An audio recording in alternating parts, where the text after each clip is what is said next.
Hi everyone, welcome to Simplilearn's YouTube channel. Today we are diving into Cybersecurity Full Course, the perfect starting point to learn how to protect systems, networks and data from the growing threats in digital world. As technology keeps evolving, cyber attacks are becoming more complex, putting everything from the personal data to critical infrastructure at risk. In 2025, the need for skilled cybersecurity experts will explode as businesses race to stay one step ahead of the cyber criminals. In this course, you will learn how to defend against the common threats like phishing, malware, and hacking. So, whether you are new to the field or want to enhance your skills, the course will give you the essential knowledge to build a strong career in cybersecurity. So, before we commence, if you're interested in building a successful career in cybersecurity, Simplilearn's professional certificate program in cybersecurity is the perfect choice. So this 20-week program, designed in collaboration with the Bird University, online and IBM,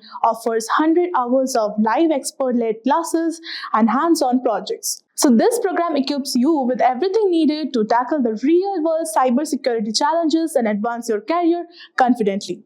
Hurry up and enroll now and find the course link in the description box below. With just one click, you can shop online, make online bank transfers, like a post on Instagram, and much more. As convenient and exciting as it sounds, have you ever wondered how unsafe it could be to live in this digital era? Is our data well protected? Well, no. To help us tackle this issue, we have cybersecurity to our rescue. Cybersecurity is the art of protecting our networks and devices from unauthorized access. When I say unauthorized access here, it would refer to a small or big cyber attack or a cyber threat. There are various types of cyber attacks that you can fall prey to: phishing, malware attack, DDoS attack, password attack, and many more.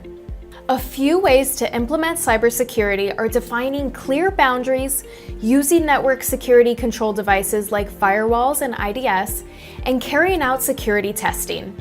At any point in time, the CIA, that is confidentiality, integrity, and availability, are being implemented in an organization to ensure that our information is secure. There is a great demand for professionals like ethical hackers, CISOs, and many more cybersecurity experts who can implement cybersecurity and safeguard an organization's data. So what are you waiting for? Get certified with Simplilearn and begin your lucrative cybersecurity career.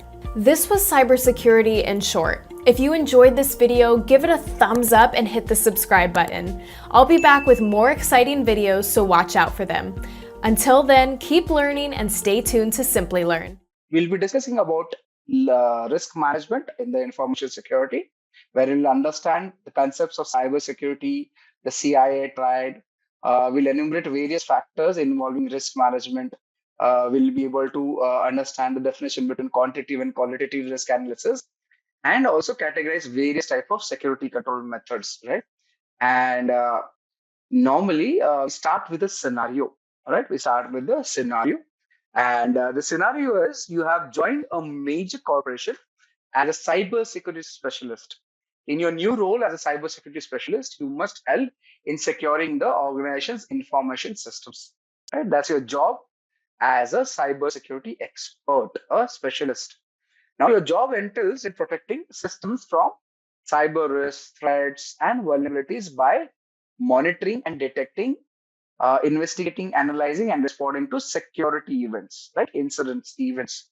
So the task you have been given are identify the potential threats to the organization's critical assets, identify vulnerabilities to organization's assets, determine risks, and for identified risks, perform something known as risk analysis and recommend appropriate response. This is what you'll be learning on the job as we proceed. So basics first. What is cybersecurity? Very simple. Every one of us knows it refers to the process of securing sensitive data and critical systems from cyber threats. Right? We'll cover what is a threat, what is sensitive data, what is vulnerabilities, exploits as we proceed in our discussions. Right? The goal is to protect the confidentiality, integrity, and availability. We'll cover CIA triad. That is C stands for confidentiality, I stands for integrity, A stands for availability of an organization's critical assets. Now, the assets would be your networks, your computers, your programs, your data, your human being, your facilities. Anything is an asset for an organization. You agree with me, all of you? What is an asset in an organization? Anything which is a property of an organization. Anything which helps boost the organization's productivity per se. Right? Understood, right? Right. So that is the goal of cybersecurity: to protect, right, the organization, allow it to flourish, continue doing business, right? So let's come to our blackboard, and I will start our topic discussions. The first topic we'll be discussing about security and risk management, right? Would you want everything in white, or would you prefer a red font? How does it look? White or red font? Your choice. White is better? Okay, great. Thank you. So I intend to share this with you once every session is complete. Yeah, Juice says FFF, wonderful. Okay, white background is it, or black background with white font? But this is what I do. I use black background with white font, but I can always change it.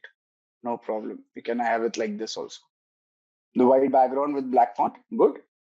Let's start with that discussion. So what I do normally, okay, let's have the introductory discussions. Yeah. Okay, let's start with security and risk management. So I'll give you the introduction, then we'll move on further on our topics, right? So let's have this discussion completed. Okay, what is the issue? Right. So information security and risk management are analogous with each other. Analogous with each other. This is how I will create notes, share it with you at the end of the day. Now, as you see, it is clear. If we can increase the font a bit more for all of us to see, have a better look, right? The security and risk management domain forms the baseline for all information security concepts and practices. Now, in this topic, we'll be focusing on concepts and key areas such as the asset protection, confidentiality, integrity, and availability, security governance and principles, compliance, legal and regulatory issues that pertain to information security in the global context,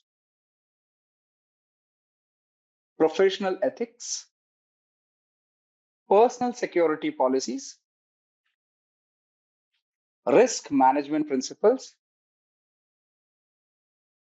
threat modeling, business continuity planning, security risk considerations in acquisition strategy and practice, security education, training, and awareness. Right? At the primary, this is what we'll be covering throughout as we proceed, right? So we'll be discussing all of these one by one. Now, this is something which I'm covering through my own notes, through my understanding of what I have learned throughout the years, right? So remember, this is the practical part of it, which we are discussing. You'll have to go back and understand it during the weekend or week whenever you are free. Let's start with an illustration. So let's start with an illustration. Let me get my pen activated. There is it. Please allow me a minute so that I can set up my white pen and writer. And just give me a second. I think I missed the connector somewhere. Okay, great. So let's start with a particular illustration.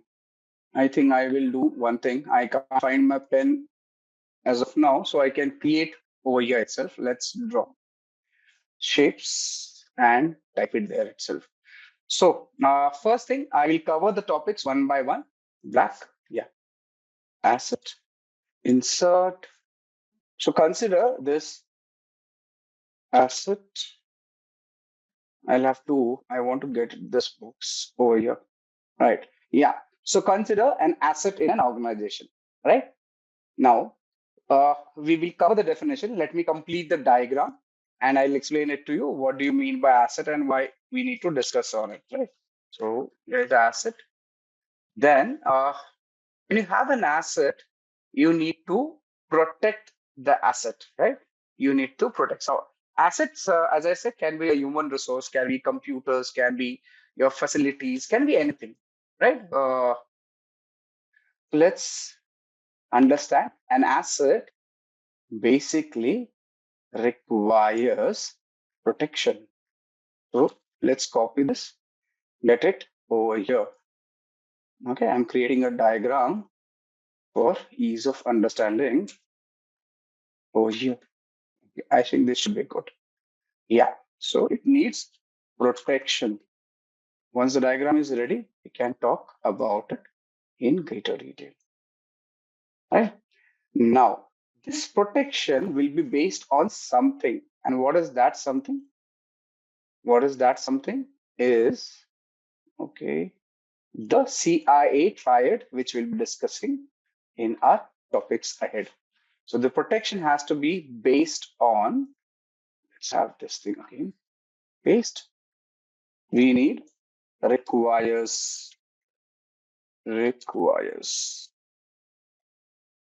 This thing requires protection, and this protection will be based on shapes. Do I have a triangle? Yeah, will be based on the CIA triad, which is C stands for, let's make it bigger. Okay. C stands for confidentiality. Okay. Can I copy this? And the A stands for availability. Yeah, it would have been easier. I did find the pen, but connector to my yeah. So A stands for availability. There's an I over here. So let's have an I which says it is integrity. We'll be covering all these terminologies. So those who are confused, not sure what is happening, do not worry, we'll cover it. Right? This is your CIA triad. This is your CIA triad. So understand, we have an asset which requires protection, and this protection will be based on the CIA triad, right? So important, remember. So let's have this color coded for ease. And actually, I'm beautifying it, nothing else. So, right. So that's it. Make this as green so that you can see it better. Green, right? So you have an asset, it needs protection. The protection will be based on the CIA triad, right? Now, what is an asset? At the onset, what is an asset? Asset is, it's not straight. Let's make it straight. An asset is nothing but, let me make it here. We'll increase the arrow's length so that I can add here. And what is an asset? Yeah, asset is your hardware, software, information, people, personal. Let me see, how can I get it here? Oh, interesting. Okay, so your physical hardware. Now this is creating trouble for me. I don't know. It should have worked. Normally it does, but I normally make these diagrams using my pen. I never use this. So this is what is causing the issue. And if I type, it is typing somewhere else. Yeah. So like I said, I assume we are out of the initial issues, right? So let's start. So like I said, the asset we were discussing, what is an asset? His asset is nothing but your hardware. So your software, right? Then it could be, say, it could be your people, right? And information, right? All of them are considered to be assets. Now, this is, yes, everything is an asset. Your facilities also can be called an asset. So assets can be hardware, software, people, information. And as is the case over here, all of them will require, excuse me. Yeah, all of them will require protection. All of them will require protection. Okay, so we need to protect it. Now we've already talked. The protection will be based on our CI, confidentiality, integrity, and availability per se, right? So let's this. Oh, excuse me.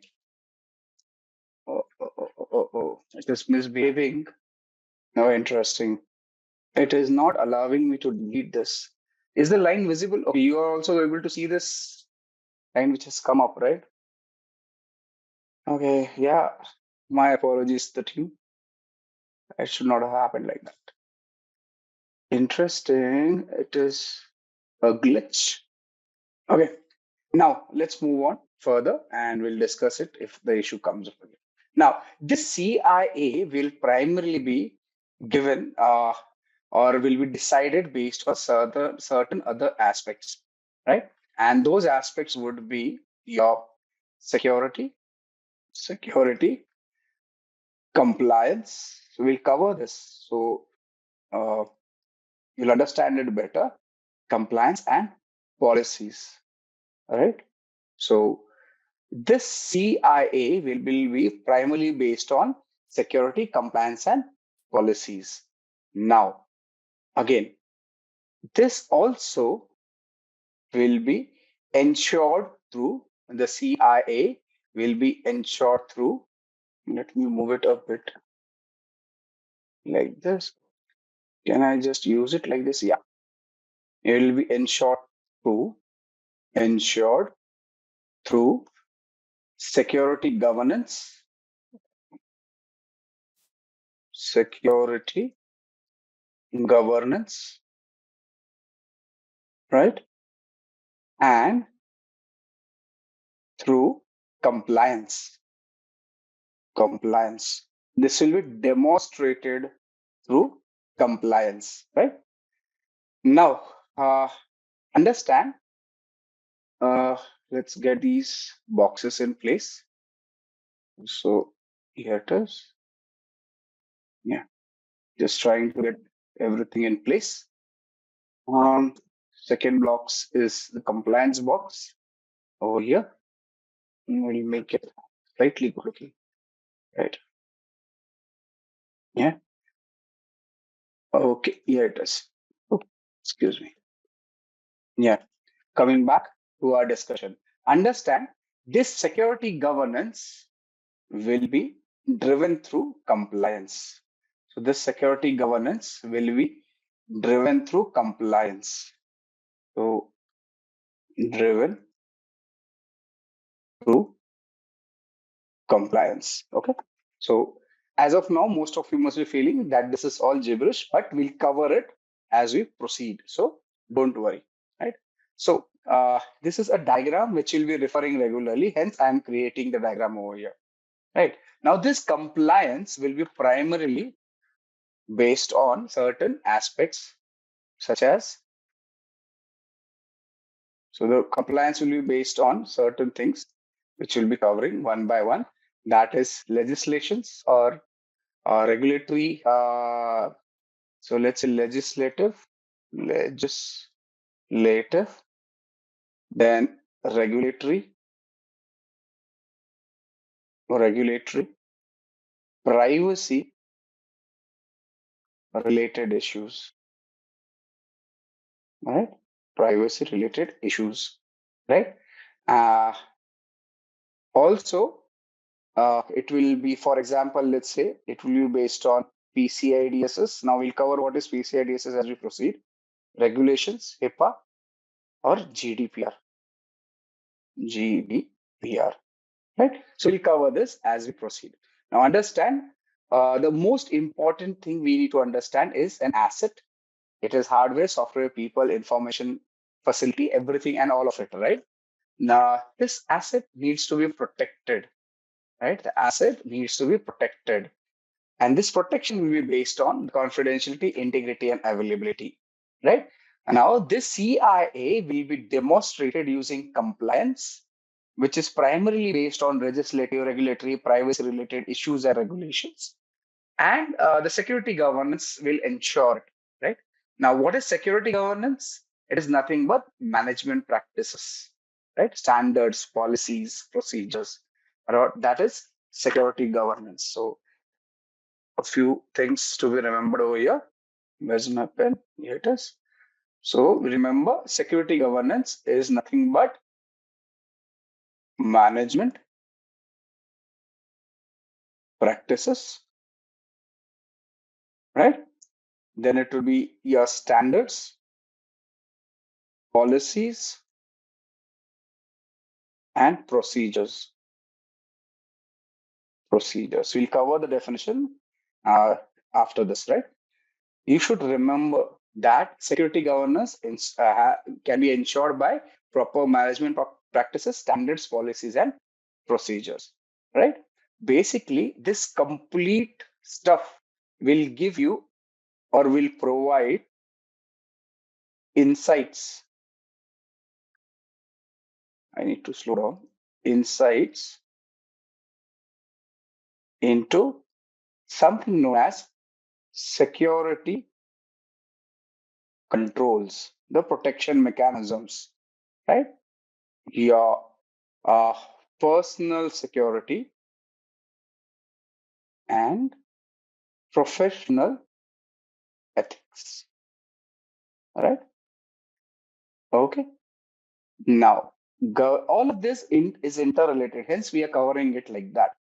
Now, this particular aspect of security controls, excuse me, I did select, yeah. All these aspects of security controls, personal security, professional ethics will be controlled by or can be adhered using your compliance, right? We'll be adhering this using compliance, right? Now each term will be explaining as we proceed ahead. So don't get confused, right? So this will be adhered through, right? Security compliance. Okay, is the diagram clear? Right? Is the diagram clear? Asset needs protection. Asset is nothing but hardware, software, people, information. Protection will be done through the use of CIA, compliance, integrity, availability. Okay. This is primarily, okay, one more box will create so that I can differentiate. Otherwise, my handwriting is, okay, here it is. So yeah, now this compliance CIA will be basically based on security compliance and policies, right? Now you can ensure the CIA by ensuring you have proper security governance, which is management practices, standards, policies, and procedures. And this can be demonstrated using compliance, right? And compliance can be added through security controls, personal security, and professional ethics, right? This is what we are covering all in all in this particular topic, right? So let's move on with the explanation for each topic mentioned over here. Any questions so far? Anything you would like to understand? Anything which you like to discuss right now? We can discuss. If you have any questions, we'll be covering it. Okay. Yeah. Anything you like to discuss now? Please go ahead. No? Wonderful. Wonderful. So let's come back to our primary discussion and here we begin. Yes, I will share the topic notes, Dipti, with you. I will share this particular page itself. Yeah, this particular page I will be sharing with you. So do not worry. I'll share this document. You can ask, you can go through this document whenever you want. And now we have a few questions. We'll address the questions one by one. So normally what I do is get the questions here itself. So let's say, can I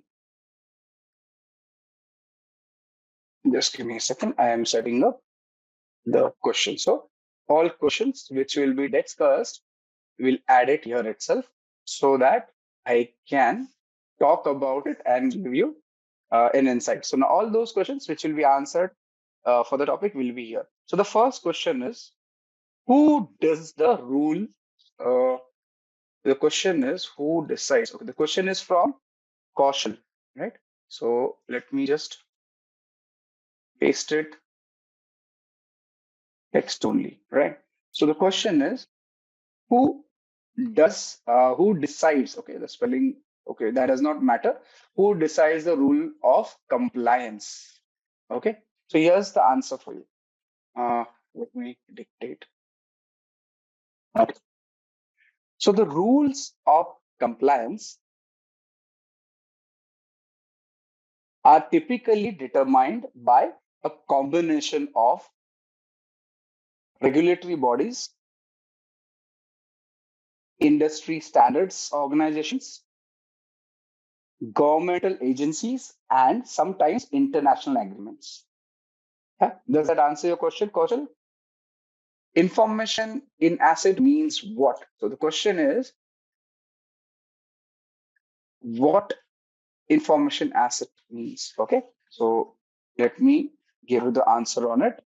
Now, information asset typically refers to data and knowledge that is contained within an organization, right? So let's talk about a bit more.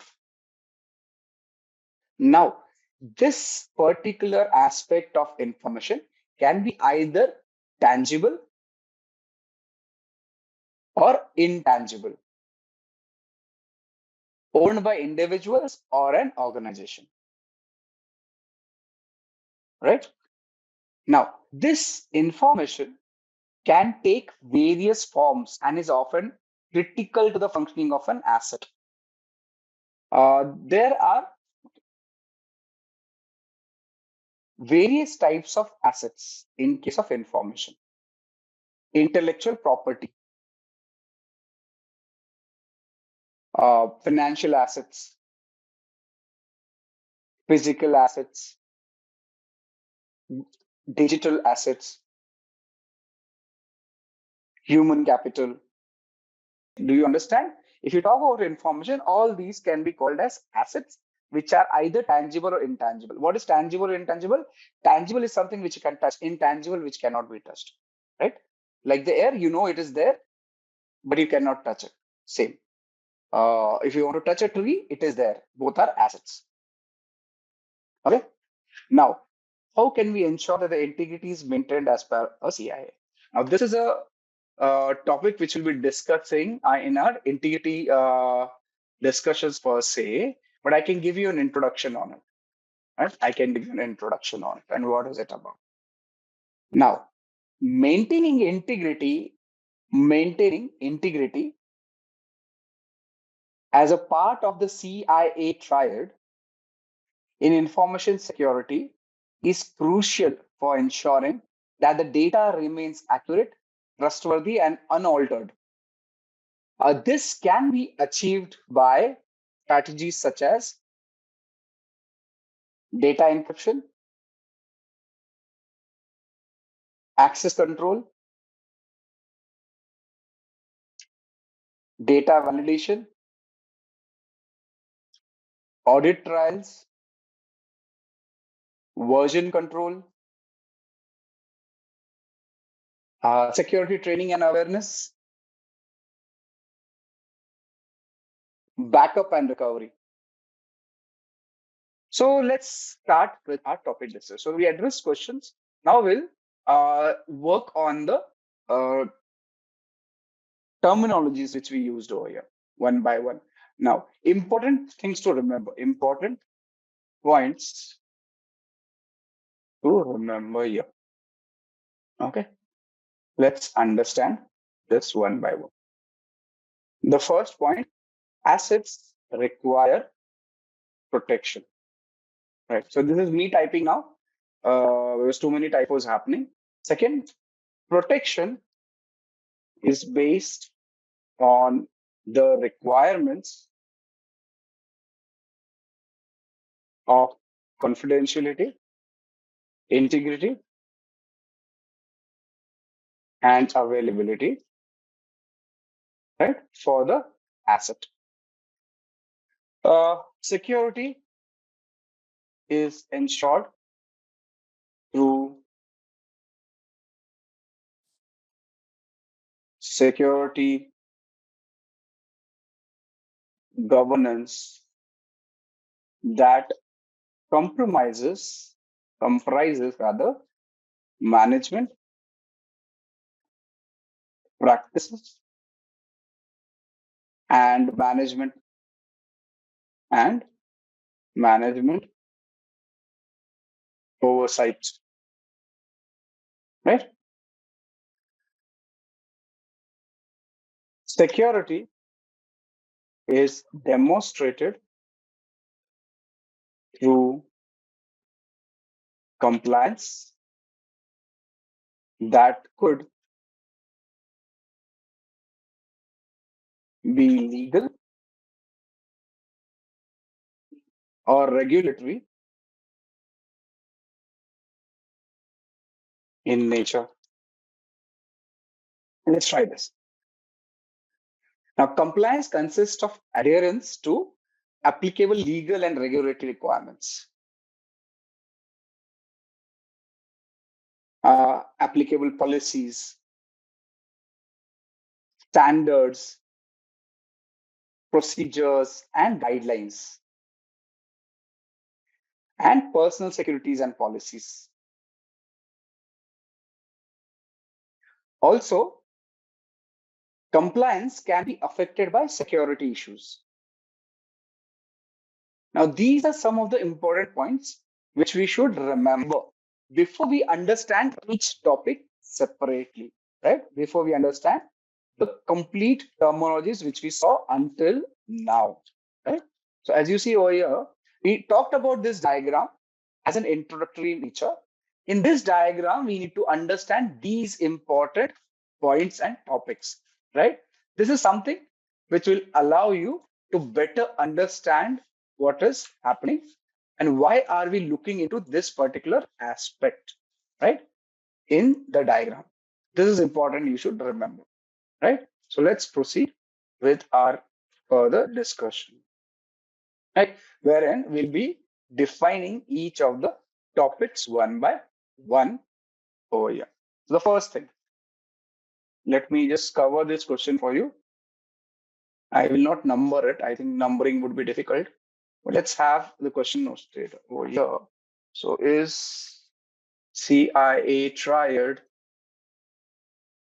company or organization specific? So I should have asked you this question, but let's do it this way. Now, the CIA triad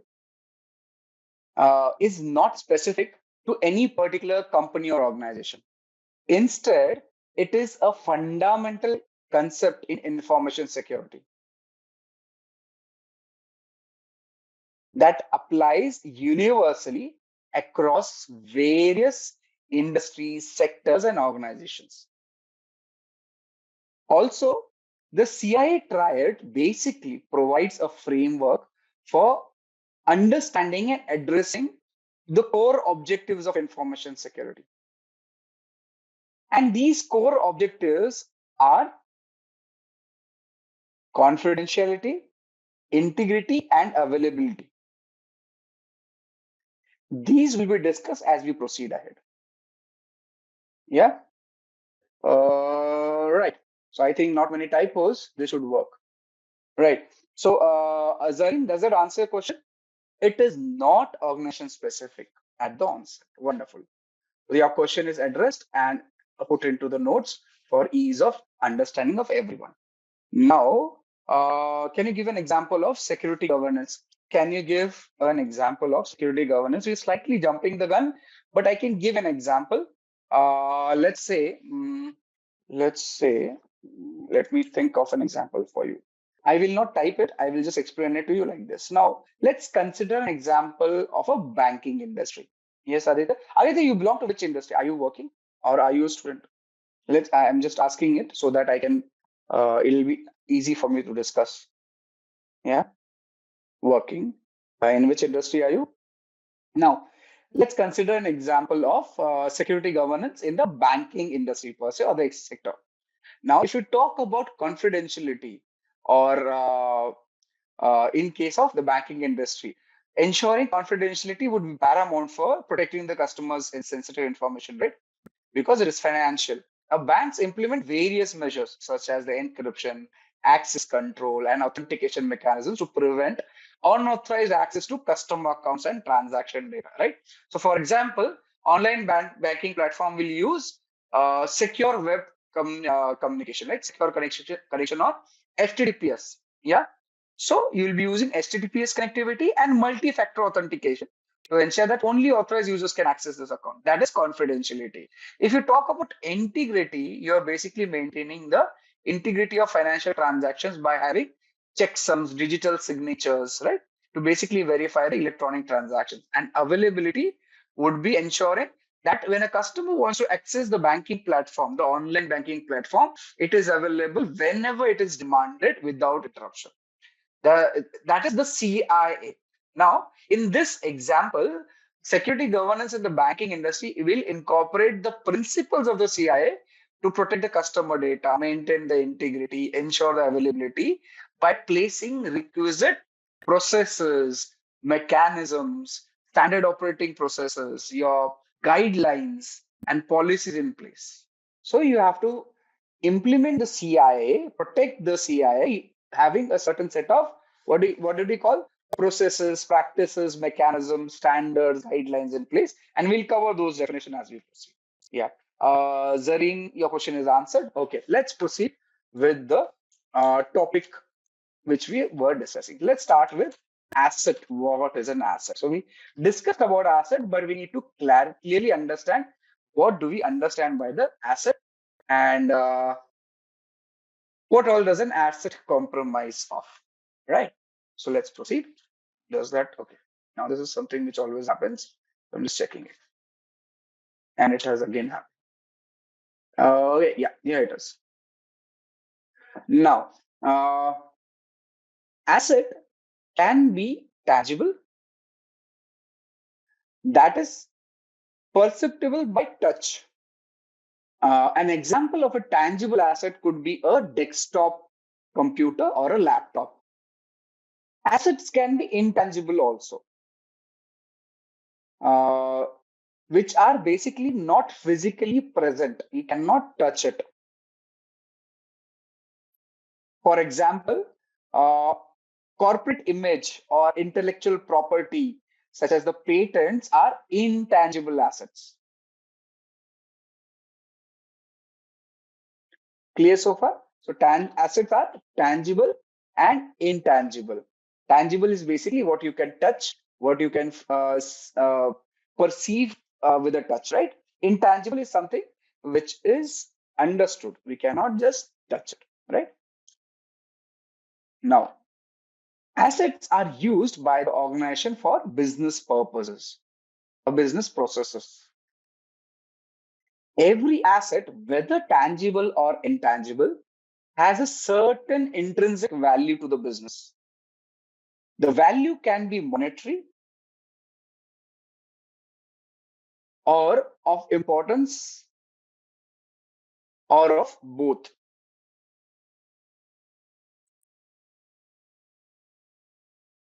For example, a simple firewall that costs less than $10,000 may be protecting important business applications worth millions of dollars. Is that understood? So let's take an example over here. For example, if you have the Coca-Cola as an organization, right? What is the most unique selling point? Wonderful. See, Shaurya and me are thinking of the same line. So he's given the same example of Coca-Cola, which has Coke as a primary, what do you say, uh, product which they sell, right? And it has a unique formula which is kept secret for very, very long. Now, if your server, which is bought for say $1,000, $10,000, has this formula kept inside the server itself is 10,000, but the formula is worth millions of dollars, right? So, what is the server? Is the tangible asset. What is the data which has a formula? Is a intangible asset, right? So, every asset, whether it is tangible or intangible, will have value associated to it. And the value will be based on either monetary or uh, the intrinsic value of the asset per se, right? So, it is important for the organization. That is what you should understand. The weather is right. Right. I think that's the right weather. Yeah. Okay. Understood why asset and how asset is important, how you should understand an organization may get affected. Now, if this particular Coca-Cola's formula, Coke formula is lost, as in it is available on the dark web, won't Coca-Cola lose its unique selling point, its competitive advantage in the market? They will, right? Yeah, they will, right? You agree with me, all of you? Yeah. So you should remember this is what is an asset. And when you have an asset, it needs to be protected. If you don't protect an asset, you will lose it. And if you lose it, that compromise may get you out of the business. You may file for bankruptcy. The organization may file for bankruptcy, right? So that is why we need to protect the asset. So if an asset is compromised, for example, stolen or modified, and that data or secret information is disclosed,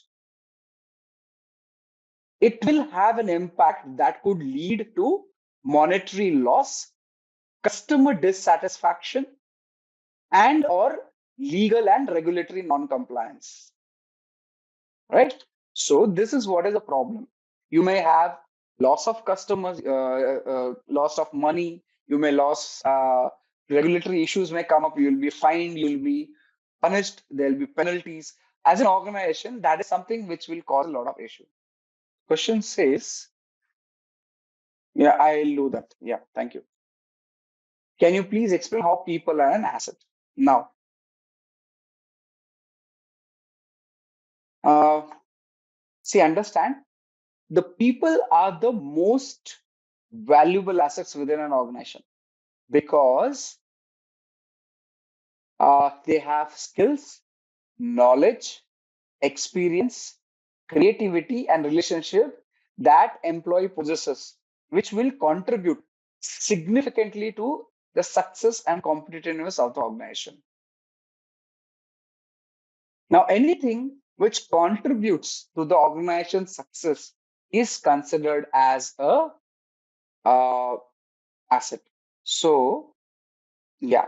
So, when you talk about human beings, right, and how information and skills of the workforce can be considered, it can be considered under, say, intellectual capital, right? Where that is collective knowledge, expertise, skills of an employees. Similarly, innovation and creativity can be considered such that an employees are able to innovate, to generate ideas, right? Uh, Customer relationship. Again, employees often develop very, very strong customer relationship. Let me just put it in the bullet points over here itself. So let's talk one by one on these points. So first one is uh, intellectual capital. So this is where the collective knowledge, expertise, and skills of the employees will represent intellectual capital. Innovation and creativity, where employees basically the ability of an employee to innovate, generate new ideas, and solve complex problems, again, can be considered as a critical asset for an organization. particularly where the industries are or the industry have a rapid changing scenario. Technology is changing regularly, right? So that is where employee can be considered, or human being can be considered as an asset, right? So this is where you need to understand why human being is considered an asset, right? Similarly, you will have customer relationship, where a lot of organizations have employees directly in touch with the customers. Now, customers trust these employees. They prefer to talk to these employees. This is where customer relationship this is where your employee becomes a asset, right? You cannot let go the asset because you may even lose the customer. And even your organization culture comes into play. And that culture basically uh, significantly, what do you say, prefers the employees to be trained in a certain way, to be addressed in a certain way, making them an asset which becomes indispensable, or at least a big time uh, have big time importance to the organization. Yeah, does it answer your question, Zari? Okay. Why do you consider them an asset? Because there are a lot of things which they handle. And this is all these things which they handle can be considered as something which allows the organization to grow in long term. Right? Okay. Until it types, let's proceed. Now, assets are basically grouped or generally grouped in a certain ways. And so, how are assets generally grouped? So let's have this one by one. So first one is physical assets. So let me tell you what are physical assets. So physical assets again are tangible in nature, and our examples could be, say, your buildings, uh, furniture, right? HVAC systems, systems, right? And so on and so forth, right? So these are considered as assets which are physical in nature or physical assets, right? So these are how you can group assets in various segments. One is physical asset. Let's move to the next one, which is hardware assets. Right? Hardware assets. Now, when you talk about hardware assets, these are in information security per se. If you talk about examples, it would include your servers, desktops or desktop computers, laptops, router, network cables, and so on and so forth. Yeah. So these are the hardware assets in information security per se. So you can differentiate your assets based on this. So we understanding what are the different groupings of assets. So we talked about physical, we talk about hardware. Now the next one logically will come as software assets. What are software assets? Okay, these are intangible assets. If you can refer to software as a intangible assets, right? Now, these basically can be utilized or are utilized by organization by having licenses, right? Yeah, licenses, or your intellectual property can be considered over here.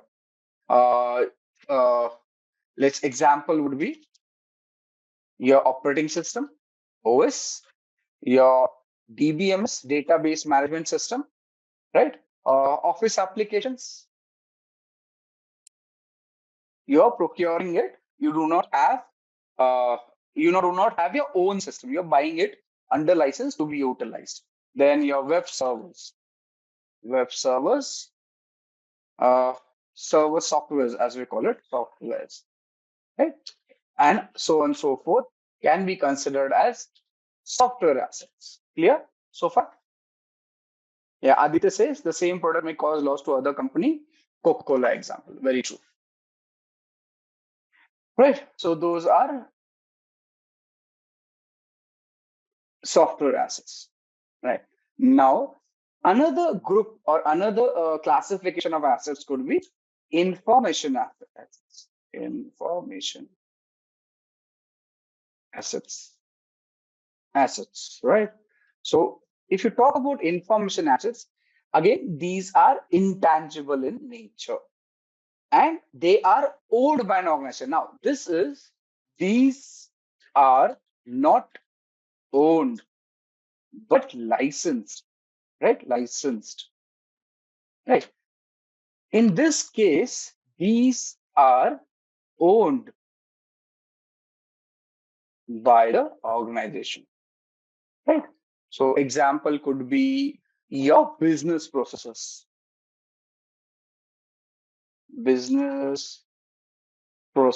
organizations, business processes. Then policies, procedures, procedures, um, customer information, right? Uh, Personal information, then agreements, mm, and formulas which are developed in-house, right?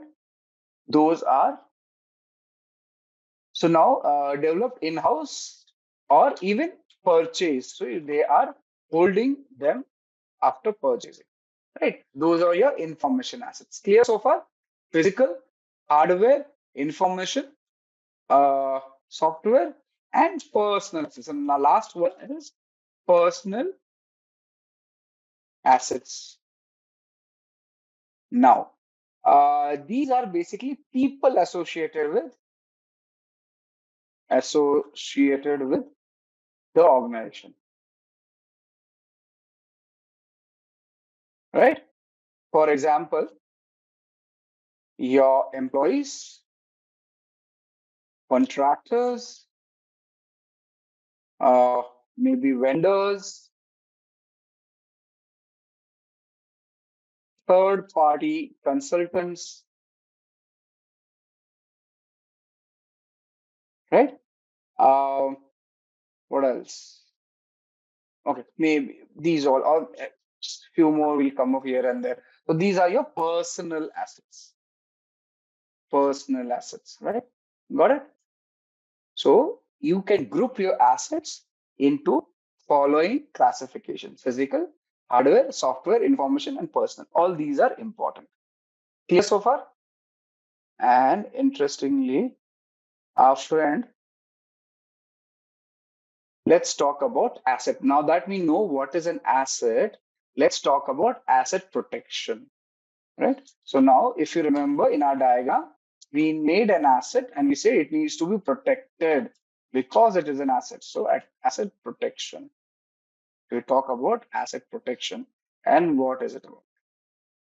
In information security domain, asset protection involves security management practices that are subjected to business and compliance requirements.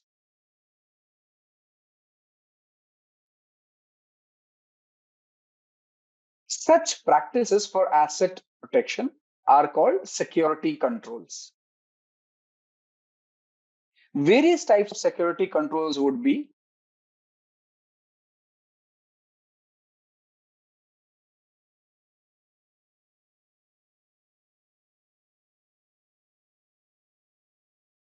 physical entry controls to an office building that allow only authorized persons. Monitoring controls such as CCTV for surveillance of critical assets. Right? So you have various protection mechanisms, and those protection mechanisms are we referring to physically stopping someone, monitoring it using CCTV, controls such as locks for hardware asset for protection from theft.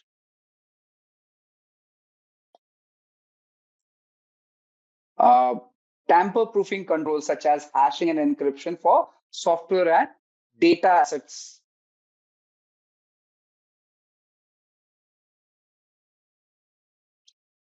copyrights or patent for information access to protect legal rights. Identity management systems to protect personal assets from identity theft. All these are various controls or protection mechanisms in place, right? So now when you have an asset, we need to protect that asset. For protecting asset, there are various implementations which can be done. A few I have listed over here. Yeah. Now, we should understand that these are not comprehensive list of security controls. It is now this list is an ad hoc list as of now. So it will be basically decided. Now, this kind of asset protection mechanism will basically be decided on uh, risk, risk analysis, your evaluation of the risk, assessment of the risk, right? Similarly, controls will be identified through risk mitigation strategies, risk assessment, risk, what do you say? Decision of risk based on management's policy. And this is where your analysis of risk management or risk management procedures will come into play.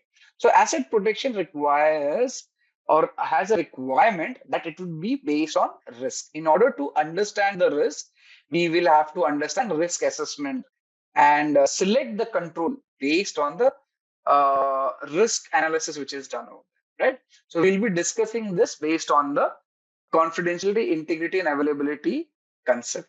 So if you have a software, be it open source or whatever, and it is being utilized to say uh, create value for business, okay? Anything which creates value will be considered an asset. Remember that. It be it open source, right? Now, when you talk about open source, you can categorize it into, say, software assets, right? You're not owning it, but you can use it. And when you use it, you are trying to look for value. Is that understood? Aditya is saying open source software is not included in these assets. We can include it. I have not made it comprehensive. You can add a lot of things into it. I gave you an understanding of an asset. Okay. Okay. All right. So where are we? Since I'm talking a lot about risk management, let me give you a small introduction of risk assessment management before we proceed for our discussions on the CIA, the confidentiality, integrity, and availability. Now, why am I referring to it always? Where's my connection? This is something which is important. Understand when you sit for interviews for your as say GRC professional for cybersecurity. What is GRC? Stands for Governance, Risk, and Compliance. GRC, right? Governance, Risk, and Compliance. You'll be asked such questions. So you have first job in risk management would be to something known as inventorize assets. So you will basically make a list of assets held by an organization. These assets will be prioritized. Now, these will be based on what? The prioritization will be done on something known as business impact analysis. The impact this asset will have if it's compromised. In fact, if asset is compromised. Do you understand it? Now, when Shaurya said that Coca-Cola is an asset, you list out the asset. Now, if the Coca-Cola's asset, Coca-Cola's formula is lost, then what will happen?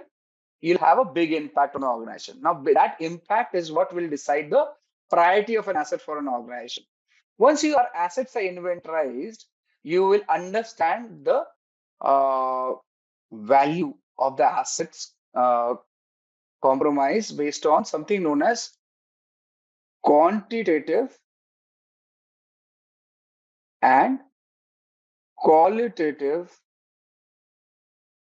analysis. We'll cover this in our future discussions. These analysis will allow us to get something known as a dollar value for your asset.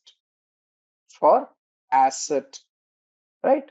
and what will be the issue in case they are compromised. Once we have these dollar values with us, then based on this value, we will be based on these calculations, we will select controls. We will select controls, right? Controls. Controls are what? Protective mechanisms. Now, in case Coca-Cola's formula, you can say controls can be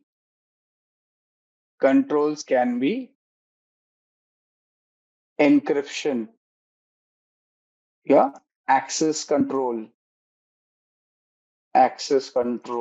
right? Yeah, say CCTVs, your guard dogs, right? These are controls, protective mechanisms, right? And once the controls are in place, we cannot stop over there. We'll have to review the controls periodically,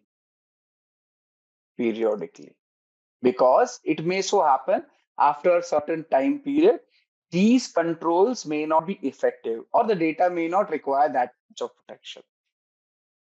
Okay, this is where your complete structure of asset management, asset security management, and risk management comes into play.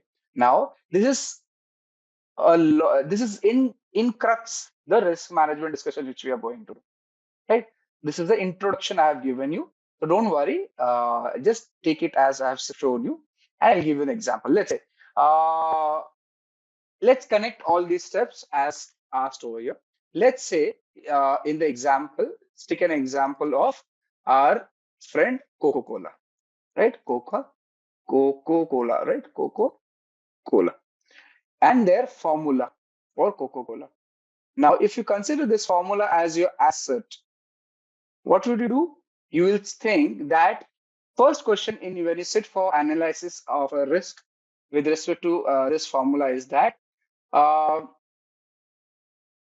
who, firstly, uh, what is the threat associated with this asset, right? So now you tell me what threat is associated with this formula?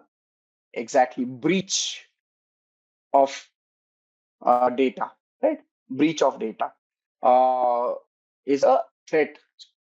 Now, if this next question to be addressed, if you know what is the threat associated, which is breach of data, then you need to answer next question: how much loss will happen if this is lost, if this happens, if this thing becomes successful, or you can call it as if the risk materializes, then what is the case, right? So if you now know that the asset is Coca-Cola's formula, the threat is breach of data, then you will know the weakness. Now, what is this? This is the weakness or vulnerability. You know the vulnerability. You know the threat, right? Once you know the vulnerability, the weakness, and the threat, and you need to understand the impact it will have on the business, find out the dollar value. So you'll have to calculate the dollar value based on, say, what do you feel about it? What will happen to the business? We will say, I know that the business will be out of, it won't be able to function. We will lose competitive advantage.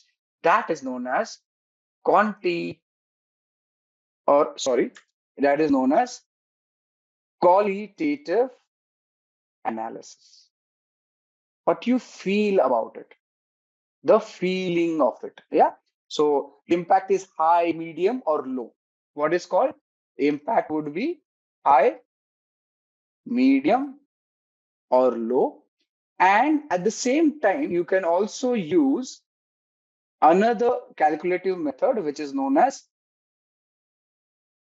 quantitative analysis. Now you'll use analysis.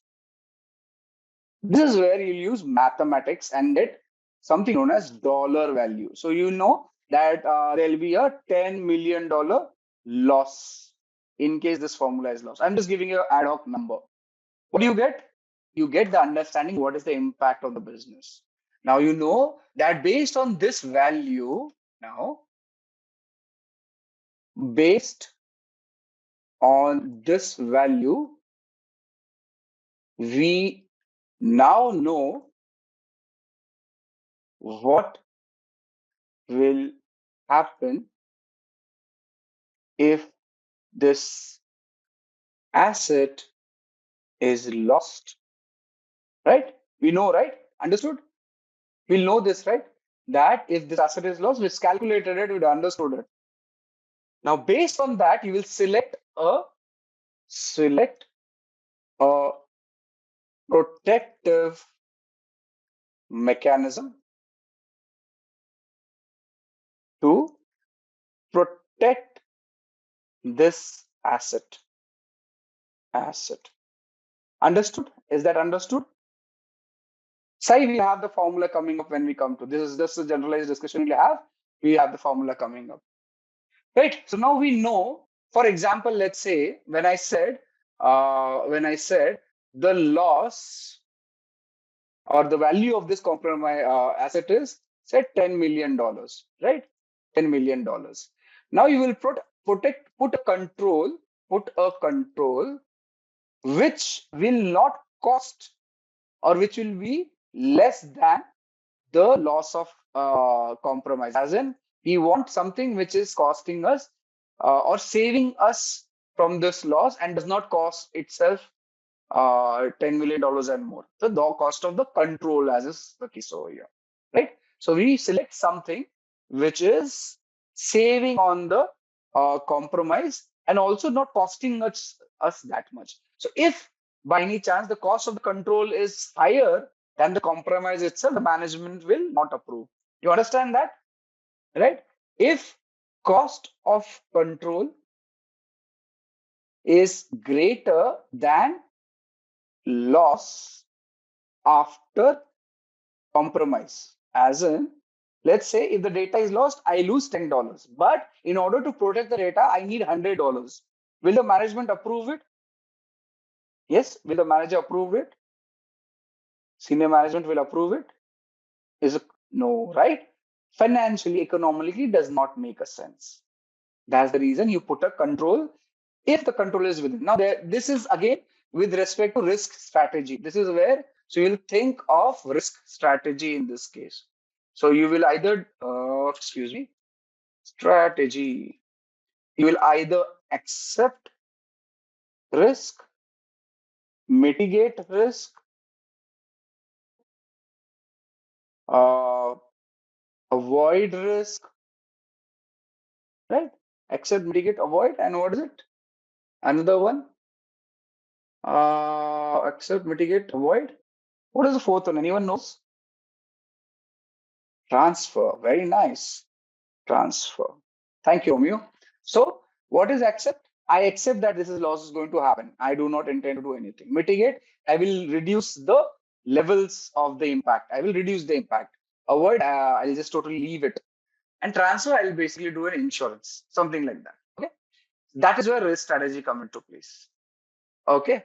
So the control in this case will be encryption of the formula, guards, dogs, CCTV, building with access control, everything. Yeah. So on and so forth. Understood, is it? I just ran through the example to explain it, but we'll be covering it as we proceed in the session. What we understood last time was about risk management. We understood what is the cybersecurity. Before we proceed further, how many of you are proficient in Linux, have been handling Linux operating system, wherein you can do commands on the terminal, maybe run an application to scanning and all through the terminal? How many of you are proficient in it? Right. So this is your Kali Linux machine, which we'll be using. Now that Kali is up, excuse me, let me just complete a few theory things. Once the theory is complete, we'll be discussing Linux today, primarily the command line of Linux terminal and how you navigate around the Linux machines. Okay, I'm setting a small 15 questions Linux quiz for all of you, which will be running now just to understand about Linux, comfort of your people. The class code, just a sec, I'll share it. We'll have this quiz running right now. Linux Basics. Plus create a login, and then we log in. Just use the class code is given on your URL. Can you see the URL? If I just use your own, if on your screen, can you see on this part of the URL, you have the class code mentioned that you can use. At the onset, just log in.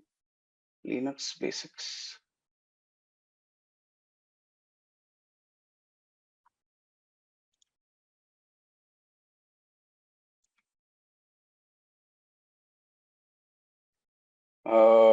One sec.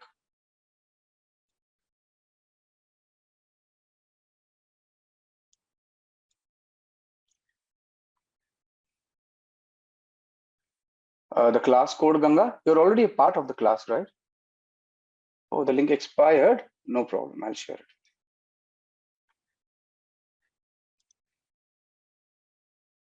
So we talked about CIA triad, the confidentiality, integrity, and availability as such, how it needs to be protected. We understood the CIA triad. We understood what is confidentiality, integrity, availability, and the attacks on them. Basically, each threat, each particular, what do you say, the pillar of cybersecurity, that is the confidentiality, integrity, and availability, has various threats associated to it. Those will be intentional attacks, primarily the man-in-the-middle attacks, the packet sniffing attacks, the hacking attacks. There could be accidental leakage through untrained employees, right? Someone who is misconfigured something, right? There could be issues with authentication, authorization, and failures, okay? Because there's lack of least privilege, need to know. There could be hardware or software failures. That's a threat to the confidentiality. Again, how do you protect yourself if there's an issue for, if there's a threat to the confidentiality? You encrypt.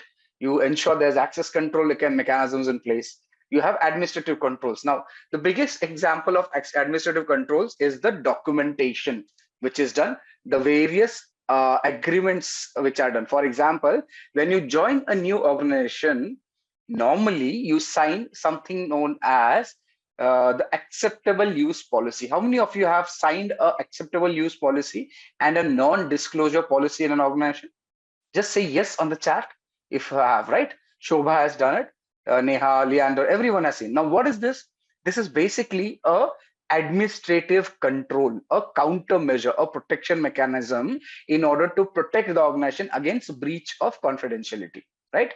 So that is a administrative control, okay? Rest all is very clear, right? Then comes integrity. As we all know, integrity is something wherein we do not want unauthorized changes to data by unauthorized or authorized users. Now, remember one very interesting fact about integrity.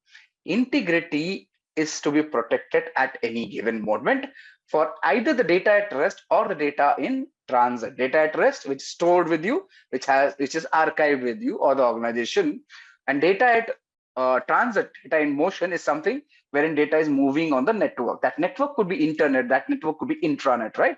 And it has to be protected. Anyone does anything, as in if it's an authorized user making unauthorized changes, that is not, should not happen. If it's an unauthorized user, obviously they should not be allowed to do any changes to the data. That is integrity and the protection required for it. I've already covered the threat. There should not be accidental modification. There should not be intentional alteration.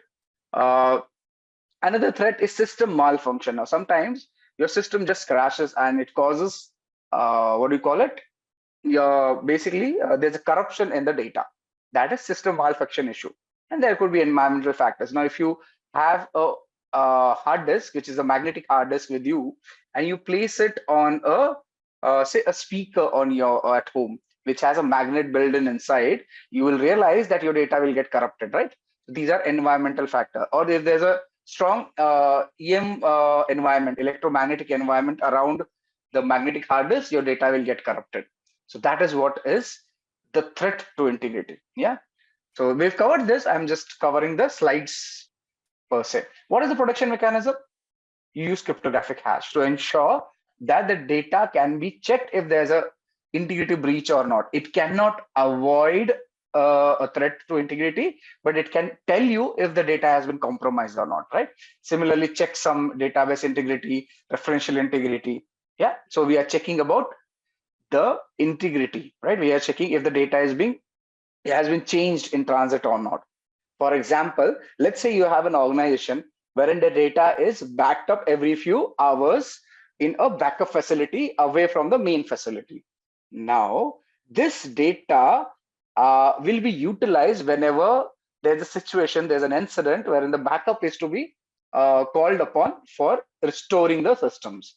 Now, in order that the backup should work, we also have to regularly check if the data is still relevant, if the data is still good, the integrity is not compromised, right? That is where your hashes will come into play. We have cryptographic discussions coming ahead, but understand what is a cryptographic hash. Cryptographic hash is something which is a one-way function. By one-way function, I mean to say that any input given to this algorithm, the cryptographic hash algorithm or hashing algorithm, will give you a fixed output of a string of characters. These string of characters are non-reversible, as in if you have this string of characters, you cannot go to the input, first thing. Secondly, a small change in the input will have a corresponding large change on the output. That means if the data is being sent on the data has been compromised, even by minutest of the bits, there'll be huge change in the hashing value. And that tells you that the data has been tampered with. The attack is on the integrity of the data. You understood cryptographic hash? Yeah, at least the concept you got it right. We'll have a greater discussion coming on it. At least the hash was clear. The integrity is clear. Wonderful. Thank you, Zareem, Archana. Let's move on. Okay. Then availability. Now, very simple. If you go on Amazon.com and you try and order a particular product, show an example. It's very easy for hashing algorithm for cryptographic hash. Let's give you an example. Hash calculator. Actually, I wanted, but let's see. Yeah, it is. Yeah, which is the online hashing algorithm, right? Now, let's say Amit is sending data to Sai, right? And the data says we will have a secret meeting at 2200 hours tonight, right? So this is your message with Amit is sending to Sai. You are working in, say, the CIA or any intelligence agency, and you're sending this data to one another. And we want to, both of them want to ensure that the data is not changed in the transit. So what they do, they decide that we will receive the data irrespective, but we will pre-decide an algorithm for hashing. Now that algorithm, as per them, we can have several algorithms, as you see on the screen over here. Let's say they decide an hashing algorithm of MD5. This is one of the few hashing algorithms. Just an example, they decide that the integrity check will be done with MD5 algorithm, right? Between both of them, Sai and Amit. Now, this is the message which is sent. Along with the message, the hashing value is also sent. So what does Amit do? He first creates the message, then runs the MD5 algorithm and gets the hash value. So what does Amit do? Let's say I will send you on the chat also. This is your message, and the hash value, I'll put it on the chat itself. So this is the hash value. So what Amit does, he sends the message, encrypted, unencrypted, however, and the hash value along with the message. Can you see on the chat? Amit has sent both the details. right? So I've sent it on the Slack channel too. Now, what happens is Avinash is a hacker who is standing in between both of them. There's a Amit's computer or the messaging system is compromised. What Avinash does, he changes this to say, he just adds instead of 2200 hours, he makes it 2300 hours. Can you see? Small change, not much change, right? Rest all stays the same. And he sends this message to, he sends it ahead, right? Now, when our friend Sai receives this message, he calculates the hashing value, right? Now, Avinash, the hacker, does not know what algorithm is utilized for hashing. Just assume that he does not know anything. So what Sai does when he receives the message, he sees the hash value, right? He sees the hash value. So this is the message I am sending on chat right now. And the hash value, which our friend Sai calculates, is visible over here. Now let's compare both the values. Let's compare both the values. So for this, the hashing value got too fast. Yeah. So this is the hashing value. And the previous example, this is the hashing value. Can you see? Does the hash value match? Tell me, do the hash values match? Yes, team? They don't. What does it tell Sai when he calculates the hash value in C is that the values do not match, because he has the previous value sent by Amit and he has now calculated his own MD5 hash algorithm value for this particular data. What does Sai know now? Sai says that data has been tampered with. It is not a surety that it's a compromise, because sometimes when you send data on the network, it may so happen the data gets corrupted, right? So there's a possibility that either there's a compromise or there's a system failure, but the data has compromised, the data has tampered, right? The data is changed. Obviously, the data cannot be relied on. Do you get the concept? Yeah, this is how hash works. This is how your integrity check works. So now this is exactly what happens when the data flows from the internet. When you send data from a client to a server, along with the data, a hash value is sent. And this is exactly what happens between the client and server. Pre-calculated hash is sent, and post receipt of the data, the server also calculates the hash. Yeah, the server also calculates the hash. Balraj, that's the point. When Sai receives this message, he knows that he has to meet at 2300 hours, but he also knows the data is tampered with. So obviously he will not follow the instructions. The data, he says the message has been tampered with. That means somebody has a malicious intent of changing the data. Somebody has changed it.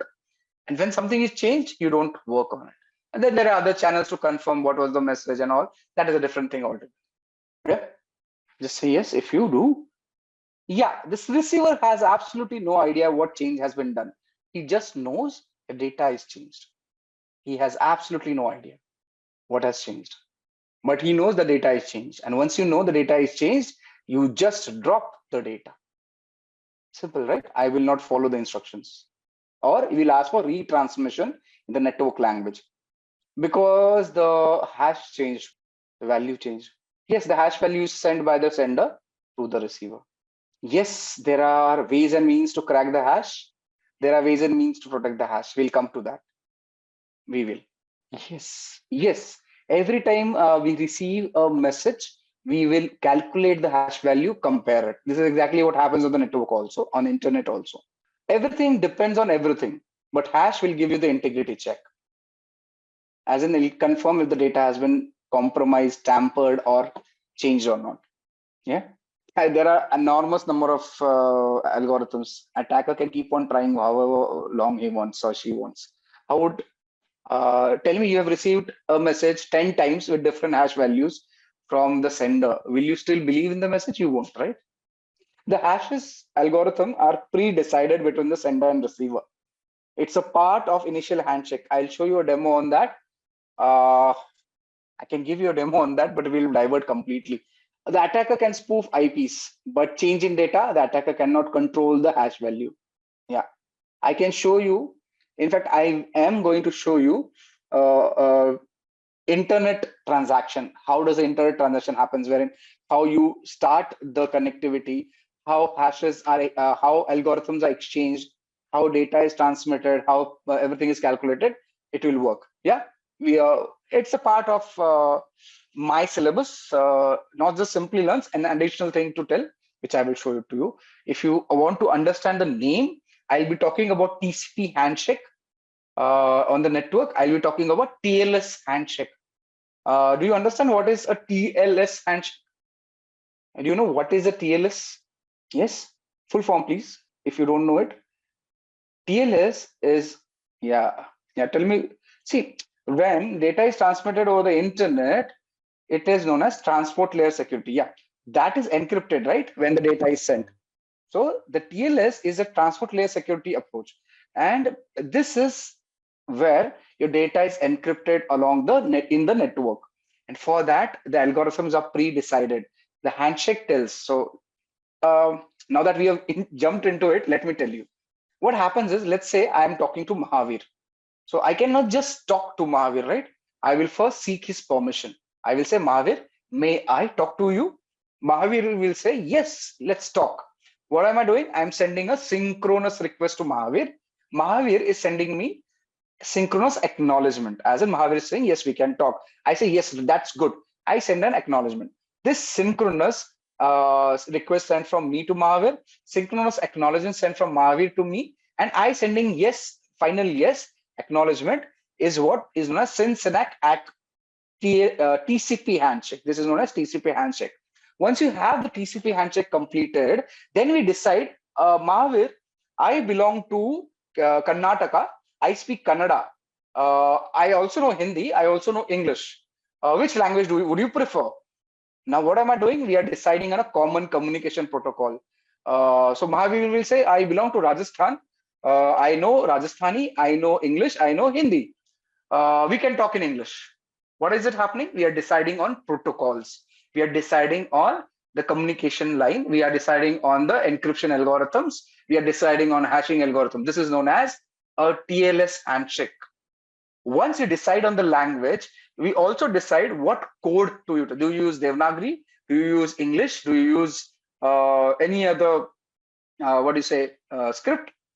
What is it? We are discussing the encryption mechanism. Now, when Mahavir and me are talking, everything is pre-decided. What codes will use for encryption? English, right? How frequently will we speak?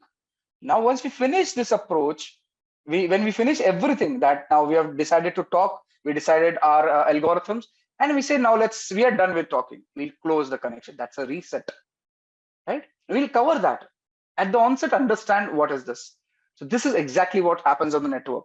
A lot of handshaking happens. A lot of data is exchanged with each other. Only then your communication happens. Now, everything happens with a blink of an eyelid because the modern day communication system. So you won't know about it, but it happens. And this will be done. I will show this on live example. I've given you a analogous example. I will show you using Wireshark. How does it look on the network, right? I love giving that example. It's an awesome example, and I'll show you how it works with time. So we'll understand Linux today. If time permits, we'll go further ahead, and we will also understand this TLS handshake in the cryptography, TLS TCP handshake in the cryptography module in greater detail. So yeah, so let's move to the threats. I'm glad you understood. Yeah, so CIA threats. So what is the threat to the availability? I was coming to Amazon. When Amazon, you're trying to order a product and Amazon is down. What is happening? An authorized user is not able to place an order. You will get frustrated, right? And that is an attack on availability. Amazon will lose business and reputation at the same time, right? So that is what is. So it can be a denial of service attack or a DDoS. DDoS stands for denial of distributed denial of service attack, right? That's a malicious intent for stopping services of a service provider. Simple as that, right? So this is it. There can be a see, if you have a data center and there's a power failure, what is it? It may also lead to denial of service, availability attack on the network, right? If there's a power failure. Similarly, if your HVAC system, your AC, what do you call it? HVAC. What's the full form? HVAC. I keep on forgetting it. Your climate control system, basically in the the full form is heating, ventilation, and air conditioning, HVAC. Now, when you have this climate control system inside your data center, it fails. That may also lead in server being the server performance being hampered. So your availability is hampered. That is what is the point. Say I am an attacker, and you are a web server, right? I am sending you unlimited number of requests. Let's say Aruba wants to get some service from the web server. But since I am sending unlimited number of requests, the server is not able to cater for requests from any authorized user. Yeah, the server is not able to cater for requests because there are too many requests coming from a attacker, a single attacker. That is denial of service attack. Now, if I tell 100 people, I pay 10 rupees to 100 people, and all of them, I tell them to send continuous requests to a particular server, that is distributed denial of service. As in, I've distributed the attack to multiple locations. Okay, this is an analogous example. We'll have a technical example shown to you. You can use a tool by the name of hping3 to send ICMP requests. Now, we will cover that as we proceed. ICMP request, that so many pings are being sent to the server that server is unable to service a authorized request, right? That's a DDoS and DOS suppression. Wonderful. Glad you understood it. Let's move. How do you ensure high availability? Okay, you have a data center, you'll have a standby data center backup system, right? Which will work. If one goes down, the other will take on immediately. You may have backups in place, archives in place, which works, right? So that helps. At the same time, you have protection mechanisms, the IPSs, the intrusion prevention systems, intrusion detection systems. You may have firewalls in place, right? You may have RAID 5 configs as Kaushal has given. That allows you to ensure that your data, your service is available at all given times to the users, right? So that's availability. Now, we also discussed about risk. Again, we gave a formula, right? Risk was impact into likelihood. Basically, it's a combination of probability of or a likelihood of an event, right? Now, event can be positive and negative, but what we are discussing over here, we're talking about a negative incident, event which has happened. That is a risk. With reference to negative incident, let's say there's a data breach. We can have two different incidents talked about. Let's say your power connectivity to the data center goes down. It's an event, right? A negative event. And what is the risk? Because that happens, your server availability, your net system availability may go down, right? At the same time, there's a possibility that there's a hardware damage which may happen. Agree? So that's a risk. Now, what is a risk? It is the probability that this power system will go down. That is risk. Do you understand? Risk as such, it's a combination of likelihood that something will happen of this sort. That is risk. It's a probability. Yeah. Now, in formula's case, you can say risk can be impact into likelihood. Impact multiplied by likelihood. What is the possibility of a, right? Now, we talked about data center. Now, what is the possibility your data in this data center may be breached? That's a likelihood. What is the probability that it will help? And once the data is breached, what would be impact on the business as such? How much will be the damage? That is the impact, right? This damage can be calculated in terms of dollar values, money, right? Or reputation as such. So we discussed about Coca-Cola's formula last time. So what is the risk associated to it? It is the likelihood that this Coke's formula is breached, right? What is the likelihood? It is a percentage value. And if this formula is breached, what would be the impact with reference to the damage potential and the dollar value and reputation loss for the organization? It's high, right? So the risk is high because impact is higher, likelihood is a possibility. So impact multiplied by likelihood will give you risk. Do you understand risk now? Likelihood into impact. That's risk. With me, all of you, risk understood? Right. So I gave this example already, the same thing which is available on the screen. A server is an asset to an organization. In this server, I gave this example during a last discussion. In this server, about 25% of the data is in unencrypted format. There's a 25% data which is in unencrypted format. And what if a particular vulnerability, that is a weak rule in the firewall, allows a threat agent to compromise this data, okay, then this risk is materialized. Okay, I am talking about the terminology. Risk is materialized. There is a loss of data to the organization. And what is the countermeasure? You basically ensure that the weak rule in the firewall is replaced, amended, reconfigured. Yeah, got it? Okay. Okay, coming back to, right. So that is the example over here. Right. So examples of the risk, there could be a fire, a threat agent can be a fire, a clueless user, or uneducated, unaware user can be a threat agent. Malicious insider. Now there's a user, there's an employee who's not promoted due to whatever reason, may have malicious intent for compromising the organization. Right.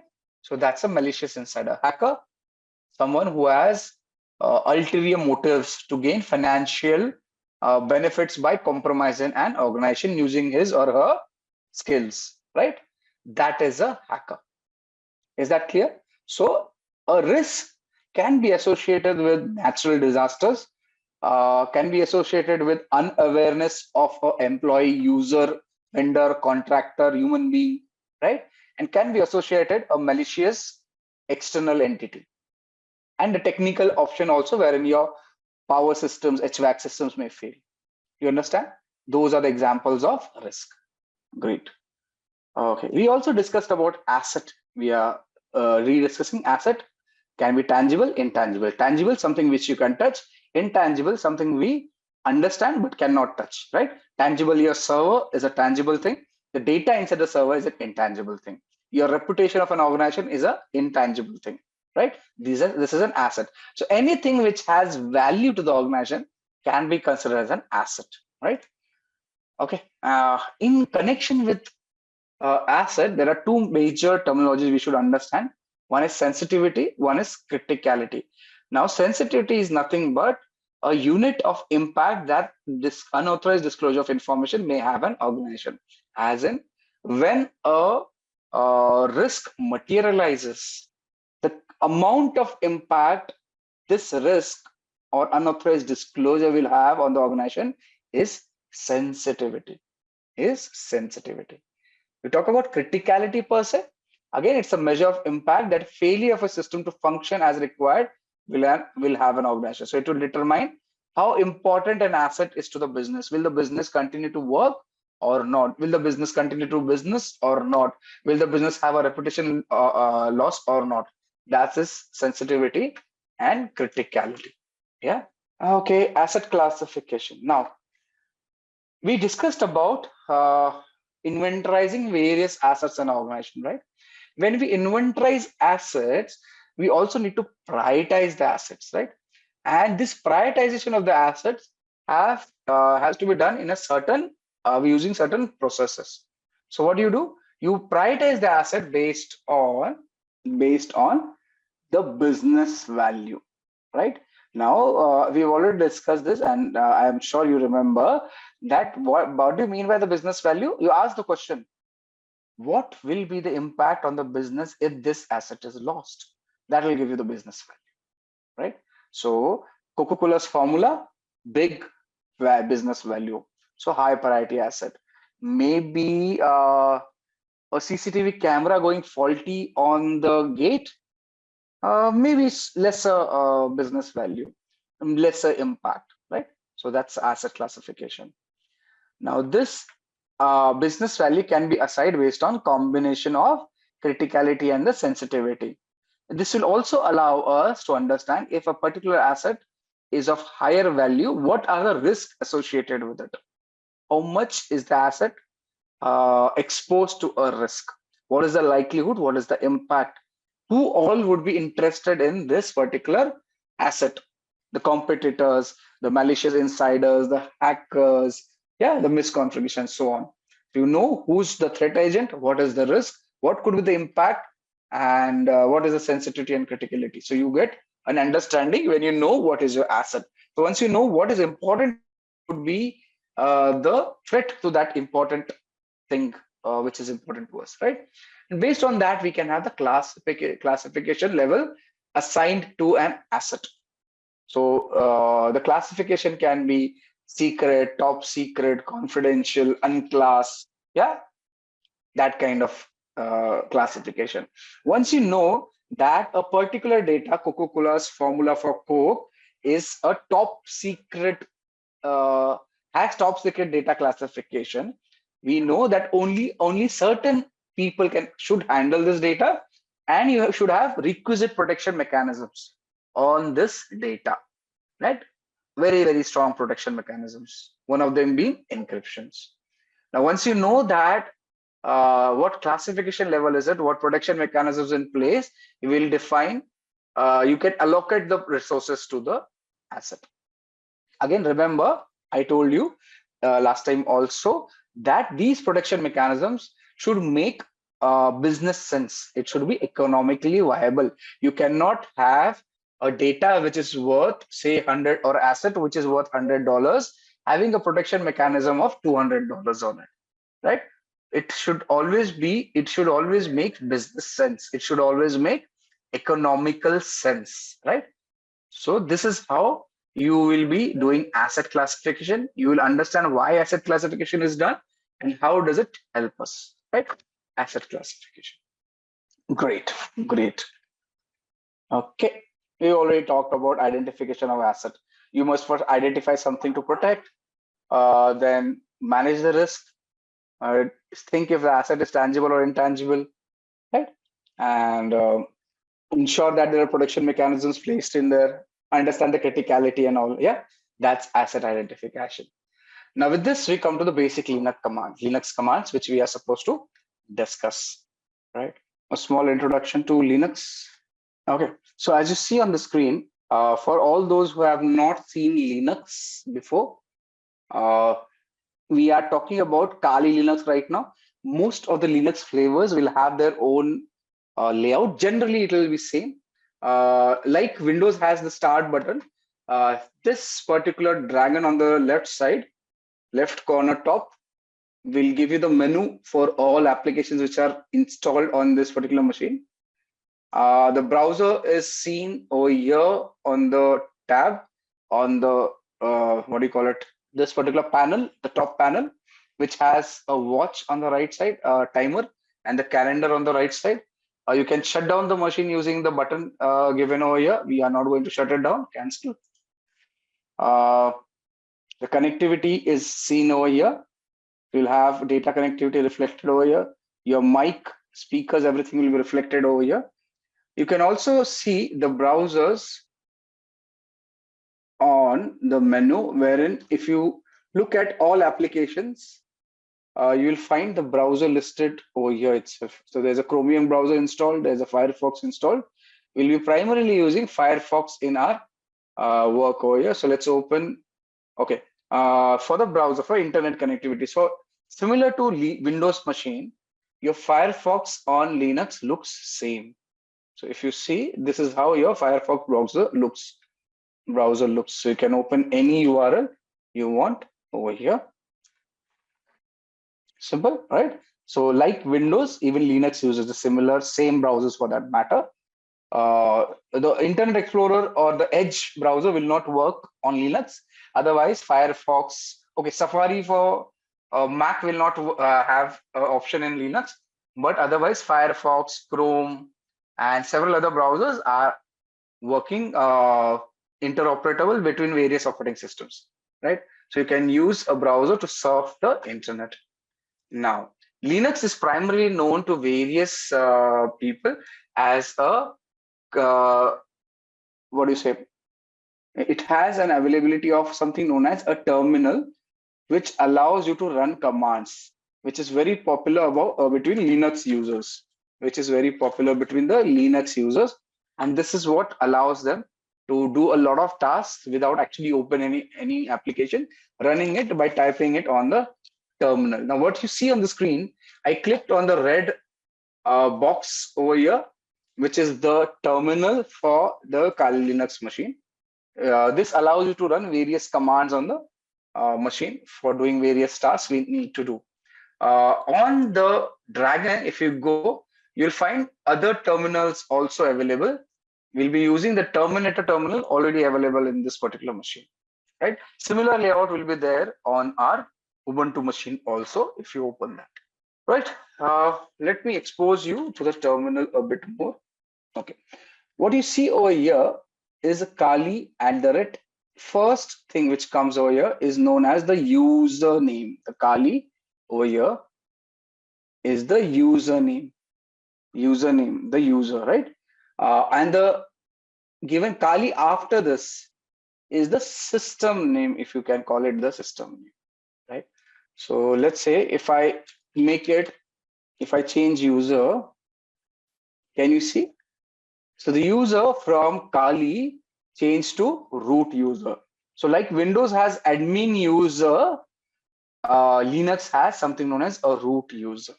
We are a root user on a Kali system. Yeah, do you get it?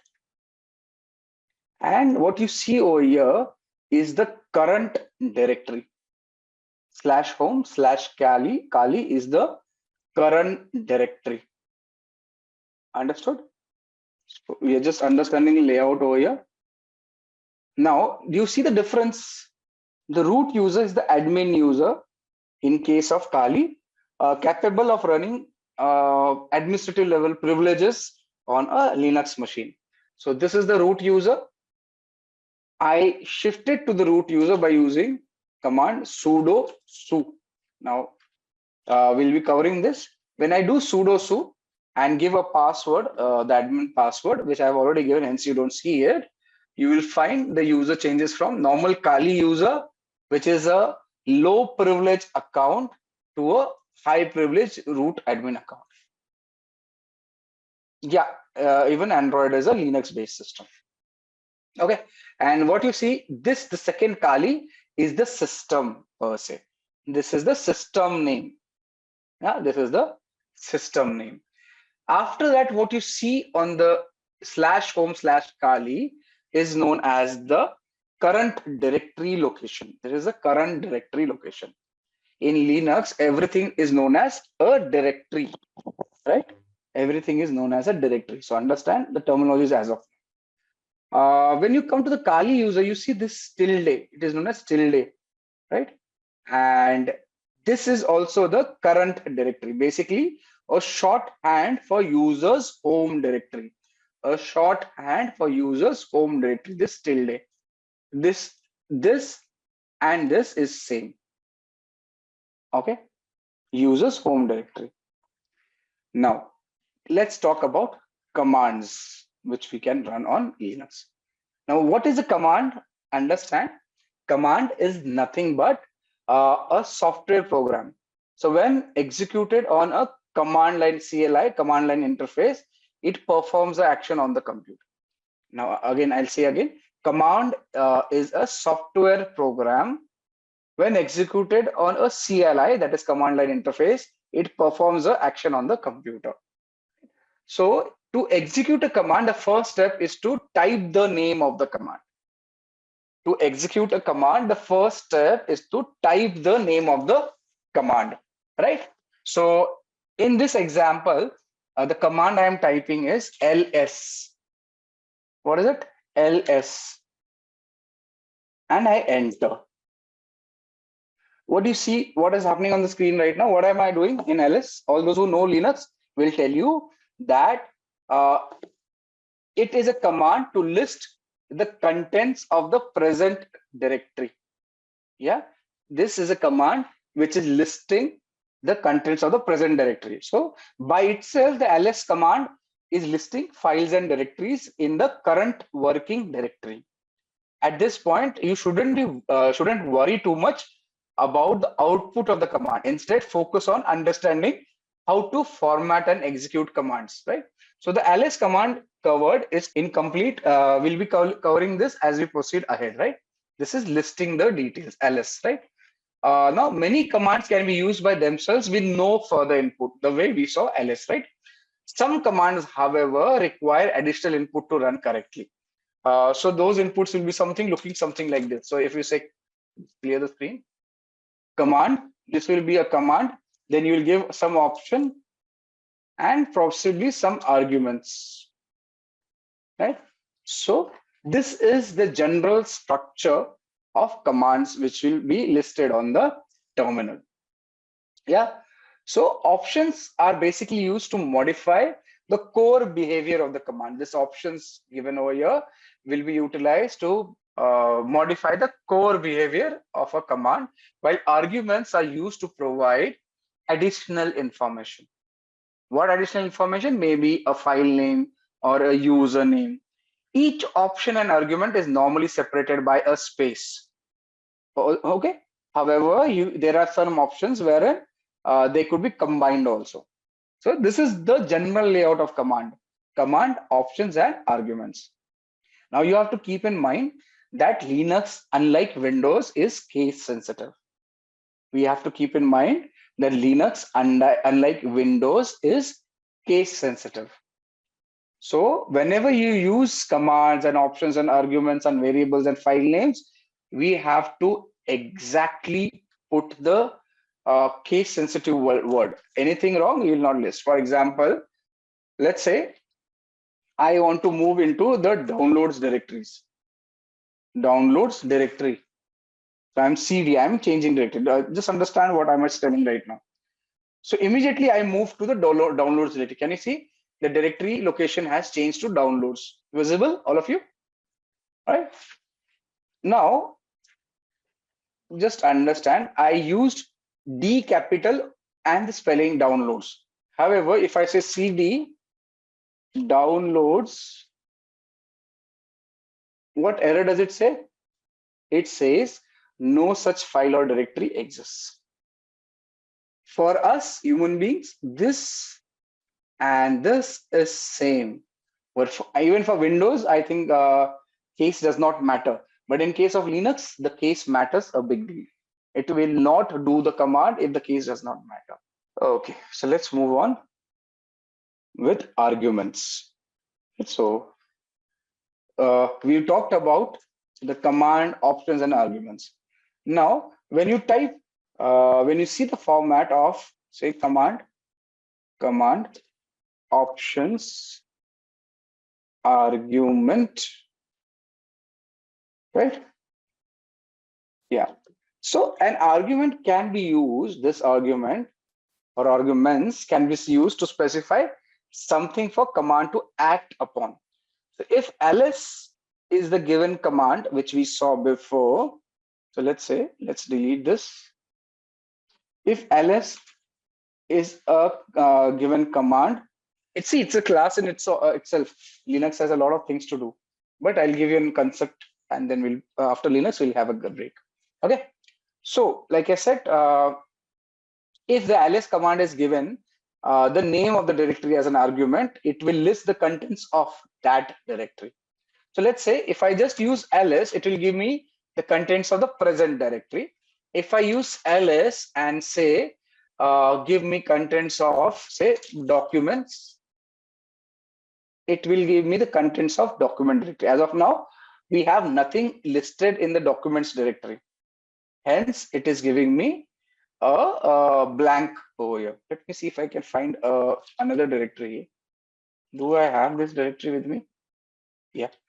So if I say ls/etc/pp, it will list out details on this directory. Now, as of now, don't worry what directory I have gone into. Just understand, I have listed directory listings from another location by giving an argument of the directory name to the ls command. Yeah, this is how. Now you can also use multiple arguments to list out details. For example, we used one ls command to list out a directory. We can use the same ls command by giving another space to list out another directory. Say, let's say we use to /etc. I can use what SSH, let's say SSH. You see, two different directory listings can be visible. This is the below one is for directly SSH directory. The above one is for triple P directory, right? So I can use ls command with multiple arguments and list out contents of two different directories, right? Given as arguments over there. Understood? That's in basic the arguments which we have there, right? Now we have, when we talked about command options arguments, we have discussed about arguments. Let's talk about options. So what are the options we are talking about? This is the one we are talking: command, options, arguments. This is where we've discussed about command, we've discussed about arguments. Let's discuss about options. Let's discuss about options. Now, options can be used with commands to expand or modify the way a command behaves. Again, options can be used with commands to expand or modify the way a command behaves. For example, if you use option -l, right, for ls command, it will give long listing, providing additional information about the files that are listed. So if I just do normal ls, this is the listing, and if I do ls and -l is long listing, it will give me additional details. What are the additional details over here? The size of the file, the permissions of the file, right? So on and so forth will be given over here, right? Now you have to note that we have used a small case l over here, -l, right? That is a lowercase l. If you use what do you say? A easy way to remember this would be -l is a mnemonic for long listing, right? This is -l can be considered as a long listing. Yeah. Okay. Yeah. So we are understand it is case sensitive. Okay. Similarly, if you want to look into directories recursively, you can use R, right? ls-r. Okay. So now I'm sorry, not recursively, I stand corrected. This prints the results in a reverse alphabetical order. So if you see, if I do just ls, it is going in a descending alphabetical order, A, B, C, D, E, F, G. If you do -r, it will do a reverse way, right? It will reverse it, that ls-r. Similarly, you can do long listing by using -lr. Yeah, so file permissions, the file size, the date it was created, and it is done given in the reverse lineup, moving from N to D in this case, right? Reverse lineup. So in most cases, options can be used in conjunction with other options. So what we have done, we have combined two options, long listing and reverse listing of the files together, right? So we are given separate options together. The combination of these options will result in long listing output in reverse alphabetical order, as you see over here, right? Now, if you ask me, will the order matter? No, that is not important. That is not important in this case. Yeah. So coming back, a few more things I need to cover. Now, when you do ls-l, this by default gives you the file sizes in bytes. When you do ls-l, it is by default giving you the sizes of the file in bytes. So these are the sizes, the 404096, 40961769 are sizes of the files, which are in bytes. If you want to make it human readable, right? As in you understand the language, make it easier for humans to understand, you can use ls-lh. right? And this will give you the file size in human readable format. So 4K, 4K, 4K, 16M, 16, right? So this is what is a human readable format, right? Now options are generally single letters, as you see, dash, L, H, and all. However, sometimes there are words or phrases as well, right? Typically, older commands use single letters, while the newer commands use complete words for options, right? Single letter options are preceded by single dash.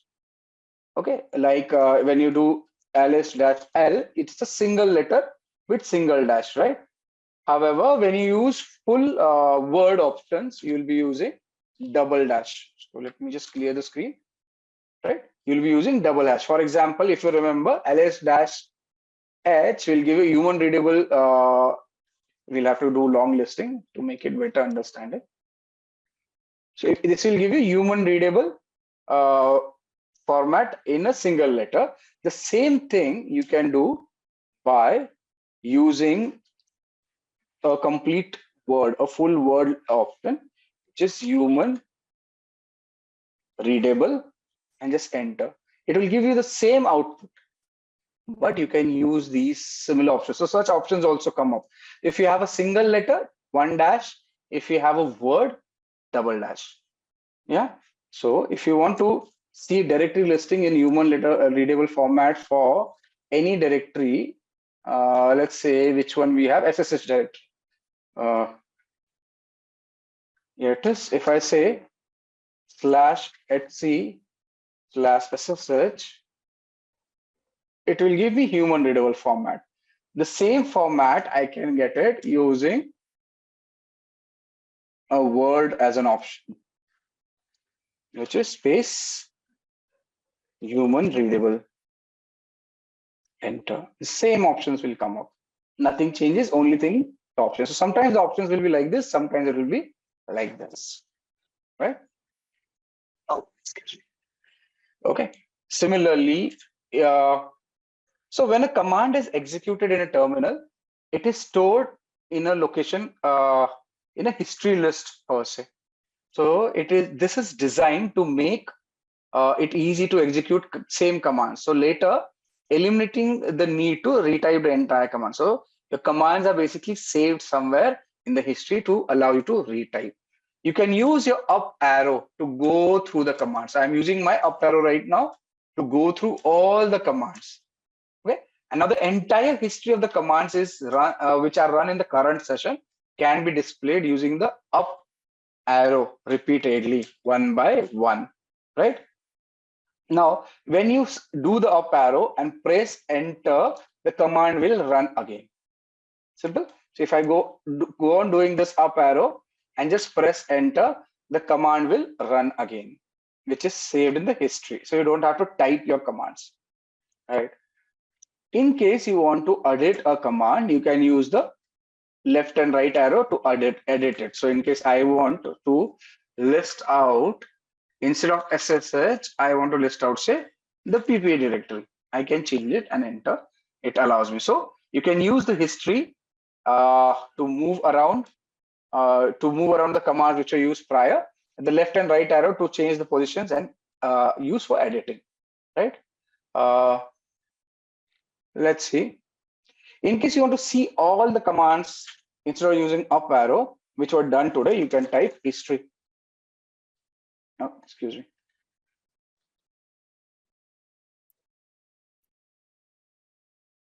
And it will list out all the commands. So we have run a total of 35 commands since the session has started. Right? Everything will be listed over here. See the history command. I gave a wrong command also visible. Yeah. Murli is telling type the command, giving space before the command, it will not show in history. Interesting. Let's try it out.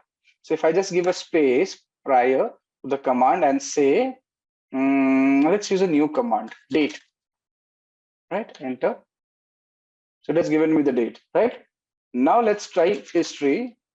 So it's an interesting thing we need to discuss. Yeah, it's not showing. Interesting, Murli. Thank you.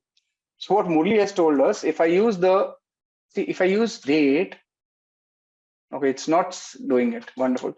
So where do you use it, Murli? This command, how does it help? So if I do date right now and do history, you will see the date is listed at the 37th command over here. However, if I add a space at the start of the command and type, let's use another command. What command should I use? Let's use nmap. Enter. And now check history. Okay, that nmap command is not there. Oh, interesting. That's interesting. Great. So I'm using Google over here to download the cheat sheet. So you can also use Google. That is easier. But okay. Yeah. So this is a 8-page document for Linux complete detail, right? So I'll share this one too for you. Cheat sheet. Close. Yeah. So the cheat sheet is uploaded. You can have a look. Not everything can work out using these cheat sheets, but you need practice. Excuse me. Right? You need to find and do practice. Okay. Now, one more important thing you should understand, something known as external commands. Now, external commands are basically binary executables stored in the directories that are searched by the shell. So if a user types ls command, then the shell searches through the directories that are listed in the path variable, right? So if a command does not behave as expected, or if a command is not accessible, that it should have been accessible, then you can, it will be extremely tedious to find this file, right, manually. So you can use a command by the name of which. Okay, you can use which. So if you want to know more about a command, another important thing, let's complete this first, which, and you can give the command name, say which ls. Okay. Oh, okay.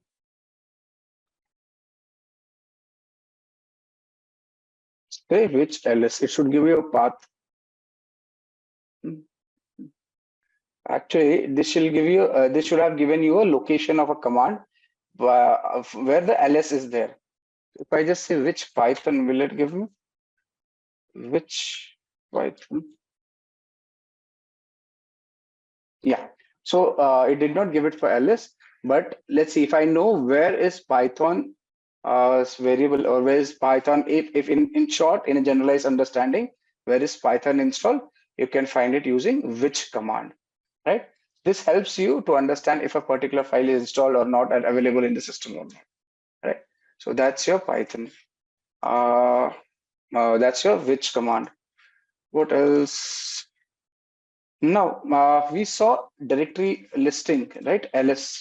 So we have discussed the initial command options arguments.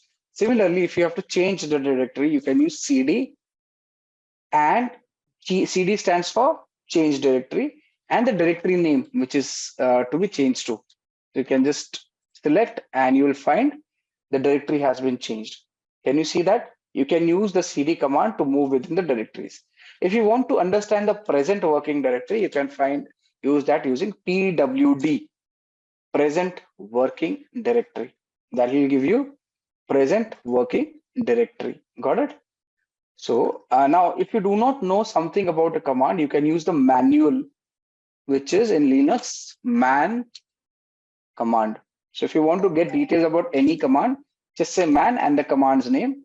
It will list out the details about the command. So it will give you, what is this ls command? It will give you list directory contents. How do you use it? Synopsis is given. It will give you description about this file and options which we can use this with this, right? So this is how man commands you. In case you do not know what is man, you can find out details using manual of the man itself. Can you see? I opened a manual for man command itself. So it is an interface to system reference manuals. What is it? It is an interface to system reference manuals, and it will give you a description of each thing which you can do with this command. The examples are given. See, I give you this example, right? Man ls displays the manual page for the item ls or the program ls. Got it? Similarly, if you say man 0.7, it will give you the manual page for macro page man in section 7. So you can find a section in a particular manual using the number itself. Got it? So that's your manual. Okay. What else? Let me see. Okay. In case you want to get help for a command, then you can use, let's say, -h as help, right? If does not exist, you can use double dash and the full word. Either of it works. Can you see? When I said -l, it did not work. -h, it did not work. When I said -help, it gave me details about this command. So one way getting detail about a command is using manual. If you want a small descriptive understanding, you can use -help, as is the case over here, to find out details about the command, right? All options, right? Okay. Now, we talked about ls, we talked about cd, we talked about pwd, present working directory. We understood where are we with respect to the location. We could change the directory. Now, a bit about the directory structure of Linux. So Linux has a particular directory system structure. So now on a Windows system, the top level directory is called My Computer. All of you are already aware of it, right? So it is the top level directory on Windows. The physical devices such as the hard drives, USB drives, the network drives show up under the My Computer option and are each assigned a drive letter, right? Such as the C drive, D drive. That is how Windows works. The directory structure which Linux has is slightly different. Let me just show you directory structure of Linux. So if I just okay, oh, excuse me. Yeah.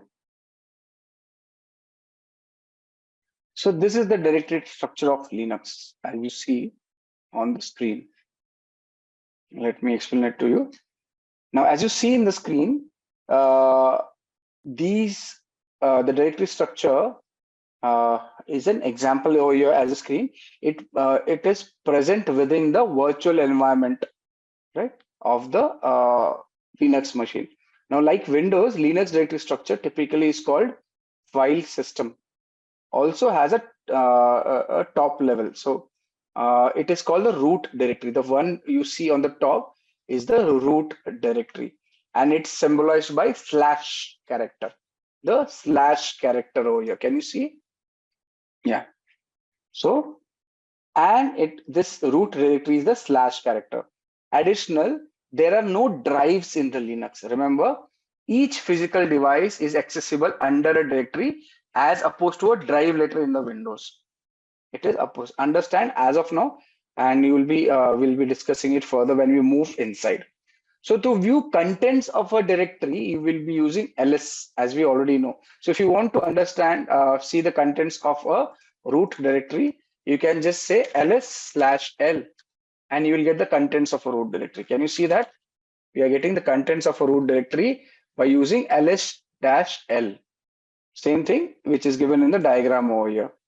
Right? I am getting this boot etc proc dev mentioned over here. So can you see boot etc? Yeah, all the directories which are in the root directory can be seen over here. Right? Where is it? Where were we? Yeah. So now we can list out the contents of the directory, of the root directory, as we saw in the path over here, right? Using the ls command. We've already done that. Now we should notice that there are many directories with descriptive names, like the /boot directory, which contains files to boot the computer. If you want to see the slash boot, you can just cd slash boot ls, and you'll find the files to boot the computer inside this directory, hence the name boot, right? So like Windows, this is the master directory boot, the my computer directory, like my computer, and you'll have the details over here, the boot directories, right? A root directory will have boot directory. Boot directory will have computers files which allow the computer to boot per se, right? Now the term home directory often confuses various people, right? Home directory often is confused by various people. Let me just come back here. Yeah. So to begin with, on most Linux distribution, there is a directory called home. Can you see this home directory over here? Right? Under the root directory, there's a home directory. Now, under this home directory, there's a directory for each user on the system. So if I just go to, let's say I go back to my root directory, I say ls, you'll find the boot directory, I'll find the home directory, right? Inside the home directory, I will find the directory for each user. As of now, this computer has only one user, hence only one directory for a user is mentioned over here. Wonderful. What I can do is, let's create a user. Let's create a user, and I'll show you. If I create a user, if I have to create a user, I can use command sudo user add, and what name should we give? Let's give AEP. Enter. So user is created. Now, like I said, in the root directory, there's a home folder. Which has, or rather, which has users of that particular computer. So if I just say home, you will, oh, it has not created. Just a sec. Why didn't it show the user? Where did we create it? It should have created the user in the root directory. I created a user, right? It did not give an error. What I did, I created a user to be listed over here. But somehow that user is not available in this directory. That's interesting. I will have to look where did I go wrong.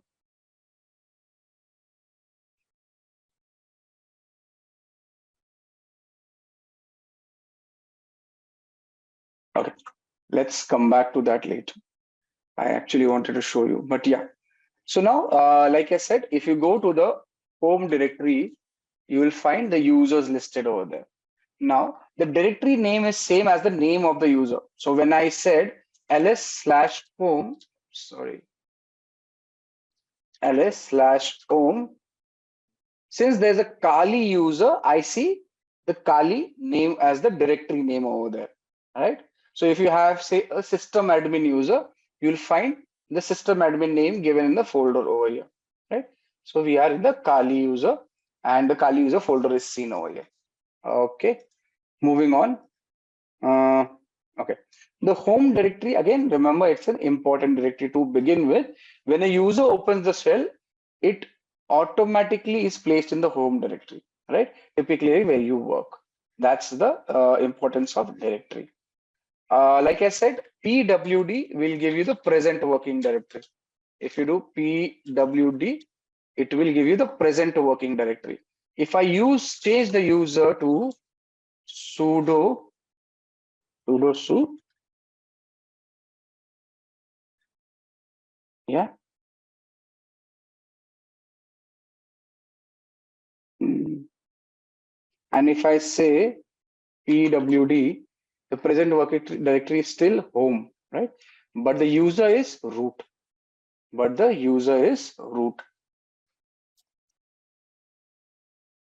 Right? So present working directory basically points to the working directory.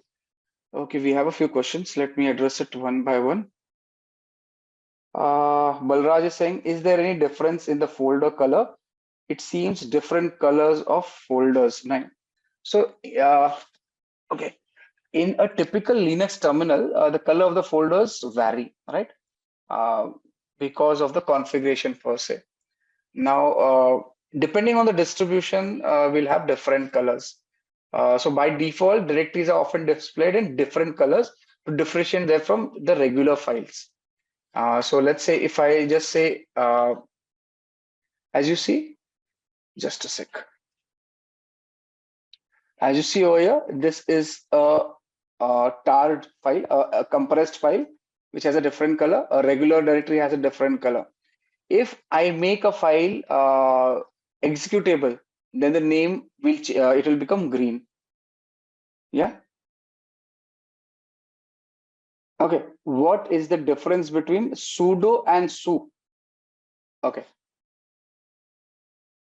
Basically, I am using the super user command, right? So sudo and su again in most Linux and operating Linux systems or Unix systems, we let's say if you want to do something in elevated privileges, right? If you want to execute some command in elevated privileges, you will use the sudo command, or in full form, it is super user do. So let me just type it for you. The sudo basically stands for, sudo. Yeah. See, sudo stands for super user do. They have not given a full form. Or have they given it? No. Now, this is basically to execute a command in a super user, and to execute a command in a elevated privilege. They use sudo. So basically, sudo allows a user to execute a command as another user, typically the root user. What is it? The root user. So when I say I am running, let's say I'm exiting this to normal user. Now, if I say want to open a particular application which requires administrative privileges, I may not be able to run it. So let's say I say net discover. So this is another command, discover. We'll use it. Does not have net discover, is it? Net discover. Okay. See, it says this is most likely caused by lack of administrative privileges associated with your user account. So then a user account is not allowed to run a command because there are privilege restrictions. However, if I just use sudo, just write sudo and net discover, it will allow me to run the command. Can you see? The command has started working. What is it? I am elevating privilege. David, does that answer your question? Sudo allows a user to execute a command typically as a super user or a root user. Got it? If you say what is su, just this. So I can tell you man su. Does it give me? Yeah. So what is su? Run a command with substitute user and group ID. So now basically SU stands for switch user. If you can use the full form, SU stands for switch user. Sudo stands for super user do, right? Now this SU allows a user to become another user. Typically, again, you can change it to administrator or some other user person. Got it? Yeah, wonderful. If it's about terminals and you're working on a terminal on a Linux, use manual command or help command to get more details. It will be much more easier. So if I say nmap, I can use manual of nmap to give me details. Nmap is a tool which is a network scanner we'll be using. Wait for it. Yeah. So this is nmap. I press Q, I can quit it. Similarly, I can use nmap-h for help. Yes, all commands can be tested in the lab. I am doing it in the Simplilearn lab.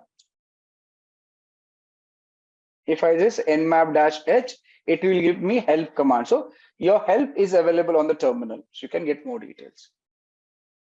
Can we change the password of the user account in the lab using commands? Maybe you will not have the permission. If the lab vendor is smart enough, which he is, because I know him, he will not allow you to change the password of the lab user. Okay, should not actually. You can try it out. Okay, but there's no guarantee. I would not recommend it. You can play around with your own machines with respect to credentials. However, it is not recommended that you do it over here. Okay, wonderful. Right, where were we? Right, so moving on.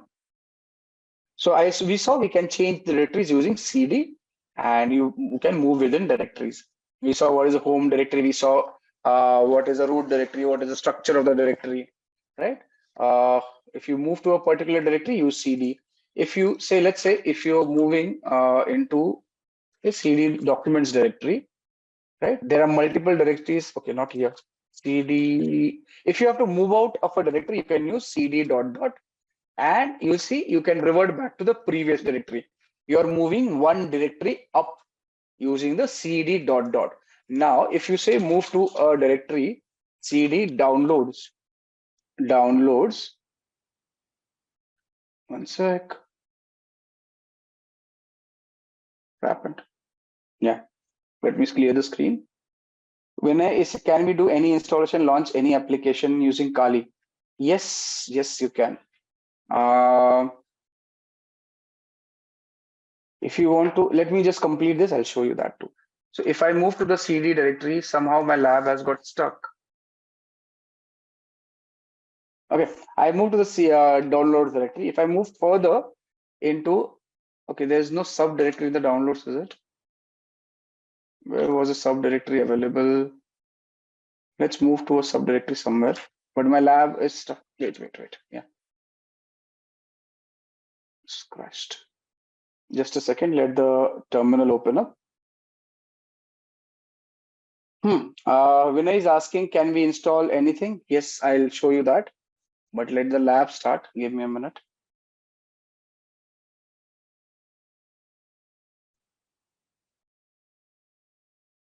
Okay. Here's the lab. Okay, the terminal is open. I do not want another one. Let's clear the screen. Yeah. So do I have any other directory in downloads? No. Let's see if we have something in the home directory. Documents do not have anything. Okay, let's create one. That will be easy. So if I move into a directory, I want to create a directory. I can use command make dir. Sorry, mkdir, make dir, and I can make a folder AEP. Right. So that's how I create a directory inside a directory. Right, AEP. I can move into the directory like this, AEP. As you see, I am inside the directory. I can list out the contents of the directory if anything is present over there. See, nothing in the directory. If I want to create a file, I can use a command touch to create a file, AEP dot text. Enter. Now, what is that created? It has created a blank page, blank document, AEP.text. As you see, the size of this page is 0 because nothing is inside. Right. Now, there are 2-3 ways of creating the file. One is what I showed you. Other one is you can use Nano, which is an editor, to create a file or change a file. So we'll create AEP1.text using Nano. Enter.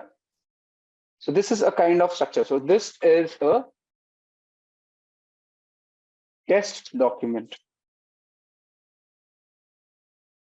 This is a test document, right? I can say Control X and Y for saving the document and enter, right? Control X, Y, enter. Now, if I say, if I list out details, ls-l, I will find 2 files listed over here. One with 25 bytes of data, one with 0 bytes. One was created with touch, other was created with Nano. Similar to Nano, there are other editors which can be utilized. One of the few famous one is Vim. So you can use Vim to just edit the AEP file. right? So I'm editing. So this is another editor which allows you to edit the file, but it is certain there is particular method in which you can edit the file. If I want to enter something in this vim command, I say I for insert. I have to type insert. As soon as I type insert, you'll see an insert prompt is given over here. Now I can type over here. This is a test file, right? And we can add to. How do I save it? I type, press escape on the keyboard, right? You see the insert prompt is gone. Then do colon, just type colon, W for write and Q for quit. Enter. I will write the changes and quit. Now if I say ls-l, enter, you will find that the 22 byte worth data is created in the previous file. The time of change and everything is visible over here. Seen all of you? Clear?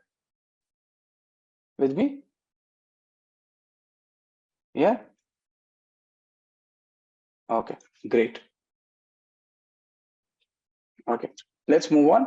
Now, another way of, can you repeat this again? Which one? The Vim one? Okay, Arvind is telling me if I use X, it will directly do everything. Okay, we'll try that. So if I say Vim and the file name, so Sai, and I enter, this is the file I see. I can make changes to the file. Let's say I delete these two and type new alphabet. Sorry, I have to press I for insert. Once I insert, I can type anything I want to, right? Now, in order to save the file, there are two options. One was escape. I say colon, W for write, Q for quit. Another option our friend Arvind has given, wherein I can use colon and X to exit. Let's see if it works. Yeah, I have exited. Let's look if the change has been incorporated in our file. So cat aep.text. You see, so Vim, you open the Vim file, then you press I for insert, make changes as per requirement, and then you can use colon and X to save and exit. I used to use colon and WQ, right? Both of them are same. Yeah. Okay, understood, right? Okay, great. We have a question from David. David is asking, does Linux have something like batch files in Windows? Okay, yes, Linux has a similar concept to Windows batch files, .bat files, if you call it, and they are known as shell scripts. Yeah, David, they are known as, let me just exit this.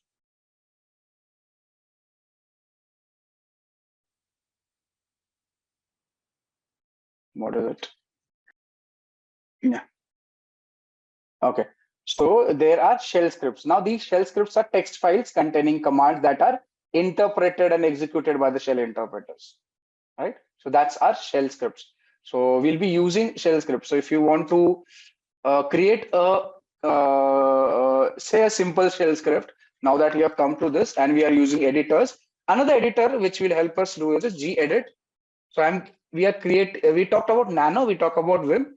Another text-based editor is gedit. Do we have gedit in this? Well, let's see, we'll have to install. So in case gedit, I say, and I don't have this file, I say enter, Linux will tell me that the file does not exist and we can install it. Now, this is the question when somebody was asking that, can I install applications? Yes, you can use sudo apt install and the application which is to be installed, gedit in this case. Let's install this application and I can install it.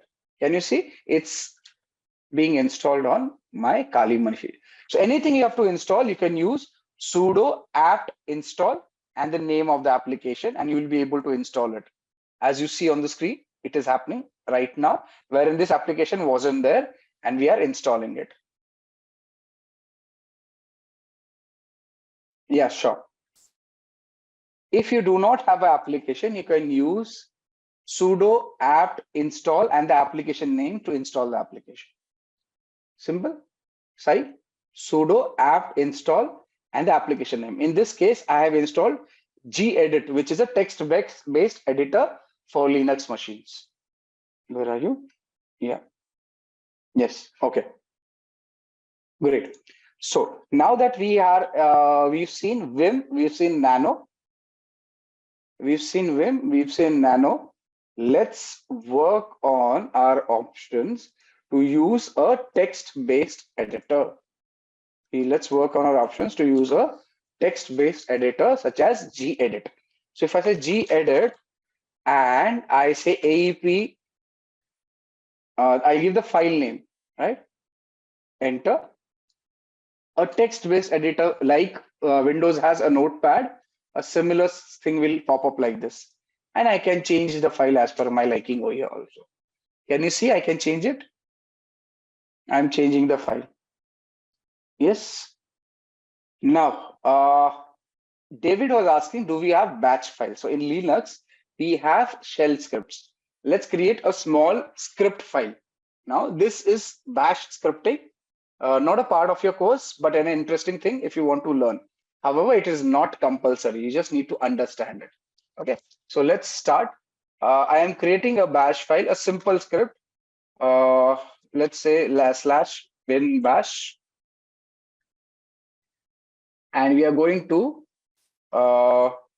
echo or print out on the screen.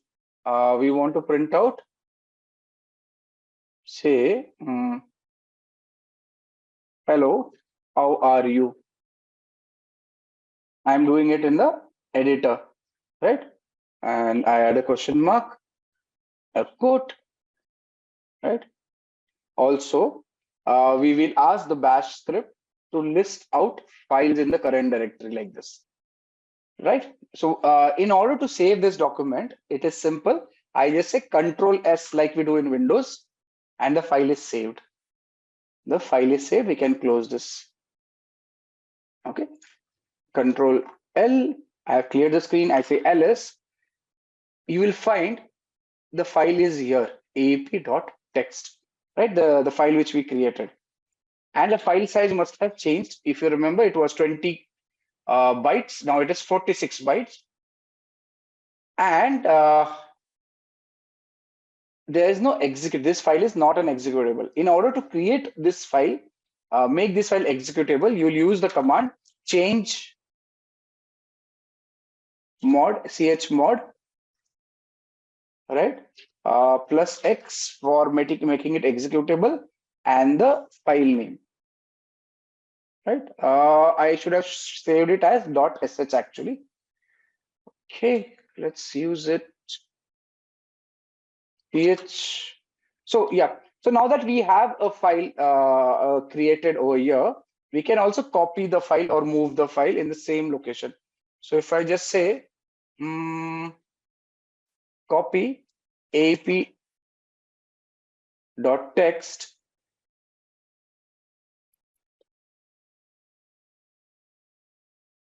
come on, yeah, as ap.sh in the present location. Can I do that? Yes, all people who know Linux. Can I change the name of the file in the present location? Yeah. If there's an error, Linux will give you a warning. If the operation is done, the Linux will not give a warning. If you want to look at it, sorry, ls-l, you see, I created a file of same size and name with a different extension. So aap.text was a file. I have copied it as aap.sh, which is a shell script file. Do you understand? I copied a file using CP. CP is copying a file. Now this aep.ch can be given executing privileges that we can execute this file by using chmod plus X, and I say aap.sh. All right, I am making a shell file. Enter. You see, it has given no errors. That means it has worked. So if I now do ls-l, can you see the file color has changed? Can you see? What was the file color before? It was a white color. Now it has become green color. That signifies the file is now executable. Do you understand that? That signifies the file is now executable. Yeah, David, your batch file, we have created a shell file over here. Okay. So in your journey as a ethical hacker, as a penetration tester, you may have to make files executable. You will be doing it using such kind of commands, change mode, chmod commands. Got it? Now, if you want to run this file, you can just use /aap. So you have to run a command, just dot is present working directory, and you want to run the this file in the present working directory. So dot is the present working directory, present location, and the name of the file to run. And we have made it executable. As soon as I say enter, it should give us the command. What it is saying? Hello, how are you? And it is listing the contents of the present directory. Can you see that? What we've done? So we have progressively moved from creating a directory to creating a file to creating a shell using various editors, then making the shell file executable, a batch file executable, and then running the file on the terminal, getting an output on the screen. Is that clear, all of you? This is something you need to redo when you practice. It is important that you redo this. Okay, great. So, and thanks, David, for getting it to my notice. This is something which is should be known to us, right? Thank you. So let's see a few questions. Yashodeep says, what is root terminal and terminal? Okay, Yashodeep, in context of Linux, a terminal is a program that provides text-based interface, what you see on the screen, to interact with the operating system. Well, okay, it is giving you a text-based text-based interface to interact with the operating system. While a root terminal is a terminal session that runs with super user privileges. Now, do you understand? Terminal gives you interface. Root terminal will give you super user privileges, and same thing can be done with your privileges. Yeah. Okay. Okay. Zareen, it will be the same. The commands will stay the same. Nothing changes. Ubuntu is a Debian-based operating system. Kali Linux is also a Debian-based operating system. So all these commands in exact same format will work in Ubuntu also. Yeah. Okay, great. Okay. So next question. So we have a question from Kaushal, which is from where the Linux find the application. Now, in case of Linux, there's something known as official package repositories, right? So no, most Linux distributions have official software repositories or storage mechanisms where users can find and install the application. When you used, just let me clear the screen. When you use apt, right? That is advanced package tool.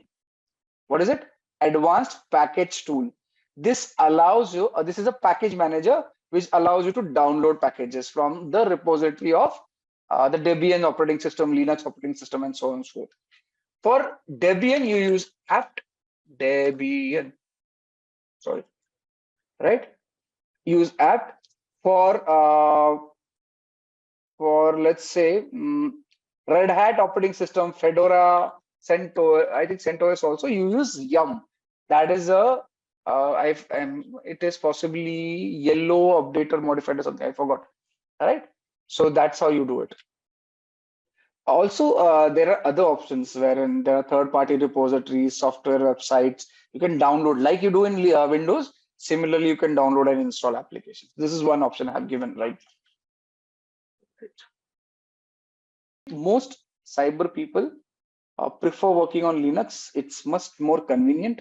Lesser issues come up. At least I prefer, and I've seen 90% of people who I work with I'll prefer using Linux. Yeah. Okay. Okay. Again, another question from Kaushal. Does the syntax matter while searching the application? Yes. If you remember, I told you Linux is case sensitive. So you have to ensure that case is correct. So if you're looking for Firefox, let's say now this machine has Firefox. I want to open Firefox. I just type Firefox like this, and it will open Firefox. But if I don't get the case correct, it will not open the application. Simple as that. Can you see?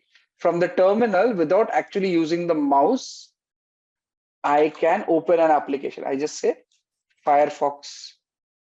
I'll tell you something interesting I'm doing over here. Can you see? I just changed the case, the first case, F, and Firefox did not open. If I say Firefox without with the right case and I enter, it will open Firefox. Got it? So you can search and open applications from the terminal. So if I want to open up, say, burp suite, I can type burp tab and enter. It will open. This is a proxy which we'll be using subsequently. So you can open applications directly from terminal by running a command. You don't have to use mouse and mouse as such, right? So today we will start our tutorial with an example. Imagine a world where every 39 seconds a cyber attack occurs, affecting businesses, governments, and individuals alike. And in a digital age where data is the new gold, cybersecurity has become one of the most critical fields to master.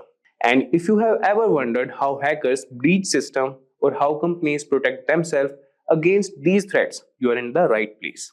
In this video, we are going to take you on a journey into the fascinating world of cybersecurity. We will break down the steps you need to learn cybersecurity, from building a strong foundation in networking and programming to mastering advanced techniques like ethical hacking and threat analysis. We'll also share some of the best resources and certifications that can propel your career forward. And this video will provide you with a clear roadmap for you. So get ready to unlock the secrets of cybersecurity and start your journey towards becoming a digital defender. So here first we will start with the essential skills for an ethical hacker, or when you will learn cybersecurity, what skills you will need. So here we'll see the list, and the number one is strong understanding of networking. So ethical hackers or cybersecurity professionals need to have understanding of networking protocols, how data travels across networks, and the vulnerabilities associated with different network configurations. Then comes programming and scripting. So proficiency in programming languages like Python, C, C++, and scripting languages is crucial for writing custom exploits and tools. And then comes cybersecurity fundamentals. A solid grasp of basic cybersecurity concepts, including threats, vulnerabilities, risk management, and security principles, is fundamental. And then comes operating system. Familiarity with various operating systems, including Windows, Linux, and Unix, is essential for understanding their vulnerabilities and security configurations. And then comes web application security. So knowledge of web technologies, that is web application vulnerabilities such as SQL injection, cross-site scripting, and security best practices for web development. And then comes penetration testing tools.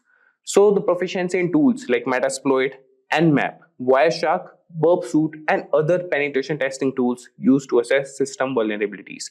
So these tools you should have hands-on, and these are the skills that a cybersecurity professional must possess.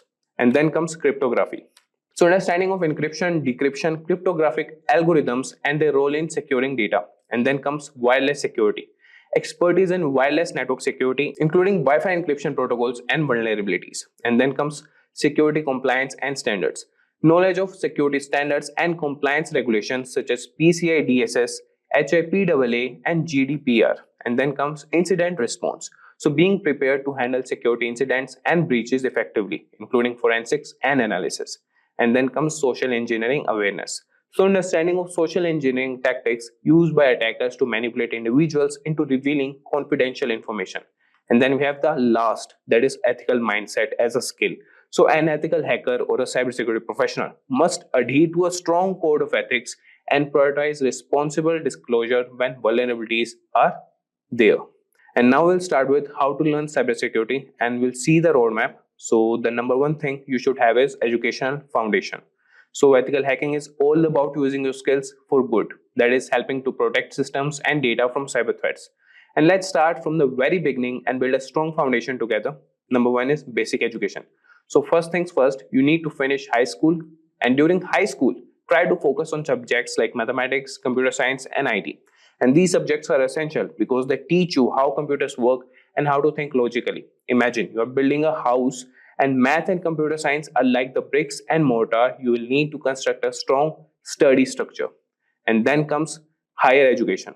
So after high school, consider pursuing a degree in computer science, information technology, or cybersecurity. Now you might be wondering, do I really need a degree? Well, a degree can definitely help. It gives you a solid foundation and is often preferred by employers. However, it's not the way to become an ethical hacker. And if you're passionate and committed, you can learn the necessary skills on your own. And many successful hackers or cybersecurity professionals have taken this self-taught route. And remember, it's not just about the degree, it's about the skills and knowledge you gain along the way. And employers are looking for people who can solve problems and think creatively, whether they have a degree or not. Now that you have covered the educational basics, let's move on to the exciting part, that is developing the essential technical skills you will need. And this is where you will start to build your hacker toolkit with essential skills and ready to gear up with some serious learning. So let's dive in. And here you'll see developing essential skills. Number one is programming. And if I tell you why it's important, so programming is like learning a new language, but for communicating with computers. So why it's important? And now we'll see what to learn. So start with Python because it's beginner friendly and powerful. Then pick up C and C++ for understanding low-level operations, and JavaScript for web-based hacking. And then we'll see how to practice. So write small scripts, automate tasks, and eventually build your own hacking tools. And after that comes networking. So let's see why it's important. So networks are like the roads connecting all computers. And understanding networking is crucial because it's where most hacking happens. But to learn for this, so learn about IP addresses, subnets, protocols like TCP/IP, and how data travels across networks, and how to practice. So set up your own network lab at home using virtual machines and experiment with different networking setups. Now coming to operating systems with the essential skills only. And the first thing we'll see is why it's important. So most hacking tools are designed for specific operating systems, especially Linux. And then comes what to learn. So get comfortable with Linux, that is distros like Kali Linux that are designed for security tasks, and understand the basics of Windows and Mac OS. And then comes how to practice. So use Linux as your main OS and play around with terminal commands and understand file system structures. And then we have security concepts. And we'll see the first thing, that is why it's important. So security concepts are like the rules of the game. Knowing them helps you understand how to break and fix things. And then we have what to learn. So focus on encryption, that is how data is protected, firewalls, how to defend networks, VPNs, how to secure connections, and IDS, how to detect intrusions. And let's see how to practice them. So implement these security measures in your own systems and try to bypass them to see how they work. So these are the core skills that form the backbone of an ethical hacker's knowledge or a cybersecurity professional knowledge. And it's not just about learning them, but practicing and applying them in the real world scenarios. Great. You have built a solid educational foundation if you are following this and developed essential skills. Now let's talk about certifications. And certifications are like badges of honor that show you have got the knowledge and skills to be an ethical hacker. And they can open doors to job opportunities and validate your expertise. So now we'll talk about some of the key certifications that you can consider. So number one is CEH, that is Certified Ethical Hacker. And talking about why it's important. So the CEH is one of the most recognized certifications in the ethical hacking world. It covers the fundamentals of ethical hacking and teaches you the mindset and tools hackers use. And now we'll see what it demonstrates. So by earning this certification, you show that you understand the core principles of ethical hacking, including how to scan, test, and hack systems, and how to get it or achieve it. So you can study the CEH curriculum, which includes topics like footprinting, scanning, enumeration, and system hacking. Then pass the CEH exams to get certified. Now coming to the next certification, that is CompTIA Security Plus. And first we will see why it's important. So Security Plus is a great starting point for a career in cybersecurity. It covers a wide range of security topics from network security to risk management. And if I tell you what it demonstrates, so this certification proves you have the foundational knowledge required for any cybersecurity role. And it's often a stepping stone to more advanced certifications. And how to get it? So prepare by studying the CompTIA Security Plus material, focusing on key areas like threats, attacks, vulnerabilities, and security architecture. You can pass the Security Plus exam to earn your certification. Now coming to the next certification, that is OSCP. or offensive security certified professional. First thing we'll note about it is why it's important. So OSCP is known for its hands-on practical approach, and it's highly respected in the industry because it requires you to actually perform hacking techniques in a controlled environment. And if I tell you what it demonstrates, so earning the OSCP shows you can identify, exploit, and document vulnerabilities in various systems, and it's proof of your practical hacking skills. And if I tell you how to get it, so you can complete the offensive securities penetration testing with Kali Linux course, and then pass the rigorous OSCP exam, which involves a 24-hour hacking challenge. So this is all about OSCP. Now moving to the next certification, that is CISSP. So first thing is why it's important. So CISSP is an advanced certification aimed to those looking to move into higher level security roles like management or architecture.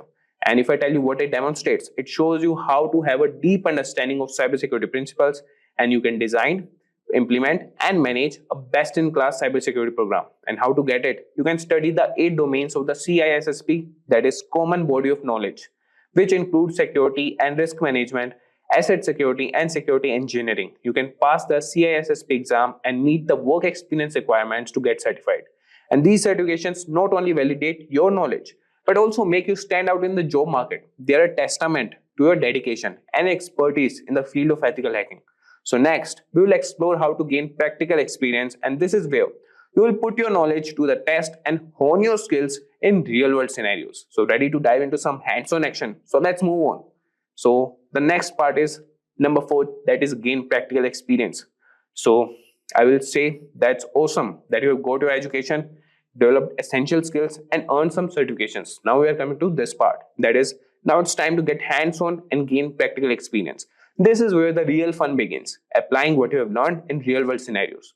Number 1 is labs and simulations. So labs and simulations provide a safe environment to practice hacking skills without the risk of breaking any laws. They allow you to experiment and learn from your mistakes. So you could use the platforms like Hack the Box, Try Hack Me, and Cybersec Labs that are fantastic resources. And these resources offer a variety of challenges and scenarios that mimic real-world systems and networks. So internships and entry-level positions provide real-world experience and a chance to apply your skills in a professional setting. They also help you build a network of industry contacts. You can seek out internships or jobs in IT, network administration, or cybersecurity. So these roles will give you hands-on experience with the systems and technologies you will be protecting as an ethical hacker. You can check job boards, company websites, and LinkedIn for openings. And don't be afraid to reach out to companies directly to inquire about internship opportunities. You can tailor your resume to highlight your skills and certifications, and be prepared to discuss your hands-on experience from labs and simulations. And after that comes the bug bounty programs. So bug bounty programs are an essential or excellent way to test your skills in the real world scenario. Companies offer these programs to identify security vulnerabilities in their systems, and they reward you for finding and reporting these issues. So platforms like HackerOne and Bugcrowd connect ethical hackers with companies offering bug bounties. And these platforms provide a legal and structured way to test your skills. And you can create profiles on HackerOne and Bugcrowd. And you can start by reading through the rules and scope of each program to understand what's allowed. And you can begin with lower risk programs and gradually move to more complex ones. As you find and report vulnerabilities, you will gain recognition and potentially earn money for your findings. And after that, we have practical experience that is invaluable, and it's where theory meets reality. And by practicing in labs, gaining real-world experience through internships, and participating in bug bounty programs, you will hone your skills and build a strong portfolio. And after that comes stay updated. So cybersecurity is a rapidly evolving field, and staying updated is crucial for maintaining your edge. And here's how you can keep your knowledge fresh. Number 1 is continuous learning. So the landscape of cybersecurity is always changing with new threats and technologies. And you can keep up with the latest news, blogs, and forums. And great resources like Krebs on security, dark reading, and the Reddit NetSec community. So make it a habit to read articles and participate in discussions regularly. And you can also subscribe to newsletters and follow key influencers in the cybersecurity space. And then we have conferences and workshops. So these events are excellent for networking and learning about the latest trends and techniques. And key conferences like DEFCON, Black Hat, and RSA conference are must-attend events for ethical hackers. And you can attend these events either in person or virtually, and you can take advantage of workshops, seminars, and networking opportunities to connect with other professionals. And then we have online courses. Continuous education helps you keep your skills sharp and up to date. And platforms like Coursera, Udemy, and CyberReady offers a wide range of courses on various cybersecurity topics, and you can enroll in courses that cover new tools, techniques, and concepts. And I have already mentioned a course with Simplilearn that is proven and technically guaranteed. So you can regularly update your skills and knowledge through these platforms. Now coming to sixth point, that is join the community. So being part of the cybersecurity community is invaluable for your career growth. And here's how you can get involved. Number one is networking. So networking with other professionals can provide valuable insights, support, and job opportunities. And the professional organizations like the Information Systems Security Association, ISSA, and the EC Council are great places to start. You can attend meetings, join discussion groups, and participate in events. And building a strong network can open doors to new opportunities and collaborations. And then we have mentorship. So a mentor can guide you, share resources, and help you navigate your career path. You can look for experienced ethical hackers who are willing to mentor you. You can reach out through professional networks, conferences, or online communities. And having a mentor can provide you with personalized advice and support. And now we'll see the companies hiring ethical hackers. So there are many companies across various industries. Those are looking for skilled ethical hackers. And some prominent employers include tech giants like Amazon, Accenture, Google, Apple, Intel, Microsoft, and Facebook. And cybersecurity firms like FireEye, Palo Alto Networks, and CrowdStrike. They're consulting firms. And then we have Deloitte, PwC, and KPMG. And then we have financial institutions like JP Morgan Chase and Bank of America. And we have also telecommunication companies like Verizon and AT&T, healthcare organizations like United Health Group, and government agencies like the NSA and FBI. So job roles for ethical hackers. And those penetration testers conduct simulated attacks to find vulnerabilities. Then we have cybersecurity analysts. They monitor and analyze security systems. Then we have security consultant. They advise organizations on best security practices. Then we have security engineer. They develop and maintain security systems. And then we have incident responder. So investigating and responding to security breaches are their role. And then we have the average salaries for these. So salaries for ethical hackers vary by location and experience. So if I talk to you about in India, so entry-level positions typically earn between 4 lakhs and 6 lakhs per year, while senior roles can command between 15 lakhs and 25 lakhs per year. And in the United States, entry-level salaries range from $70,000 to $90,000 per year, but with senior positions, earning can be vary between $130,000 to $170,000 per year. Do you know, friends, that Wireshark is a powerful network protocol analyzer that helps you capture and analyze network traffic in real time? It allows you to deep dive into data packets traveling through your network, giving you insights into network performance, security, and troubleshooting. In this tutorial, we'll guide you through the basics of using Wireshark, from setting up your capture environment to interpreting the data.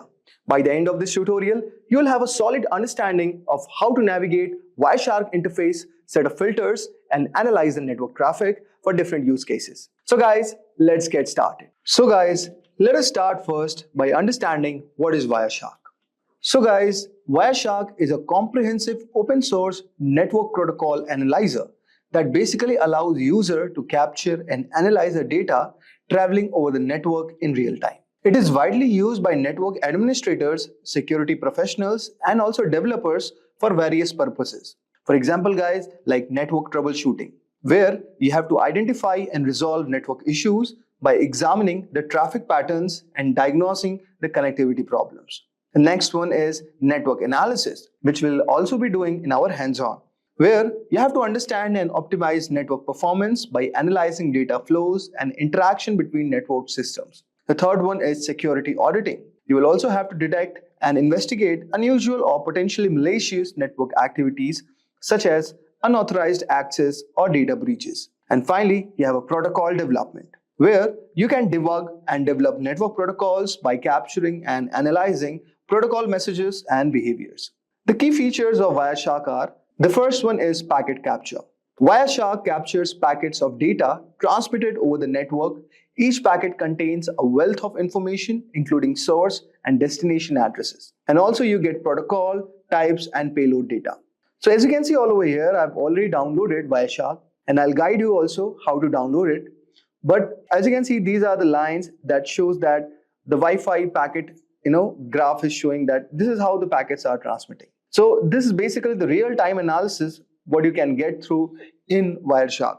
Next one is you get a detailed inspection.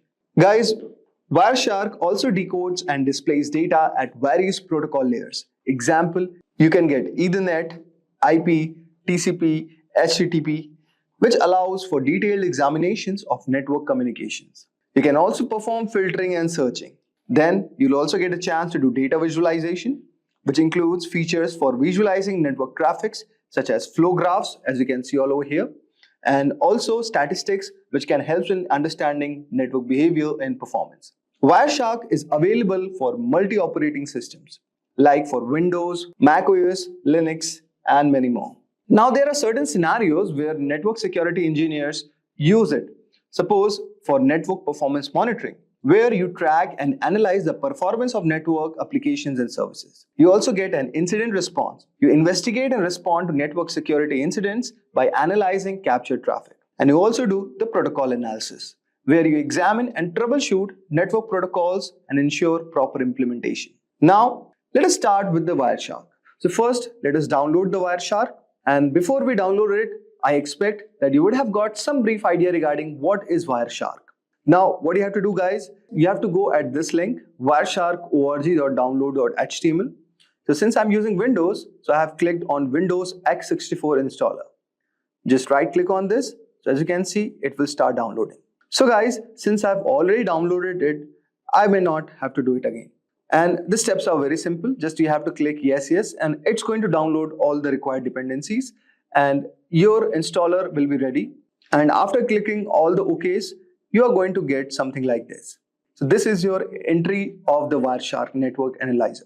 Now, so as you can see all over here, you can capture the network packets from these interfaces. So you can see local area connection 10, adapter lookup, traffic capture, Bluetooth is there, then you have the Ethernets, okay? So let us choose the Wi-Fi as a network interface, okay? And just click on this. So as you can see all over here, so many of the packets have started running up, okay? And this is a shark icon. So basically, it is doing the real-time packet capturing where you have all these things. So now, let us try to understand what is there in Wireshark. So you can see you have file. Basically, for managing files, you have open, save, export. Okay, so these kind of options are there. You can also export the TLS session keys. Okay, you can export the objects and you can do print, quit. Then here in the edit, so edit, you can modify the preferences, settings, and profiles. If you talk about view, you can adjust the layout all over here of Wireshark. If you talk about go, you can navigate through the packets all over here.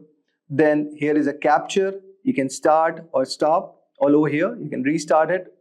Then next is analyze. So as you can see all over here, you have display filters, display filter macros, display filter expressions, and many more. Okay. Similarly, you have statistics, okay, which helps in viewing network statistics and data summaries. Here you have telephony for using these kind of protocols, okay. Then you have wireless, okay. Then you have tools all over here, firewall, ACL rules, MAC address, okay. And there you have the help icon. So this is a very basic overview of this application.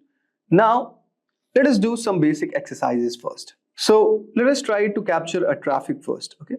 So since I've already selected our network interface as Wi-Fi, and let us restart it. So you can just go on capture and just start the restart. Okay. So this has started. Now go to your browser and just type, say, HTTP, okay, and say bin.org is the file.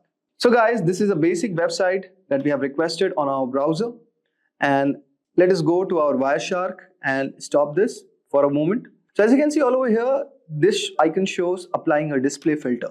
Now go all over here and type the filter, say HTTP, okay, and you can say our filtering would be done.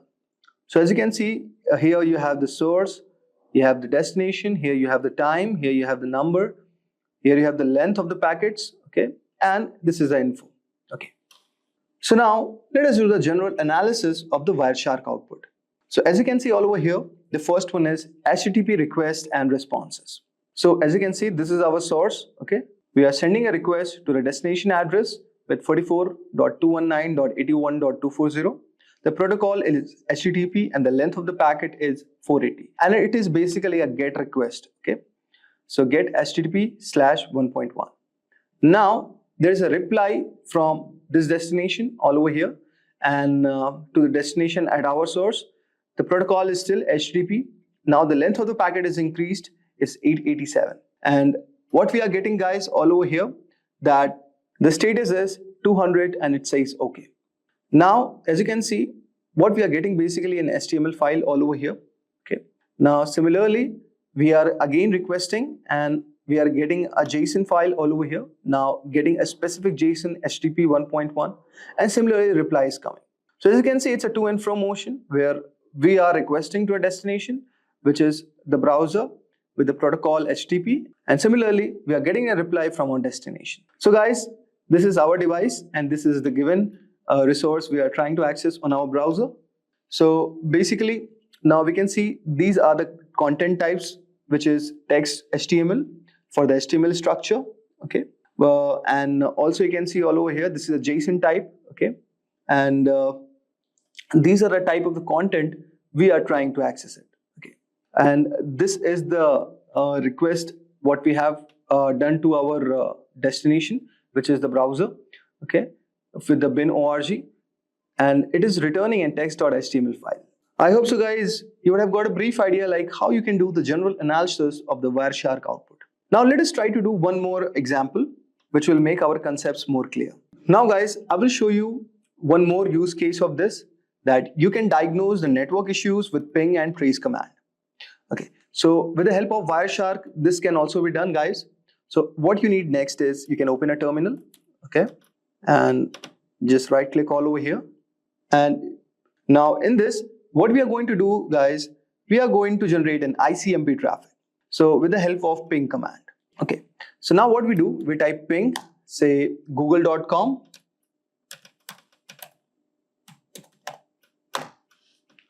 And you can see all over here, the request and reply have started. And now what we will do, guys, we will use the tracert command for tracing our packet flow.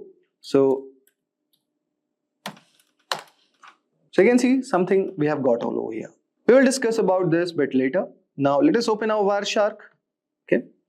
And what we'll do, guys, we will type ICMP. Okay. And just click all over here. Okay.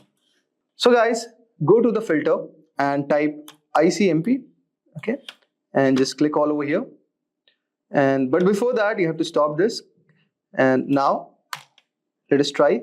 So you can see all over here that here the destination is showing unreachable, but here we are getting the reply. Okay. Now let us try to examine this protocol. Okay. So what all over here, let us try to understand first what we did in the terminal. Okay.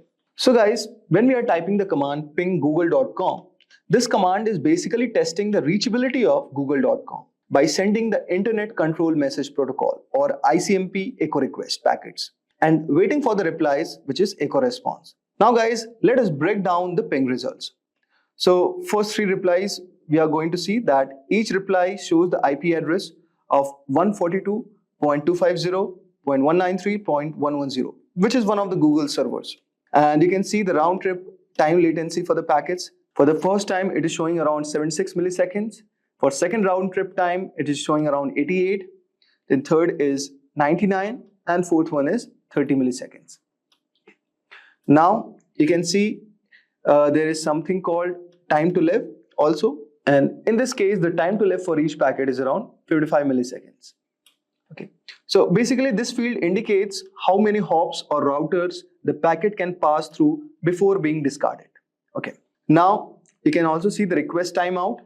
So the fourth packet is a request timeout, meaning no reply was received within this set time. And you can also see the ping statistics. So you can say here sent 4 packets, received 4 packets, and there is no loss. Okay.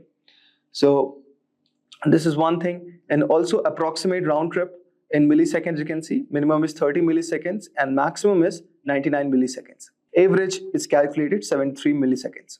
So this is statistics what we got. Now you can see all over here, we have the tracert command. Okay. So here no arguments are provided first. So let us try to understand. The D means do not resolve IP address to host names. Okay.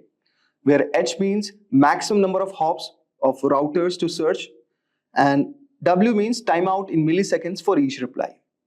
So suppose if I see tracer@google.com, so guys, this will show all the hops that the packet has to travel through reach the Google server, which will help to diagnose where the delays or issues might occur on the path. Now, you can see all over here, there are a lot of options are given. So similarly, you can read this. Now let us try to do the Wireshark analysis. So you can see all over here with our source 10.101.5.118, and we are sending the request to the Google server. And this is Internet Control Message Protocol. So you can see all over here, this is echo. This is a ping request with ID 0x001. And we can see the sequence is also given, the time to live, and we are replying in 7641 milliseconds. So this packet is basically what we are doing, guys. We are 7630 is our packet number, and this is what we are sending as a request.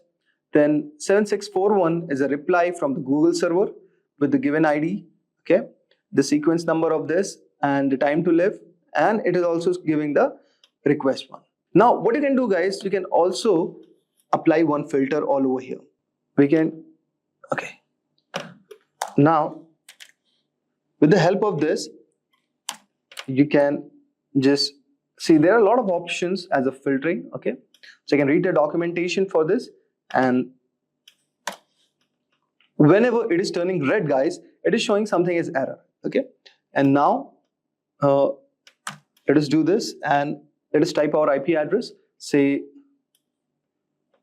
101, okay, 1.5.118. Okay, so this is also one of the way you can apply the filter. Okay, so it's going to filter out the IP address. Okay, say let's do this. So it is going to filter out our IP address, which is basically the same which is sending, because we have not given any other ping request. So guys, here what we can see, so this is kind of the analysis what we are doing basically. Okay, so guys, this was a Wireshark analysis for diagnosing the network issues with the help of ping and trace commands. And you can do a lot more other things with the help of Wireshark. Basically, these tools are used by network administrators, hackers, and also network engineers to understand the network performance, diagnose the network issues.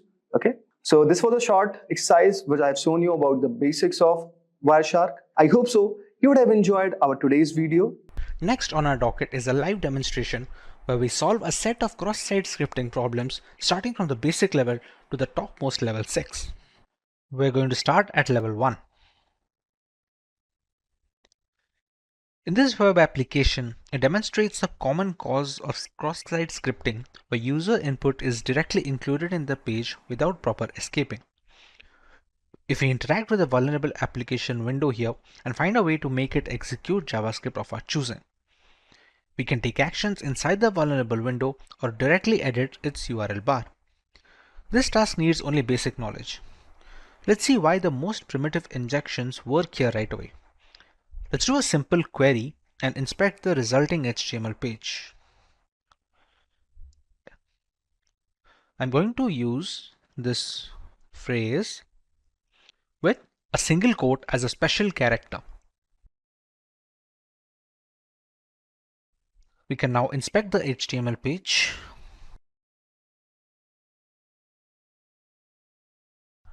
We can see here in this line, the special character single quote appears in the result over here. The provided query text is placed directly in a B tag, as in a body element.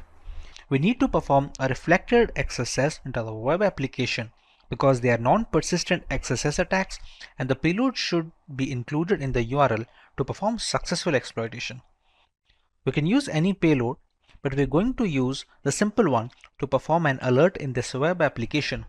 It's simple and can be shown easily.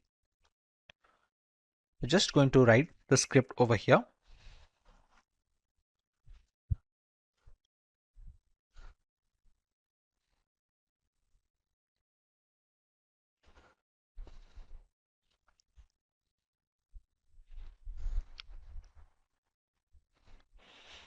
And we're going to press search.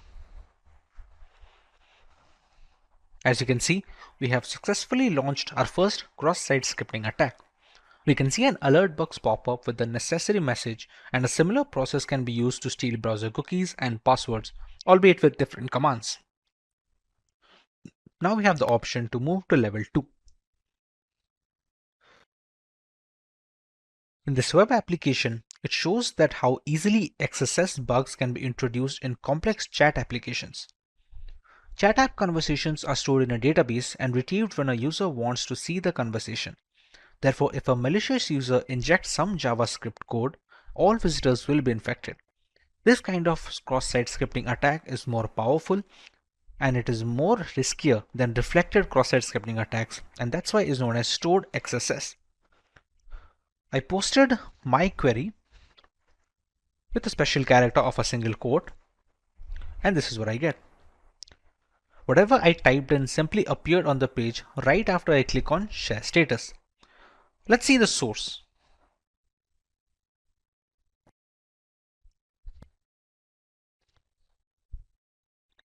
You can see here, the text I posted seems directly put inside a block quote tag.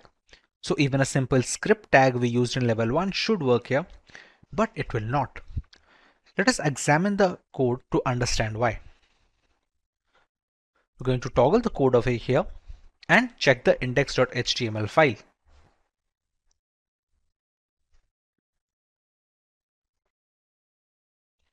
Important part is line 32.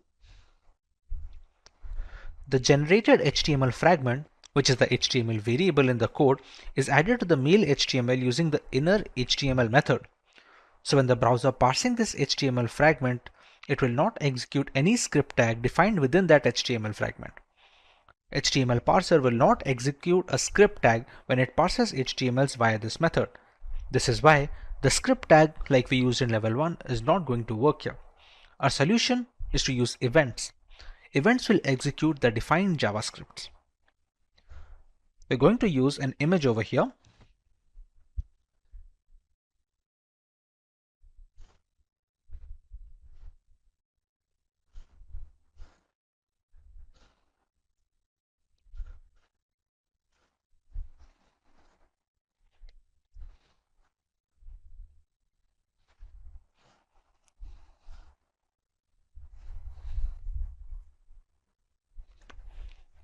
And when we press on Share Status, in the above injection, we are loading an image that doesn't exist, which causes to trigger an onError event. In onError event, it will execute our alert method. With that, we are able to beat level 2, and we can now move up to the next level in our challenge.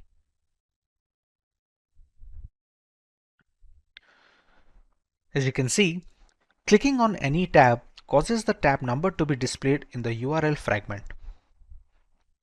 This hints that the value after the hashtag controls the behavior of the page. That is, it is an input variable. To confirm, let's analyze the code.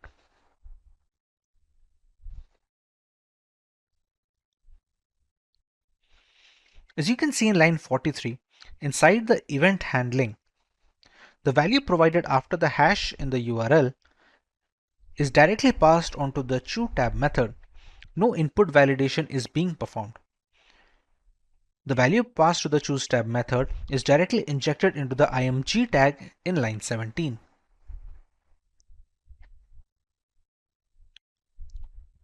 This is an unsafe assignment and it is the vulnerable part of the code. Now all we have to do now is to craft a payload that would adjust the img tag to execute our JavaScript. Remember, the script tag from level 1 would not work here since the variable HTML is used to add the DOM dynamically. Hence the events are aces here once again. I will choose to use the existing img tag and change the source to something that doesn't exist, hence forcing it to fall in to execute an onError, even which I will pass the URL.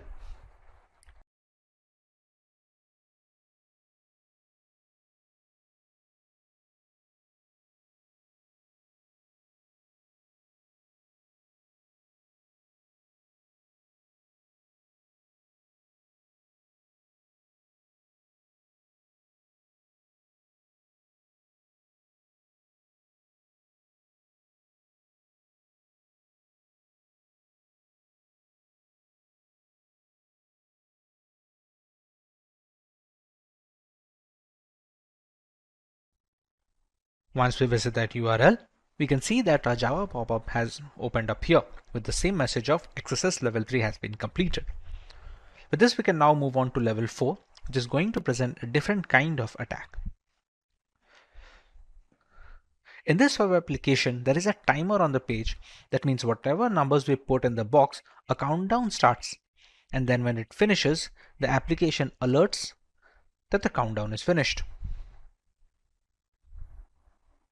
And we can see the time is up pop-up appearing over here, and this resets the timer again.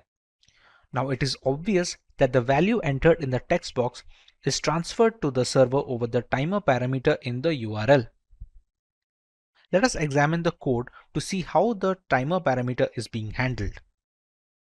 We're going to visit timer.html over here. And we're going to check over here. In line 21, the start timer method is being called in the onload event. However, the timer parameter is being directly passed to the start timer method. We need to perform a pop-up alert in the web application which escapes the content of the function start timer without breaking the JavaScript code. The parameter value is directly added to the start timer method without any filtering. What we can try to do here is to inject an alert function to be executed inside the onload event along with the start timer method. We're going to remove this argument and put our script over here.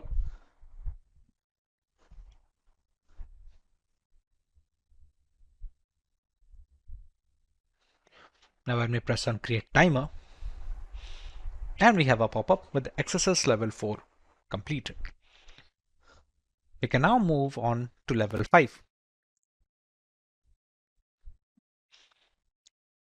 In this web application, this application XSS is different because this challenge description says cross-site scripting isn't just about correctly escaping data.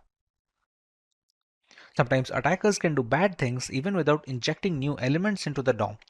It's kind of open redirect because the attack payload is executed as a result of modifying the DOM environment in the victim's browser. This environment is used by the original client-side script so that the client-side code runs in an unexpected manner. The vulnerability can be easily detected if the next link in the sign-up page is inspected.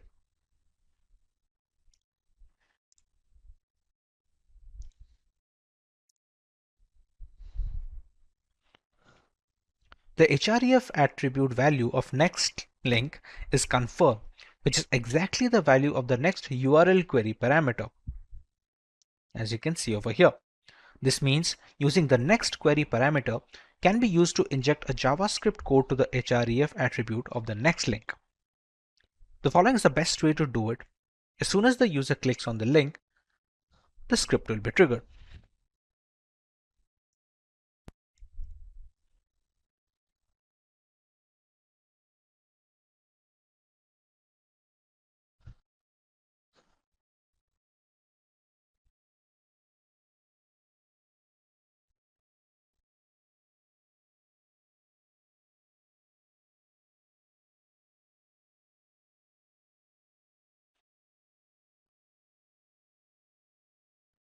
We're going to press anything random.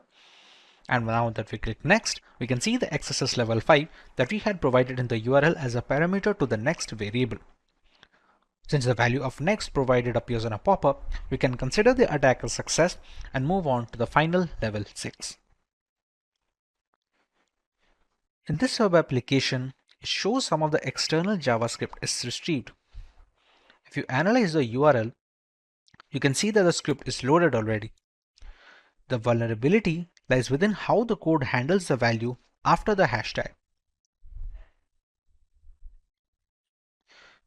If you check on line 45, the value right after the hashtag is taken as the gadget name. And then in line 48, the value is directly passed on to the include gadget method. And in the include gadget method that we can see over here, you can see in line 18, a script tag is created and the URL gadget name parameter value is directly used as the source attribute of the script tag in line 28. This means we can completely control the source attribute of the script tag that is being created. That is, with this vulnerability, we can inject our own JavaScript file into the code. We can inject a URL of our own hosted JavaScript into the web application's URL after the hashtag, and the URL should not be using HTTPS but anything like that to bypass the regular expression for security checking. We're going to remove the pre-stored URL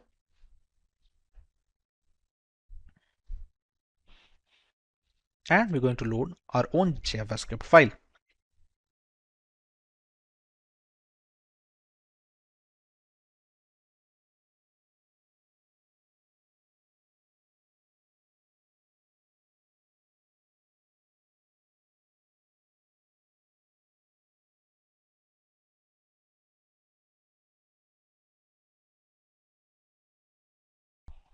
Finally, we have reached the end of our challenge. We completed 6 different varieties of cross-scripting attacks and used different solutions for all of the 6 questions. With work from home being the norm in today's era, people spend considerable amount of time on the internet, often without specific measures to ensure a secure session. Apart from individuals, organizations worldwide that host data and conduct business over the internet are always at the risk of a DDoS attack. These DDoS attacks are getting more extreme, with hackers getting easy access to the graph. 3 of the 6 strongest DDoS attacks were launched in 2021, with the most extreme attack occurring just last year in 2020. Lately, cybercriminals have been actively seeking out new services and protocols for amplifying these DDoS attacks. Active involvement with hacked machines and botnets allow further penetration into the consumer space, allowing much more elaborate attack campaigns. Apart from general users, multinational corporations have also had their fair share of problems. GitHub, a platform for software developers, was the target of a DDoS attack in 2018. Widely suspected to be conducted by Chinese authorities, this attack went on for about 20 minutes, after which the systems were brought into a stable condition. It was the strongest DDoS attack to date at the time and made a lot of companies reconsider the security practices to combat such attacks. Even after years of experimentation, DDoS attacks are still at large and can affect anyone in the consumer and corporate space. Hey everyone, this is Vaibhav from Simplilearn and welcome to this video on what is a DDoS attack. Let's learn more about what is a DDoS attack. A distributed denial of service attack, or DDoS, is when an attacker or attackers attempt to make it impossible for a service to be delivered. This can be achieved by thwarting access to virtually anything: servers, devices, services, networks, applications, and even specific transactions within applications. In a DOS attack, it's one system that is sending the malicious data or requests. A DDoS attack comes from multiple systems. Generally, these attacks work by drowning a system with requests for data. This could be sending a web server so many requests to serve a page that it crashes under the demand, or it could be a database being hit with a high volume of queries. The result is available internet bandwidth, CPU, and RAM capacity become overwhelmed. The impact could range from a minor annoyance from disrupted services to experiencing entire websites, applications, or even entire businesses taking offline. More often than not, these attacks are launched using machines in a botnet. A botnet is a network of devices that can be triggered to send requests from a remote source, often known as the command and control center. The bots in the network attack a particular target, thereby hiding the original perpetrator of the DDoS campaign. But how do these devices come under a botnet? And what are the requests being made to the web servers? Let's learn more about these and how DDoS attacks work. A DDoS attack is a two-phase process. In the first phase, a hacker creates a botnet of devices. Simply put, a vast network of computers are hacked via malware, ransomware, or just simple social engineering. These devices become a part of the botnet, which can be triggered anytime to start bombarding a system or a server on the instruction of the hacker that created the botnet. The devices in these networks are called bots or zombies. In the second phase, a particular target is selected for the attack. When the hacker finds the right time to attack, all the zombies in the botnet network send these requests to the target, thereby taking up all the server's available bandwidth. These can be simple ping requests or complex attacks like SYN flooding and UDP flooding. The aim is to overwhelm them with more traffic than the server or the network can accommodate. The goal is to render the website or service inoperable. There is a lot of wiggle room when it comes to the type of DDoS attack a hacker can go with. Depending on the target's vulnerability, we can choose one of the three broad categories of DDoS attacks. Volume-based attacks use massive amounts of bogus traffic to overwhelm a resource. It can be a website or a server. They include ICMP, UDP, and spoofed packet flood attacks. The size of volume-based attack is measured in bits per second. These attacks focus on clogging all the available bandwidth for the server, thereby cutting the supply short. Several requests are sent to the server, all of which warrant a reply, thereby not allowing the target to cater to the general legitimate users. Next, we have the protocol level attacks. These attacks are meant to consume essential resources of the target server. They exhaust the load balancers and firewalls, which are meant to protect the system against the DDoS attacks. These protocol attacks include SYN floods and Smurf DDoS, among others, and the size is measured in packets per second. For example, in an SSL handshake, server replies to the hello message sent by the hacker, which will be the client in this case, but since the IP is spoofed and leads nowhere, the server gets stuck in an endless loop of sending the acknowledgement without any end in sight. Finally, we have the application level attacks. Application layer attacks are conducted by flooding applications with maliciously crafted requests. The size of application layer attacks is measured in requests per second. These are relatively sophisticated attacks that target the application and operating system level vulnerabilities. They prevent the specific applications from delivering necessary information to users and hog the network bandwidth up to the point of a system crash. Examples of such an attack are HTTP flooding and BGP hijacking. A single device can request data from a server using HTTP POST or GET without any issues. However, when the requisite botnet is instructed to bombard the server with thousands of requests, the database bandwidth gets jammed and it eventually becomes unresponsive and unusable. But what about the reasons for such an attack? There are multiple lines of thought as to why a hacker decides to launch a DDoS attack on unsuspecting targets. Let's take a look at a few of them. The first option is to gain a competitive advantage. Many DDoS attacks are conducted by hacking communities against rival groups. Some organizations hire such communities to stagger their rivals' resources at a network level to gain an advantage in the playing field. Since being a victim of a DDoS attack indicates a lack of security, the reputation of such a company takes a significant hit, allowing the rivals to cover up some ground. Secondly, some hackers launch these DDoS attacks to hold multinational corporations at ransom. The resources are jammed, and the only way to clear the way is if the target company agrees to pay a designated amount of money to the hackers. Even a few minutes of inactivity is detrimental to a company's reputation in the global market, and it can cause a spiral effect, both in terms of market value and product security index. Most of the time, a compromise is reached and the resources are freed after a while. DDoS attacks have also found use in the political segment. Certain activists tend to use DDoS attacks to voice their opinion. Spreading the word online is much faster than any local rally or forum. Primarily political, these attacks also focus on online communities, ethical dilemmas, or even protests against corporations. Let's take a look at a few ways that companies and individuals can protect themselves against DDoS attacks. The company can employ load balancers and firewalls to help protect the data from such attacks. Load balancers reroute the traffic from one server to another in a DDoS attack. This reduces the single point of failure and adds resiliency to the server data. A firewall blocks unwanted traffic into a system and manages the number of requests made at a definite rate. It checks for multiple attacks from a single IP and occasional slowdowns to detect a DDoS attack in action. Early detection of a DDoS attack goes a long way in recovering the data lost in such an event.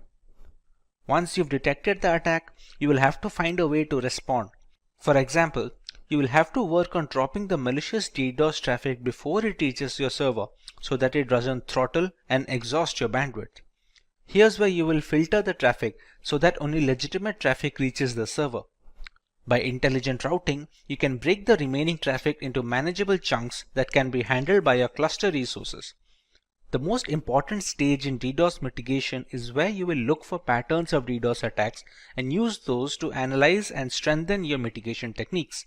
For example, blocking an IP that's repeatedly found to be offending is a first step. Cloud providers like Amazon Web Services and Microsoft Azure, who offer high levels of cybersecurity, including firewalls and threat monitoring software, can help protect your assets and network from DDoS criminals. The cloud also has greater bandwidth than most private networks, so it is likely to fail if under the pressure of increased DDoS attacks. Additionally, reputable cloud providers offer network redundancy, duplicating copies of your data, systems, and equipment, so that if your service becomes corrupted or unavailable due to a DDoS attack, you can switch to a secure access on backed up versions without missing a beat. One can also increase the amount of bandwidth available to a host server being targeted. Since DDoS attacks fundamentally operate on the principle of overwhelming systems with heavy traffic, simply provisioning extra bandwidth to handle unexpected traffic spikes can provide a measure of protection. This solution can prove expensive as a lot of that bandwidth is going to go unused most of the time. A content delivery network, or a CDN, distributes your content and boosts performance by minimizing the distance between your resources and end users. It stores the cached version of your content in multiple locations, and this eventually mitigates DDoS attacks by avoiding a single point of failure when the attacker is trying to focus on a single target. Popular CDNs include Akamai CDN, Cloudflare, AWS CloudFront, etc. Let's start with our demo regarding the effects of DDoS attacks on a system. For our demo, we have a single device that will attack a target, making it a DOS attack of sorts. Once a botnet is ready, multiple devices can do the same and eventually emulate a DDoS attack. To do so, we will use the virtualization software called VMware with an instance of Parrot Security operating system running. For a target machine, we will be running another VMware instance of a standard Linux distribution known as Linux Lite. In a target device, we can use Wireshark to determine when the attack begins and see the effects of the attack accordingly. This is Linux Lite, which is our target machine, and this is Parrot Security, which is used by the hacker when trying to launch a DDoS attack. This is just one of the distros that can be used. To launch the attack, we must first find the IP address of our target. So to find the IP address, we open the terminal.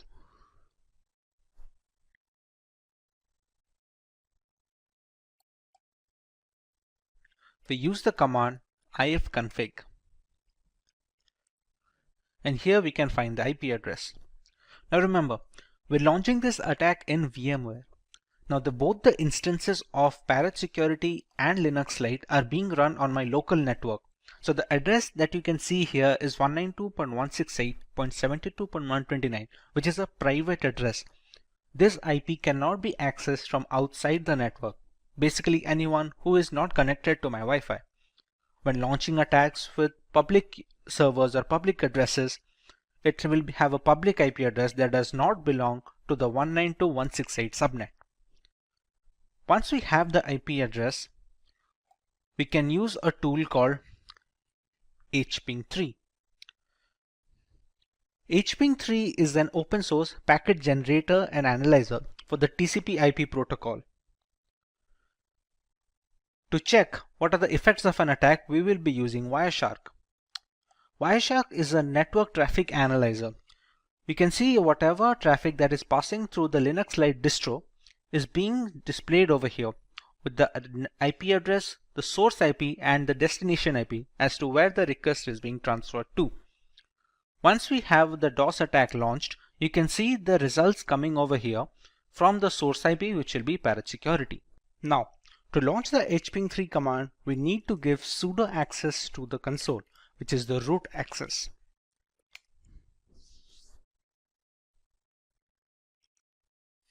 Now, we have the root access for the console. The hping3 command will have a few arguments to go with it, which are, as you can see on the screen. -s and a flood, a -v, -p80, and the IP address of the target, which is 192.168.72.129.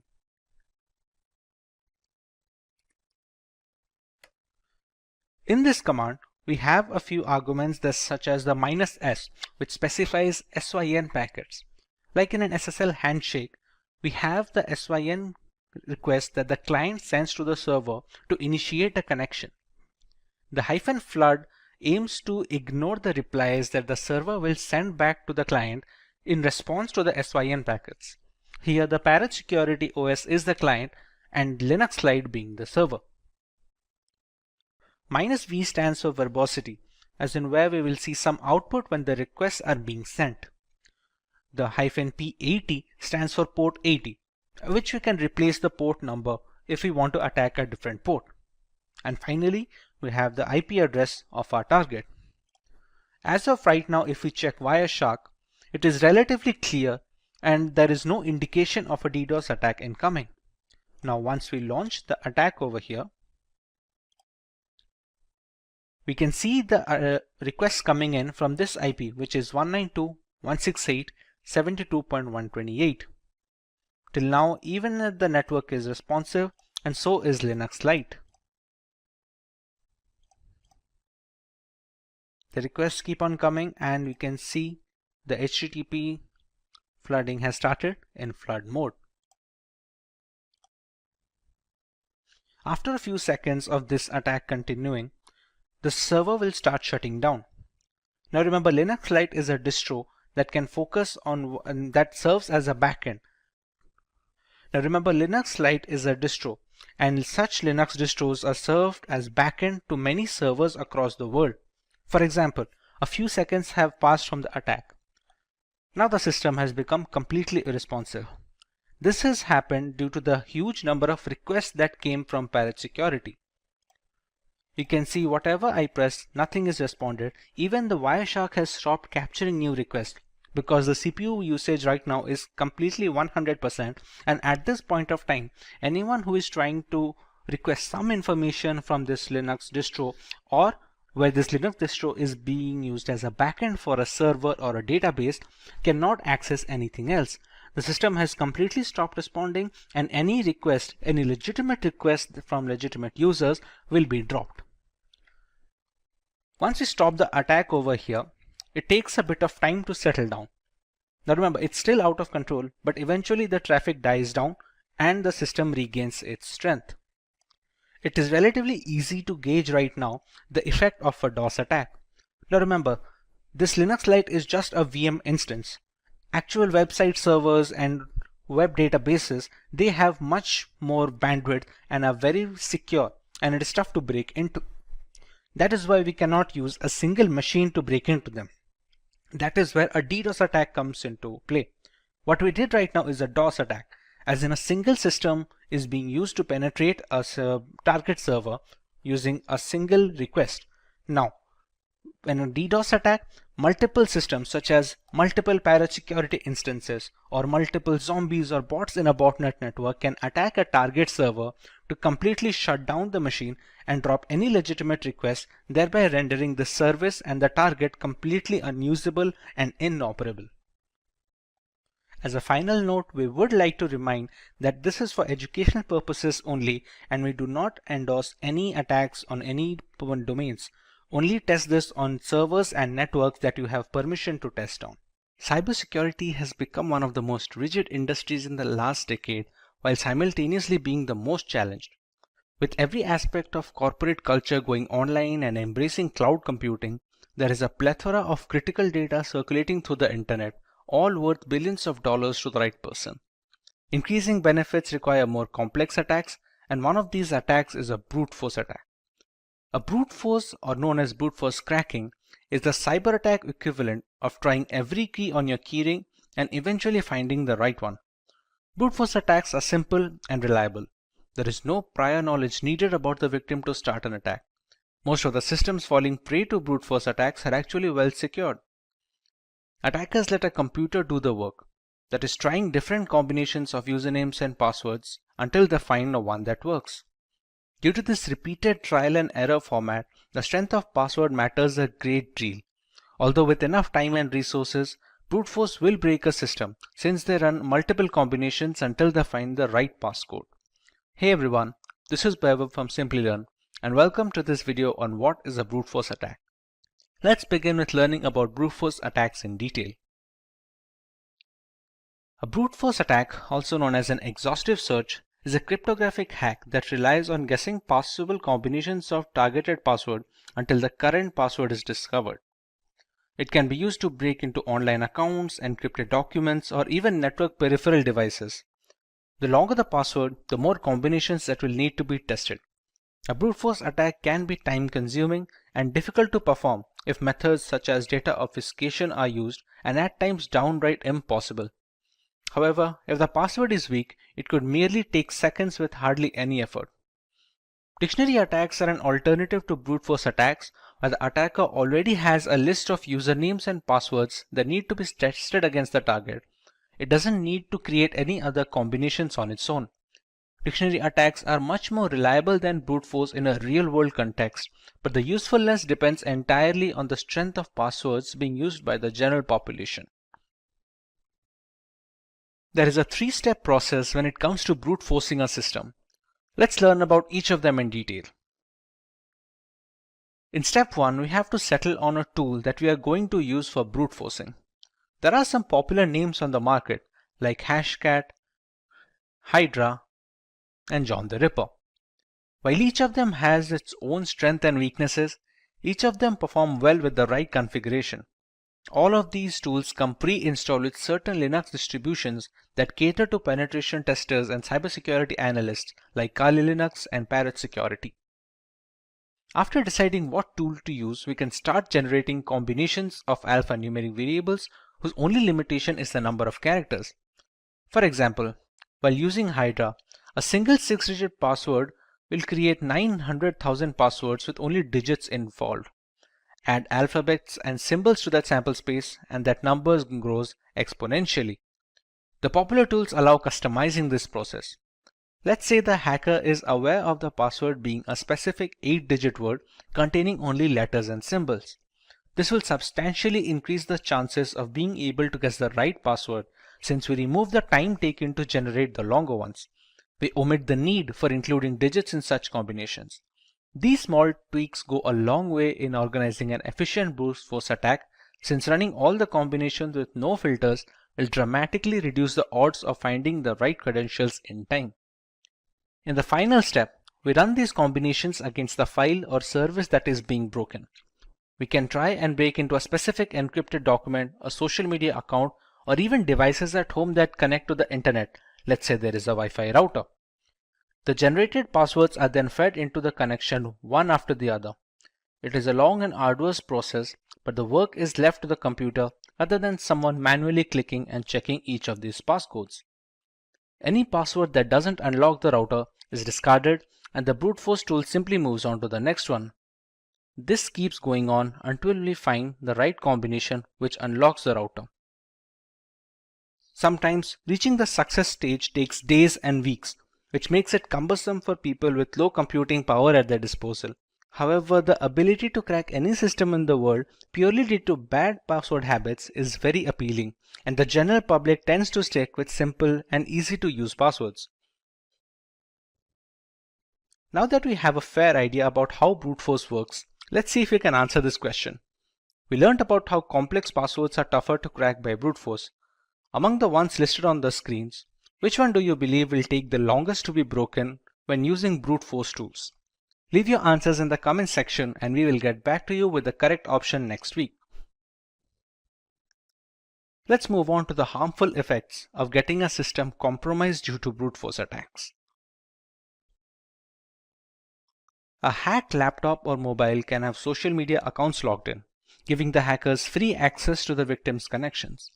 It has been reported on multiple occasions where compromised Facebook accounts are sending malicious links and attachments to people on their friends list. One of the significant reasons for hacking Malware infusion is best done when spread from multiple devices, similar to distributing spam. This reduces the chance of circling back the source to a single device which belongs to the hacker. Once brute forced, a system can spread malware via email attachments, sharing links, file upload via FTP, etc. Personal information such as credit card data, usage habits, private images and videos are all stored in our systems, be it in plain format or root folders.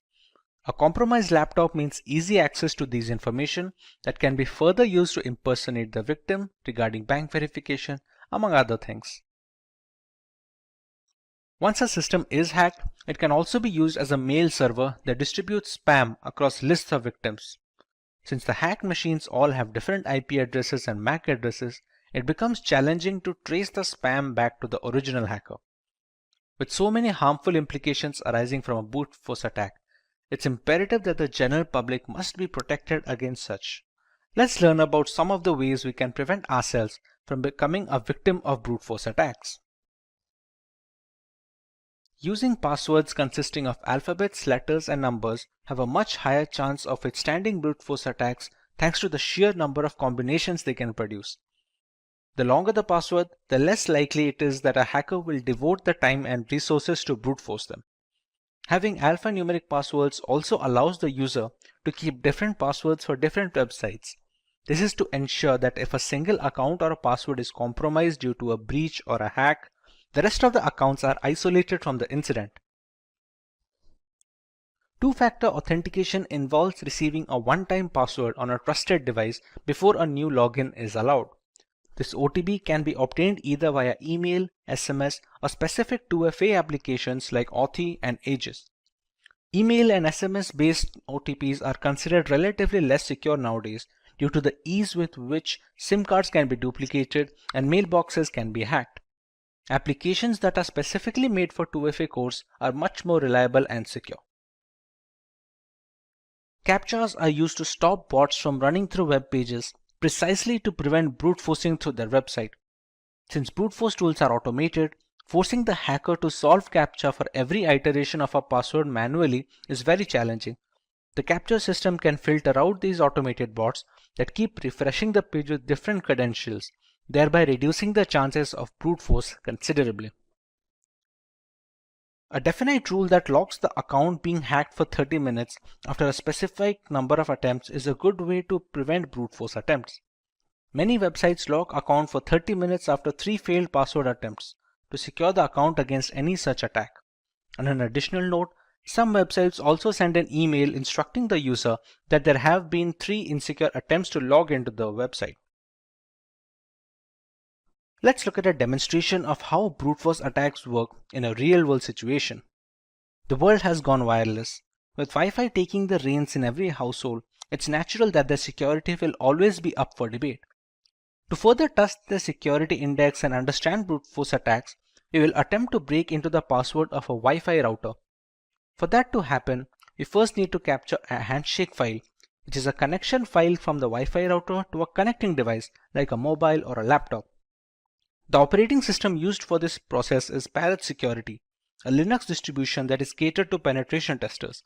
All the tools being used in this demo can easily be found pre-installed in this operating system. If getting your learning started is half the battle, what if you could do that for free? Visit SkillUp by Simplilearn. Click on the link in the description to know more. To start our demo, we're going to use a tool called Airgeddon, which is made to hack into wireless networks specifically.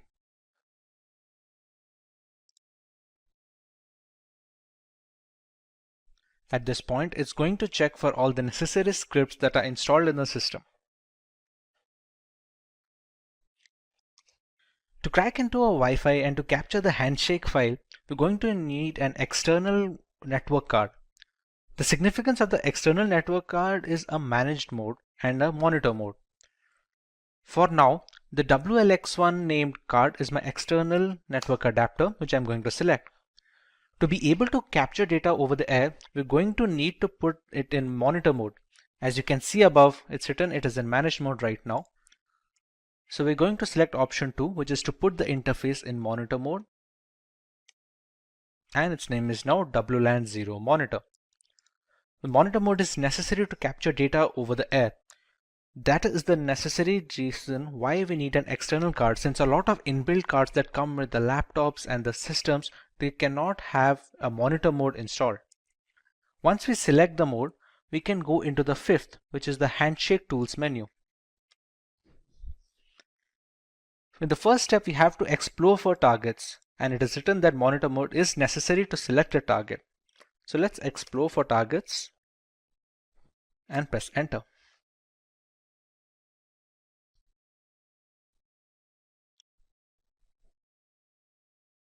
We have to let this run for about 60 seconds to get a fair idea about the networks that are currently working in this locality. For example, this ESS ID is supposed to be the Wi-Fi name that we see when connecting to a network. Geo24, Recover Me, these are all the names that we see on our mobile when trying to search for the Wi-Fi's. This BSS ID is supposed to be an identifier, somewhat like a MAC address that identifies this network from other devices. The channels features on one or two, there are many channels that the networks can focus on. This here is supposed to be a client that is connected to one such network. For example, the station that you can see, 5626, this is supposed to be the MAC address of the device that is connected to a router. This BSS ID is supposed to be which Wi-Fi it is connected to. For example, 5895D8 is this one, which is the Geo24 router. So we already know which router has a device connected to it, and we can use our attack to capture this handshake. Now that it has already run for 1 minute, now that we press Ctrl C, we will be asked to select a target. See, it has already selected the number 5, which is the Geo24 router, as the one with clients. So it is easy to run an attack on, and it is easy to capture a handshake for. We select network 5 and we run a capture handshake. It says we have a valid WPA2 network target selected and that the script can continue. Now, to capture the handshake, we have a couple of attacks, a deauth or a deauth air replay attack. What this attack does is kick the clients out of the network. In return, when they try to reconnect to the Wi-Fi, as they are configured that way, that when a client is disconnected, it tries to reconnect it immediately, it tries to capture a handshake file, which in turn contains the security key, which is necessary to initiate the handshake. For our demo, let's go with the second option, that is the deauth air replay attack. Select a timeout value, let's say we give it 60 seconds, and we start the script. We can see it capturing data from the Geo24 network, and here we go. We have the WPA handshake file.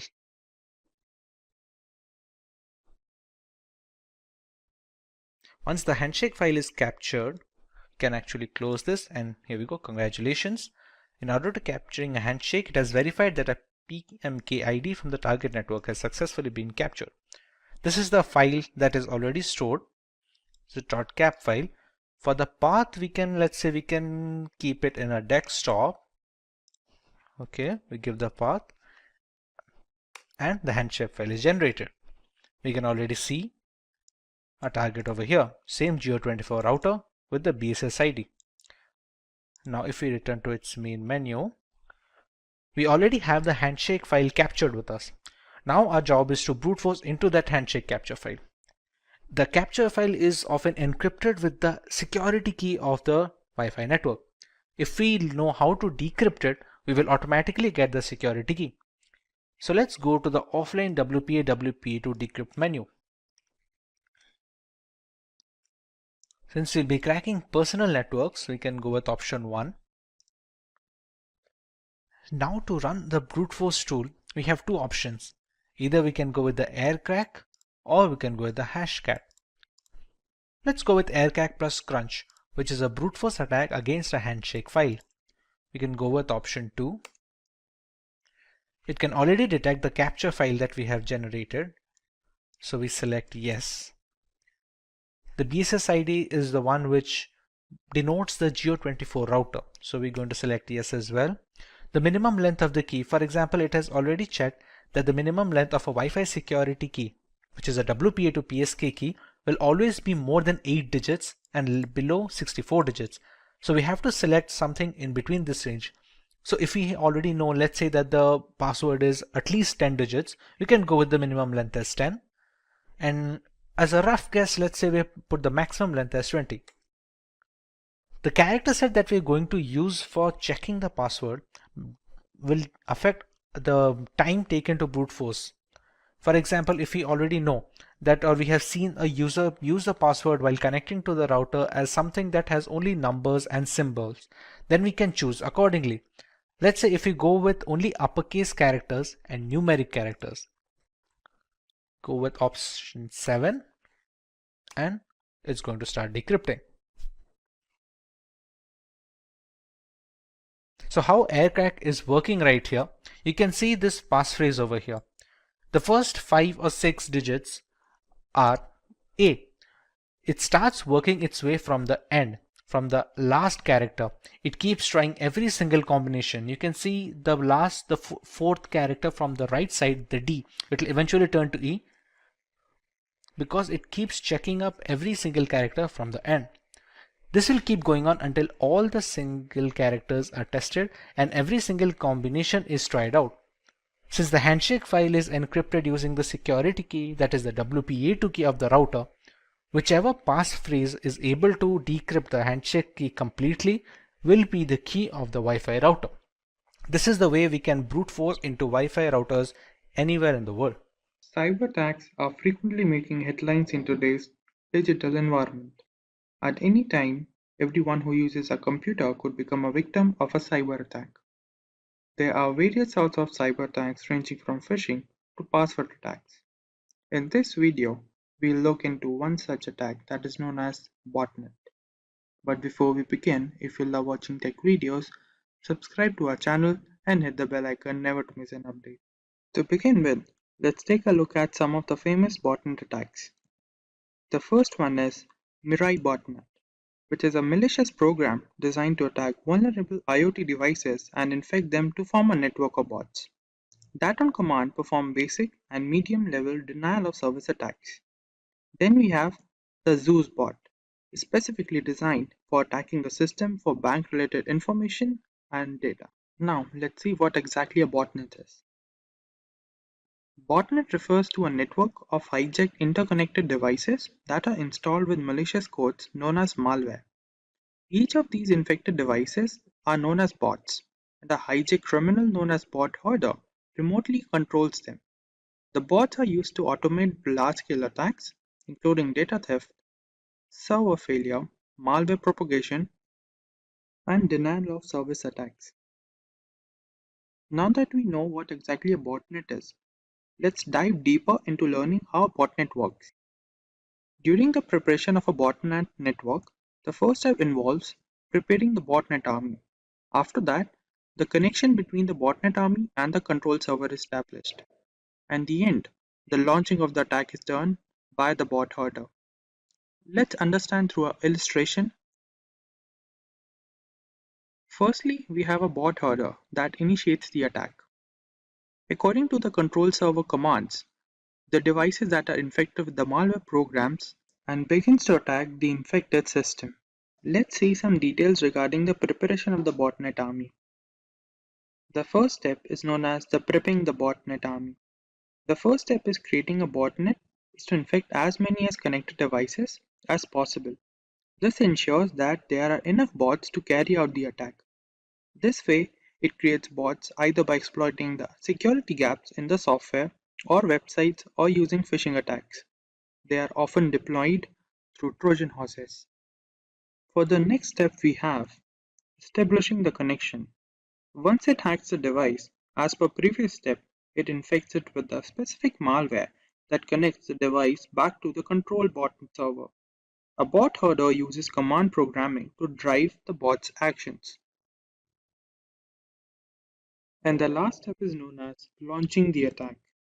Once infected, a bot allows access to admin level operation like gathering and stealing of data, reading and rewriting the system data, monitoring user activities, performing denial of service attacks, including other cybercrimes. Now let's take a look at the botnet architecture. The first type is known as client-server model. The client-server model is a traditional model that operates with the help of a command and control center server and communication protocols like IRC. When the bot header issues a command to the server, it is then relayed to the client to perform malicious actions. Then we have peer-to-peer model. Here controlling the infected bots involves a peer-to-peer network that relies on a decentralized approach. That is, the bots are topological interconnected and acts as both C and C servers, that is, the server and the client. Today hackers adopt this approach to avoid detection and single point failure. In the end, we will see some points on some countermeasure against botnet attacks. The first step is to have updated drivers and system updates.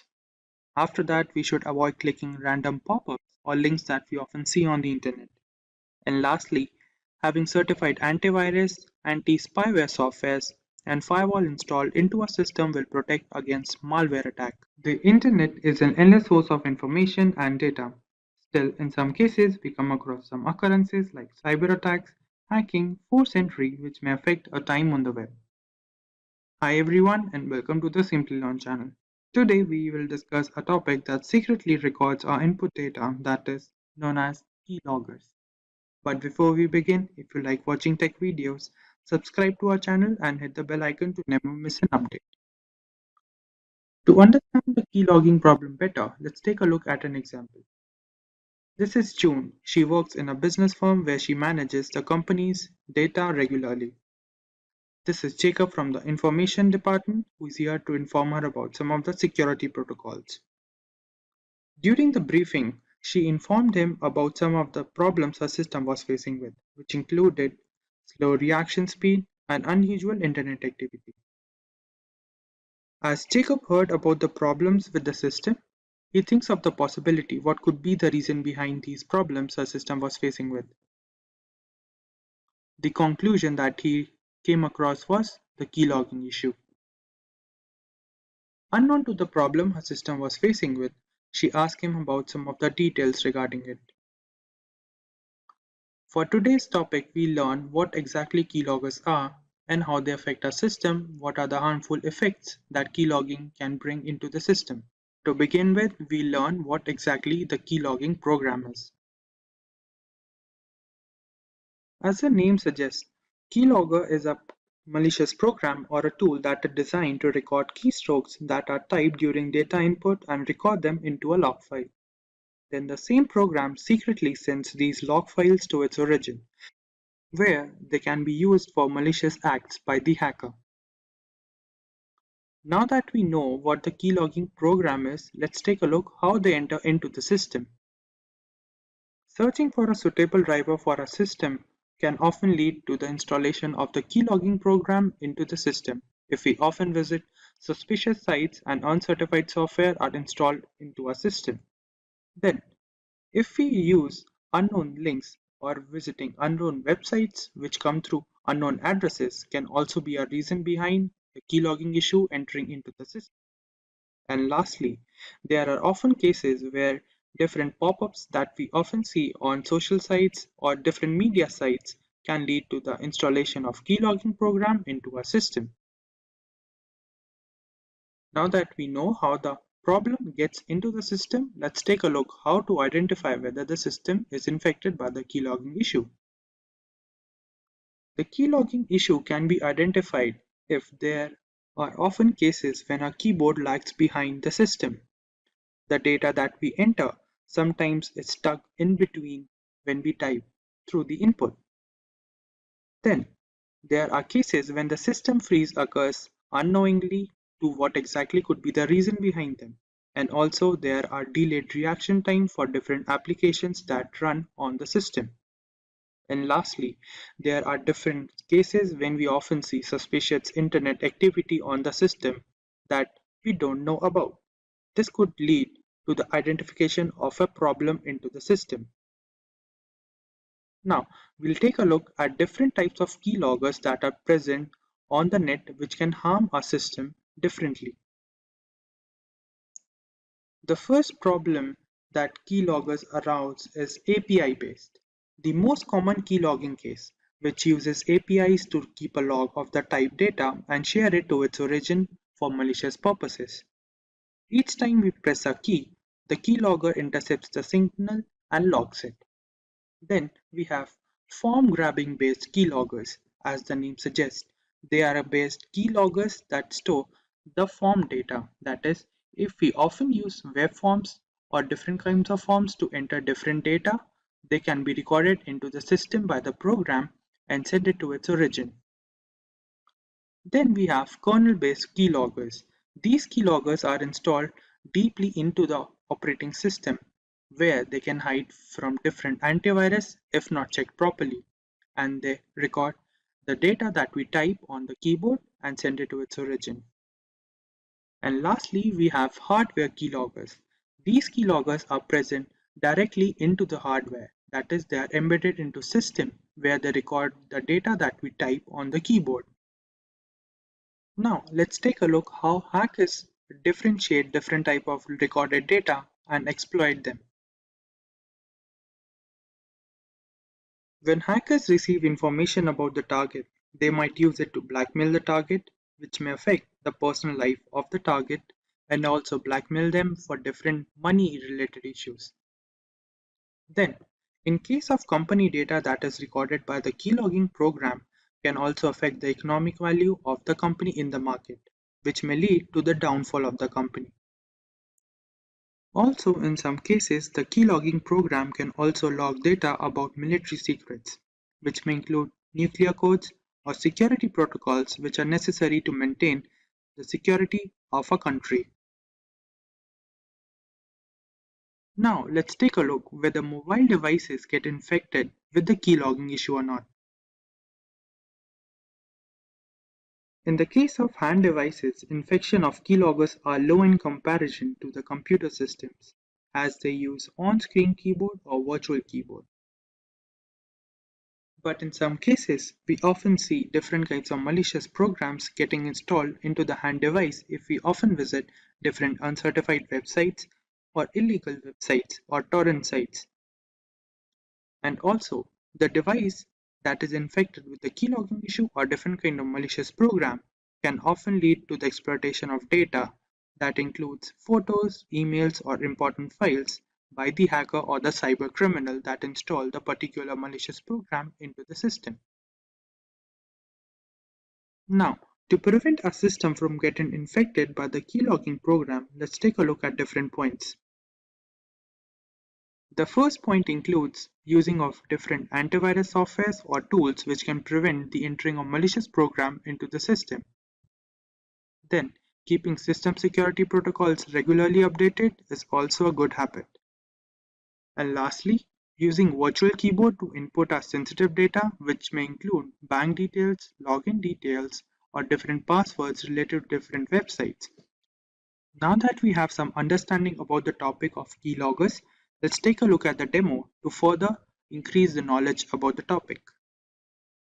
For the first step, we have to download some of the important libraries that are required into the system, which is this library. Now we'll run it.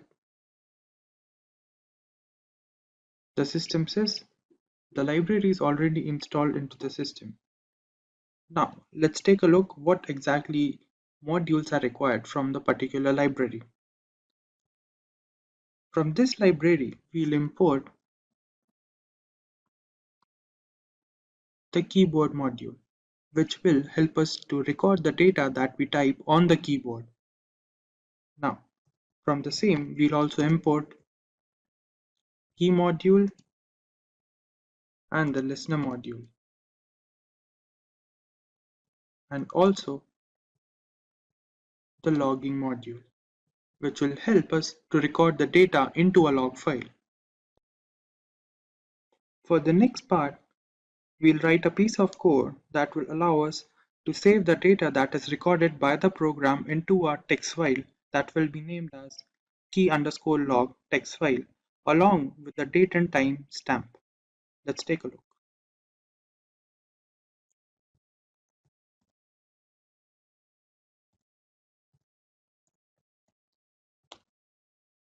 Now, we'll provide it with the file name that will be given as keylog.txt file, and also show the part where the format of the data is recorded. Put the brackets over here to contain the file name. Now we'll write the format in which the data will be recorded into the log file, which will be given as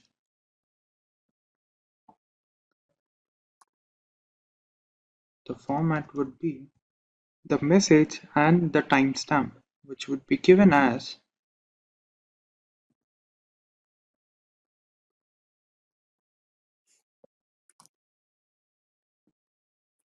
along with the timestamp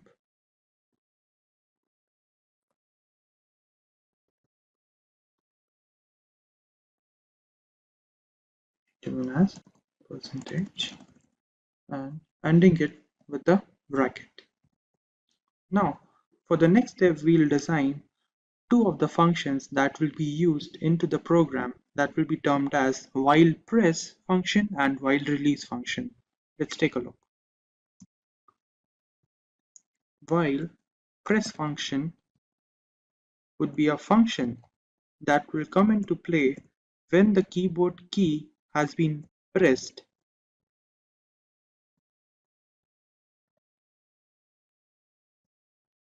is pressed.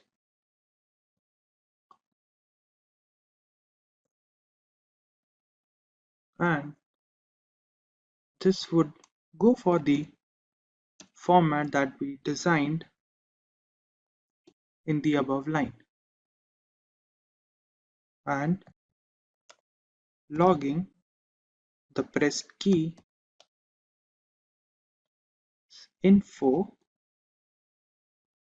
a string file to be recorded into the log file.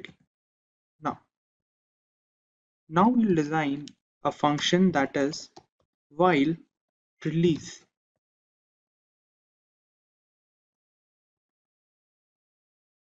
That will come into play when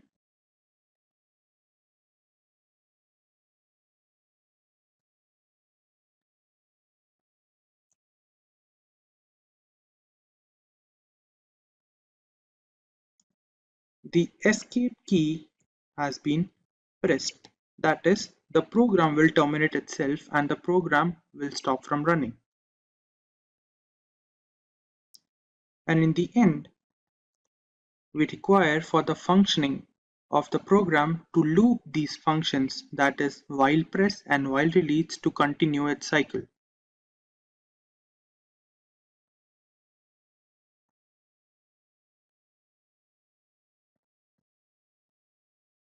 That will be going for while press and on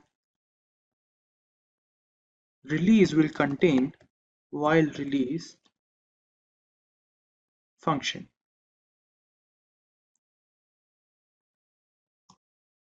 As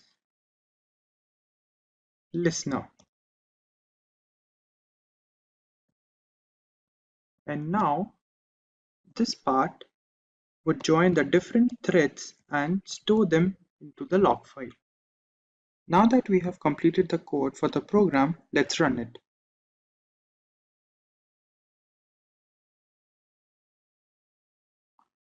We have to wait for a moment so the program runs it. Now,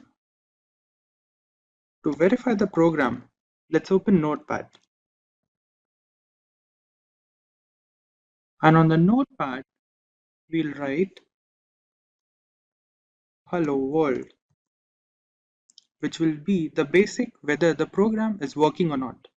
Let's take a look. And we'll go for the main page on Jupyter Notebook and refresh the page. Go to the bottom. Over here, we see the keylog text. That is a text file that we created.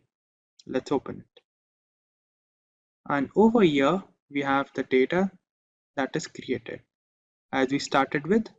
Note, then this is the Hello World bar that we created just now, which shows that the program we created is working properly. Now that we have reached the end of the module, let's take a look at the summary. Firstly, we learned what exactly keyloggers are. Then we understood what different modes are present, how the system get infected with the keylogging problem. Then we learned how to detect the problem into our system. Then we learned what different types of keyloggers are present on the net. We also understood how hackers use the recorded data from the program. And we also learned whether mobile devices get infected with the keylogging problem or not. And lastly, we understood what different points can be taken to prevent the entering of the keylogging problem into the system. Before we learn about the Pegasus platform, let us understand what spyware is and its working. Spyware is a category of malware that can gather information regarding a user or a device straight from the host machine. It is mostly spread by malicious links via email or chat applications. When a link with the malware is received, clicking on this link will activate the spyware, which allows the hacker to spy on all our user information. With some spyware systems, even clicking on the link isn't necessary to trigger the malicious payload. This can ultimately cause security complications and further loss of privacy. One such spyware system that is making the rounds in the tech industry today is Pegasus. The Pegasus is a spyware system developed by an Israeli company known as the NSO Group. It runs on mainly mobile devices, spanning across the major operating systems like the Apple's iOS on iPhone and the standard Android versions. This is not a newly developed platform since Pegasus has existed since as early as 2016. A highly intricate spyware program that can track user location, read text messages, scan through mobile files, access device camera and microphone to record voice and video.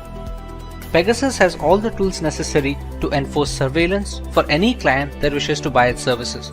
Initially, the NSO Group had designed the software to be used against terrorist factions of the world.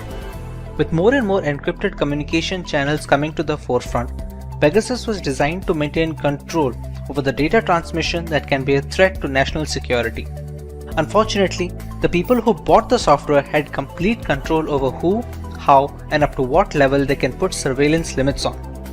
Eventually, the primary clients became sovereign nations. Spying on public information that is supposed to stay private became really easy with this service. Multiple devices can be affected with the same spyware system to create a network information. This network keeps feeding data to the host. To understand how a network can be created, let's know how a mobile device can be affected by Pegasus. We all communicate with friends and family over instant messaging applications and email in some instances. If you check your inbox on a regular basis, you must have noticed that we receive some spam emails that the mail providers like Gmail and Yahoo can just filter into the spam folder. Some of these messages bypass this filter and make their way into a person's inbox. They look like generic emails which are supposed to be safe. The Pegasus spyware targets such occurrences, bypassing malicious messages and links which install the necessary spy software on the user's mobile device, be it Android or an iPhone. This isn't unique to the email ecosystem, since it's equally likely to be targeted via SMS text, WhatsApp, Instagram, or even the most secure messaging apps like Signal and Threema. Once the malicious links are clicked, a spyware package is downloaded and installed on the device. After the spyware is successfully installed, the perpetrator who sent the payload to the victim can monitor everything the user does. Pegasus can collect private emails, passwords, images, videos, and every other piece of information that passes through the device network. All this data is transmitted back to the central server, where the primary spying organization can monitor the activities at a granular level. This is not even surface level, since complex spyware software like Pegasus can access the root files on our mobiles. These root files hold information that is crucial to the working of the Android and iOS operating systems. Leaking such private information is a massive blow to the security and the privacy of an individual. The information that may seem trivial, like the name of your Wi-Fi connection or the last time you ordered an item from Amazon, are indeed all valuable information. This exploitation is primarily possible due to the zero-day vulnerabilities known as bugs in the software development process. The zero-day bugs are the ones that have just been discovered by some independent security company or a researcher. Once they are found, reporting these vulnerabilities to the developer of the platform, which would be either Google for Android or Apple for iOS, is the right thing to do. However, many such critical bugs make their way onto the dark web, where hackers can use them to create exploits. These exploits are then sent to innocent users with a link or a message, like we had discussed before. Pegasus was able to affect the latest devices with all the security patches installed, but some bugs are not reported to the developers or just cannot be fixed without breaking some core functionality. These become the gateway for spyware to enter into the system. You can never be 100% safe, but you sure can give it all in protecting yourself. The one thing where Pegasus stands out is its zero-click action feature. Usually in spam emails, the malicious code is activated when the user clicks the malware link. A user doesn't need to click the link in the new version of the Pegasus and a few other spyware programs. Once the message arrives in the inbox of WhatsApp, Gmail, or any other chat applications, the spyware gets activated and everything can be recorded and sent back to the central server. The primary issue with being affected by spyware as a victim is detection. Unlike crypto miners and Trojans, spying services usually do not demand many system resources, which makes them tough to detect after they have been activated. Since many devices slow down after a couple of years, any kind of performance hit due to such spyware is often attributed to poor software longevity by the users. They do not check meticulously for any other causes that is causing the slowdown.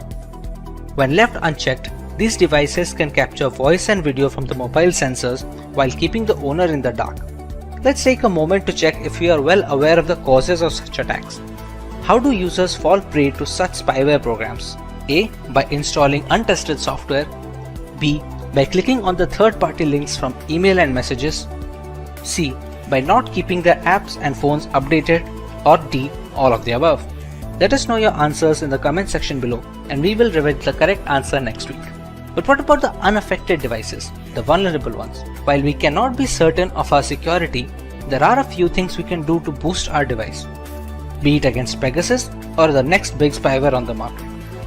Let's say we are safe now and we have the time to take the necessary steps to prevent a spyware attack. What are the things we can go for? Our primary goal must always be to keep our apps and the operating system updated with the latest security patches. The vulnerabilities that the exploits target are often discovered by developers from Google and Apple, which send the security patches quickly. This can be done for individual apps as well, so keeping them updated is of utmost importance. While the most secure devices have fallen prey to Pegasus as well, a security patch from developers may help in minimizing the damage at a later stage, or maybe negate the entire spyware platform altogether. Another big factor is the spread of malware is the trend of sideloading Android applications using .apk files. Downloading such apps from a third-party website have no security checks involved and are mostly responsible for adware and spyware invasions on user devices. Avoiding the sideloading of apps would be a major step in protecting yourself. We often receive spam emails or texts from people we may not know on social medias. They are accompanied with links that allow malware to creep into our device. We should try to follow the trusted websites and not click on any links that redirect us to unknown domains. Spyware is a controversial segment in governance. While the ramifications are pretty extreme in theory, it severely impacts user privacy against authoritarian regimes. Sufficient resources and a contingent plan can alter the false veil of democracy altogether. Even if our daily life is rather simplistic, we must understand that privacy is not about what we have to hide. Instead, it portrays the things we have to protect. It stands for everything we have to share with the outside world, both rhetorically and literally. Hey everyone, today we look at the hack which took the world by storm and affected multiple governments and corporations, the SolarWinds attack. The global statistics indicate that upward of 18,000 customers have been affected, potentially needing billions to recover the losses incurred. Before we have a look at this hack, make sure to subscribe to our channel and hit the notification bell to never miss an update from Simplilearn. The date is December 8th, 2020. FireEye, a global leader in companies specializing in cybersecurity, released a blog post that caught the attention of the entire IT community. A software known as Orion, which was developed by SolarWinds Incorporated, had become a victim of a remote access Trojan, or a RAT. The breach was estimated to be running since the spring of 2020 and went virtually unnoticed for months. The reveal sent the developers of the Orion software into a frenzy as they quickly released a couple of hotfixes for their platform in order to mitigate this threat and prevent further damage. But how did this come into existence? We first need to understand the platform which was responsible for this breach. SolarWinds, a software company based in Texas, United States, had developed a management platform known as Orion. Catering to corporations and governments worldwide, Orion was responsible for the monitoring and management of IT administration. This included managing the client servers, virtualization components, and even the organization's network infrastructure that bought the platform. SolarWinds claims they have more than 300,000 clients, including US government agencies and several Fortune 500 companies. This entire chain can be classified as a supply chain attack. In this variant of cybercrime, the hackers target relatively weaker links in an organization's chain of control and delivery.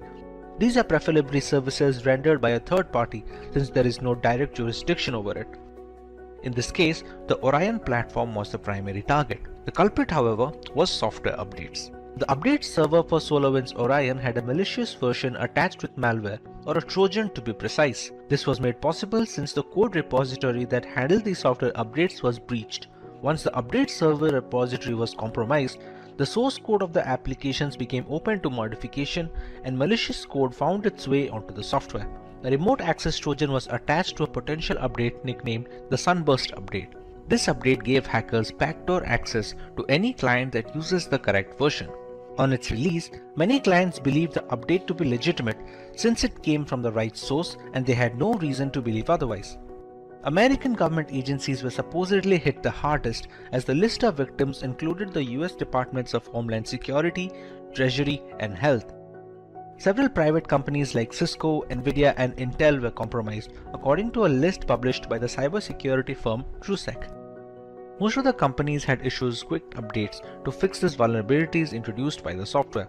While the actual perpetrators have never been found, it is believed that this was an act of cross-border corporate espionage conducted by state-sponsored hackers either from Russia or China. Before we move forward, let's take a recap of the things we learned. What category of malware was responsible for the SolarWinds hack? Was it one, a virus, a remote access Trojan, a spyware, or a worm? Let us know your answers in the comment section right away, and we will reveal the correct answer in a week. Coming to possible reparations, the Biden government has launched a full investigation on the effects and the repercussions of this breach. There are a couple of things that we as consumers must always tend to when working our way through the World Wide Web. Using a password manager is highly recommended, which can generate secure alphanumeric passwords. You must also use different passwords for different accounts, thereby reducing the chances of a single point of failure should one of those accounts get breached. Usage of two-factor authentication applications is also encouraged since it acts as a safety net if hackers directly get a hold of our credentials. Clicking on unknown links transmitted via emails is also a strict no, as is installing applications from unverified sources. The SolarWinds hack is estimated to cost the parent company nearly $18 million as reparations, making it one, if not the biggest hacks in cyberspace history. As recently as of July 2021, the hackers accessed some US attorneys' Microsoft 365 email accounts as part of the attack. Criminal organizations like the FBI and CIA are determined to figure out the culprits responsible for this debacle. However, the intricacy and the full extent of the breach makes it a way more complicated job than it looks on paper. The day is 26th February 2022. The world is hit with breaking news that Russian state TV channels have been hacked by Anonymous, a hacktivist collective and movement who have made a name taking part in multiple cyber wars in the past decade. This was in response to the Russian aggression on Ukrainian territory in the hopes of annexation. Anonymous hacked the Russian state TV networks to combat propaganda in Russia and highlight the damage to life meted out by the Kremlin in Ukraine. They also hacked 120,000 Russian troops' personal information and the Russian central bank, stealing 35,000 files. This served as a clear indicator of how cyber war can change the momentum in battle, something which people had never seen so closely. So, what is cyber war? A digital assault or series of strikes or hacks against a country is sometimes referred to as a cyber war. It has the ability to cause havoc on government and civilian infrastructure, as well as disrupt essential systems, causing state harm and even death. In this day and age, The internet plays a bigger role than just watching videos and learning content. It's where you have your personal data and carry financial transactions. So rather than resorting to physical violence, cyber wars become the new means to cause havoc, considering the vulnerability of the data passing through the internet. In most circumstances, cyber warfare involves a nation-state attacking another. In certain cases, the assaults are carried out by terrorist organizations or non-state actors pursuing a hostile nation's aim. In June 2021, Chinese hackers targeted organizations like Verizon to secure remote access to their networks. Stuxnet was a computer worm designed to attack Iran's nuclear facilities, but evolved and expanded to many other industrial and energy-producing sites in 2010. Since the definition of cyber war is so vague, applying rules and sanctions based on digital assault is even tougher, making the field of cyber warfare a lawless land, not bound by any rules or policies. There are multiple ways in which these attacks can be carried out. A major category of cyber attack is espionage. Espionage entails monitoring other countries to steal critical secrets. This might include compromising vulnerable computer systems with botnets or spear phishing attempts before extracting sensitive data in cyber warfare. The next weapon in cyber war is sabotage. Government agencies must identify sensitive data and its dangers if it is exploited. Insider threats, such as disgruntled or irresponsible personnel or government staff with ties to the attacking country, can be used by hostile countries or terrorists to steal or destroy information. By overwhelming a website with bogus requests and forcing it to handle them, denial of service attacks prohibit real users from accessing it. Attacking parties may use this form of assault to disrupt key operations and systems and prevent citizens, military, and security officials and research organizations from accessing sensitive websites. But what benefits does cyber war offer in contrast to traditional physical warfare? The most important advantage is the ability to conduct attacks from anywhere globally without having to travel thousands of miles. As long as the attacker and target are connected to the internet, organizing and launching cyber wars is relatively less tedious than physical warfare. People living in or battling for a country are subjected to propaganda attacks in an attempt to manipulate their emotions and thoughts. Digital infrastructure is highly crucial in today's modern world. Starting from communication channels to secure storage servers, crippling a country's footprint and control on the internet is very damaging. But what are some of the ways we as citizens protect ourselves in the case of a cyber war? In the unfortunate event that your country is involved in warfare, be sure to fact-check every piece of information and follow only trusted sources in that frame of time. Even conversations online should be limited to a need-to-know basis, considering propaganda campaigns have the power to influence the tide of war drastically. It is highly crucial to follow basic security guidelines to secure our devices, like regularly updating our operating systems, occasionally running full system antivirus scans, etc. If your country or organization is being attacked, having devices segregated in a network goes a long way in bolstering security. Try to avoid sharing a lot of personal data online.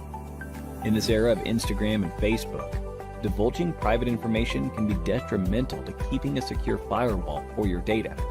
The more information an attacker has access to, the higher his chances of being able to devise a plan to infiltrate defenses.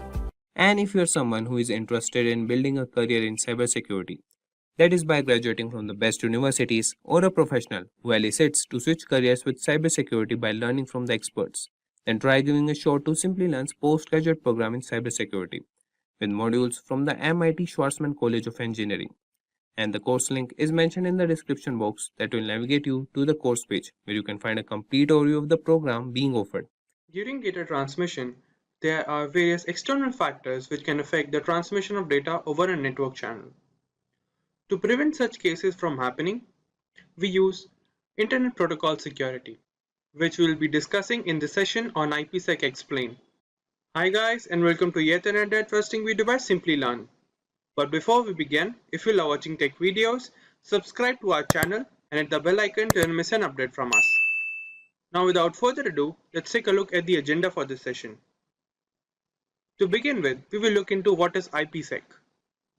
Continuing with why do we use IPsec in a network, followed by components of IPsec, modes of IP security, As for the last topic, we will look into working steps involved in IP security. Let's begin with the first heading, that is, what is IPsec? IPsec, Internet Protocol Security, is defined as a set of framework and protocol to ensure data transmission over a network channel. This protocol was initially defined of two main protocols for data security over a network channel, which were authentication header, which is responsible for data integrity and anti-replay services. And the second protocol is encapsulating security payload, in short ESP, which includes data encryption and data authentication. Now let's move on to the next heading, that is, why do we use IPsec in a network? IPsec is used to secure sensitive data and information, such as company data, clinical data, bank data, and various sensitive information regarding an institution, which are used during data transmission over a network channel. The use of VPNs, that are virtual private networks, and apply IPsec protocols to encrypt the data for end-to-end transmission.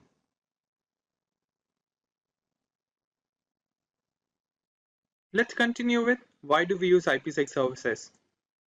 IPsec is also used to encrypt data for application layer in the OSI model and provide security for sharing data over network routers and data authentication. Let's take a look at the working of IPsec services.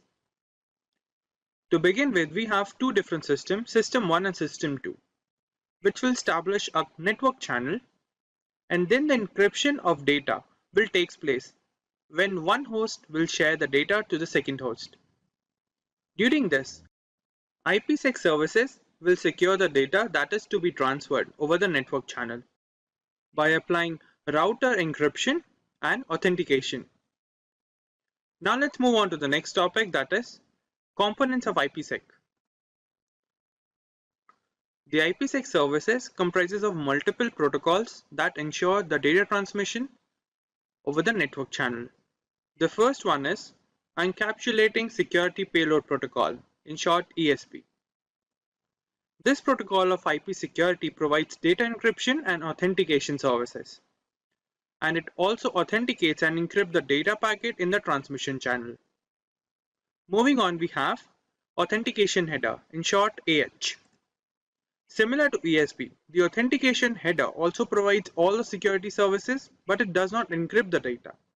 It also protects the IP packet and adds additional headers to the packet header.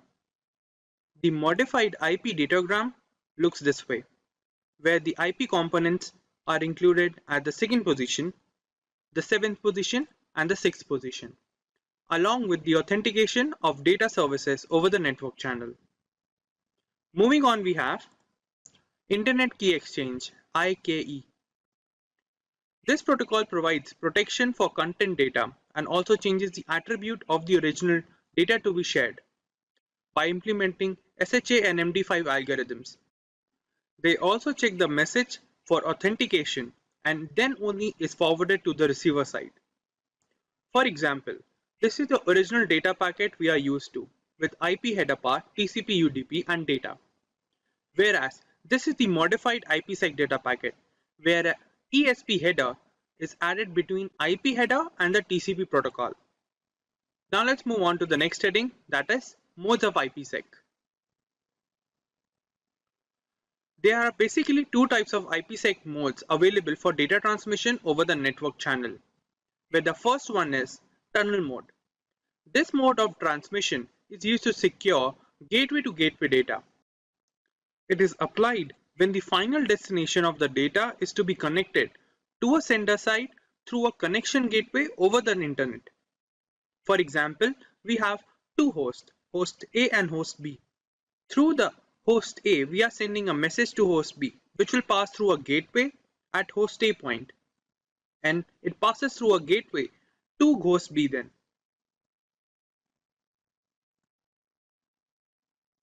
This is a basic format for gateway-to-gateway data transmission. And the given IP datagram format is used for tunnel mode. Now let's move on to the second mode of IPsec, that is transport mode. This mode of IPsec is used to protect protocols like TCP or UDP and is used to ensure end-to-end communication unlike tunnel mode. The transport mode data at authentication header and encapsulating security payload for security purpose in the IP header. This is the modified IP datagram for transport mode. The point to be noted is the IPsec header is always added between IP header and TCP header. Now let's move on to the last heading for this session on IPsec, that is the working steps involved in IP security. In general, there are 5 steps involved in the working of IPsec to ensure data transmission over a network channel. The first step is host recognition.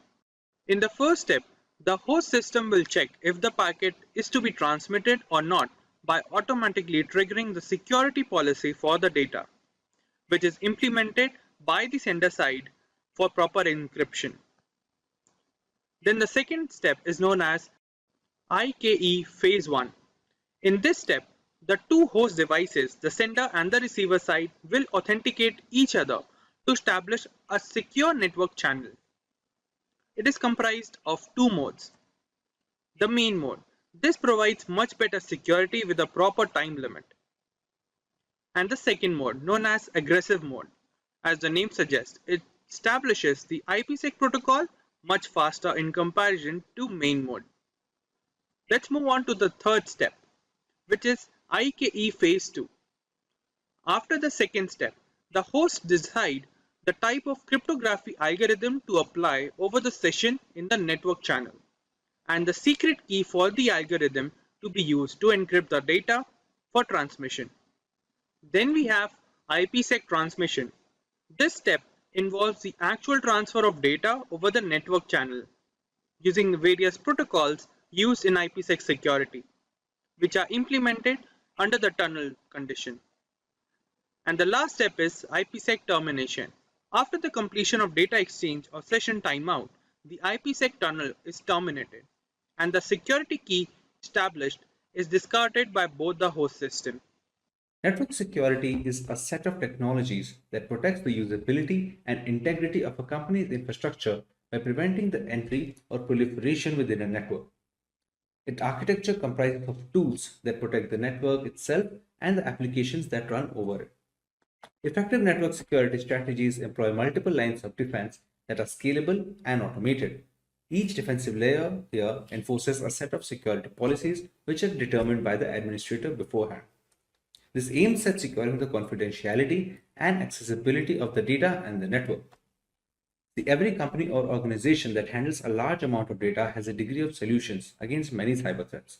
The most basic example of network security is password protection. It has the network the user chooses. So recently, network security has become the central topic of cybersecurity, with many organizations involving applications from people with skills in this area. It is crucial for both personal and professional networks. Most houses with high-speed internet have one or more wireless routers, which can be vulnerable to attacks if they are not adequately secured. Data loss, theft, and sabotage risk may be decreased with the usage of a strong network security system. Your workstations are protected from hazardous spyware thanks to network security. Additionally, it guarantees the security of the data which is being shared over a network. By dividing information into various sections, encrypting these portions, and transferring them over separate pathways, network security infrastructure offers multiple levels of protection to thwart man-in-the-middle attacks, preventing situations like eavesdropping, among other harmful attacks. It is becoming increasingly difficult in today's hyper-connected environment as more corporate applications migrate to both public and private clouds. Additionally, modern applications are also frequently virtualized and dispersed across several locations, some outside the physical control of the IT team. Network traffic and infrastructure must be protected in these cases since assaults on businesses are increasing every single day. We now understood the basics of network security, but we need to understand how network security works in the next section in slightly more detail. Network security revolves around two processes: authentication and authorization. The first process, which is authentication, is similar to access cards, which ensure that only those who have the right to enter a building. In other words, authentication checks and verifies that it is indeed the user belonging to the network who is trying to access or enter it, thereby preventing unauthorized intrusions. Next comes authorization. This process decides the level of access provided to the recently authenticated user. For example, network admin needs access to the entire network, whereas those working within it probably need access to only certain areas within the network. Based on the network user's role, the process of determining the level of access or permission level is known as authorization. Today's network architecture is complex and faces a threat environment that is always changing and attackers that are always trying to find and exploit vulnerabilities. These vulnerabilities can exist in many areas, including devices, data, applications, users, and locations. For this reason, many network security management tools and applications are in use today that address individual threats. When just a few minutes of downtime can cause widespread disruption and massive damage to an organization's bottom line and reputation, it is essential that these protection measures are in place beforehand.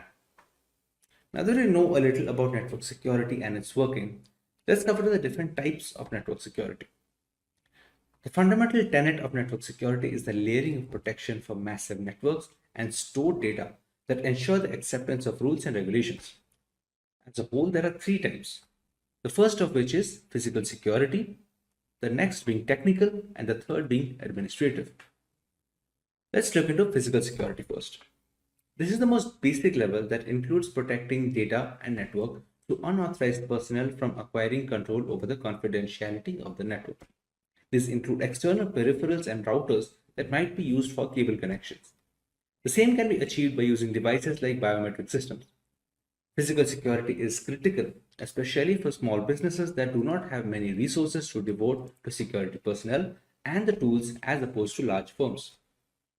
When it comes to technical network security, it focuses mostly on safeguarding data either kept in the network or engaged in network transitions.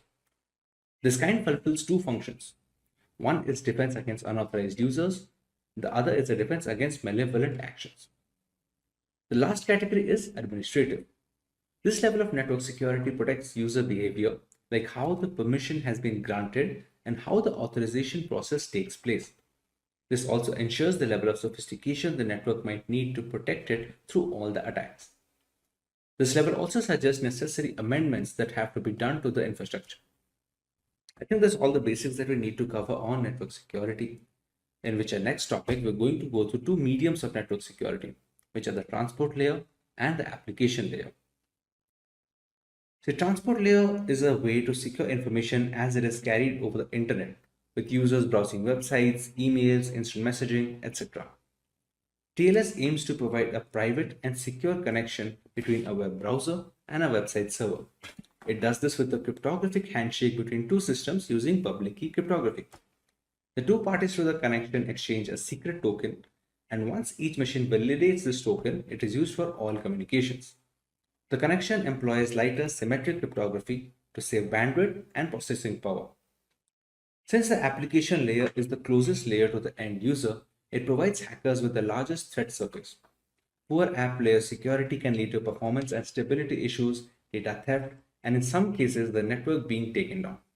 Examples of application layer attacks include distributed denial of service attacks or DDoS attacks, HTTP floods, SQL injections, cross-site scripting, etc. Most organizations have an arsenal of application layer security protections to combat these and more, such as web application firewalls, secure web gateway services, etc. Now that we have the theory behind network security has been covered in detail, let us go through some of the tools that can be used to enforce these network security policies. The first tool to be covered in this section is a firewall. A firewall is a type of network security device that keeps track of incoming and outgoing network traffic, and it decides which traffic to allow or deny in accordance to a set of security rules. For more than 25 years, firewalls have served as network security's first line of defense. They provide a barrier between trustworthy internal protected and regulated networks from shady external networks like the internet at some point. The next tool which can be used to bolster network security is a virtual private network, or VPN for short. It's an encrypted connection between a device and a network via the internet. The encrypted connection aids the secure transmission of sensitive data. It makes it impossible for unauthorized parties to eavesdrop on the traffic and enables remote work for the user.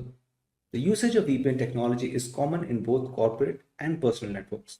Next, we cover the importance of intrusion prevention systems in network security or IPS frameworks.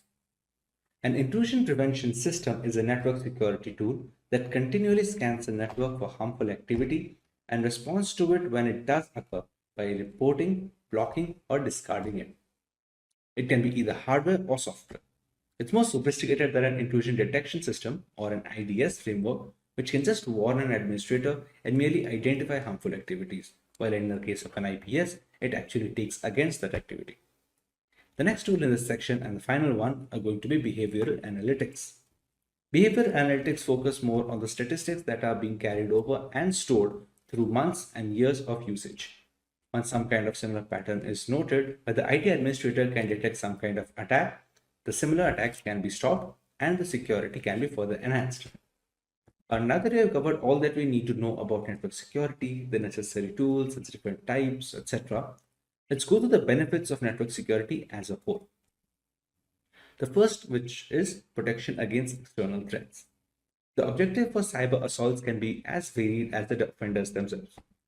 Although they're typically initiated for financial gain, whether they are industrial spies, hacktivists, or cyber criminals, these bad actors all have one thing in common, which is how quick, clever, and covert the attacks are getting. A strong cybersecurity posture that considers routine software updates may assist firms in identifying and responding to the abuse techniques, tools, and the common entry points. The next benefit is protection against internal threats. The human aspect continues to be the cybersecurity system's weakest link. Insider risk can originate from current or former workers, third-party vendors, or even trusted partners, and they can be unintentional, careless, or downright evil. Aside from that, the rapid expansion of remote work and the personal devices used for business purposes, while even IoT devices in remote locations, can make it easier for these kind of threats to go undetected until it's too late. However, by proactively monitoring networks and managing access, these dangers may be identified and dealt with before they become expensive disasters. The third benefit is increased productivity. It is nearly impossible for employees to function when networks and personal devices are slowed to a crawl by viruses and other cyber attacks during the operation of website and for the company to run. You may significantly minimize violations and the amount of downtime required to fix the breach by implementing various cybersecurity measures such as enhanced firewalls, virus scanning, and automatic backups. Employee identification of possible email phishing schemes, suspicious links, and other malicious criminal activities can also be aided by education and training. Another benefit is brand trust and reputation. Customer retention is one of the most crucial elements in business development. Customers today place a premium on maintaining brand loyalty through a strong cybersecurity stance, since this is the fastest way to get other businesses back, get referrals, and sell more tickets overall. Additionally, it helps manufacturers get on the vendor list with bigger companies as a part of their supply chain, which is only as strong as its weakest link. This opens possibilities for potential future endeavors and development. With the rise in censorship and general fear over privacy laws, consumer security is at an all-time high risk. Technology has made our lives so much easier while putting up a decent target on our personal information. It is necessary to understand how to simultaneously safeguard our data and be up to date with the latest technological developments. Maintaining this balance has become easier with cryptography taking its place in today's digital world. So hey everyone, this is Bev from Simplilearn and welcome to this video on cryptography. But before we begin, if you love watching tech videos, subscribe to our channel and hit the bell icon to never miss an update from Simplilearn. So here's a story to help you understand cryptography. Meet Anne. Anne wanted to look for a decent discount on the latest iPhone.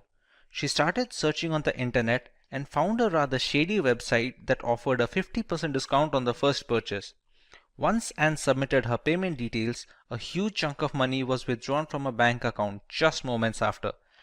Devastated, Anne quickly realized she had failed to notice that the website was a HTTP web page instead of an HTTPS one. The payment information submitted was not encrypted and it was visible to anyone keeping an eye, including the website owner and hackers. Had she used a reputed website which has encrypted transactions and employs cryptography, our iPhone enthusiast could have avoided this particular incident.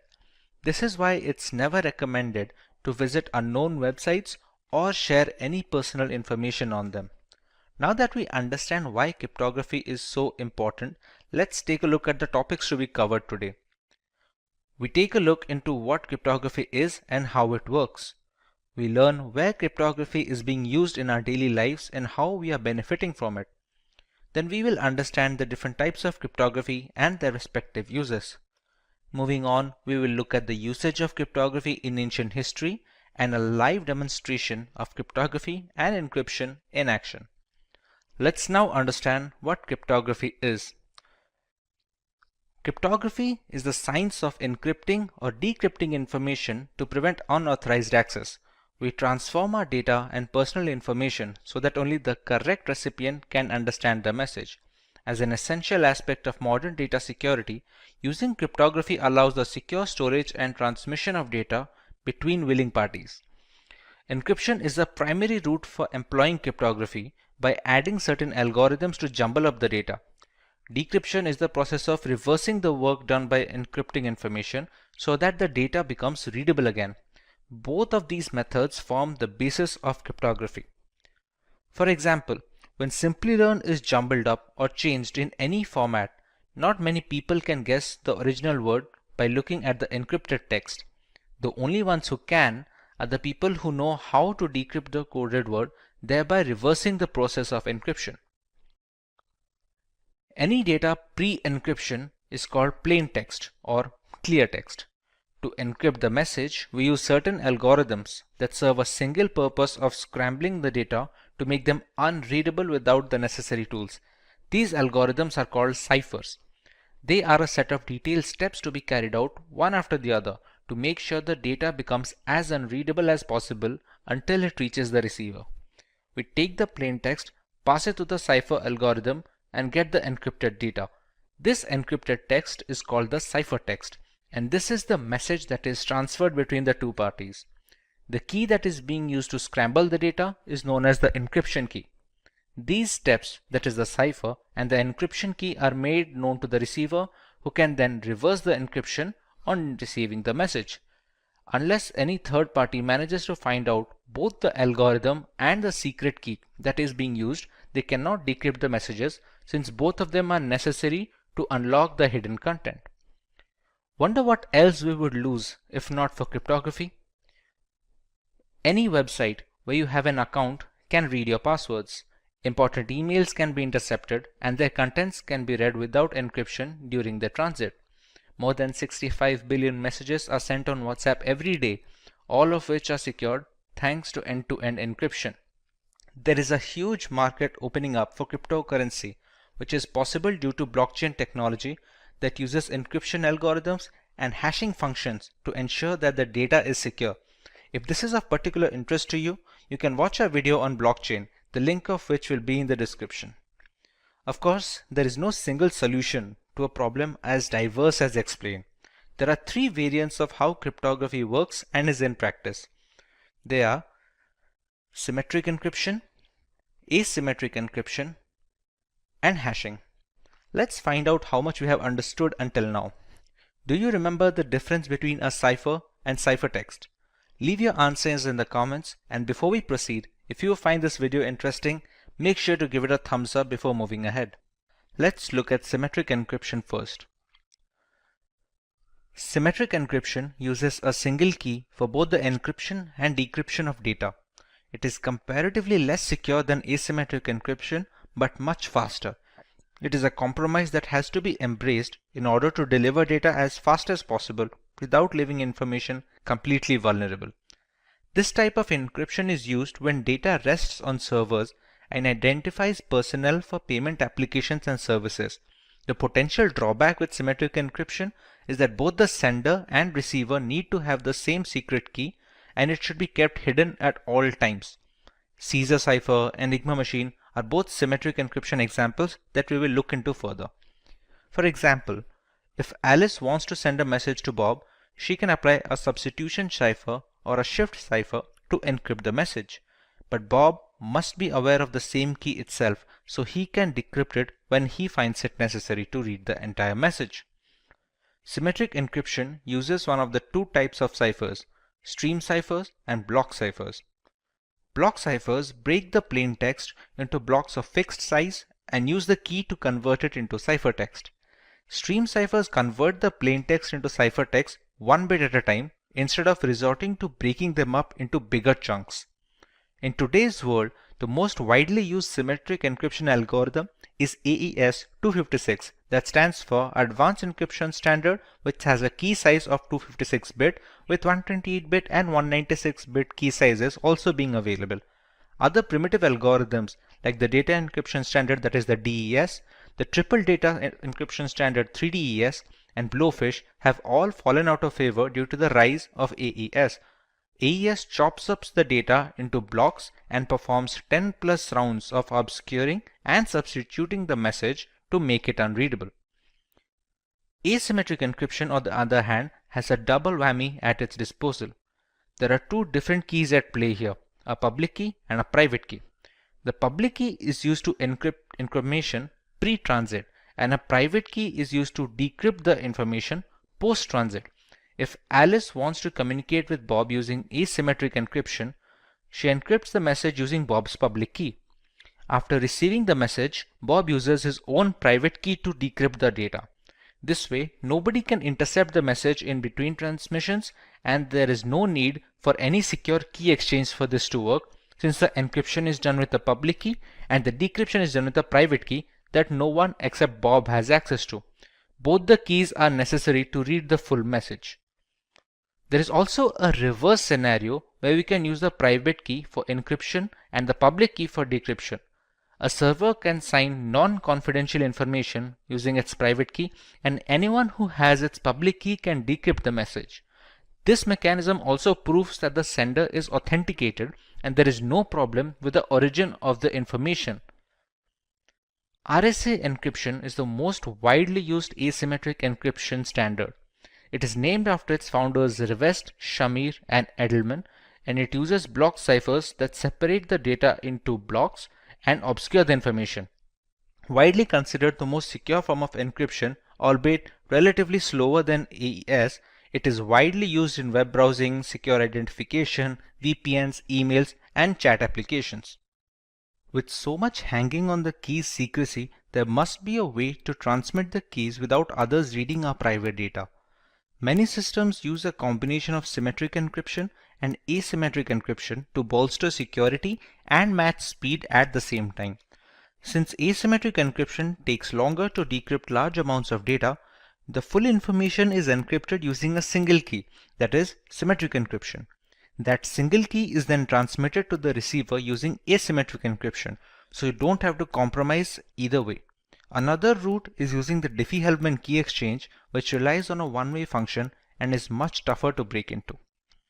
The third variant of cryptography is termed as hashing. Hashing is the process of scrambling a piece of data beyond recognition. It gives an output of fixed size, which is known as the hash value of the original data, or just hash in general. The calculations that do the job of messing up the data collection form the hash function. They are generally not reversible without resilient brute force mechanisms and are very helpful when storing data on website servers that need not be stored in plain text. For example, many websites store your account passwords in a hashed format so that not even the administrator can read your credentials. When a user tries to log in, they can compare the entered password's hash value with the hash value that is already stored on the servers for authentication, since the function will always return the same value for the same input. Cryptography has been in practice for centuries. Julius Caesar used a substitution shift to move alphabets a certain number of spaces beyond their place in the alphabet table. A spy can't decipher the original message at first glance. For example, if he wanted to pass confidential information to his armies and decides to use the substitution shift of +2, A becomes C, B becomes D, and so on. The word attack, when passed through a substitution shift of +3, becomes DWWDEFN. This cipher has been appropriately named the Caesar cipher, which is one of the most widely used algorithms. The Enigma is probably the most famous cryptographic cipher device used in ancient history. It was used by the Nazi German armies in the World Wars. They were used to protect confidential political, military, and administrative information, and it consisted of 3 or more rotors that scrambled the original message depending on the machine's state at that time. The decryption is similar, but it needs both machines to stay in the same state before passing the ciphertext so that we receive the same plain text message. Let's take a look at how our data is protected while we browse the internet thanks to cryptography. Here we have a web-based tool that will help us understand the process of RSA encryption. We see the entire workflow from selecting the key size to be used until the decryption of the ciphertext in order to get the plain text back. As we already know, RSA encryption algorithm falls under the umbrella of asymmetric key cryptography. That basically implies that we have two keys at play here, a public key and a private key. Typically, the public key is used by the sender to encrypt the message and the private key is used by the receiver to decrypt the message. There are some occasions when this allocation is reversed and we will have a look at them as well. In RSA, we have the choice of key size. We can select any key from a 512-bit to 1024-bit all the way up to a 4096-bit key. The longer the key length, the more complex the encryption process becomes and thereby strengthening the ciphertext. Although with added security, more complex functions take longer to perform the same operations on similar size of data. We have to keep a balance between both speed and strength because the strongest encryption algorithms are of no use if they cannot be practically deployed on systems around the world. Let's take a 1024-bit key over here. Now we need to generate the keys. This generation is done by functions that operate on passphrases. The tool we are using right now generates these pseudo-random keys to be used in this explanation.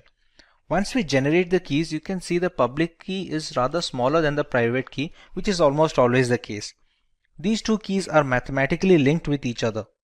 They cannot be substituted with any other key, and in order to encrypt the original message or decrypt the ciphertext, this pair must be kept together. The public key is then sent to the sender and the receiver keeps the private key with himself. In this scenario, let's try and encrypt the word Simplilearn.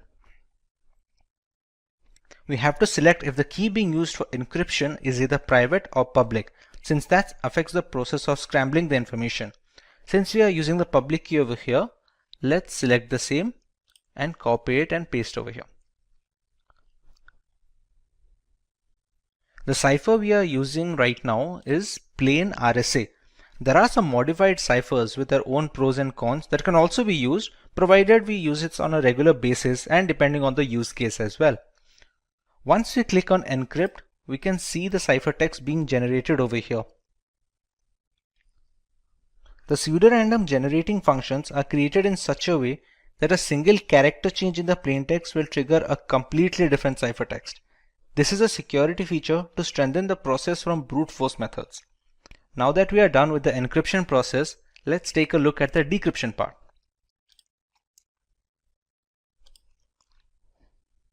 The receiver gets this ciphertext from the sender with no other key or supplement.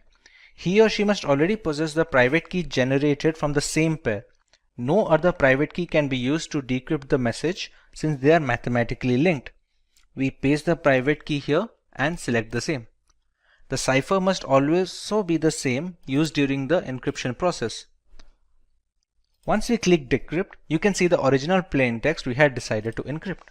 This sums up the entire process of RSA encryption and decryption. Now some people use it the other way around. We also have the option of using the private key to encrypt information and the public key to decrypt it. This is done mostly to validate the origin of the message. Since the keys only work in pairs, if a different private key is used to encrypt the message, the public key cannot decrypt it. Conversely, if the public key is able to decrypt the message, it must have been encrypted with the right private key and hence the rightful owner. Here we just have to take the private key and use that to encrypt the plain text and select the same in this checkbox as well. You can see we have generated a completely new ciphertext. This ciphertext will be sent to the receiver, and this time we will use the public key for decryption. Let's select the correct checkbox and decrypt, and we still get the same output. Now let's take a look at practical example of encryption in the real world. We all use the internet on a daily basis, and many are aware of the implications of using unsafe websites. Let's take a look at Wikipedia here. Pretty standard HTTPS website where the H stands for secured. Let's take a look at how it secures the data. Wireshark is the world's foremost and most widely used network protocol analyzer. It lets you see what's happening on your network at a microscopic level, and we are going to use this software to see the traffic that is leaving our machine and to understand how vulnerable it is. Since there are many applications running in this machine, let's apply a filter that will only show us the results related to Wikipedia.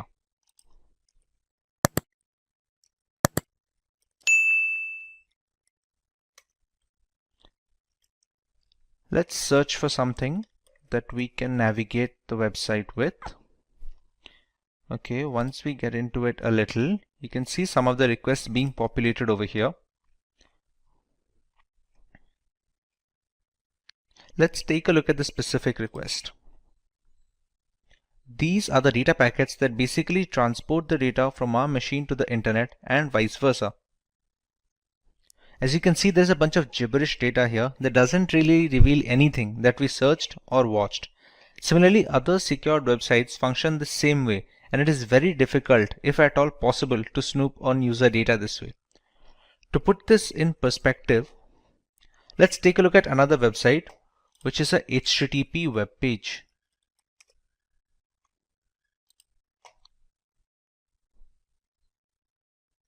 This has no encryption enabled from the server end, which makes it vulnerable to attacks. There is a login form here, which needs legitimate user credentials in order to grant access.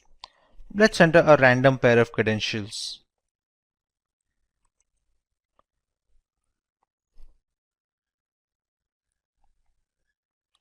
These obviously won't work, but we can see the manner of data transfer.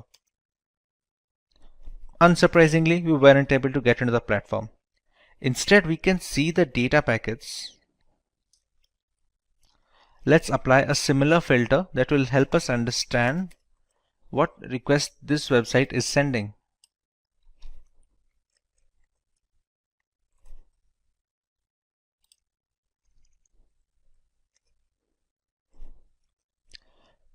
These are the requests being sent by the HTTP login form to the internet. If we check here, see, whatever username and password that we are entering, we can easily see it with the Wireshark. Now, we used a dummy pair of credentials. If we select the right data packet, we can find our correct credentials. If any website had asked for our payment information or our legitimate credentials, it would have been really easy to get a hold of these. To reiterate what we have already learned, we must always avoid HTTP websites and just unknown or not trustworthy websites in general, because the problem we saw here is just the tip of the iceberg. Even though cryptography has managed to lessen the risk of cyber attacks, it is still prevalent and we should always be alert to keep ourselves safe online. There are two types of encryption in cryptography: symmetric key cryptography and asymmetric key cryptography. Both of these categories have their pros and cons and differ only by their implementation.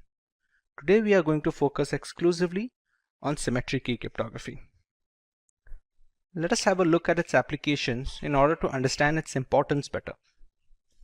This variant of cryptography is primarily used in banking applications where personally identifiable information needs to be encrypted.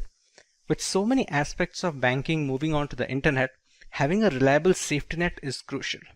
Symmetric cryptography helps in detecting bank fraud and boosts the security index of these payment gateways in general. They are also helpful in protecting data that is not in transit and rests on servers and data centers. These centers house a massive amount of data that needs to be encrypted with a fast and efficient algorithm so that when the data needs to be recalled by the respective service, there is the assurance of minor to no delay. While browsing the internet, we need symmetric encryption to browse secure HTTPS websites so that we get an all-around protection.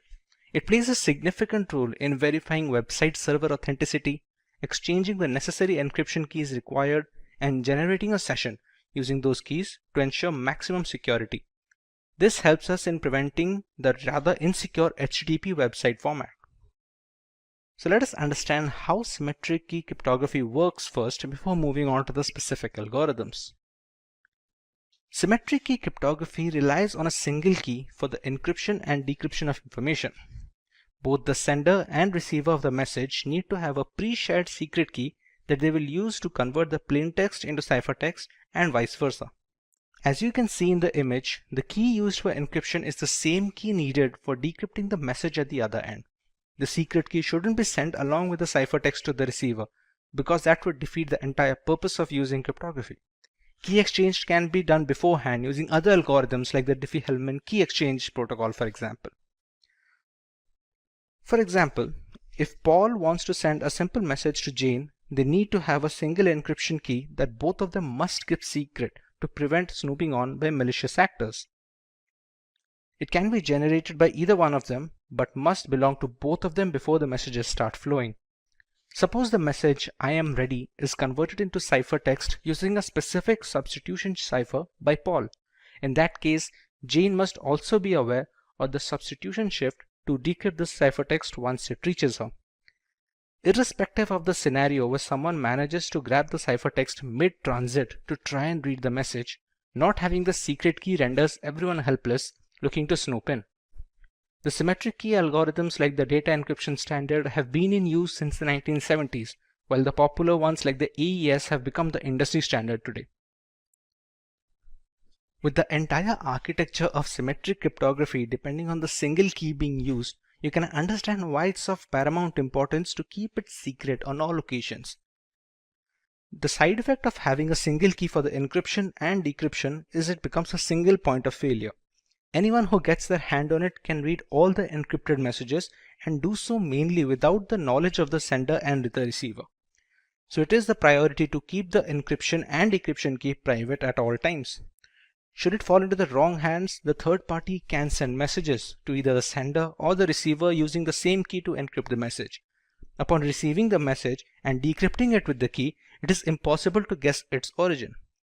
If the sender somehow transmits the secret key along with the ciphertext, anyone can intercept the package and access the information. Consequently, this encryption category is termed private key cryptography, since a big part of the data's integrity is riding on the promise that the users can keep the keys secret. This terminology contrasts with asymmetric key cryptography, which is called public key cryptography, because it has two different keys at play, one of which is public. Provided we manage to keep the keys secret, we still have to choose what kind of ciphers we want to use to encrypt this information. In symmetric key cryptography, there are broadly two categories of ciphers that we can employ. Let us have a look. Stream ciphers are the algorithms that encrypt basic information one bit at a time. It can change depending on the algorithm being used, but usually it relies on a single bit or byte to do the encryption. This is the relatively quicker alternative considering the algorithm doesn't have to deal with blocks of data at a single time. Every piece of data that goes into the encryption can and needs to be converted into binary format. In stream ciphers, each binary digit is encrypted one after the other. The most popular ones are the RC4, SALSA, and Panama. The binary data is passed through an encryption key, which is a randomly generated bit stream. Upon passing it through, we receive the ciphertext that can be transferred to the receiver without fear of man-in-the-middle attacks. The binary data can be passed through an algorithmic function. It can have either XOR operations, as it is most of the time, or any other mathematical calculations that have the singular purpose of scrambling the data. The encryption key is generated using the random bitstream generator, and it acts as a supplement in the algorithmic function. The output is in binary form, which is then converted into the decimal or hexadecimal format to give our final ciphertext. On the other hand, block ciphers dissect the raw information into chunks of data of fixed size. The size of these blocks depend on the exact cipher being used. A 128-bit block cipher will break the plain text into blocks of 128-bit each and encrypt those blocks instead of a single digit. Once these blocks are encrypted individually, they are chained together to form a final ciphertext. Block ciphers are much slower, but they are more tamper-proof and are used in some of the most widely used algorithms employed today. Just like stream ciphers, the original ciphertext is converted into binary format before beginning the process. Once the conversion is complete, the blocks are passed through the encryption algorithm along with the encryption key. This would provide us with the encrypted blocks of binary data. Once these blocks are combined, we get a final binary string. This string is then converted into hexadecimal format to get our ciphertext. Today, the most popular symmetry key algorithms like AES, DES, and 3DES are all block cipher methodology subsets. With so many factors coming into play, there are quite a few things symmetry key cryptography excels at while falling short in some other. Symmetry key cryptography is much faster variant when compared to asymmetric key cryptography. There is only one key in play, unlike asymmetric encryption, and this drastically improves calculation speed in the encryption and decryption. Similarly, the performance of symmetric encryption is much more efficient under similar computational limitations. Fewer calculations help in better memory management for the host system. Bulk amounts of data that need to be encrypted are very well suited for symmetric algorithms. Since they are much quicker, handling large amounts of data is simple and easy to use in servers and data farms. This helps in better latency during data recall and fewer mixed packets. Thanks to its simple single key structure, symmetric key cryptography algorithms are much easier to set up a communication channel with and offer a much more straightforward maintenance duties. Once the secret key is transmitted to both the sender and receiver without any prior mishandling, the rest of the system aligns easily and everyday communications becomes easy and secure. If the algorithm is applied as per the documentation, symmetric algorithms are very robust and can encrypt vast amounts of data with very less overhead. DES algorithm stands for Data Encryption Standard. It is a symmetric key cipher that is used to encrypt and decrypt information in a block-by-block manner. Each block is encrypted individually and they are later chained together to form our final ciphertext, which is then sent to a receiver. DES takes the original unaltered piece of data called the plain text in a 64-bit block, and it is converted into an encrypted text that is called the ciphertext. It uses 48-bit keys during the encryption process and follows a specific structure called the Fistel cipher structure during the entire process. It is a symmetric key algorithm, which means DES can reuse the keys used in the encryption format to decrypt the ciphertext back to the original plain text. Once the 64-bit blocks are encrypted, they can be combined together before being transmitted. Let's take a look at the origin and the reason DES was founded. DES is based on a Fistel block cipher called Lucifer, developed in 1971 by IBM cryptography researcher Horst Fistel. DES uses 16 rounds of this Fistel structure, using a different key for each round. It also utilizes a random function with 2 inputs and provides a single output variable. DES became the organization's approved encryption standard in November 1976 and was later reaffirmed as a standard in 1983, 1988, and finally in 1999. But eventually DES was cracked and it was no longer considered a secure solution for all official routes of communication. Consequently, Triple DES was developed. Triple DES is a symmetric key block cipher that uses a double DES cipher. Encrypt with the first key, delete encryption with the second key, and encrypt again with a third key. There is also a variation of the 2 keys where the first and second key are duplicate of each other. But Triple DES was ultimately deemed too slow for the growing need for fast communication channels, and people eventually fell back to using DES for encrypting messages. In order to search for a better alternative, a public-wide competition was organized and helped cryptographers develop their own algorithm as a proposal for the next global standard. This is where the Ringdial algorithm came into play and was later credited to be the next advanced encryption standard. For a long time, DES was the standard for data encryption for data security. Its rule ended in 2002 when finally the advanced encryption standard replaced DES as an acceptable standard following a public competition for a place. To understand the structure of a Fistel cipher, we can use the following image as a reference. The block being encrypted is divided into two parts, one of which is being passed on to the function, while the other part is XORed with the function's output. The function also uses the encryption key that differs for each individual round. This keeps going on until the last step, until where the right-hand side and the left-hand side are being swapped. Here we receive our final ciphertext. For the decryption process, the entire procedure is reversed, starting from the order of the keys to the block sorting. If the entire process is repeated in a reverse order, we will eventually get back our plain text, and this simplicity helps the speed. Overall, this was later detrimental to the efficiency of the algorithm, hence the security was compromised. A Fistel block cipher is a structure used to derive many symmetric block ciphers such as DES, which as we have discussed in our previous comment. Fistel cipher proposed a structure that implements substitution and permutation alternately so that we can obtain ciphertext from the plain text and vice versa. This helps in reducing the redundancy of the program and increases the complexity to combat brute force attacks.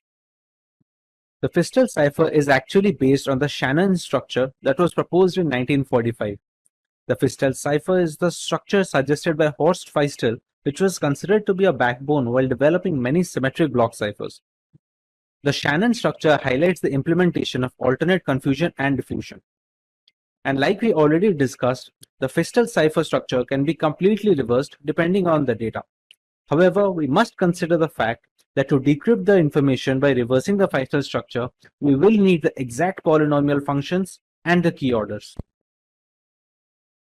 To understand how the blocks are being calculated, we take a plain text which is of 64-bit and that is later divided into two equal halves of 32-bit each.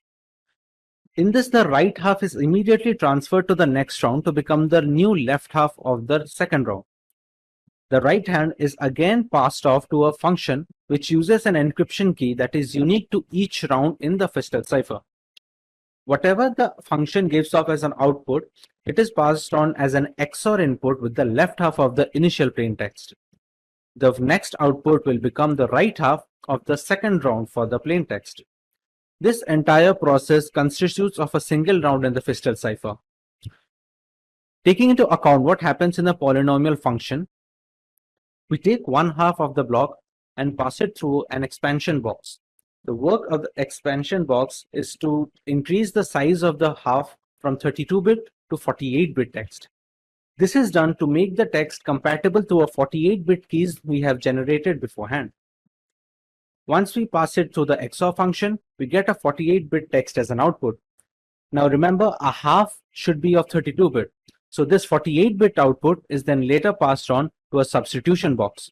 This substitution box reduces its size from 48-bit to 32-bit output, which is then later XORed with the first half of the plain text. A block cipher is considered the safest if the size of the block is large, but large block sizes can also slow down encryption speed and the decryption speed. Generally, the size is 64-bit. Sometimes modern block ciphers like AES have a 128-bit block size as well. The security of the block cipher increases with increasing key size, but larger key sizes may also reduce the speeds of the process. Earlier, 64-bit keys were considered sufficient. Modern ciphers need to use 128-bit keys due to the increasing complexity of today's computational standards. The increasing number of rounds also increase the security of the block cipher. Similarly, they are inversely proportional to the speed of encryption. A highly complex round function enhances the security of the block cipher, albeit we must maintain a balance between the speed and security. The symmetric block cipher is implemented in a software application to achieve better execution speed. There is no use of an algorithm if it cannot be implemented in a real-life framework that can help organizations to encrypt or decrypt the data in a timely manner. Now that we understand the basics of Fistel ciphers, we can take a look at how DES manages to run through 16 rounds of this structure and provide the ciphertext at the end.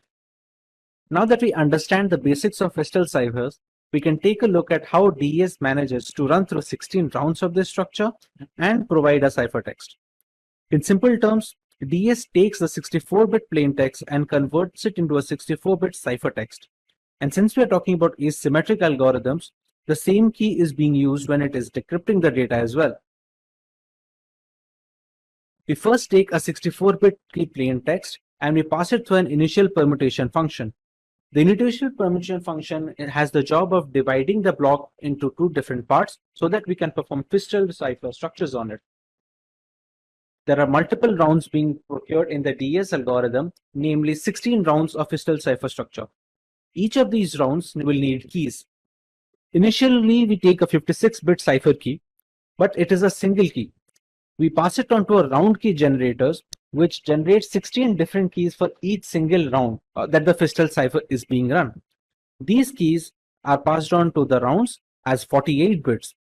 The size of these 48 bits keys is the reason we use the substitution and permutation bounds in the polynomial functions of the fistal ciphers. When passing through all these rounds, we reach round 16, where the final key is passed on from the round key generator, and we get a final permutation. In the final permutation, the rounds are swapped, and we get a final ciphertext. This is the entire process of DES with 16 rounds of fistal ciphers encompassed in it. To decrypt a ciphertext back to the plaintext, we just have to reverse the process we did in the DES algorithm and reverse the key order along with the functions. This kind of simplicity is what gave DES the bonus when it comes to speed, but eventually it was detrimental to the overall efficiency of the program when it comes to security factors. DES have 5 different modes of operation to choose from. One of those is electronic codebook. Each 64-bit block is encrypted and decrypted independently in the electronic codebook format. We also have cipher block chaining, or the CBC method. Here, each 64-bit block depends on the previous one, and all of them use an initialization vector. We have a cipher feedback block mechanism, where the preceding ciphertext becomes the input for the encryption algorithm. It produces a pseudo-random output, which in turn is XORed with the plaintext. There is an output feedback method as well, which is the same as cipher feedback, except that the encryption algorithm input is the output from the preceding DES. A counter method has a different way of approach, where each plaintext block is XORed with an encrypted counter. The counter is then incremented for each subsequent block. There are a few other alternatives to these modes of operation, but the 5 mentioned above are the most widely used in the industry and recommended by cryptographers worldwide. Let's take a look at the future of DES. The dominance of DES ended in 2002 when the Advanced Encryption Standard replaced the DES encryption algorithm as the accepted standard. It was done following a public competition to find a replacement. NIST officially withdrew the global acceptance standard in May 2005, although triple DES is approved for some sensitive government information through 2030. NIST also had to change the DES algorithm because its key length was too short, given the increased processing power of the new computers. Encryption power is related to the size of the key, and DES found itself a victim of ongoing technological advances in computing. We have received a point where 56-bit was no longer a challenge to the computers of cracking. Note that because DES is no longer the NIST federal standard, it does not mean that it is no longer in use. Triple DES is still used today and is still considered a legacy encryption algorithm. To get a better understanding of how these keys and ciphertext look like, we can use an online tool for our benefit. As we already know, to encrypt any kind of data, a key is mandatory. This key can be generated using mathematical functions or computerized key generation program, such as this website offers. It can be based on any piece of text. Let's say the word is Simplilearn in our example. Once the key is settled, we provide the plain text or the clear text that needs to be encrypted using the aforementioned key. Suppose our sentence for this example is "This is my first message." We have satisfied 2 prerequisites, the message and the key. Another variable that goes into play is the mode of operation. We have already learned about 5 different modes of operation, while we can see some other options here as well. Let us go with the CBC variant, which basically means the cipher block chaining method. One of CBC's key characteristics is that it uses a chaining process It causes the decryption of a block of ciphertext to depend all on the preceding ciphertext blocks. As a result, the entire validity of all the blocks is contained in the previous adjacent blocks as well. A single bit error in a ciphertext block affects the decryption of all the subsequent blocks. Rearrangement of the order of these, for example, can cause the decryption process to get corrupted. Regarding the manner of displaying binary information, we have two options here. We can either go with base 64 or the hexadecimal format. Let's go with the base 64 right now. As you can see, the ciphertext is readily available. Base 64 is a little more efficient than hex, so we will be getting a smaller ciphertext when it comes to base 64. Albeit the size of both the formats will be the same. The hex has a longer ciphertext since base 64 takes 4 characters for every 3 bytes, while hex will take 2 characters for each byte. Hence, base 64 turns out to be more efficient. Now to decrypt the ciphertext, we go by the same format. We choose base 64. We copy the ciphertext onto a decryption tool, and we have to make sure that the key we are using is exactly the same. We choose similar mode of operation, and we choose the correct encoding format as well, which is base 64 in this case. As you can see, the decryption is complete and we get a plain text back. Even if you keep everything the same, but we just change the encoding format, it will not be able to decrypt anything. Unfortunately, DES has become rather easy to crack even without the help of a key. The advanced encryption standard is still on top when it comes to symmetric encryption security and will likely stay there for a while. Eventually, with so much computing power growth, the need for a stronger algorithm was necessary to safeguard our personal data. As solid as DES was, the computers of today could easily break the encryption with repeated attempts, thereby rendering the data security helpless. To counter this dilemma, a new standard was introduced which was termed as the Advanced Encryption Standard or the AES algorithm. Let's learn what is Advanced Encryption Standard. The AES algorithm, also known as the Rijndael algorithm, is a symmetric block cipher with a block size of 128 bits. It is converted into ciphertext using keys of 128, 192, or 256 bits. It is implemented in software and hardware throughout the world to encrypt sensitive data. The National Institute of Standards and Technology, also known as NIST, started development on AES in 1997 when it was announced the need for an alternative to the data encryption standard. The new internet needed a replacement for DES because of its small key size. With increasing computing power, it was considered unsafe against entire key search attacks. The triple DES was designed to overcome this problem. However, it was deemed to be too slow to be deployed in machines worldwide. Strong cases were present by the Mars, RC6, Serpent, and the Two-Fish algorithms, but it was the Rijndael encryption algorithm, also known as AES, which was eventually chosen as the standard symmetric key encryption algorithm to be used. Its selection was formalized with the release of Federal Information Processing Standards Publication 197 in the November of 2001. It was approved by the US Secretary of Commerce. Now that we understand the origin of AES, let us have a look at the features that make AES encryption algorithm unique. The AES algorithm uses a substitution permutation or SP network. It consists of multiple rounds to produce a ciphertext. It has a series of linked operations, including replacing inputs with specific outputs, that is substitutions, and others that involve bit shuffling, which is permutations. At the beginning of the encryption process, we only start out with a single key, which can be either a 128-bit key, a 192-bit key, or a 256-bit key.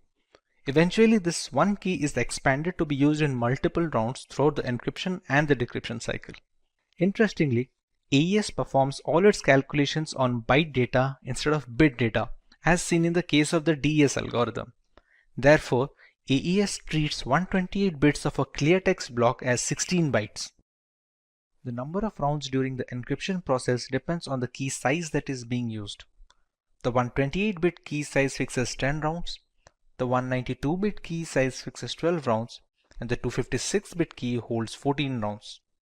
A round key is required for each of these rounds, but since only one key is input into the algorithm, the single key needs to be expanded to get the key for each round, including the round 0. With so many mathematical calculations going on in the background, there are bound to be a lot of steps throughout the procedure. Let's have a look at the steps followed in AES. Before we move ahead, we need to understand how data is being stored during the process of AES encryption. Everything in the process is stored in a 4x4 matrix format. This matrix is also known as a state array, and we'll be using these state arrays to transmit data from one step to another and from one round to the next round. Each round takes state array as input and gives a state array as output to be transferred into the next round. It is a 16-byte matrix with each cell representing 1 byte, with each 4 bytes representing a word. So every state array will have a total of 4 words representing it. As we previously discussed, we take a single key and expand it to the number of rounds that we need the key to be used in. Let's say the number of rounds are n, then the key has to be expanded to be used with n plus 1 rounds, because the first round is the key 0 round. Let's say n is the number of rounds. The key is expanded to n plus 1 rounds. It is also a state array having 4 words in its vicinity. Every key is used for a single round, and the first key is used as a round key before any round begins. In the very beginning, the plaintext is captured and passed through an XOR function with the round key as a supplement. This key can be considered the first key from the n plus 1 expanded set. Moving on, the state array resulting from the above step is passed on to a byte substitution process. Beyond that, there is a provision to shift rows in the state arrays. Later on, the state array is mixed with a constant matrix to shuffle its column in the mix column segment, after which we add the round key for that particular round. The last 4 steps mentioned are part of every single round that the encryption algorithm goes through. The state arrays are then passed from one round to the next as an input. In the last round, however, we skip the mix columns portion, with the rest of the process remaining unchanged. But what are these byte substitution and row shifting processes? Let's find out regarding each step in more detail. In the first step, the plaintext is stored in a state array and it is XORed with the K0, which is the first key in the expanded key set. This step is performed only once on a block while being repeated at the end of each round as per iteration demands. The state array is XORed with the key to get a new state array, which is then passed off as input to the sub-bytes process. In the second stage, we have byte substitution. We leverage an X box called as a substitution box to randomly switch data among each element. Every single byte is converted into a hexadecimal value having 2 parts. The first part denotes the row value and the second part denotes the column value. The entire state array is passed through the S box to create a brand new state array, which is then passed off as an input to the row shifting process. The 16 input bytes are replaced by looking at a fixed table given in the design. We finally get a matrix with 4 rows and 4 columns. When it comes to row shifting, each bit in the 4 rows of the matrix is shifted to the left. An entry that is a fall off is reinserted to the right of the line. The change is done as follows. The first line is not moved in any way. The second line is shifted to a single position to the left. The third line is shifted 2 positions to the left, and the fourth line is shifted 3 positions to the left. The result is a new matrix that contains the same 16 bytes but has been moved in relation to each other to boost the complexity of the program. In mixed columns, each column of 4 bytes is now replaced using a special mathematical function. The function takes 4 bytes of a column as input and outputs 4 completely new bytes. We will get a new matrix with the same size of 16 bytes, and it should be noted that this phase has not been done in the last round of the iteration. When it comes to adding a round key, the 16 bytes of the matrix are treated as 128 bits and the 128 bits of the round key are XORed. If it is the last round, the output is the ciphertext. If you still have a few rounds remaining, the resulting 128 bits are interpreted as 16 bytes and we start another similar round. Let's take an example to understand how all these processes work. If our plaintext is the string 2192, we first convert it into a hexadecimal format as follows. We use an encryption key which is that's my kung fu, and it is converted into a hexadecimal format as well. As per the guidelines, we use a single key which is then later expanded into n+1 number of keys, in which case it's supposed to be 11 keys for 10 different rounds. In round 0, we add the round key. The plaintext is XORed with the case 0 and we get a state array that is passed off as an input to the substitution bytes process. When it comes to the substitution bytes process, we leverage an S-box to substitute the elements of each byte with a completely new byte.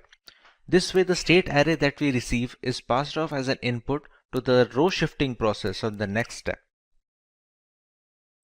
When it comes to row shifting, each element is shifted a few places to the left, with the first row being shifted by 0 places, second row by 1 place, third row by 2 places, and the last by 3. The state array that we received from the row shifting is passed off as an input to mix columns. In mix columns, we multiply the state array with a constant matrix, after which I receive a new state array to be passed on to the next step. We add the new state array as an XOR with the round key of the particular iteration. Whatever state array we receive here, it becomes an output for this particular round.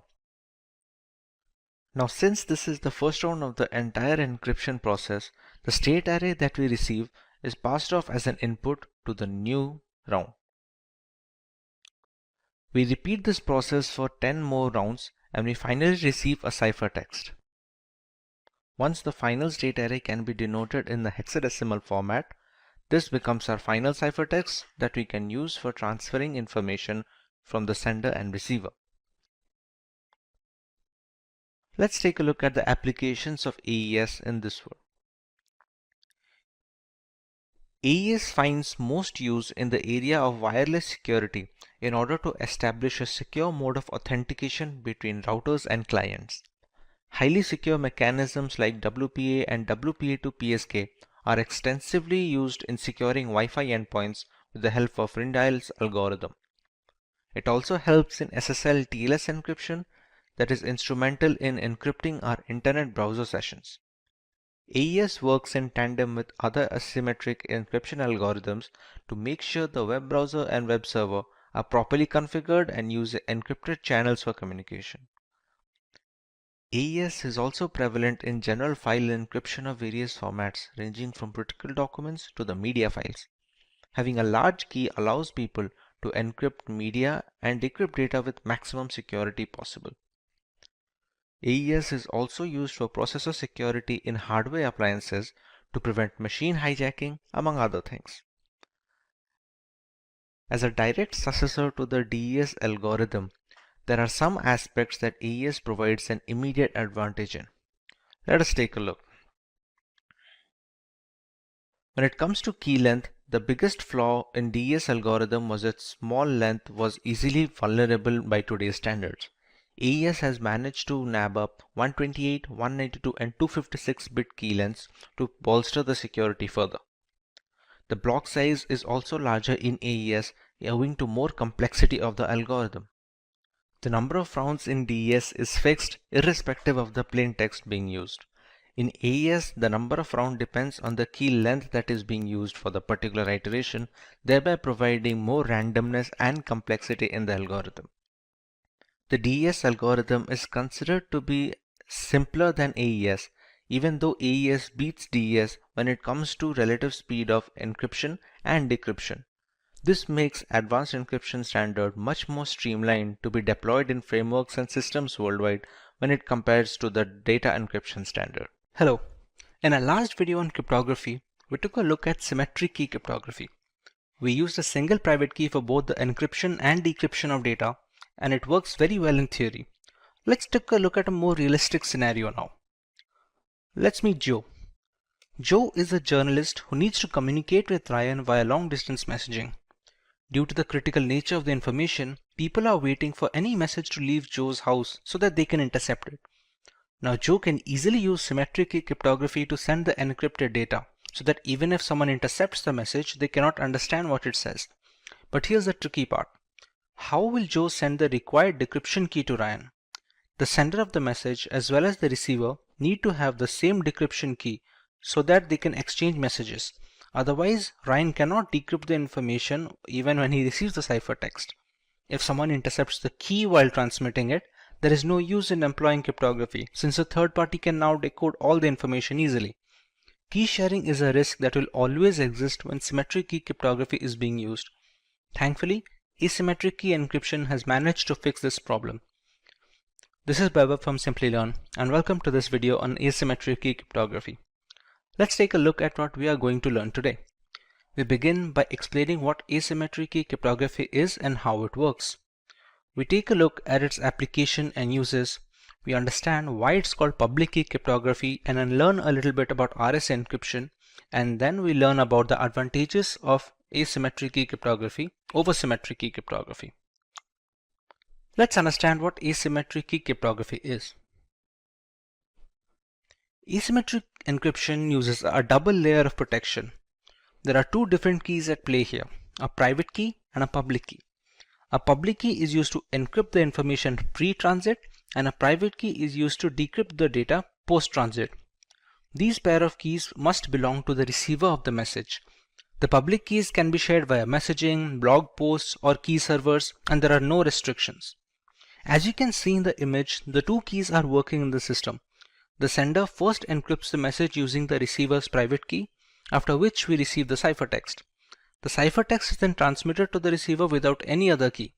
On getting the ciphertext, the receiver uses his private key to decrypt it and get the plain text back. There has been no requirement of any key exchange throughout this process, therefore solving the most glaring flaw faced in symmetric key cryptography. The public key known to everyone cannot be used to decrypt the message, and the private key which can decrypt the message need not be shared with anyone. The sender and receiver can exchange personal data using the same set of keys as often as possible. To understand this better, take the analogy of your mailbox. Anyone who wants to send you a letter has access to the box and can easily share information with you. In a way, you can say the mailbox is publicly available to all, but only you have access to the key that can open the mailbox and read the letters in it. This is how the private key comes to play. No one can intercept the message and read its contents since it's encrypted. Once the receiver gets its contents, he can use his private key to decrypt the information. Both the public key and the private key are generated, so they are interlinked, and you cannot substitute other private keys to decrypt the data. In another example, if Alice wants to send a message to Bob, let's say it reads "Call me today," she must use Bob's public key while encrypting the message. Upon receiving the cipher message, Bob can proceed to use his private key in order to decrypt the message, and hence complete security is attained during transmission without any need for sharing the key. Since this type of encryption is highly secure, it has many uses in areas that require high confidentiality. It is used to manage digital signatures, so there is valid proof of a document's authenticity. With so many aspects of business transitioning to the digital sphere, critical documents need to be verified before being considered authentic and acted upon. Thanks to asymmetric cryptography, senders can now sign documents with their private keys. Anyone who needs to verify the authenticity of such signatures can use the sender's public key to decrypt the signature. Since the public and the private keys are linked to each other mathematically, it's impossible to repeat this verification with duplicate keys. Document encryption has been made very simple by today's standards, but the background implementation follows a similar approach. In blockchain architecture, asymmetric key cryptography is used to authorize transactions and maintain the system. Thanks to its two key structures, changes are reflected across the blockchain's peer-to-peer network only if it is approved from both ends. Along with asymmetric key cryptography's tamper-proof architecture, its non-repudiation characteristic also helps in keeping the network stable. We can also use asymmetric key cryptography combined with symmetric key cryptography to monitor SSL or TLS encrypted browsing sessions to make sure nobody can steal our personal information when accessing banking websites or the internet in general. It plays a significant role in verifying website server authenticity, exchanging the necessary encryption keys required, and generating a session using those keys to ensure maximum security instead of the rather insecure HTTP website format. Security parameters differ on a session-by-session basis, so the verification process is consistent and utterly essential to modern data security. Another great use of the asymmetric key cryptography structure is transmitting keys for symmetric key cryptography. With the most significant difficulty in symmetric encryption being key exchange, asymmetric keys can help clear this shortcoming. The original message is first encrypted using a symmetric key. The key used for encrypting the data is then converted into the ciphertext using the receiver's public key. Now we have two ciphertexts to transmit to the receiver. On receiving both of them, the receiver uses his private key to decrypt the symmetric key. He can then use it to decrypt the original information on getting the key used to encrypt the data. While this may seem more complicated than just asymmetric key cryptography alone, symmetric encryption algorithms are much more optimized for vast amounts of data on some occasions. Encrypting the key using asymmetric algorithms will definitely be more memory efficient and secure. You might remember us discussing why symmetric encryption was called private key cryptography. Let us understand why asymmetric falls under the public key cryptography. We have two keys at our disposal. The encryption key is available to everyone. The decryption key is supposed to be private.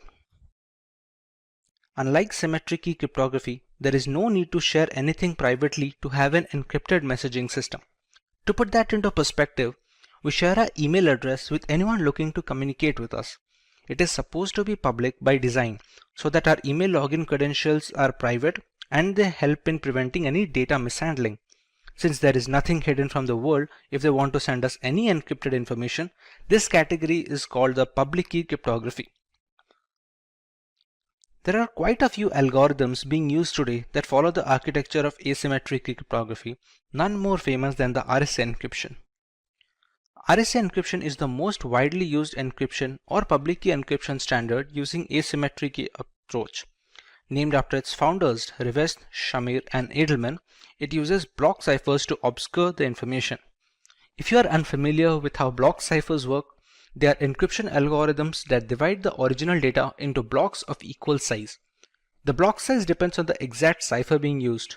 Once they are broken down, these blocks are encrypted individually and later chained together to form the final ciphertext.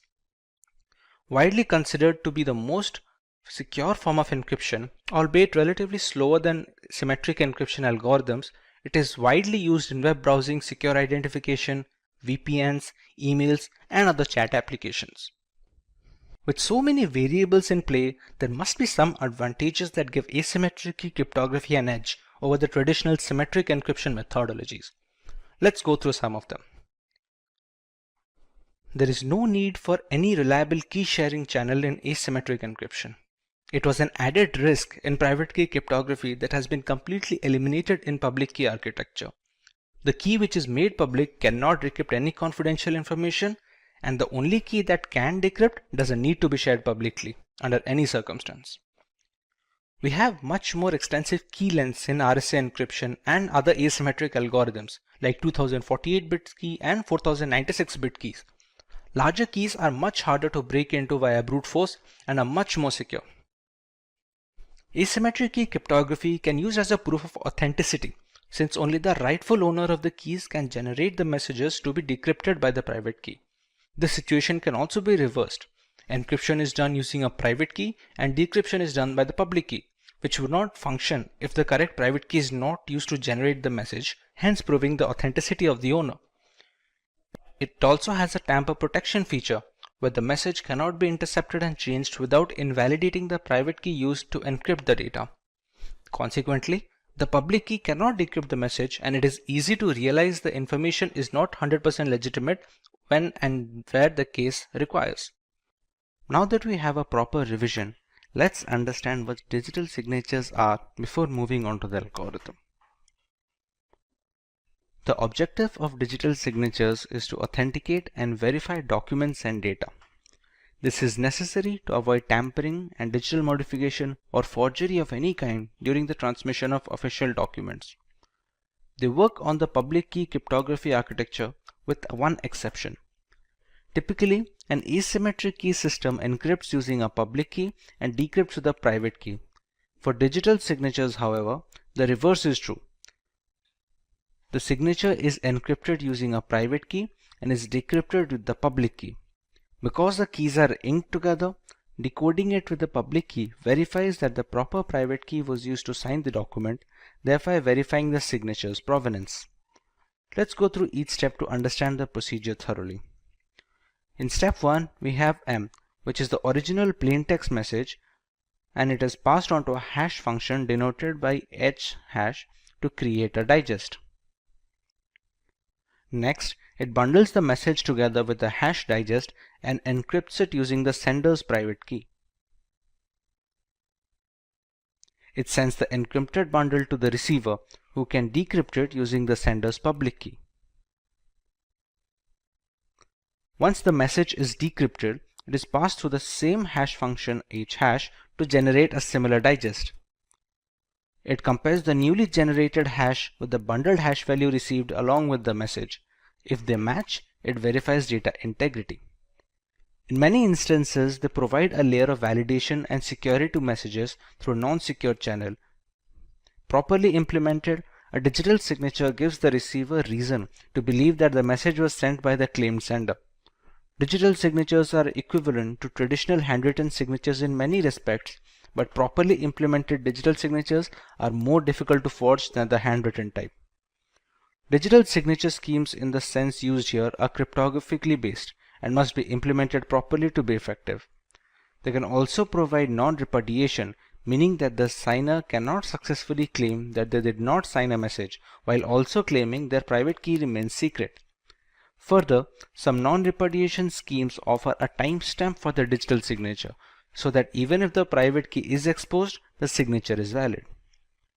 To implement the concept of digital signature in real world, we have two primary algorithms to follow: the RSA algorithm and the DSA algorithm, but the latter is a topic of learning today. So let's go ahead and see what the digital signature algorithm is supposed to do. Digital signature algorithm is a FIPS standard, which is the Federal Information Processing Standard for digital signatures. It was proposed in 1991 and globally standardized in 1994 by the National Institute of Standards and Technology, also known as the NIST. It functions on the framework of modular exponentiation and discrete logarithmic problems, which are difficult to compute as a force brute system. Unlike DSA, most signature types are generated by signing message digest with the private key of the originator. This creates a digital thumbprint of the data. Since just the message digest is signed, the signature is generally much smaller compared to the data that was signed. As a result, digital signatures impose less load on processors at the time of signing execution, and they use small volumes of bandwidth. DSA, on the other hand, does not encrypt message digest using private key or decrypt message digest using public key. Instead, it uses mathematical functions to create a digital signature consisting of two 160-bit numbers, which are originated from the message digests and the private key. DSAs make use of the public key for authenticating the signature, but the authorization process is much more complicated when compared with RSA. DSA also provides three benefits, which is the message authentication, integrity verification, and non-repudiation. In the image, we can see the entire process of DSA validation. A plaintext message is passed on to a hash function where the digest is generated, which is passed on to a signing function. Signing function also has other parameters like a global variable G, a random variable K, and the private key of the sender. The outputs are then bundled onto a single pack with the plaintext and sent to the receiver. The two outputs we receive from the signing functions are the two 160-bit numbers denoted by S and R. On the receiver end, we pass the plaintext through the same hash function to regenerate the message digest. It is passed on to verification function, which has other requirements such as the public key of the sender, global variable G, and SNR received from the sender. The value generated by the function is then compared to R. If they match, then the verification process is complete and data integrity is verified. This was an overview of the way the DSA algorithm works. We already know it depends on logarithmic functions to calculate the outputs, so let us see how we can do the same in our next section. We have three phases here, the first of which is key generation. To generate the keys, we need some prerequisites. We select a queue which becomes a prime divisor. We select a prime number p such that p-1 mod q equal to 0. We also select a random integer g which must satisfy the two formulas being mentioned on the screen right now. Once these values are selected, we can go ahead with generating the keys.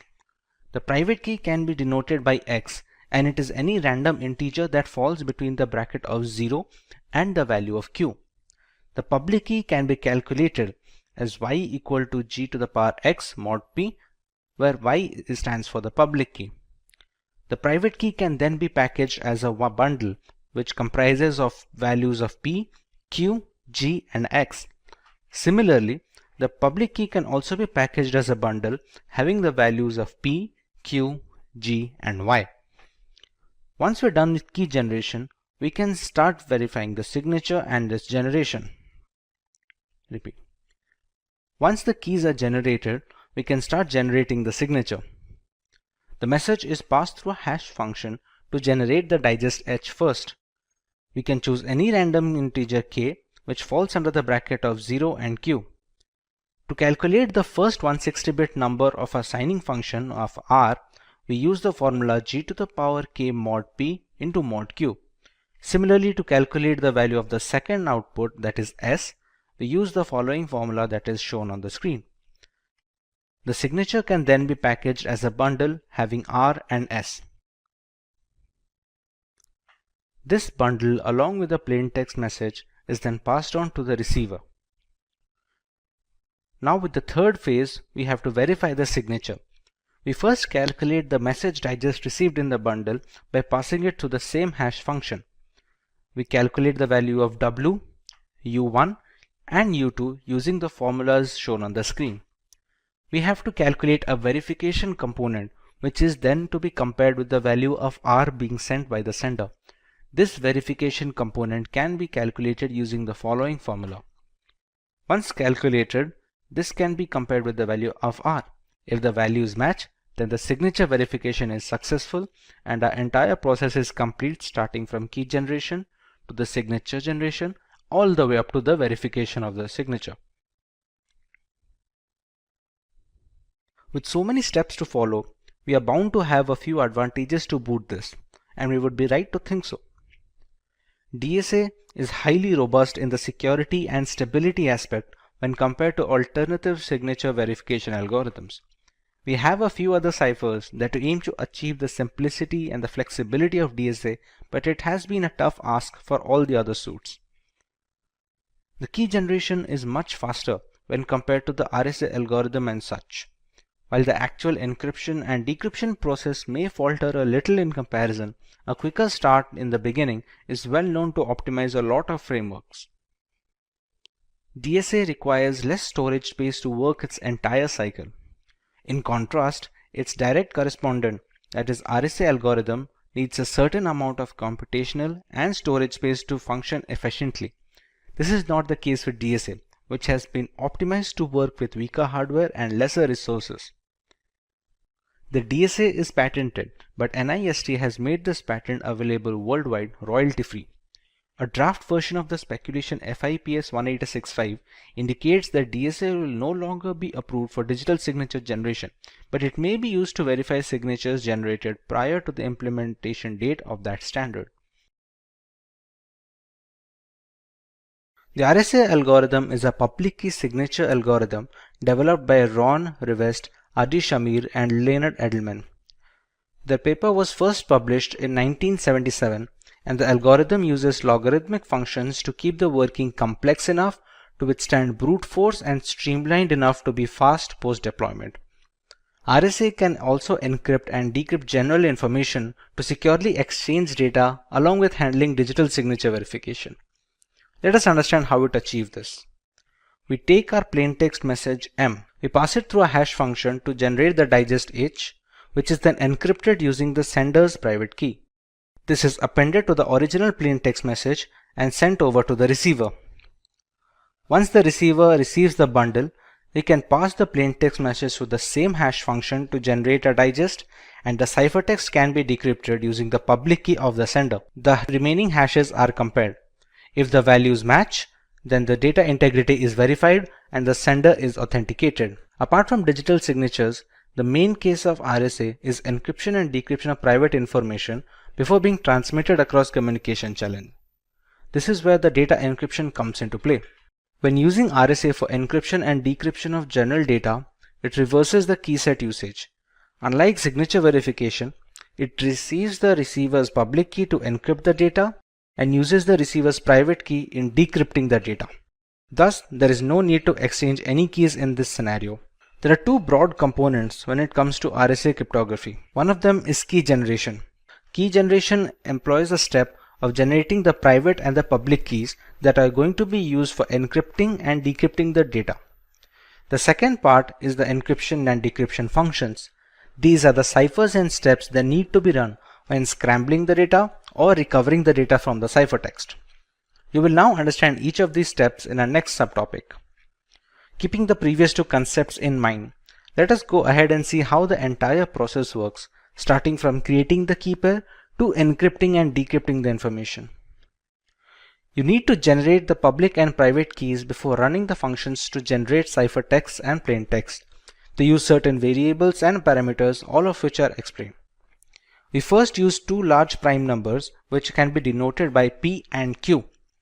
We can compute the value of n as n equal to P into Q and compute the value of z as P minus 1 into Q minus 1. A number E is chosen at random satisfying the following conditions, and a number D is also selected at random following the formula ED mod Z equal to 1, and it can be calculated with the formula given below. The public key is then packaged as a bundle with N and E, and the private key is packaged as a bundle using N and D. This sums up the key generation process.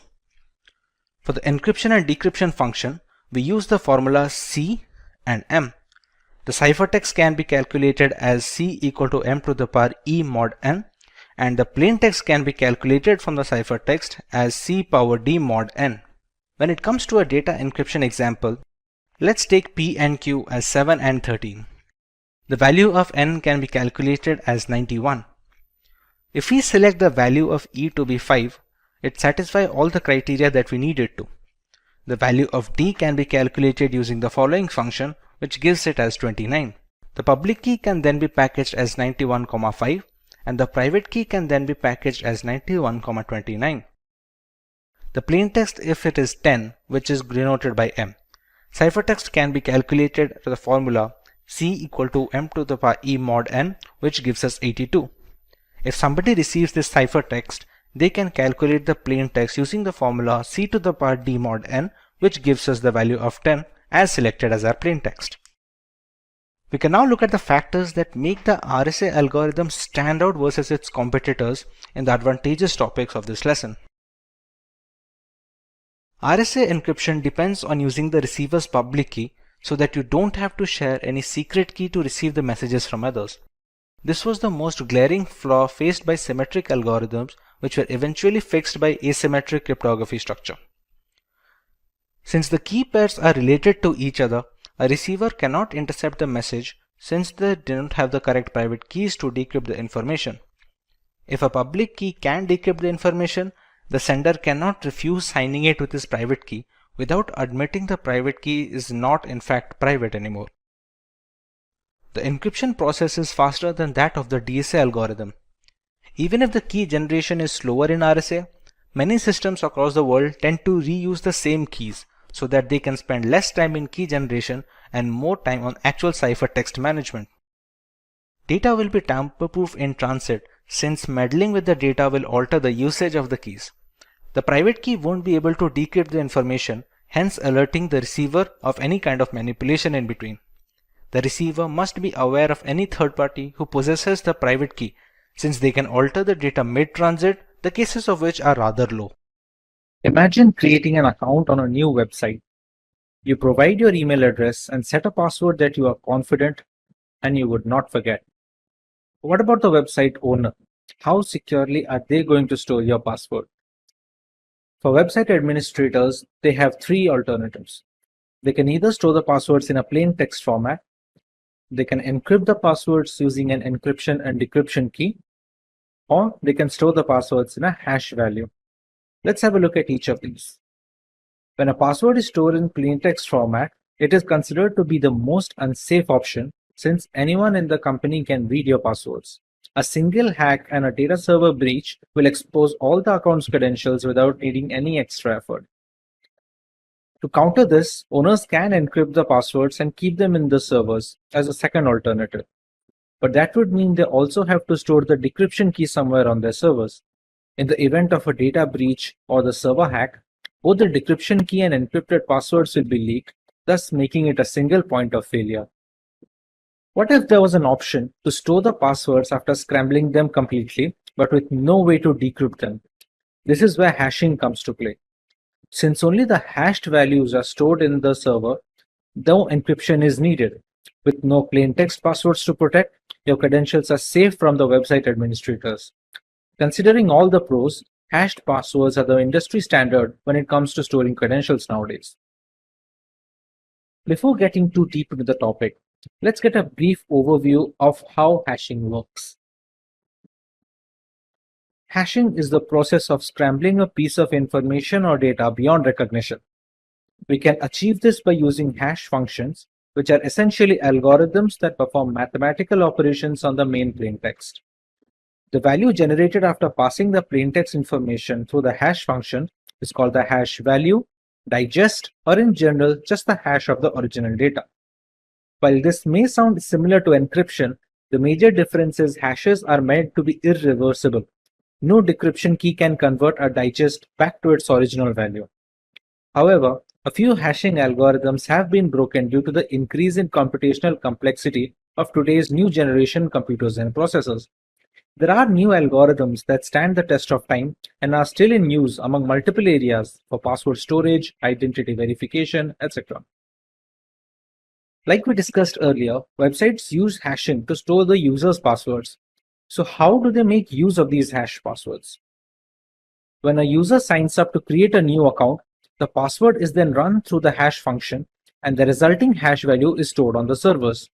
So the next time a user comes to log into the account, the password he enters is passed through the same hash function and compared to the hash stored on the main server. If the newly calculated hash is the same as the one stored on the website server, the password must have been correct because according to hash functions terminology, same inputs will always provide the same outputs. If the hashes do not match, then the password entered during login is not the same as the password entered during the sign-up. Hence, the login will be denied. This way, no plain text passwords get stored, preventing both the owner from snooping on user data and protecting users' privacy in the unfortunate event of a data breach or a hack. Apart from password storage, hashing can also be used to perform integrity checks. When a file is uploaded on the internet, the file's hash value is generated and it is uploaded along with the original information. When a new user downloads the file, he can calculate the digest of the downloaded file using the same hash function. When the hash values are compared, if they match, then file integrity has been maintained and there has been no data corruption. Since so much important information is being passed onto the hash function, we need to understand how they work. A hash function is a set of mathematical calculations operated on two blocks of data. The main input is broken down into two blocks of similar size. The block size is dependent on the algorithm that is being used. Hash functions are designed to be one-way. They shouldn't be reversible, at least by design. Some algorithms like the previously mentioned MD5 have been compromised, but more secure algorithms are being used today, like the SHA family of algorithms. The digest size is also dependent on the respective algorithm being used. MD5 has a digest of 128 bits, while SHA-256 has a digest of 256 bits. This digest must always be the same for the same input, irrespective of how many times the calculations are carried out. This is a very crucial feature since comparing the hash value is the only way to check if the data is untouched, as the functions are not reversible. There are certain requirements of a hash function that need to be met before they are accepted. While some of them are easy to guess, others are placed in order to preserve security in the long run. The hash function must be quick enough to encrypt large amounts of data at a relatively fast pace, but it also shouldn't be very fast. Running the algorithm on all cylinders makes the functions easy to brute force and a security liability. There must be a balance to allow the hash function to handle large amounts of data and not make it ridiculously easy to brute force by running through all the possible combinations. The hash function must be dependent on each bit of the input. The input can be text, audio, video, or any other file extension. If a single character is being changed, it doesn't matter how small that character may be, the entire digest must have a distinctly different hash value. This is essential to create unique digests for every password that is being stored. But what if two different users are using the same password? Since the hash function is the same for all users, both the digests will be the same. This is called a hash collision. You may think this must be a rare occasion where two users have exactly the same password, but that is not the case. We have techniques like salting that can be used to reduce these hash collisions, as we will discuss later in this video. You would be shocked to see the most used passwords of 2020. All of these passwords are laughably insecure, and since many people use the same passwords repeatedly on different websites, hash collisions risks are more common than one would expect. Let's say the hash functions find two users having the same password. How can they store both the hashes without messing up the original data? This is where salting and peppering come to play. Salting is the process of adding a random keyword to the end of the input before it is passed on to the hash function. This random keyword is unique for each user on the system, and it is called the salt value or just the salt. So even if two passwords are exactly the same, the salt value will differ, and so will their digest. There is a small problem with this process though.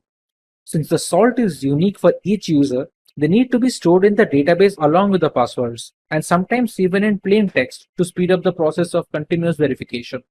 If the server is hacked, then the hashes will need to be brute forced, which takes a lot of time. But if they receive the salts as well, the entire process becomes very fast. This is something that peppering aims to solve. Peppering is the process of adding a random string of data to the input before passing them to the hash function. But this time the random string is not unique for each user. It is supposed to be common for all users in the database, and the extra bit added is called the pepper in this case. The pepper isn't stored on the servers. It is mostly hard-coded onto the website source code since it's going to be the same for all credentials. This way, even if the servers get hacked, they will not have the right pepper needed to crack into all the passwords. Many websites use a combination of salting and peppering to solve the problem of hash collision and bolster security. Since brute force takes such a long time, many hackers avoid taking the effort. The returns are mostly not worth it, and the possible combinations of using both salting and peppering is humongous. With the consensus aiming towards an educated public on digital privacy, it's no surprise to see an increasing interest in encryption algorithms. We have already covered the major names like the DES and the AES algorithm. MD5 algorithm was one of the first hashing algorithms to take the global stage as a successor to the MD4. Despite the security vulnerabilities encountered in the future, MD5 still remains a crucial part of data infrastructure in a multitude of environments. The MD5 hashing algorithm is a one-way cryptographic function that accepts a message of any length as input, and it returns as output a fixed length digest value to be used for authenticating the original messages. The digest size is always 128 bits irrespective of the input. The MD5 hash function was originally designed for use as a secure cryptographic hash algorithm to authenticate digital signatures. MD5 has also been deprecated for uses other than as a non-cryptographic checksum to verify data integrity and detect unintentional data corruption. Ronald Rivest, founder of RSA Data Security and Institute professor at MIT, designed MD5 as an improvement to a prior message digest algorithm, which was the MD4. As already iterated before, the process is straightforward. We pass a plaintext message to the MD5 hash functions, which in turn perform certain mathematical operations on the clear text to scramble the data. The 128-bit digest received from this is going to be radically different from the plaintext. The goal of any message digest function is to produce digests that appear to be random. To be considered cryptographically secure, the hash function should meet two requirements. First, that it is impossible for an attacker to generate a message that matches a specific hash value, and second, that it is impossible for an attacker to create two messages that produce the same hash value. Even a slight change in the plaintext should trigger a drastic difference in the two digests. This goes a long way in preventing hash collisions, which take place when two different plaintexts have the same digest. To achieve this level of intricacy, there are a number of steps to be followed before we receive the digest. Let us take a look at the detailed procedure as to how the MD5 hash algorithm works. The first step is to make the plaintext compatible with the hash function. To do this, we need to pad the bits in the message. When we receive the input string, we have to make sure the size is 64 bits short of a multiple of 512. When it comes to padding the bits, we must add 1 first, followed by zeros to round out the extra characters. This prepares a string to have a length of just 64 bits less than any multiple of 512. Here on out, we can proceed on to the next step where we have to pad the length bits. Initially in the first step, we appended the message in such a way that the total length of the bits in the message was 64 bits short of any multiple of 512. Now we add the length bits in such a way that the total number of bits in the message is perfectly a multiple of 512. That means 64-bit lengths to be precise are added to the message. Our final string to be hashed is now a definite multiple of 512. The next step would be to initialize the message digest buffer. The entire hashing plaintext is now broken down into 512-bit blocks. There are 4 buffers or registers that are of 32 bits each, named A, B, C, and D. These are the 4 words that are going to store the values of each of these subblocks. The first iteration to follow these registers will have fixed hexadecimal values as shown on the screen below. Once these values are initialized, of these 512 blocks, we can divide each of them into 16 further subblocks of 32 bits each. For each of these subblocks, we run 4 rounds of operations having the 4 buffer variables A, B, C, and D. These rounds require the other constant variables as well, which differ with each round of operation. The constant values are stored in a random array of 64 elements. Since each 32-bit subblock is run 4 times, 16 such subblocks equal 64 constant values needed for a single block iteration. The subblocks can be denoted by the alphabet M, and the constant values are denoted by the alphabet T. Coming to the actual round of operation, we see our 4 buffers which already have pre-initialized values for the first iteration.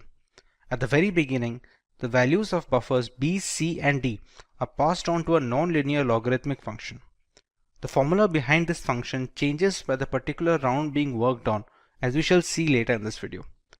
Once the output is calculated, it is added to the raw value stored in buffer A. The output of this addition is added to the particular 32-bit subblock using which we are running the 4 operations.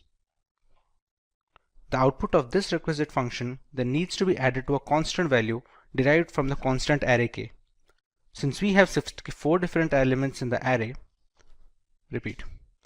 Since we have 64 different elements in the array, we can use a distinct element for each iteration of a particular block. The next step involves a circular shift that increases the complexity of the hash algorithm and is necessary to create a unique digest for each individual input. The output generated is later added to the value stored in the buffer B. The final output is now stored in the second buffer of B of the output register. Individual values of C, D, and A are derived from the preceding element before the iteration started, meaning the value of B gets stored in C, value of C gets stored in D, and the value of D in A. Now that we have a full register ready for this subblock, the values of A, B, C, D are moved on as input to the next subblock. Once all 16 subblocks are completed, the final register value is saved and the next 512-bit block begins. At the end of all these blocks, we get a final digest of the MD5 algorithm. Regarding the nonlinear process mentioned in the first step, the formula changes for each round it's being run on. This is done to maintain the computational complexity of the algorithm and to increase randomness of the procedure. The formula for each of the 4 rounds uses the same parameters, that is B, C, and D, to generate a single output. The formulas being used are shown on the screen right now. Algorithm. Unlike the latest hash algorithm families, a 32-bit digest is relatively easier to compare when verifying the digests.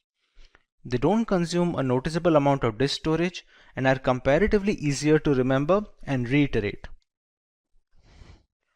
Passwords need not be stored in plain text format, making them accessible for hackers and malicious actors. When using digests, the database security also gets a boost since the sizes of all the hash values will be the same. In the event of a hack or a breach, the malicious actor will only receive the hashed values, so there is no way to regenerate the plain text, which would be the user passwords in this case. Since the functions are irreversible by design, hashing has become a compulsion when storing user credentials on the server nowadays. A relatively low memory footprint is necessary when it comes to integrating multiple services into the same framework without a CPU overhead. The digest size is the same and the same steps are run to get the hash value, irrespective of the size of the input string. This helps in creating a low requirement for computational power and is much easier to run on older hardware, which is pretty common in server farms around the world. We can monitor file corruption by comparing hash values before and after transit. Once the hashes match, file integrity checks are valid and we can avoid data corruption. Hash functions will always give the same output for the similar input, irrespective of the iteration parameters. It also helps in ensuring that the data hasn't been tampered with en route to the receiver of the message. We use our Wi-Fi every day for work, and we use the internet for entertainment and communication. The dependency on technology is at an all-time high, thanks to the radical developments and innovation in these last 2 decades. A big portion of this belongs to ensuring secure channels of communication and data transmission. The secure hash algorithm are a family of cryptographic hash functions that are published by the National Institute of Standards and Technology along with the NSA. It was passed as a Federal Information Processing Standard, also known as FIPS. It has 4 different families of hash functions. SHA-0 is a 160-bit hash function published in 1993, and it was closed down later after an undisclosed significant flaw. SHA-1 is also a 160-bit hash function which resembles the earlier MD5 algorithm. This was designed by the NSA to be a part of the digital signature algorithm. SHA-2 is a family of 2 similar hash functions with different block sizes, known as the SHA-256 and the SHA-512. They differ in the word size. SHA-256 uses 32-bit words, while SHA-512 uses 64-bit words. SHA-3 is a hash function properly known as KCAC. It was chosen in 2012 after a public competition among non-NSA designers. It supports the same hash lengths as SHA-2 and its internal structure differs significantly from the rest of the SHA family. As we have already iterated, the process is straightforward. We pass a plain text message to the SHA hash function, which in turn performs certain mathematical operations on the clear text to scramble the data. The 160-bit digest received from this is going to be radically different from the plain text. The goal of any hash function is to produce digests that appear to be random. To be considered cryptographically secure, the hash function should meet two requirements. First, that it is impossible for an attacker to generate a message that matches a specific hash value, and second, it should be impossible for an attacker to create two messages producing the exactly same hash value. Even a slight change in the plain text should trigger a drastic difference in the two digests.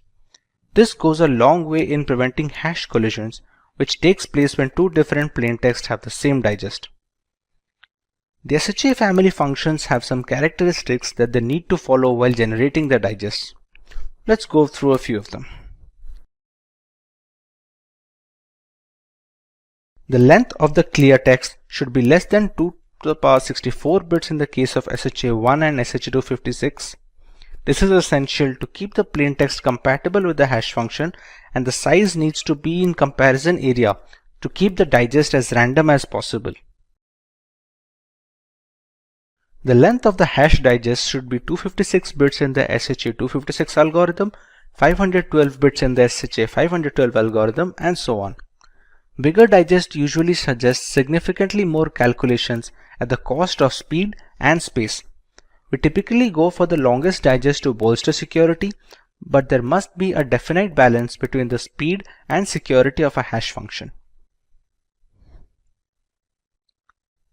By design, all hash functions of the SHA-512, SHA-256 are irreversible. You should neither get a plain text when you have the digest beforehand, nor should the digest provide the original value when you pass it through the same hash function again. Another case of protection is that when the hash digest is passed into the SHA function for a second time, we should get a completely different digest from the first instance. This is done to reduce the chance of brute force attacks. To achieve this level of intricacy, there are a number of steps to be followed before we receive the digest. Let us take a look at the detailed procedure as to how the SHA algorithm works. The first step is to make the plain text compatible with the hash function. To do this, we need to pad the bits in the message. When you receive the input string, you have to make sure the size is 64 bits short of a multiple of 512. When it comes to padding the bits, you must add 1 first, followed by the remaining zeros to round out the extra characters. This prepares our string to have a length just 64 bits less than any multiple of 512. Here on out, we can proceed to the next step where we have to pad the length bits. Initially, in the first step, we appended the message in such a way that the total number of bits in the message was 64 bits short from becoming a multiple of 512. Now we add the length of bits in such a way that the total number of bits in the message is a perfect multiple of 512. That means 64 bits plus the length of the original message becomes a multiple of 512. This becomes a final string that needs to be hashed. In the next step, we have to initialize these chaining variables. The entire plain text message can now be broken down into blocks of 512 bits each. Unlike other hash algorithms like MD5, which use 4 registers or buffers, SHA family use 5 buffers of 32 bits each. They are named A, B, C, D, and E. These registers go through multiple rounds of operation, where the first iteration has fixed hexadecimal values, as can be seen in the screen. Moving on, we have to process each of the 512-bit blocks by breaking each of them into 16 sub-blocks of 32 bits each. Each of them goes through 4 rounds of operation that use the entire register and have the 512-bit block along with the constant array. Out of those 4 rounds, each round has 20 iterations. So in general, we have 80 rounds sum total. The constant value of k is an array of 80 elements. Of those 80, 16 elements are being used each round, so that comes out to 80 rounds for each of those elements. The value of t differs by the number of rounds, as can be seen in the table below. A single formula is necessary to calculate the output of each round and iteration. The formula can be ABCDE register is equal to E plus a non-linear process P along with a circular shift of A plus WT plus KT. In this formula, ABCD is the register value of the chaining variables as we discussed before. P is the logical process which has a different formula for each round. S5 is a circular shift by 5 bits, and WT is a 32-bit string derived from the existing subblock. This can be calculated depending on the iteration at hand. KT signifies a single element of the 80-character element array, which changes depending on the particular round at hand. For the values of WT, the first 16 values are the same as that of the subblocks, so there is no extra calculation needed. For the next 64 elements, the value of WT can be calculated as shown in the formula here. To better understand this, let's take a look at how each of this goes in a sequential process. We have our initial register using the 5 words of 32 bits each. In the first step, we put the values of A, B, C, and D to the subsequent register as the output. Next, we use a non-linear process P that changes depending on the round and uses the values of B, C, and D as input. Whatever output is generated from the non-linear process, it is added with the value of the E register. Next, the value of A is circular shifted by 5 bits and is added with the output generated in the previous step. The next step is adding the value of WT and the constant element of KT. The current output is then stored in the register A. Similarly, this iteration is repeated every round and for each subblock in the process. Once all the registers are complete and all the subblocks are joined together to form the single ciphertext message, we will have our hashed output. Regarding the nonlinear process P that uses the values of B, C, and D as input, the formula changes every round to maintain a complexity of the program that can withstand brute force attacks. Depending on the round, the values are passed through a logical operation which is then added with the values of WT, KT, and so on. Now that we understand how to get our hash digest from the plain text, let us learn about the advantages we obtain when using the SHA hash algorithm instead of relying on data in a plain text format. Digital signatures follow asymmetric encryption methodology to verify the authenticity of a document or a file. Hash algorithms like SHA-256 and the industry standard SHA-512 go a long way in ensuring the verification of signatures. Passwords need not be stored in a plain text format, which makes them accessible to hackers and other malicious actors. When using Digest, the database security also gets a boost since the size of all hash values will be the same. In the event of a hack or a breach, the malicious actor will only receive the hash values with no way to regenerate the plain text. In this case, the plain text would be user credentials. Since the hash functions are irreversible by design, it has become a compulsion when storing passwords on the servers. The SSL handshake is a crucial segment of the web browsing sessions, and it's done using SHA functions. It consists of your web browsers and the web servers agreeing on encryption keys and hashing authentication to prepare a secure connection. It relies on a combination of symmetric and asymmetric algorithms which ensure the confidentiality of the data transmitted between a web server and a web client like the browsers. You can monitor file corruption by comparing hash values before and after transit. Once the hashes match, file integrity checks are valid and data corruption is avoided. Hash functions will always give the same output for the same input, irrespective of the iteration parameters. It also helps in ensuring that the data hasn't been tampered with en route to the receiver of the message. Passwords are by far the most common type of user authentication. They are popular because their theory makes perfect sense to individuals and is reasonably simple to implement for developers. On the other hand, poorly constructed passwords can pose security flaws. A well-designed password-based authentication process does not save the user's actual password. This would make it far too simple for a hacker or a malevolent insider to access all of the system's user accounts. In this video, you will learn how to crack passwords and simultaneously try to make your passwords as brute force resistant as possible.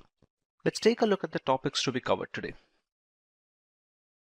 We start by learning about what is password cracking in general.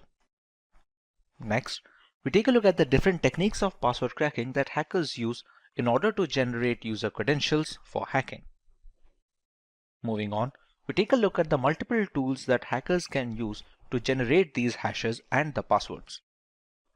Finally, we take a look at the steps and the guidelines that users can follow to prevent their passwords from being cracked. Let's start by giving a basic idea about password cracking. Password cracking is the process of identifying an unknown password to a computer or a network resource using a program code. It can also assist a threat actor in gaining illegal access to resources. Malicious actors can engage in various criminal activities with the information obtained through password cracking. The procedure might entail comparing a set of words to guess credentials or using an algorithm to guess the password repeatedly. Password cracking can be done for several reasons, but the most malicious reason is in order to gain unauthorized access to a computer without the owner's awareness. This results in cybercrime, such as stealing passwords for the purpose of accessing banking information. Other non-malicious reasons for password cracking occur when someone has misplaced or forgotten a password. Another example of non-malicious password cracking may take place if a system administrator is conducting tests on password strength as a form of security test. This enables so that the hacker cannot easily access protected systems. The best way that users can protect their passwords from cracking is to ensure that they choose strong passwords. Typically, passwords must contain a combination of mixed-case random letters, digits, and symbols. Strong passwords should never be actual words. In addition, strong passwords are at least 8 characters long. In many password-protected applications, users are notified of the strength of the password they have chosen upon entering it. The user can then modify it and strengthen the password based on the indications of its strength. Now that we understand the basics of password cracking, let's go to the basic techniques hackers use to retrieve passwords from general victims. Asking the customer for their password is a simple approach to hacking. A phishing email directs the unwary reader to a counterfeit login page linked with whatever service the hacker wants to access, generally by demanding the user fix some critical security flaw or aid in a database reset. That page then captures their password, which the hacker can subsequently exploit for their own purpose. Social engineering influences the victim to get personal information such as bank account numbers or passwords. This strategy is popular among hackers because they realize that humans are the gateway to vital credentials and information. Through social engineering, they employ tried and true tactics to exploit and influence age-old human tendencies rather than devising novel means to breach secure and advanced technologies.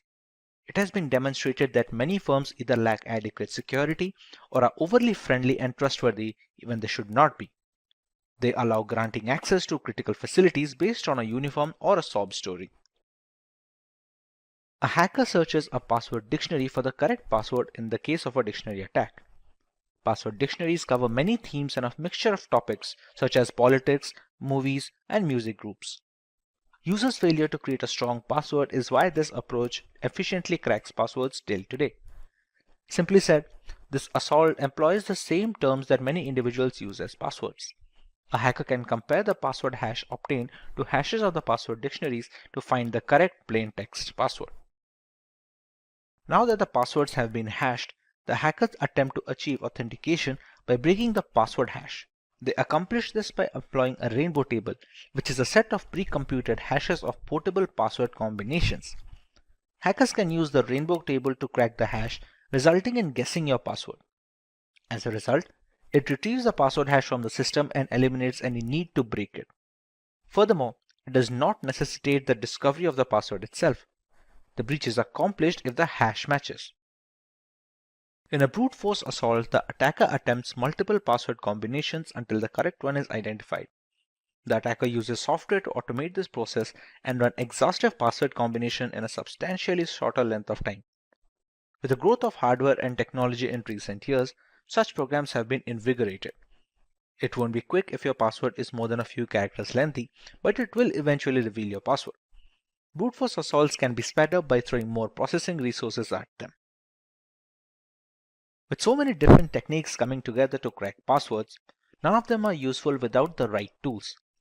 There are a plethora of scripts and snippets of code that can retrieve passwords from either encrypted storage or from their hash digest. Let's go through some of these tools. Enable is a password recovery tool for Microsoft operating systems.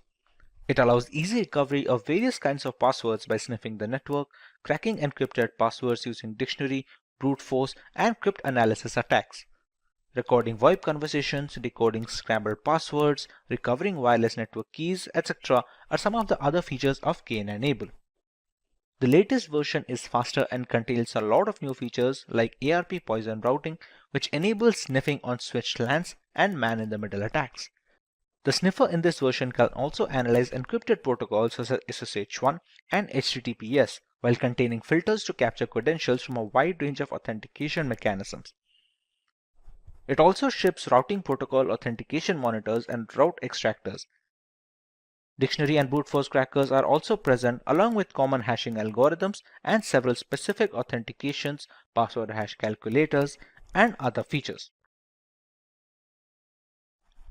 John the Ripper is a password cracking application that was first released in 1996 for Unix-based computers. It was created to evaluate password strength, brute force encrypted hash passwords, and break passwords using dictionary attacks. It can use dictionary attacks, rainbow tables, and other attacks depending on the target type. Rainbow Crack is a password cracking application that uses time memory trade-off algorithm to crack password hashes with rainbow tables. Rainbow tables make password cracking more easier and faster than traditional brute force attacks. It is like a dictionary containing nearly every possible password and the pre-calculated hashes.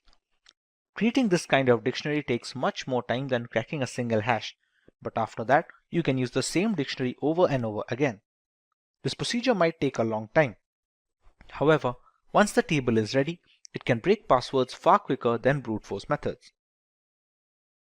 With so many tools ready to nab our passwords, there are a certain set of rules users can follow to protect their credentials from being compromised. Let's cover some of these guidelines.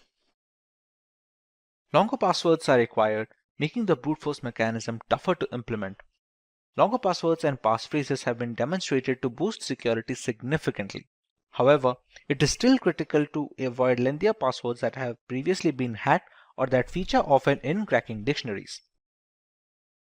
This password policy encourages users to establish passwords that do not contain personal information.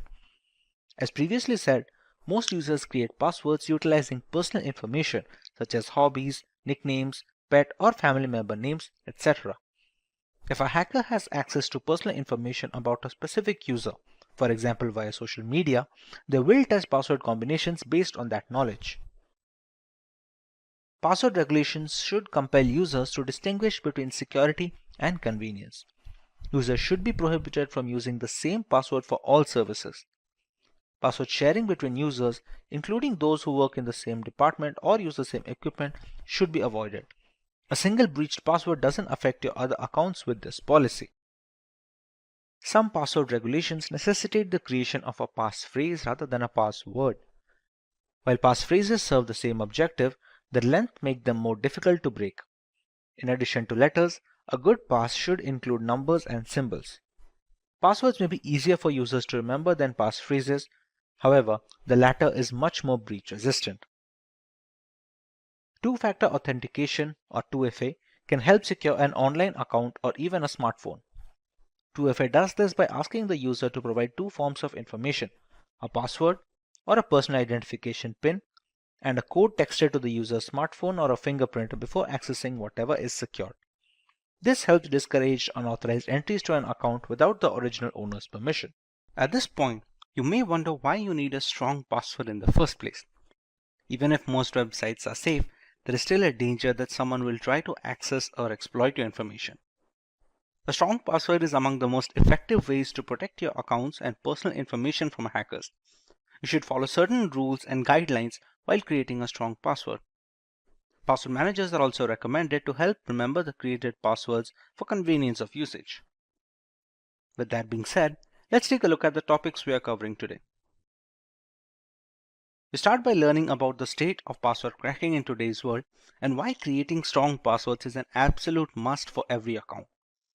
Next, we will look at some guidelines and rules that help strengthen passwords and make password cracking a daunting task for hackers. Moving on, we understand why passphrases have grown in popularity and are being recommended for credential protection over traditional passwords. And finally, we take a look at how password managers help alleviate the problem of creating and remembering complex passwords along with other critical personal information. Let's start by learning about why strong passwords have become an absolute necessity. One of the most common ways that hackers break into computers is by guessing passwords. Simple and commonly used passwords enable intruders to easily gain access and control a computing device. Conversely, a password that is difficult to guess makes it prohibitively difficult for common hackers to break into a machine and will force them to look for another target. The more difficult the password, the lower the likelihood that one's computer will fall victim to an unwanted intrusion. Many individuals opt to tie their websites to something they can readily recall to generally easy, memorable combos. However, this does not make the password unique. In fact, it's the reverse. Passwords are handled by 53% of individuals using their recollections and memory. With modern computational standards, simple passwords take seconds and a couple of minutes at worst to be completely brute forced. According to global surveys, more than 60% of people use the same passwords for their personal and job applications. While this may allow the user never to forget the password, it makes a single point of failure the only pin to drop. If one of the accounts gets breached, all subsequent accounts are as good as hacked. To further elaborate on how you can create strong passwords, let's go through some of the guidelines. Let's go through some do's and don'ts to understand how to create new passwords for our accounts. It is recommended to keep the password length at least 12 characters to ensure brute forcing to be difficult. A combination of upper and lowercase alphabets is an absolute necessity when creating strong passwords. It is also recommended to use numerics along with those alphabets to create a complicated password. Finally, special characters help in making a password much more brute force resistant than any number of alphabets or letters can make. Moving over to the don't section, it's absolutely not recommended to keep simple dictionary terms such as computer or even the word password as your credential, because those are very easy to be brute forced and are usually present in majority of the dictionary attack word list. Similarly, changing a single alphabet or a single character in a dictionary word does not make it brute force resistant, considering there are already algorithms present that can counter this tactic. Using the same character multiple times in a password also reduces the strength and makes it easier to crack for hackers. Apart from using single characters multiple times, following patterns that are present on the traditional English keyboard, such as KWERTY, or the line below the main alphabet such as the ZX, CV, B, and M, etc., make it easier to guess, since these are once again common combinations that are present in word list already. Finally, the most important part being not using personal information such as birthdays, addresses, and other important information in the passwords. More often than not, if a hacker is trying to break into your account, there has been some amount of research done, be it via social media or any other medium. If they have already this information present with them, breaking into your account becomes all the more easier.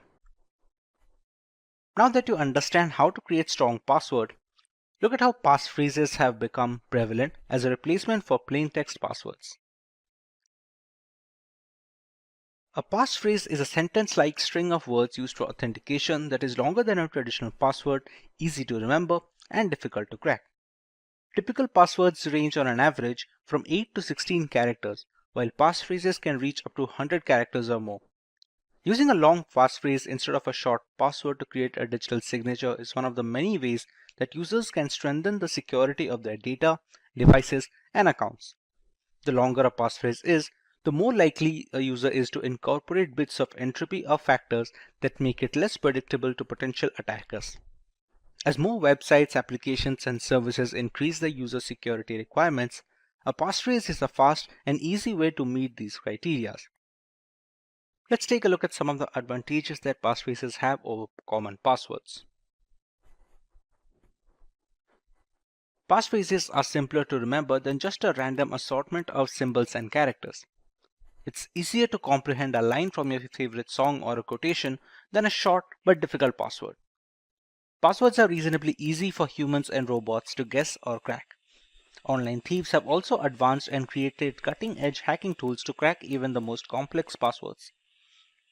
Passphrases are nearly hard to crack since most efficient password cracking programs fail at approximately 10 characters. As a result, even the most sophisticated cracking tool will be unable to guess, brute force, or pre-compute these passwords. Complies with password setting rules with ease are passphrases. The usage of punctuation and upper and lowercase passwords satisfy the password complexity criteria. Most operating systems and apps support passphrases. Phrases of up to 127 characters are permitted on all major operating systems, including Windows, Linux, and Mac. As a result, for optimal protection, you can use lengthier passphrases. But when creating a strong password, the major problem people come across is remembering these passwords or the passphrases. This is where you can find a use for a password manager. When you establish accounts or change passwords, password managers generate new strong passwords and they keep all of them in one place, protected by a single strong master password. If you maintain your master password, the manager will retain everything else, including your username and passphrases, and fill them in for you whenever you sign on to a website or app on your computer or phone. There is no good memory needed for this. This implies that everyone may use the most recent suggestions for strong passwords, such as extended phrases, symbols, grammar, and capitalization. Password managers enable consumers to write a single master password and automatically fill each website with their own unique set of credentials. And not just passwords. Credit card information may be stored securely with several password managers. Some others make multi-factor authentication or use a second test, such as answering a question once the correct password is input, which is a simple and effective solution to verify legitimate login inputs. Among the global players in password managers, services like Bitwarden, KeePass, and Dashlane have been running for years now and are very worthy recommendations if you want to get started with password management. Now that we understand what is hacking, let's take a look at some points to know whether our system is already hacked or not. The first point regarding how to check whether a system is hacked or not can be cases where the system security is switched off by unknown means and it is not visible to the user. This is one of the most primary checkpoints to know if our system is hacked or not. Next point to check whether a system is hacked or not would be frequent antivirus software failures, which are due to the interference from hacking attempts performed by a professional hacker or a cybercriminal. Then we also face problems regarding systems reaction speed, which is affected due to the execution of unknown applications in the background of the system, which also affects the hardware resources in the device. Next, we also face problems regarding passwords, which are no longer working or are changed without a user's intervention, which might indicate that there was some unknown hacking activity that took place in our account. Let's take a look at some more points regarding the topic. There are often cases when the system's cursor moves on its own and perform tasks, indicating that the system is being used by someone else using an illegal hacking method. There are also cases when we often see files and folders being created in the storage disk on the system, which is unknown to us. To better understand the points regarding how to identify whether our system is hacked or not, let's take a look. Then let's start with the first point. If we want to check whether a system is hacked or not, the first point would be to choose the settings option and using privacy and security and moving on to the Windows security. This option that is available on our system allows us to see various protection applications that are available on the system. If we see any problem regarding any one of them, for example, apps and browser control, in my system it says there's a problem with it, which might be due to hacking attempts that was done on my system. Now let's take a look at the other option, how we can check whether a system is hacked or not. That would be checking the antivirus software that is installed in our system. If you face problems regarding that, this might be the issue. According to my antivirus software, it says my computer is at risk. This might be due to the interference from a cybercriminal or a hacker while using different illegal softwares during its hacking attempt. Then there are also cases where we see there are unknown programs being executed in the background of our system, which we can take a look using the Task Manager software.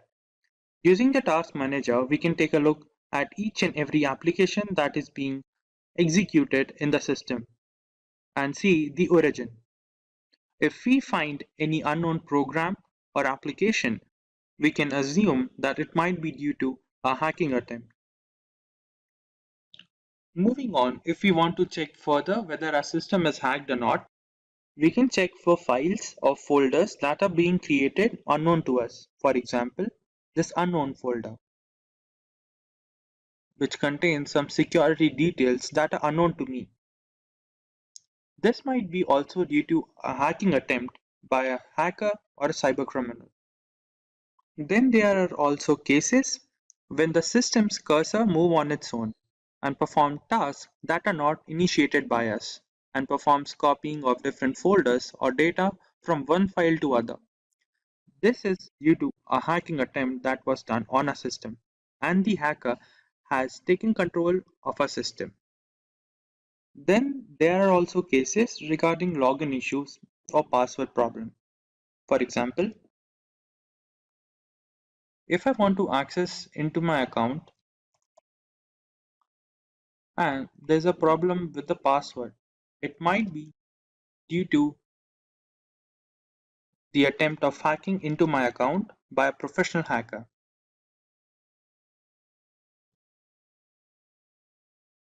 Seems like there's a problem with the username, which means there was a hacking attempt by a professional hacker. We can further check hacking attempts by accessing our web browser and checking whether there's some extra add-ons or unknown add-ons that wasn't installed by us. This might also indicate a hacking attempt on the system. Now that we are clear about how to check whether a system is hacked or not, let's take a look at some of the countermeasure against hacking. Let's begin. The first point regarding how to avoid hacking is do regular manual security checks and keep the system security updated. Using certified antivirus softwares is a basic countermeasure against hacking attempts. And if possible, visit only secure websites for surfing on the internet or use VPN or other internet security applications to mask your system's network to avoid any hacking attempts for the device. Then we have avoid clicking on random web pop-ups and ads to avoid hackers from getting into a system and accessing a device data. And lastly, use strong passwords or complex passwords for your login details. Applying these countermeasures, we can avoid hacking to a certain extent. The concept of instant messaging crossed into the mainstream in the 1990s, allowing friends, acquaintances, colleagues, and like-minded thinkers from all over the world to connect in real time. Since then, instant messaging has revolutionized how we communicate, and today over 1 billion people are signed up for at least one messaging app. The present instant messaging experience is seamless, and it intuitively integrates features like video, photos, voice, e-commerce, and gaming with plain old messaging. Among these apps, WhatsApp has comfortably found its place among the most popular messaging platforms. Like everyone associated with the internet, a matter of security is never far away. Considering the huge user base of this messaging app, hackers are always on the lookout for compromised accounts to grab. Today, we are going to cover some of the ways we can protect our WhatsApp account from falling into malicious hands. We start by learning about the importance of security when it comes to WhatsApp and instant messaging apps in general. Next, we cover some of the most important steps that should be followed in order to protect our WhatsApp accounts from hackers. Finally, we learn what we should do when a WhatsApp account gets compromised. Let's start by learning why we need to focus on the safety of WhatsApp. In the year of 2020, the big news was about Amazon CEO Jeff Bezos and his phone being hacked by Saudi Arabia. A report coming from The Guardian suggested that Bezos' phone was hacked via a video file sent on WhatsApp. The report said that Bezos' mobile phone was hacked by a Saudi Arabian prince in the year 2018 and gigabytes worth of data was stolen from the device. While there are some issues being raised about the report, which states with the medium to high confidence that Jeff Bezos' phone was hacked, it does raise a security fear for regular users.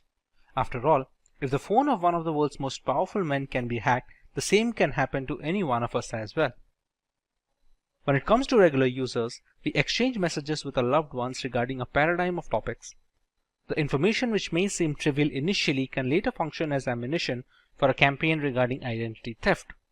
Basic information like preferred banks, occasional dining places can go a long way in social engineering attacks, further increasing the need for secure messaging habits. WhatsApp uses end-to-end encryption to protect all communication on its platform. These encryption keys not only make it impossible to decrypt messages, but they also prevent third parties and even WhatsApp from accessing messages or calls. But not entirely. Although end-to-end encryption makes WhatsApp more secure than other communication apps, no app is 100% safe to use.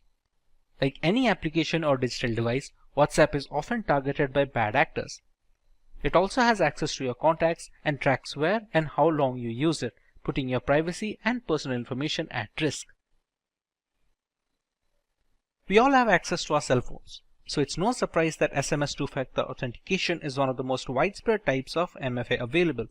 You don't need any apps or digital keys, and it's not tied to a specific ecosystem. Unfortunately, it's also not a secure multi-factor authentication method. The nature of SMS itself opens up your organization to a host of risks. Hackers may have many ways to leverage SMS to find a way into your accounts and network. Be it via spoofed SIM cards or message hijacking, WhatsApp 2FA using SMS isn't a foolproof solution. Now that we understand the variety of reasons why WhatsApp needs extra security, let's go through some of the ways we can achieve this.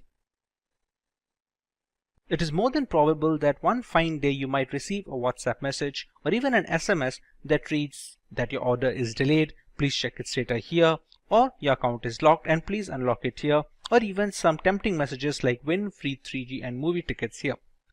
Some of them may sound intimidating and some of them may be lucrative, but they all have one purpose: to trick you into clicking that link, and once you do that, it's already over. It will install malware on your phone and you won't have a clue about it. Only when you start noticing that your phone bills are abnormally high or your bank account has been used without your permission, the realization will dawn upon you that something is wrong with your phone. But by then it may be too late. WhatsApp in itself provides various privacy options to users. The messaging platform provides users with the option to choose who they want to share their profile photo, status, and other details with. It's a good idea to change the settings to contacts only.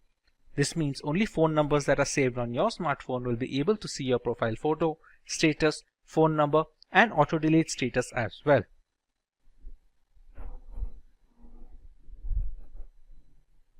Make sure you enable the option to lock the screen every time WhatsApp is closed. This will ensure no one else but you can open your WhatsApp account. Just head to the settings menu, privacy, and select the screen lock option. You will then need to register your fingerprint. After the process is completed, you will have to scan your fingerprint every time you open the WhatsApp app. This adds an extra layer of security. The two-step verification works as an extra layer of security and helps WhatsApp users to protect their OTPs and documents shared through WhatsApp. It is very easy to set up a PIN to activate a two-step verification.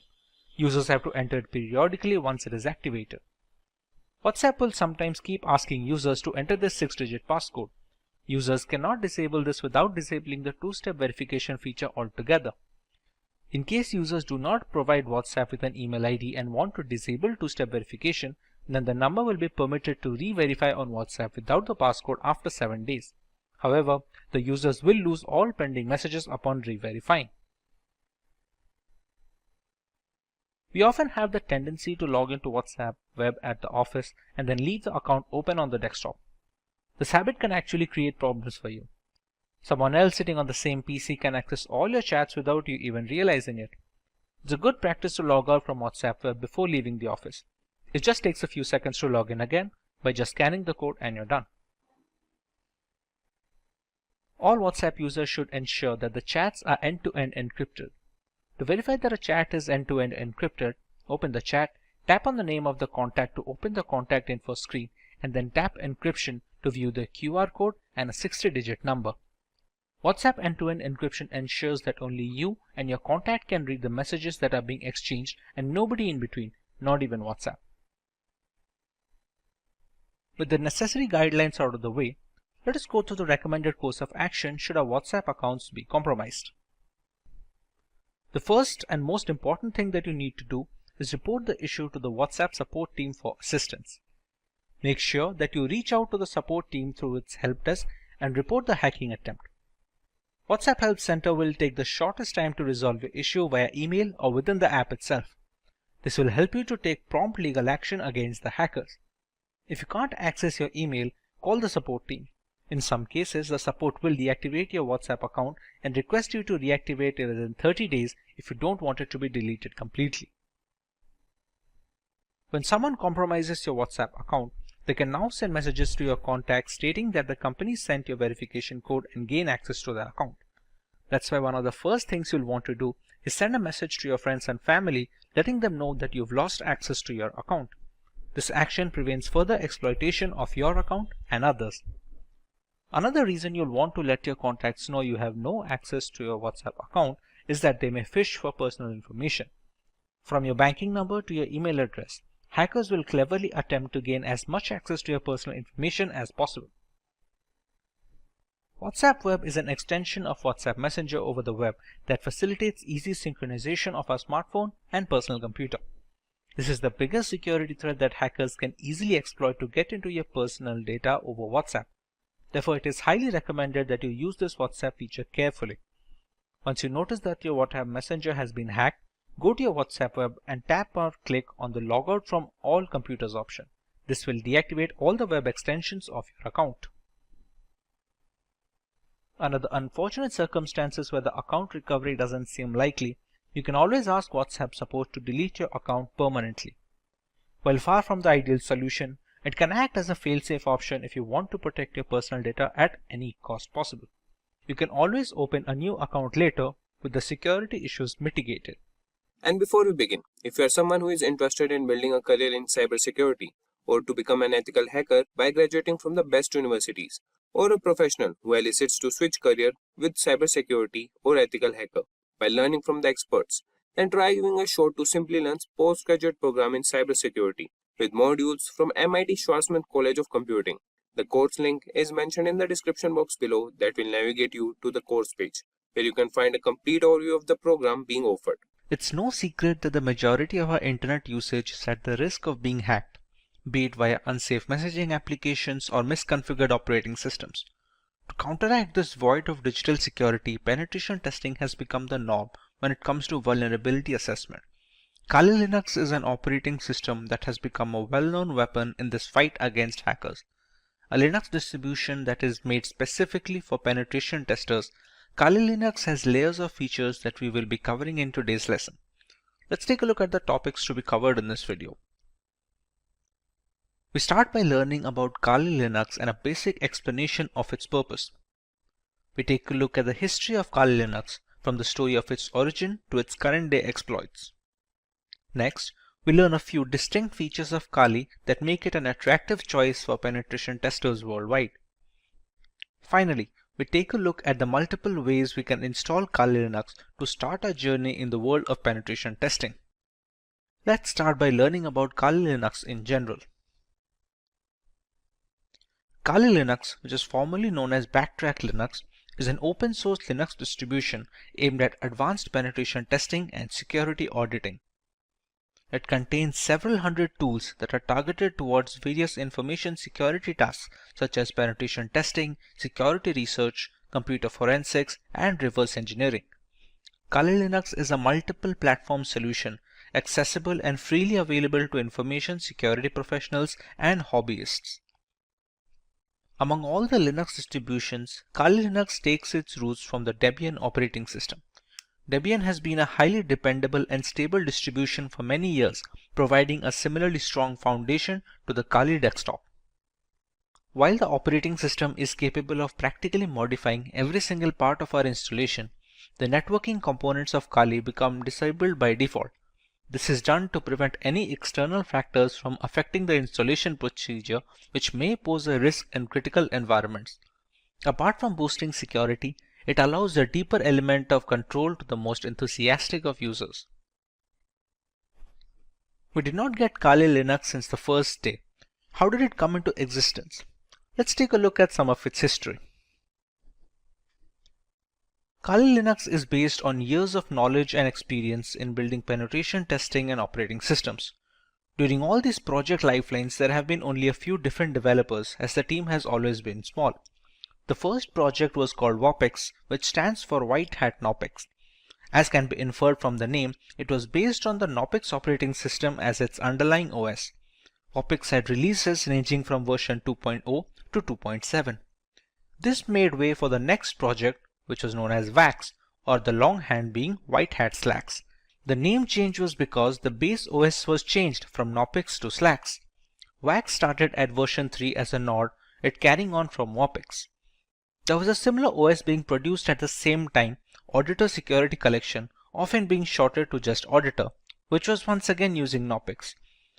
Its efforts were combined with WAX to produce Backtrack. Backtrack was based on Slackware from version 1 to version 3, but switched to Ubuntu later on with version 4 to version 5. Using the experience gained from all of this, Kali Linux came after Backtrack in 2013.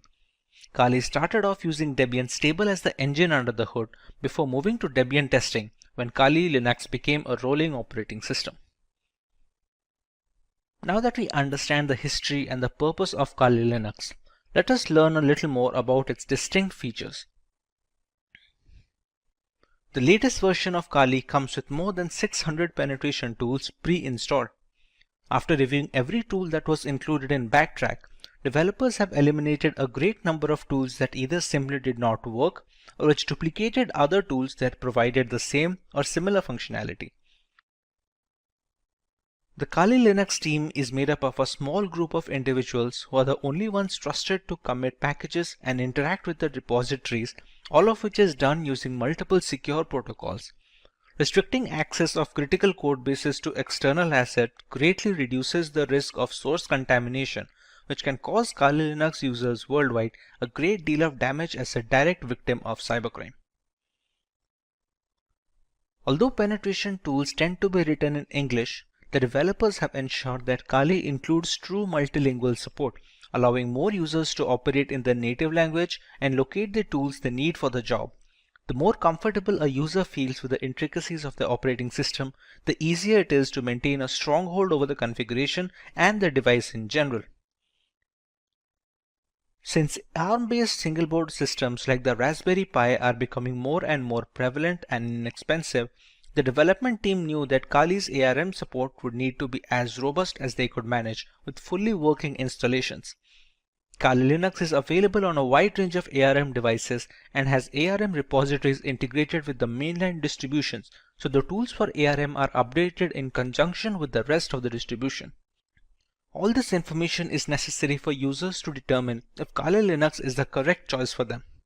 If it is, what are the ways that they can go forward with this installation and start their penetration testing journey? The first way to use Kali Linux is by launching the distribution in the live USB mode. This can be achieved by downloading the installer image file or the ISO file from the Kali Linux website and flashing it to a USB drive with a capacity of at least 8 GB. Some people don't need to save their data permanently, and a live USB is the perfect solution for such cases. After the ISO image is flashed, the thumb drive can be used to boot a fully working installation of the operating system, with the caveat that any changes made to the OS in this mode are not written permanently. Some cases allow persistent usage in live USBs, but those require further configuration than normal situations. But what if the user wants to store data permanently in the installed OS? The best and the most reliable way to ensure this is the full-fledged hard disk installation. This will ensure the complete usage of the system's hardware capabilities and will take into account the updates and the configurations being made to the OS. This method is supposed to override any pre-existing operating system installed on the computer, be it Windows or any other variant of Linux. The next alternative route for installing Kali Linux would be to use virtualization software such as VMware or VirtualBox. The software will be installed as a separate application on an already existing OS, and Kali Linux can be run as an operating system in the same computer as a window. The hardware requirements will be completely customizable, starting with the allotted RAM to the virtual hard disk capacity. The usage of both a host and guest operating system like Kali Linux allows users a safe environment to learn while not putting their systems at risk. If you want to learn more about how one can go forward with this method, we have a dedicated video where Kali Linux is being installed on VMware while running on a Windows 10 operating system. You can find the link in the description box to get started with your very own virtual machine. The final way to install Kali Linux is by using a dual boot system. To put it in simple words, the Kali Linux OS will not be overwriting any pre-installed operating system on a machine, but will be installed alongside it. When a computer boots up, the user will get a choice to boot into either of these operating systems.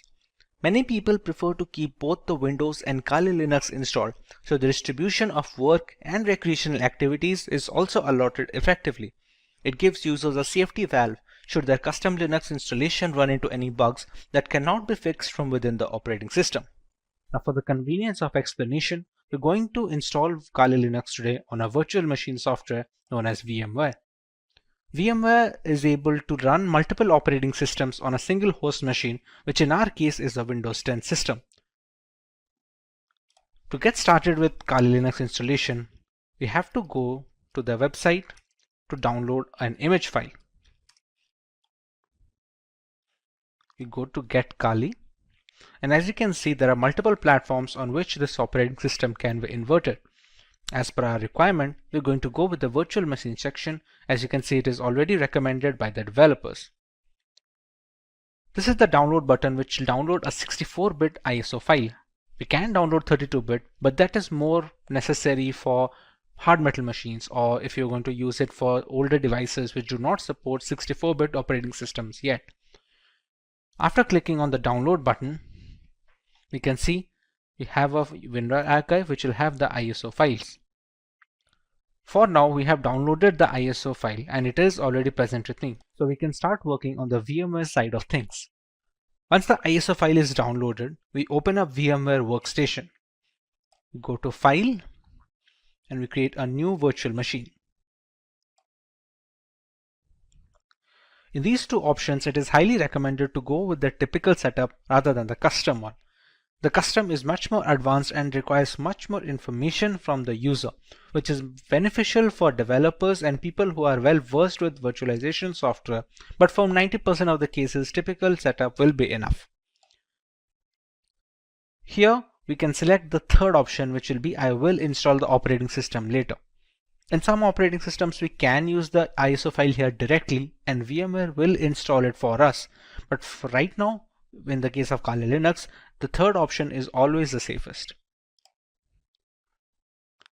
Kali Linux is a Linux distribution, so we can select Linux over here, and the version, as you can see here, it have multiple versions such as the multiple kernels. Every distribution has a parent distribution. For example, Kali Linux has Debian, and there are other distributions which are based or forked from some parent distribution. Kali Linux is based off Debian, so we can go with the highest version of Debian, which is the Debian 10.x 64-bit. Go on next. We can write any such name. We can write Kali Linux so that it will be easier to recognize the virtual machine among this list of virtual machine instances. The location can be any location you decide to put. By default, it should be the documents folder, but anywhere you put, it will hold up all the information of the operating system. All the files you download, all the configurations you store, everything will be stored in this particular location that you provide. When we go next, we are asked about the disk capacity. This disk capacity will be all the storage that will be provided to your virtual machine of Kali Linux. Think of your Windows device. If you have a 1 terabyte of hard drive, you have the entirety of the hard disk to store data on. How much data you give here, you can only store up to that amount of data. Not to mention, some amount of capacity will be taken up by the operating system itself to store its programs and applications. For now, we can give around, let's say, 15 GB of information. Or if its recommended size for Debian is 20, you can just go ahead at 20. It depends all on the user case. If you are going to use it extensively, you can even go as high as 50 or 60 GB if you have plans to download many more applications and perform multiple different tests. Another option we get over here is storing virtual disks as a single file or storing them into multiple files.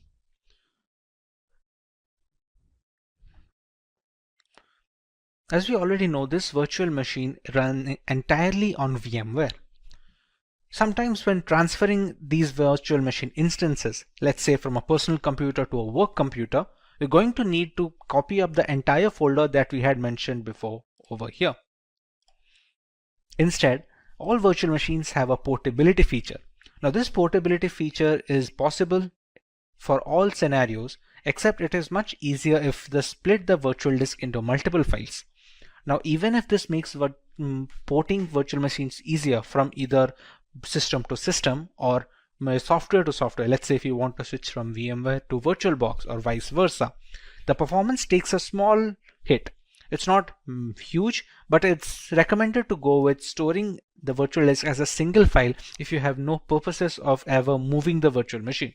Even if you do, it's not a complete stop that it cannot be ported. It's just easier when using multiple files. But in order to get the best performance out of the virtual machine, we can store it as a single file over here. This is a summary of all the changes that we made and all the configurations that have been settled until now. Now at this point of time, we have not provided the .iso file yet, which is the installation file for the Kali Linux that we downloaded from this website. As of right now, we have only configured the settings of the virtual machine. So we can press on Finish. And we have Kali Linux in the list.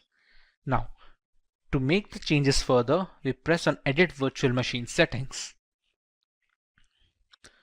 The memory is supposed to give the RAM of the virtual machine. The devices with RAM of 8 GB or below that, giving high amount of RAM will cause performance issues on the host system. If the memory has some amount of free storage left, let's say on idle storage, my Windows machine takes about 2 GB. So I have 6 GB of memory to provide. Although if you provide all of the 6 GB, it will be much more difficult for the host system to run everything properly. So for this instance, we can keep it as 2 GB of memory for the virtual machine instance. Similarly, we can use the number of processors and we can customize it according to our liking. Let's say if we want to use one processor, but we want to use 2 different cores, we can select them as well. Hard disk is pre-set up as the SCSI hard disk and it does not need to be changed for the installation of this operating system at all. CD-ID DVD. This is where the installation file comes. You can think of the ISO file that we downloaded as a pen drive or a USB thumb drive which is necessary to install an operating system.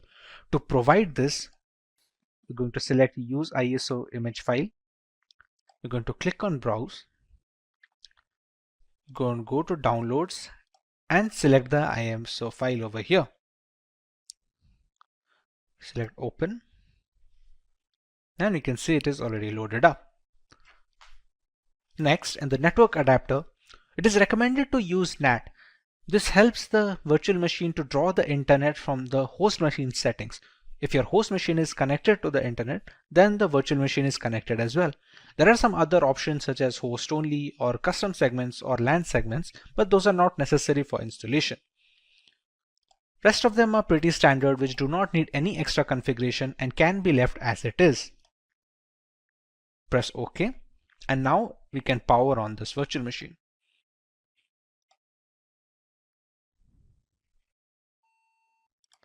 In this screen, we can choose how we want to proceed with the installation.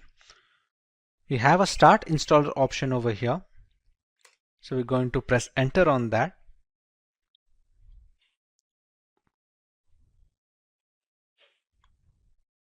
We're going to wait for the things to load from the ISO file. The first step in the installation is choosing the language of the operating system. For this, we can go with English as standard. This is a location. This will be used for setting up the time and some of the internal settings which depend entirely on the location of the user. So for this, we're going to go with India. Configuring the keyboard, it's always recommended to go with the American English first. Many people make a mistake of going with the Indian keyboard if it is possible, and it provides a lot of issues later on. So it's always preferred to go with the American English, and if later we see some necessity of another keyboard dialect that is required, we can install it later. But for now, we should always stick with American English as a basic.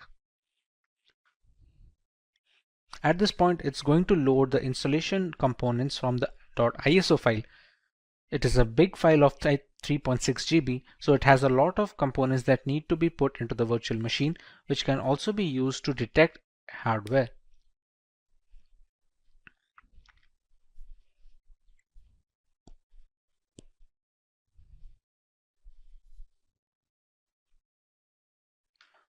Once the hardware and the network configuration is done by the ISO file, we want to write a host name for the system.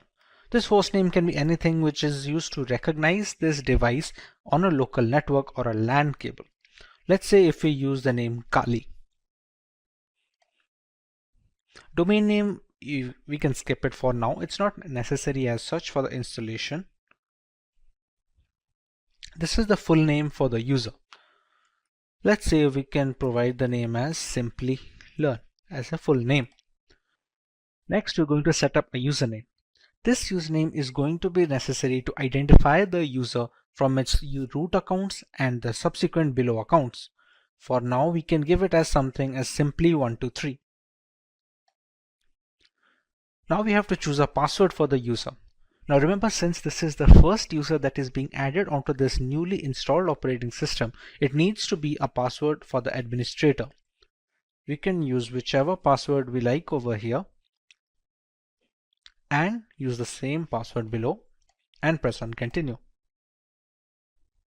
At this point, it's going to detect on the components on which the operating system can be installed. Like here, there are multiple options like the use entire disk and set up LVM, use entire disk and set up encrypted LVM. For newcomers, it is recommended to just use the first one, since LVM encryption is something that you can learn afterwards when you're much more hands-on with the Linux operating system. For now, we're going to use the use entire disk guided installation and press on continue. When we set up the virtual machine on VMware, we had set up a disk capacity. There we gave a purpose 20 GB. That is the hard disk which is being discovered here.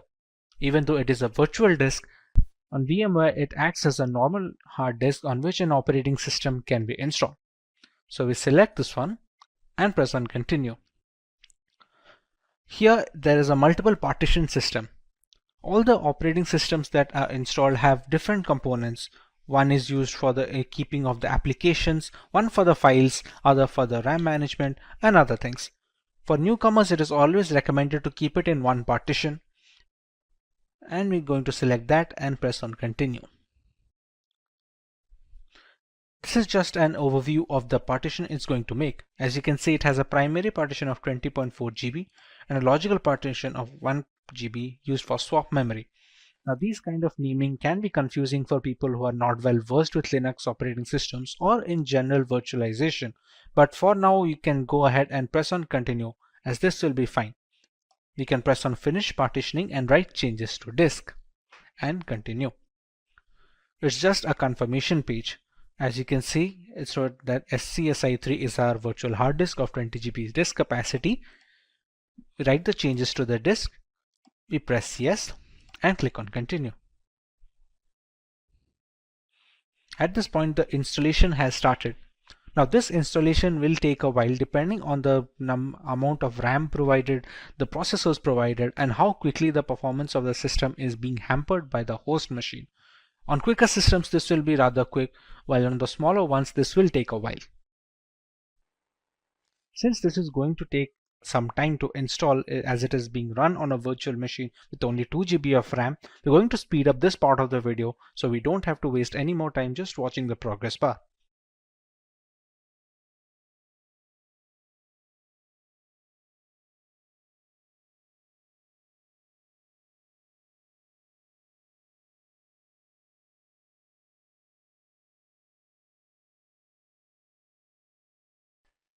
Now that our core installation is completed, it's asking us to configure a package manager.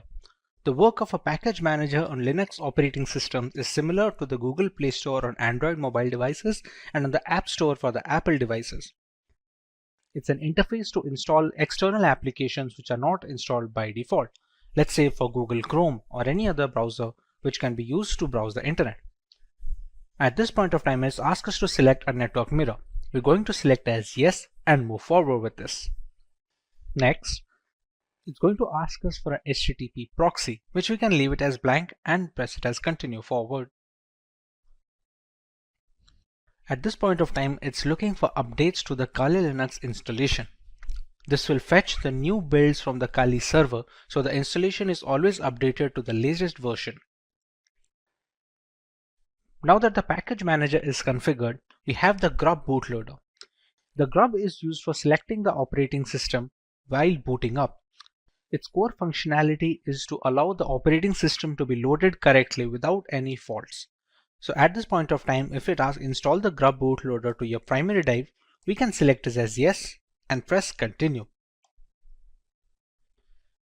Remember, the installation was conducted on dev SDA.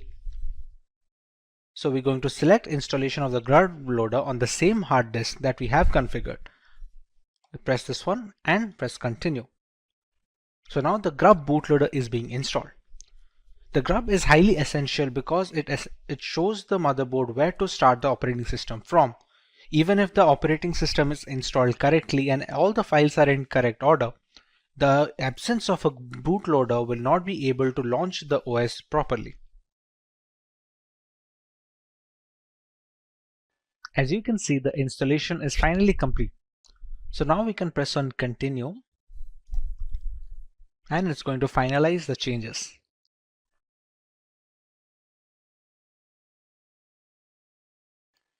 Now you can see Kali Linux being booted up straight away. It doesn't check for the ISO file anymore since the operating system is now installed onto the virtual hard disk storage that we had configured before.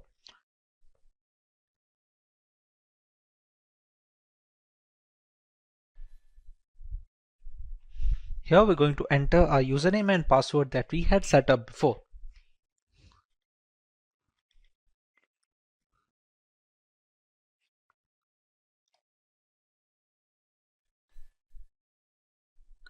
And we have the Kali Linux system booted up.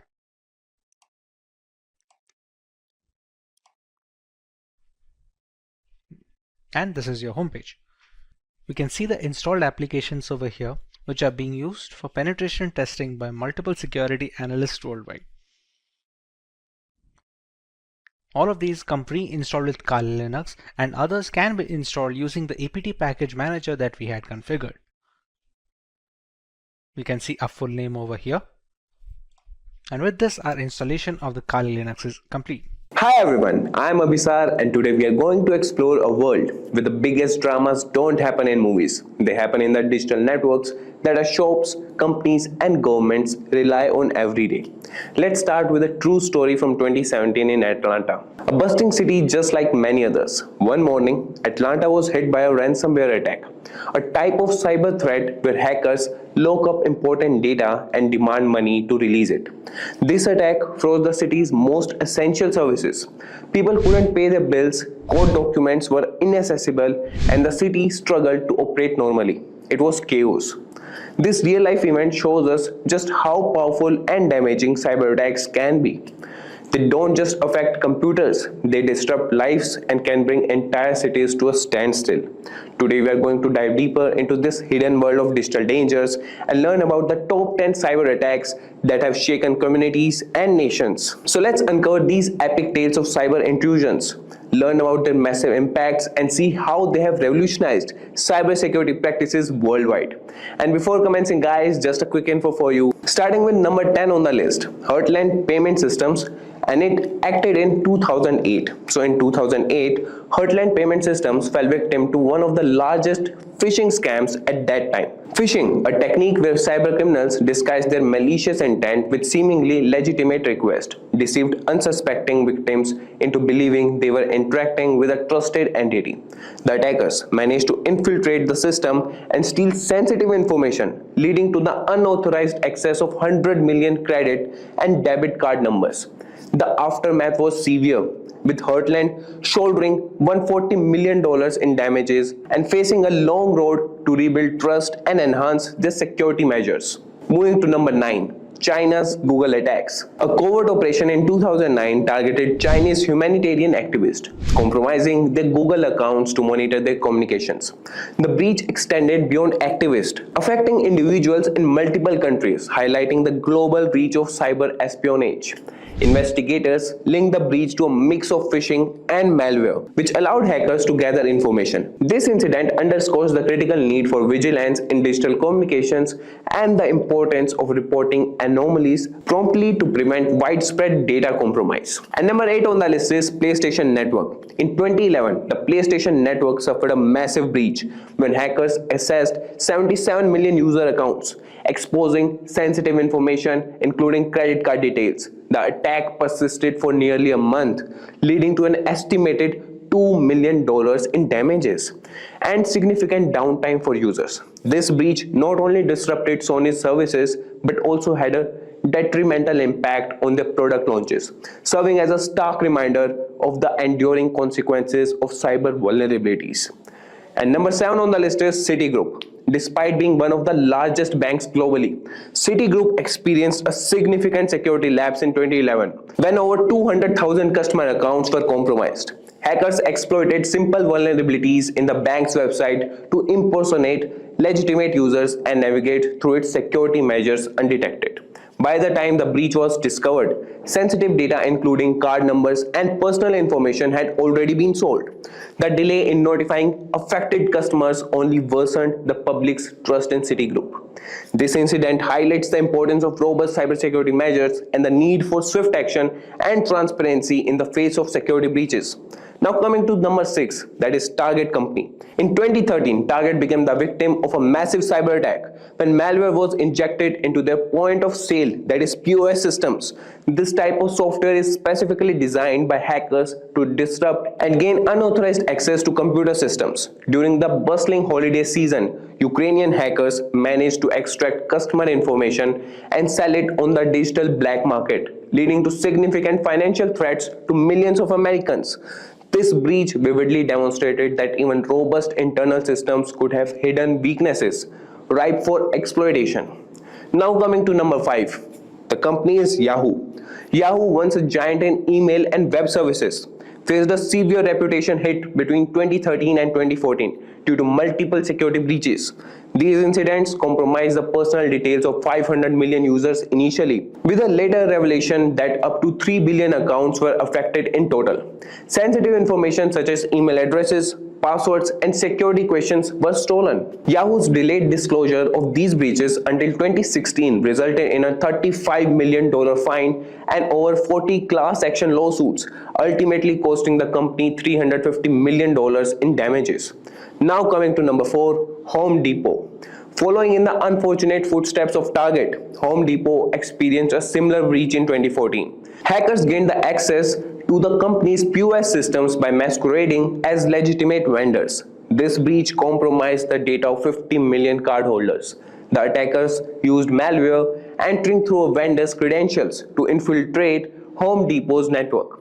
Although Home Depot denied liability, the incident prompted them to overhaul their data security measures significantly. Now coming to number 3, Experian. Experian, a major credit reporting agency, found itself in a cyber crisis in 2015. This situation began unraveling after their acquisition of Court Ventures in 2012, which already had a contract with US Search Info, allowing broad access to personal data. This lapse in oversight led to the sale of sensitive data to an identity theft ring, affecting 50 million users. The breach highlighted the critical importance of stringent data usage policies and contract reviews in mergers and acquisitions. Now coming to number second, that is Snapchat. Snapchat, known for its ephemeral messaging service, faced a stark violation of user privacy in 2015 when hackers accessed 4.6 million accounts. They extracted phone numbers, locations, and usernames. The hackers had previously warned Snapchat about the security flaw, demanding it to be fixed. When their concerns were ignored, they published the data publicly as a form of retaliation. This incident underscores the importance of addressing security vulnerabilities promptly to protect user privacy. Now coming to the number one spot, that is Facebook. Facebook, the social media giant, faced significant scrutiny in 2018 that marked a pivotal point in public perception about privacy and data management. That year, federal investigations uncovered how Facebook allowed third-party apps broad access to user data without stringent oversight. This lapse led to multiple breaches affecting between 50 to 80 million users. The most infamous of these was the Cambridge Analytica scandal, with data from millions of Facebook users was improperly accessed to influence voter behavior. These revelations fueled global debates about privacy and the ethical responsibilities of tech giants, leading to calls for stricter data protection regulation worldwide. Facebook's handling of user data not only eroded trust among its user base, but also invited tighter scrutiny from regulators, reshaping how social media platforms manage and protect user information. As we have seen through these incidents, the digital world is a battleground where information is both the weapon and the prize. Staying informed and vigilant is our best defense against these evolving threats. Thank you for joining us as we explored these significant cyber attacks. Remember, safeguarding our data begins with understanding the risk and taking proactive steps to protect ourselves. Hey everyone, welcome to Simplilearn. Talking about Bluetooth. So Bluetooth technology has revolutionized how we connect devices, offering seamless file sharing, wireless audio, and peripheral connections. However, these conveniences come with significant security risk. Attackers can exploit vulnerabilities in Bluetooth to gain unauthorized access to your device and data. Imagine you're in a bustling coffee shop, working on your laptop with Bluetooth headphones on. Unknown to you, an attacker nearby is silently targeting your device. This is not a far-fetched scenario. In 2017, researchers discovered Blueborn, a vulnerability that allowed attackers to take control of devices, access data, and spread malware without any interaction from the user. This story underscores the real and present danger of Bluetooth vulnerabilities, highlighting the critical need for robust security measures. With that, guys, let's get started. And there's a caution, guys. We do not support or encourage black hat hacking or any illegal activities. So this video is purely for educational purposes to help you understand Bluetooth vulnerabilities and how to protect your devices. We will now show the actual process of hacking.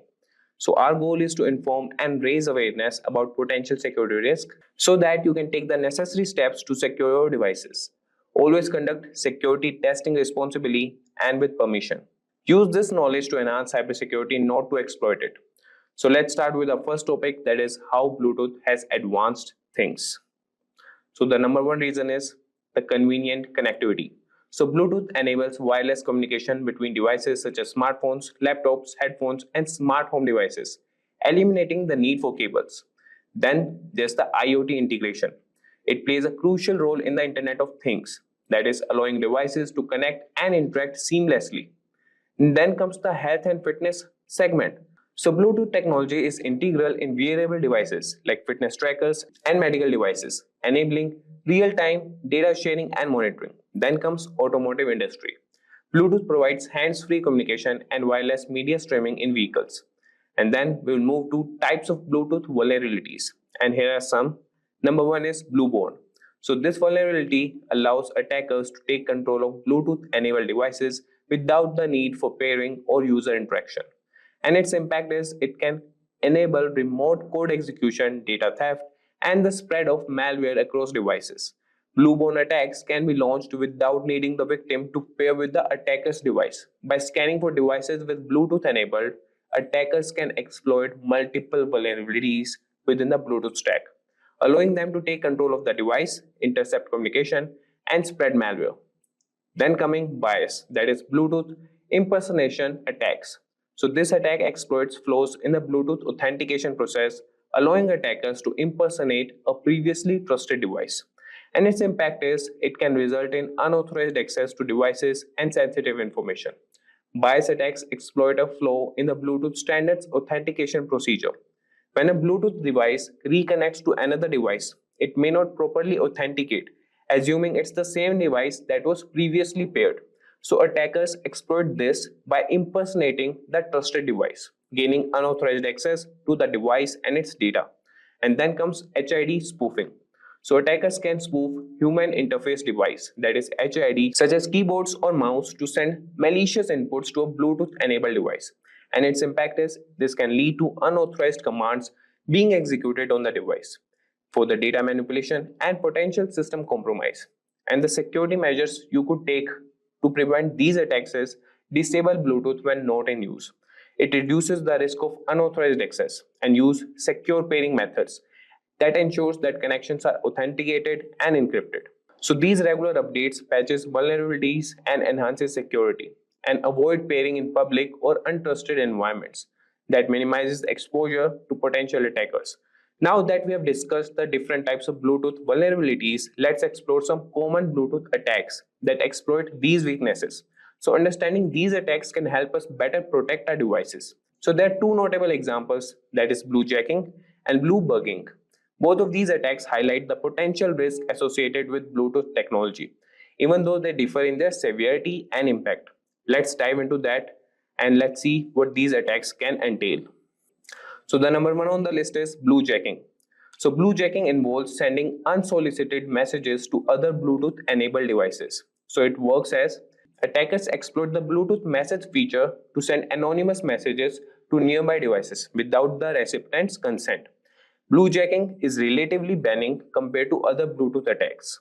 It typically involves sending a vCard, that is virtual business card, to the target device's Bluetooth address, which appears as a message on the victim's device.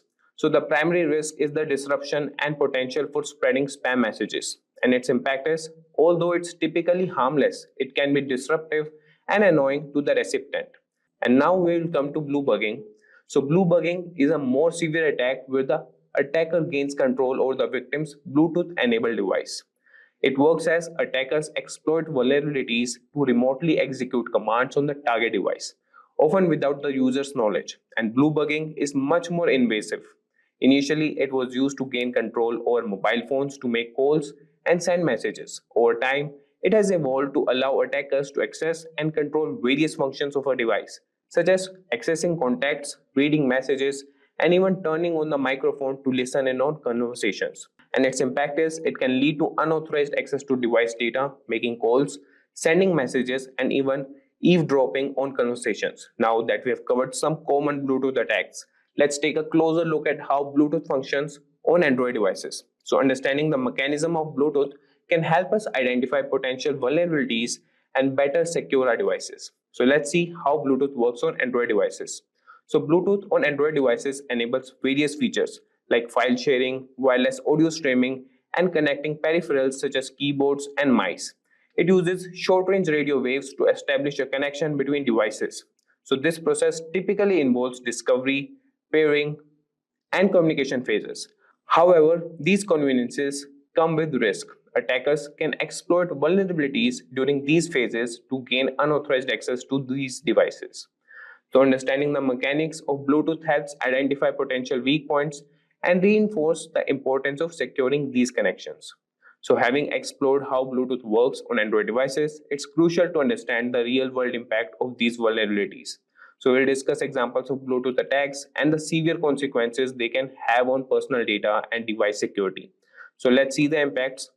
So the real-world examples of Bluetooth attacks demonstrate how easily devices can be compromised. For instance, the Bluebone attack allows hackers to take control of devices without user interaction, while bias attacks can enable unauthorized access by impersonating trusted devices. These vulnerabilities can lead to unauthorized access to sensitive information, such as contacts and messages, or control over the device's functions. The consequences can be severe, including data breaches, privacy violations, and financial losses. It highlights the critical need for robust security measures to protect against such threats. Now we'll see the impacts. Number one is unauthorized access. So vulnerabilities like Bluebone allow attackers to gain control over devices without user interaction. And this can result in access to sensitive data such as contacts, messages, and personal files. Then is device control. Bluebugging enables attackers to remotely control a device, allowing them to make calls, send messages, and access various functions. This leads to significant privacy breaches and unauthorized usage. Then comes data breaches. Attacks such as bias can impersonate trusted devices, leading to unauthorized access and potential data leaks. This can cause financial loss and damage to reputation. So let's see the security measures which we can take. Number one is disable Bluetooth when not in use. Then comes use secure pairing methods. Number two is use secure pairing methods and ensure connections that are authenticated and encrypted to prevent impersonation. And then there's regular software updates and avoid public pairing and monitor paired devices. And now guys, we will have some commands to execute an attack. So let's see those commands. So the number one command is scanning for Bluetooth devices, and that will be run in Kali Linux. So the command is sudo hci tool scan, and this will scan the nearby Bluetooth devices. And then the next command is for getting information about a device, and for that we'll write sudo stp tool browse and then the device name. So this will browse available services on the target device. And now we'll see an example that is for the blue snapping example, and this attempt or this command is to attempt to access the phone book of the target device.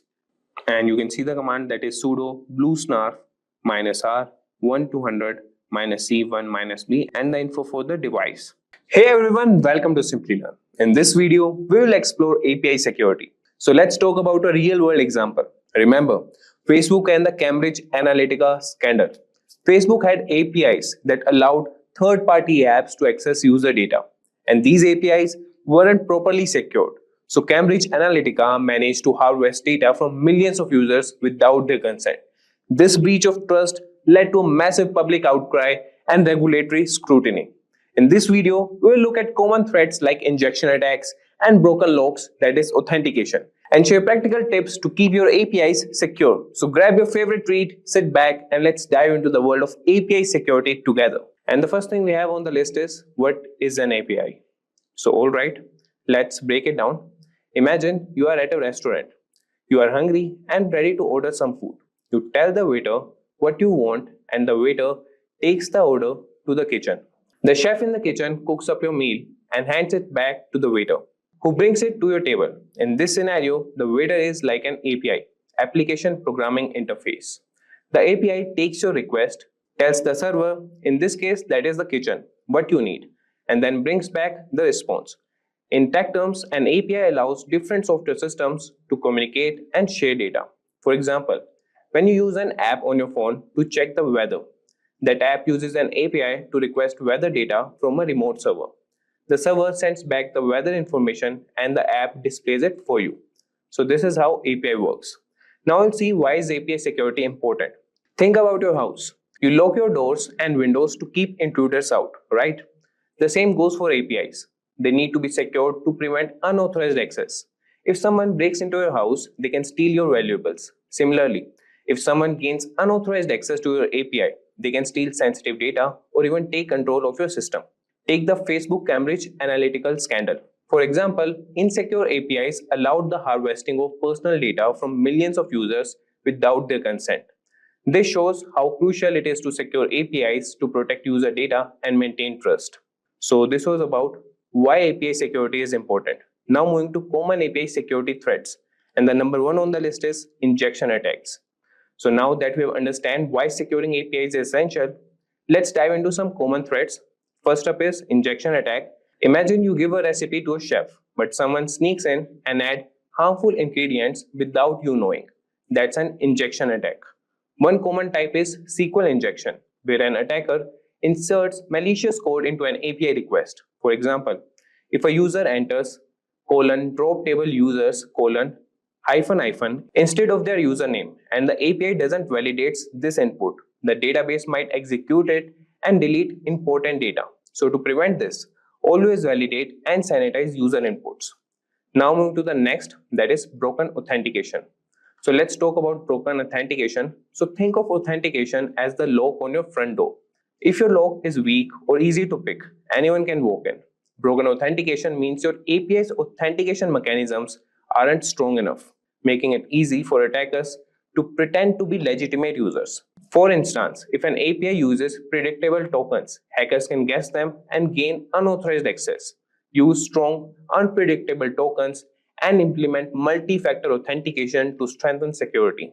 So now we'll move to number third, that is sensitive data exposure. So let's consider sensitive data exposure. Imagine sending a postcard with all your bank details written on it. Anyone who intercepts it can read your information. Similarly, if your API sends data without proper encryption, anyone who intercepts it can see the data. For example, if an API transmits passwords in plain text, it's like handing over your secrets on a silver platter. Always use HTTPS to encrypt data in transit and encrypt sensitive data at rest. So moving to the next, that is rate limiting and DDoS attacks. So another threat to be aware of is DDoS attacks. Picture a popular store on Black Friday sale with thousands of customers flooding in all at once. The staff can't keep up and the store gets overwhelmed. That's a DDoS, that is distributed denial of service attack. Attackers flood your API with so many requests that it crashes or becomes unresponsive. Implementing rate limiting, like allowing only a certain number of requests per minute, can help manage the traffic and prevent such attacks. Now moving to the next, that is man-in-the-middle attacks.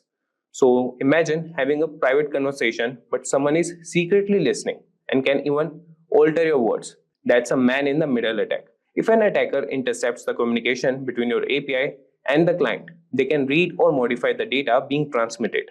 So using HTTPS or TLS ensures that the data is encrypted, making it much harder for attackers to eavesdrop or tamper with the information. Next on the list is API spoofing. So let's discuss about it. So think of API spoofing as someone setting up a fake ATM machine. It looks real, but it's actually stealing your card information. Attackers create fake APIs to trick users into providing sensitive data. Always verify API endpoints and use secure authentication methods to ensure you are interacting with legitimate APIs. Now we'll see the best practices for securing APIs. So the number one on the list is authentication and authorization. So we have looked at some common threats. Now we'll dive into the best practices for securing up, and the first we'll look up is authentication and authorization. So think of authorization 2.0 as a special access pass that only authorized users can get. It ensures that only users with the right pass can access the data. OpenID Connect adds an extra layer by verifying the user's identity, comparing API keys to basic passwords, that is tokens, just like JWTs, are more secure because they include user-specific data and have an expiration time. Now moving to the next best practice, that is encryption.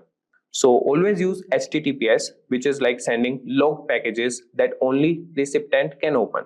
It ensures that the data being transmitted is encrypted and secure.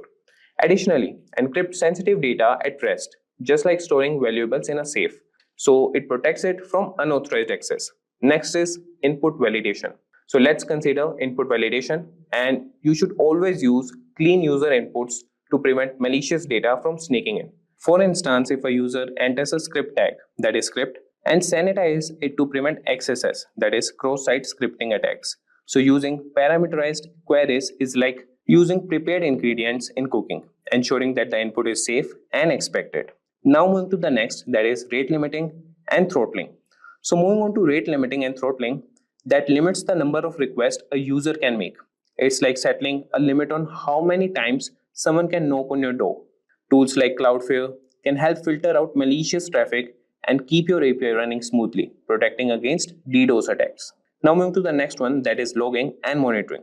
So keep a record of all API requests to spot unusual activity. It's like having a CCTV camera to monitor who's coming and going. Tools like Prometheus and Grafana can help you monitor API health and alert you to potential issues. The next we have is API gateway and security. So API gateways act as bouncers, controlling access and adding security features like rate limiting and IP whistling. Look for features like request validation, throttling, and data encryption to enhance security. So these were all the best practices for securing APIs. Now we'll see tools and technologies. So the number one is Postman. that's great for testing APIs and ensuring they handle requests properly without exposing vulnerabilities. The next is OSAP, ZAP, and Burp Suite. They are like ethical hackers simulating attacks to identify security flaws. So now let's look at API management platforms. For API management platforms like Epic, AWS API Gateway, and Azure API Management that offer built-in security features, making it easier to manage and secure your APIs. Now we'll see some real-world case studies. So the number one notable API breaches case study is the Facebook Cambridge Analytica scandal. That is a glaring example where insecure APIs led to massive data misuse. It's a reminder of why API security is crucial. Similarly, in 2021, T-Mobile suffered a breach where attackers accessed customer data through insecure APIs, highlighting the importance of robust security practices. And then we have some successful API security implementations. That is, Google employs strict authentication, rate limiting, and encryption practices, setting a standard for secure API usage. So Stripe uses strong encryption and secure authentication methods, ensuring that sensitive financial data is well protected. Welcome to this tutorial on how to scan a website for vulnerabilities. In today's digital landscape, web security is more important than ever. Cyber threats are constantly evolving, making it crucial to ensure that your website is protected against potential attacks. Vulnerability scanning helps identify weaknesses in your web applications before attackers can exploit them. So in this video, we will explore three powerful tools. Number one is Nikto, then Nuclei, and Trivi. So these tools provide comprehensive scanning capabilities for various environments, including websites, network, container, images, file systems, and servers. Moreover, these tools are widely used by penetration testers, cybersecurity professionals, and ethical hackers to ensure web applications and servers are secure. So by the end of this tutorial, you will have a solid understanding of how to effectively use these tools and the particularly Nikto tool to secure your web applications. So guys, first we'll start with the tool Nikto. So this is the website or the GitHub repository that Nikto has. So just search Nikto GitHub and you will find out the GitHub repository that's just on the first ranking. Move to that. And if I tell you about Nikto, so it's a widely used tool and that is used by penetration testers, cybersecurity professionals, and ethical hackers. And it helps identify potential vulnerabilities in web applications. It was developed by Chris Sulo and is part of the open source security testing methodology manual. So Nikto performs comprehensive tests against web servers for multiple items, including over 6,700 potentially dangerous files or programs, and checks for outdated versions of over 1,250 servers and version-specific problems on over 270 servers. If we talk about key features of Nikto, so it has comprehensive scanning, and Nikto can detect a wide range of vulnerabilities, including server misconfigurations, default files and programs, insecure files and scripts, and outdated software versions. And it has an extensive database. Nikto uses a robust database of known vulnerabilities, which is regularly updated to include the latest security threats and issues. And it has customizable testing. Users can customize the scanning process by specifying parameters such as the target host, port, and the scan type. Nikto also supports plugins to extend its functionality. And then comes the feature reporting. So Nikto can generate detailed reports in various formats, including plain text, XML, and HTML. I will show you guys how we can generate that. And it makes it easier to document and share scan results. And if we talk about advantages, so the advantages, number one is ease of use. So Nikto is straightforward to use with a simple command line interface that requires minimal configuration. And this is open source. So being an open source tool, Nikto is free to use and can be modified to suit specific needs, making it accessible to individuals and organizations of all sizes. And it has an active community. So because of that, the users and developers who contribute to its development and provide support and ensures that it remains up to date with the latest security trends. And we talk about some limitations. So it has noise generation. Nikto can generate a lot of network traffic and may trigger intrusion detection systems, that is IDS, making it less suitable for stealthy assessments. And if we talk about basic scanning, so while Nikto is great for identifying known vulnerabilities, it may not detect more complex security issues or zero-day exploits. For comprehensive security assessments, it should be used alongside other tools. So let's get started with installing it. You can find the repository and you could see here all the files, the programs they have written. And if you go in the README section, you can find the full documentation. Just click on that and you could have the whole overview, history and trivia, and it is based on the Perl language. And if you want to install on the Docker, Windows, Kali, so they have all the things. And if you want to see the usage, that would be, if you want to use it for the basic testing purpose, you can have the look here. You can use the commands, and if you want to scan multiple hosts, you could do that too. And if we get back, so this is the whole documentation. You can have a look on it, and here most probably all the usages you could have a look. And now we'll move to install it. So you can clone the repository on your system. For that, you should have git installed and use the command git clone, and after that the repository name. So for that, we'll open the terminal. If you want to install with the git, as this is the Ubuntu system and I don't have the git installed here, so you just have to write the command git clone, copy the file, not the file but the link, and paste it here, and you could go on with the cloning thing. And after that, you could navigate the program directory and run it using the Perl command. So to install Nikto, you just have to write the commands. I will show you guys. So just write, first what you can do is sudo apt update, and he's asking for the password. I will provide him. So he has updated all the packages, and now what we'll do, we will install Nikto as I've already installed, but I will write the command for you guys. So sudo apt install Nikto. So you could see that he is reading packages, that is done, and Nikto is already the newest version, that is it is already installed in the system. So with this command, that is sudo apt install Nikto, you can install the Nikto on your system. And after that, to use it, and that's a basic command, that is Nikto -h and the server name, or you could use the IP address. Like you could use 3 methods to search with Nikto. That could be IP address to scan local servers, web domain to check public websites, or SSL or HTTP websites, that is to test secure websites also. So here we will have a website, and to ensure you guys, so use this tool just for ethical use. We are not promoting it to use it for any black hat hacking purposes, and we are also using to just scan the vulnerabilities, and we won't be showing much of it as we don't promote these kind of activities. So you could see that it has started the process, that is the target IP, target host name, target port, that is 443, and the target time. So he is running. And for Ubuntu and Mac OS, you can also install it. And for the ethical considerations, always use these tools ethically and legally, and ensure you have explicit permission to scan any website or server. Unauthorized access or scanning can lead to legal consequences and damage to your reputation. So kindly have this question with you. So it's a time-taking process.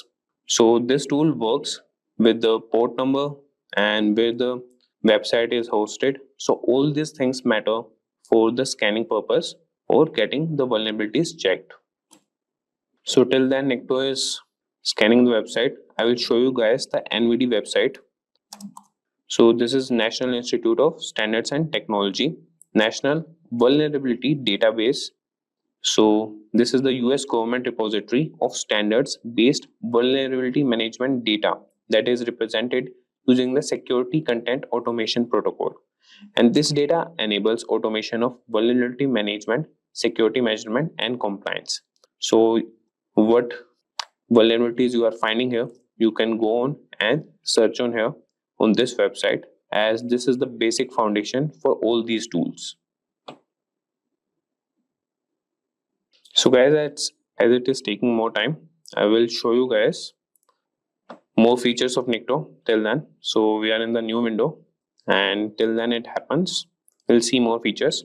So what you can do is you could write Nikto minus help, and you can get all the commands that are used by Nikto. And after this, we have seen the basic syntax where you could just write Nikto minus h and the IP or the host name. And if we know that the target website is an SSL site that you are targeting, so we can specify with the Nikto command. I will show you guys what you can do. That is Nikto minus h, and what you want to specify that could be IP or host name. So I will just write HTTP and what you want to specify. And after that, you just write minus SSL. So by adding SSL to the end of the command, the Nikto knows that the targeting website is an SSL site. So this was about the SSL website. And if you want to scan an IP address, first you need to do is ipconfig, and that too in Kali Linux, as the command is we have to install the dev name, and you could find the ifconfig. And you can also scan any HTTP website here, that is by using Nikto minus h and then the website URL. And let's see, it's still doing. So till that guys, I will tell you about the other tools, that is Nuclei. So Nuclei is also a fast tool that is used for vulnerability scanning, and that is based on simple YML command based templates, and it is used for security automation, and it is capable of scanning for a wide range of vulnerabilities across websites, networks, and CVEs. Nuclei GitHub, and you could see the repository here, and similarly you can install the Nuclei if you want to work with Nuclei, and you could get all the information in the readme section. So how it works and how you can run on your targets and how you can install it. So for installing, you would just go with this command, and how to use it, that's also same, that is Nuclei minus h, and then you have to write the IP or the domain name. So if we talk about its key features, so it is customizable, it uses YAML templates to define scan rules, and the performance, it is designed for speed and efficiency, and it is versatile, that scan for various types of vulnerabilities. And similarly, we have another tool, that is Trivi Scanner, or just we will move to Trivi GitHub. So Trivi is a comprehensive security scanner for container images, file systems, and Kubernetes. It identifies vulnerabilities, misconfigurations, and sensitive data. And if we talk about its key features, so it has container scanning that examines Docker images for known vulnerabilities, file system scanning, analyzes files and directories for security issues, and Kubernetes integration. It checks for security flows in Kubernetes cluster. For the installation purpose, you could just move to README section, and you will find all those details, how's the general usage. And both these Nuclei and Trivi are robust tools that offer unique capabilities for scanning across different environments and enhances the security of web applications, containers, and Kubernetes clusters. So these are all three tools. Like, there are many tools that you can use, and what we have done with this, we have done with Nikto, and you could see that he has completed the process of scanning. And what I've told you is this is the target IP, host name, port, and the start time. And you could see that for the server CloudFront, he has retrieved the header, and he has found some issues, that is uncommon header with contents, and he has found no CGI directories. And if you want to force check all possible directories, you can use -c command for that. So we won't be discussing these vulnerabilities. If you want, you can check them out on the NVD website. And he has checked 6,544 items and 0 errors, and 9 items reported on remote host. So he has reported them. So this is how we scan any website for vulnerabilities, and you should have the authority or the command or the consent for any website to check before that. Hey everyone. It's no secret that the majority of our internet usage is at the risk of getting hacked, be it via unsafe messaging applications or misconfigured operating systems. To counteract this void of digital security, penetration testing has become the norm when it comes to vulnerability assessment. Parrot Security OS is an operating system that has become a well-known weapon in this fight against hackers. A Linux distribution more catered towards penetration testers specifically, Parrot Security has layers of features that we will be covering in today's lesson. Let's take a look at the topics for this video. We start by learning about what Parrot Security is and why it should be considered as a viable alternative next to Kali Linux for penetration testers. Next, we take a look at the minimum system requirements necessary to obtain optimum performance from an installation of Parrot Security. Moving on, we learn about some unique features that make Parrot stand out among the multiple ethical hacking operating systems available on the market. And finally, we look at the multiple ways that Parrot Security OS can be installed, be it on a single system or for portable media. So let's start out by learning what Parrot Security is. Parrot OS is a Debian-based Linux distribution with an emphasis on security, privacy, and development. It is built on Debian's testing branch and uses a custom hardened Linux kernel while being founded in 2013.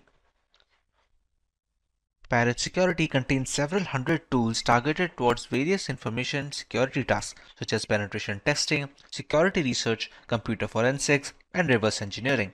It has become a multi-platform solution, accessible and freely available to information security professionals and hobbyists.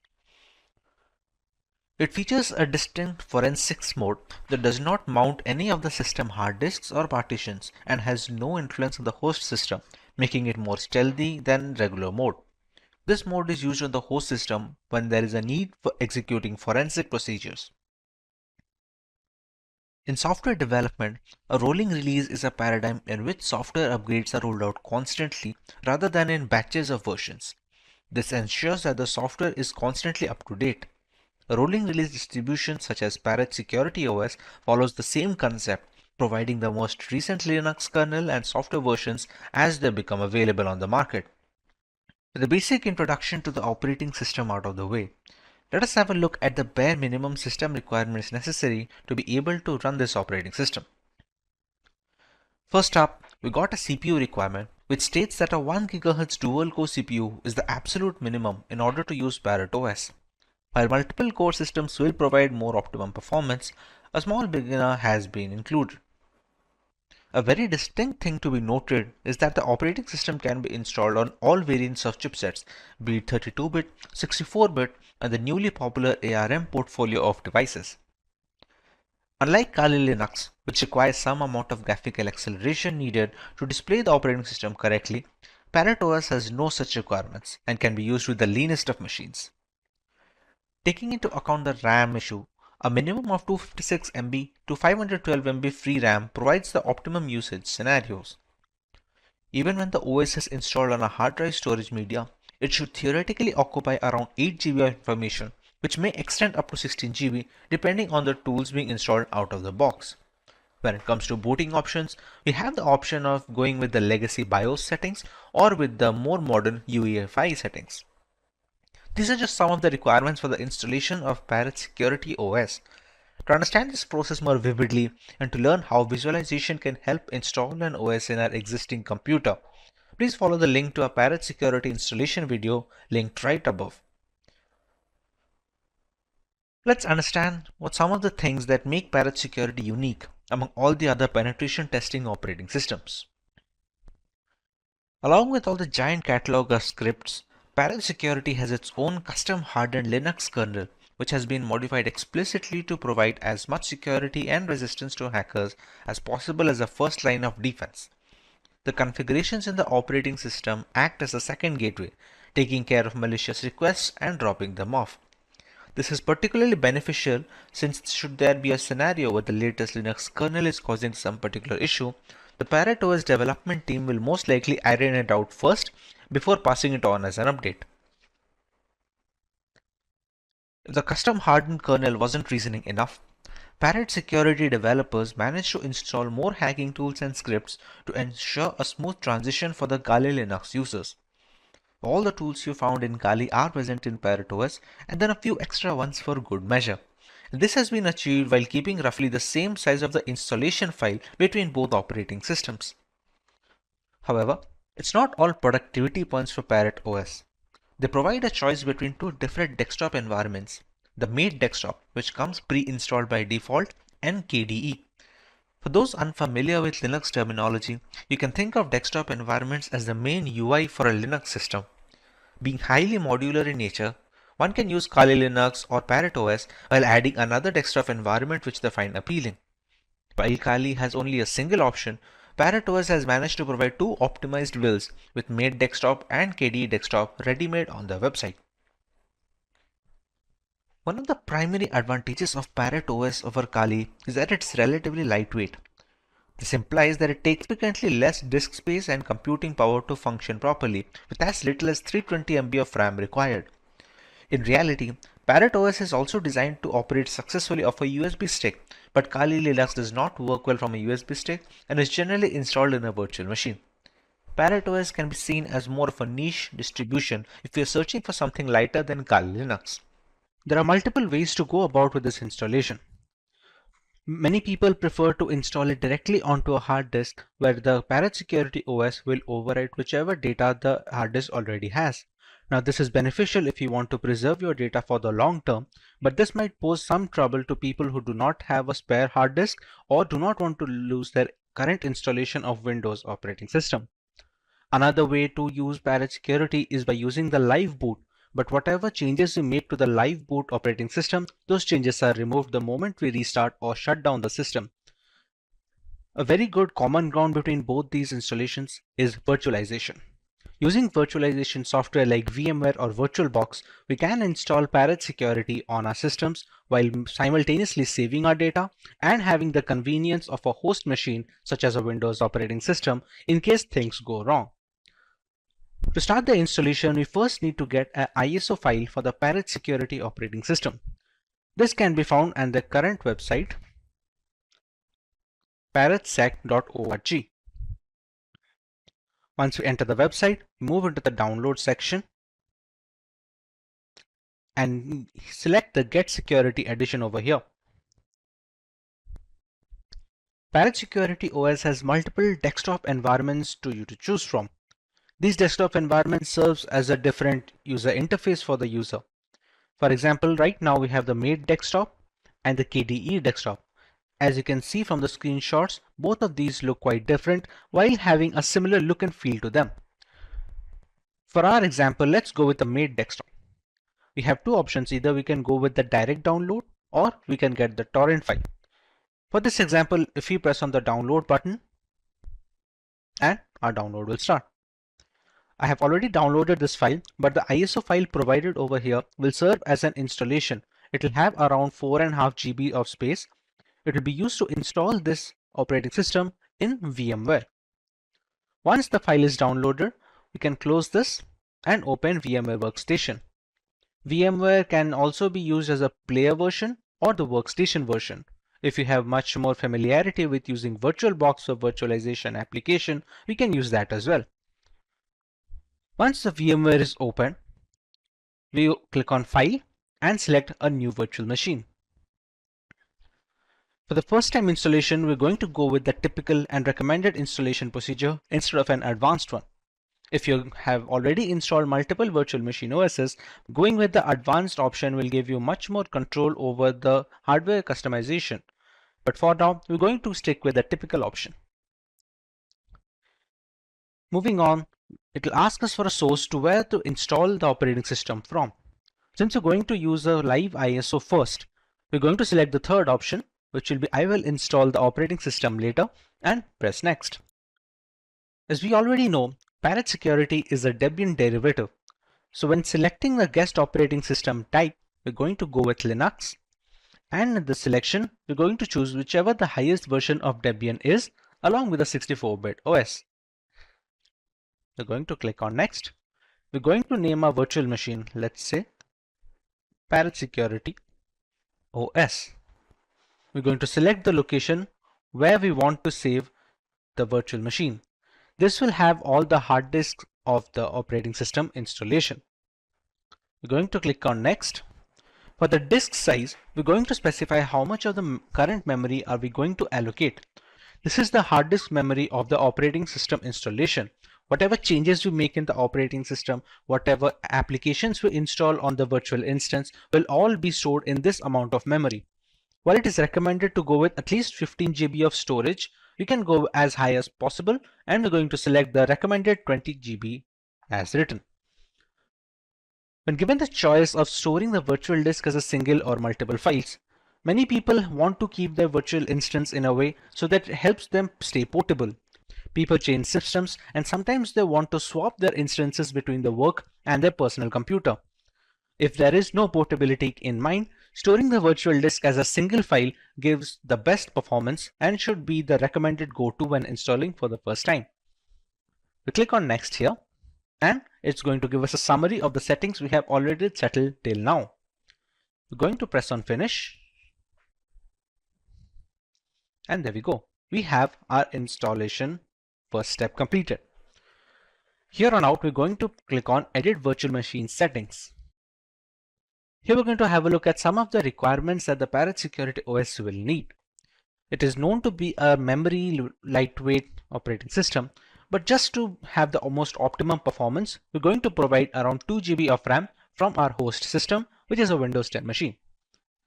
When it comes to the processors, I'm going to increase it to 2 and the number of cores to 2 as well. So giving out a total 4 processor cores to the operating system. Now this depends on what are your computer rig and how much resources you can justify. So these need to be customized according to the system at hand. Hard disk size has already been set at 20 GB and the rest of them are pretty standard, and we can go on. One thing that we need to make sure is selecting the CD/DVD IDE. Here we have to use our ISO image file over here. Previously it should be use physical drive and at auto detect. We're going to use a use ISO image file over here. We're going to click on browse. We're going to go to where we have downloaded the ISO file, which is over here, and select it. Press OK here, and we can now power on this virtual machine.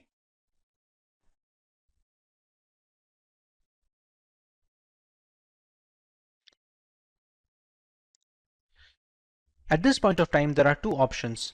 We can go with the try install option using the graphical user interface, or we can go using the terminal mode. To get a better user experience, we're going to go with the try install mode specifically. Press enter, and it's going to start the live boot ISO. Meanwhile, VMware has a prompt over here where it will try to install some VMware tools on it.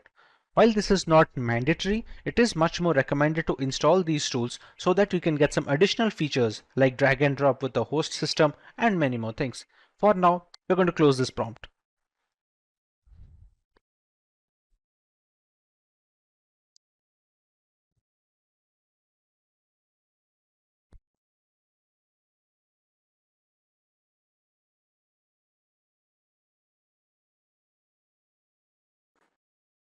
As you can see, this is the live boot ISO of the Parrot Security operating system. Currently, it's running the Mate desktop as we have downloaded in the website.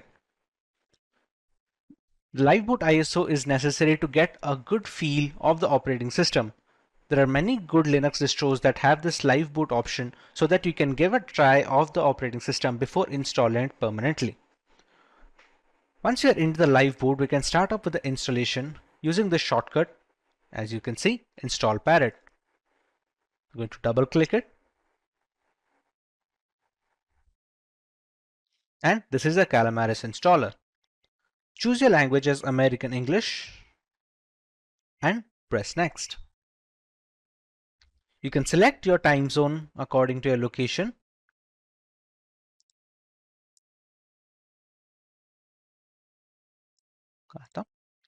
And we can go next. At this point of time, you have to choose the correct keyboard.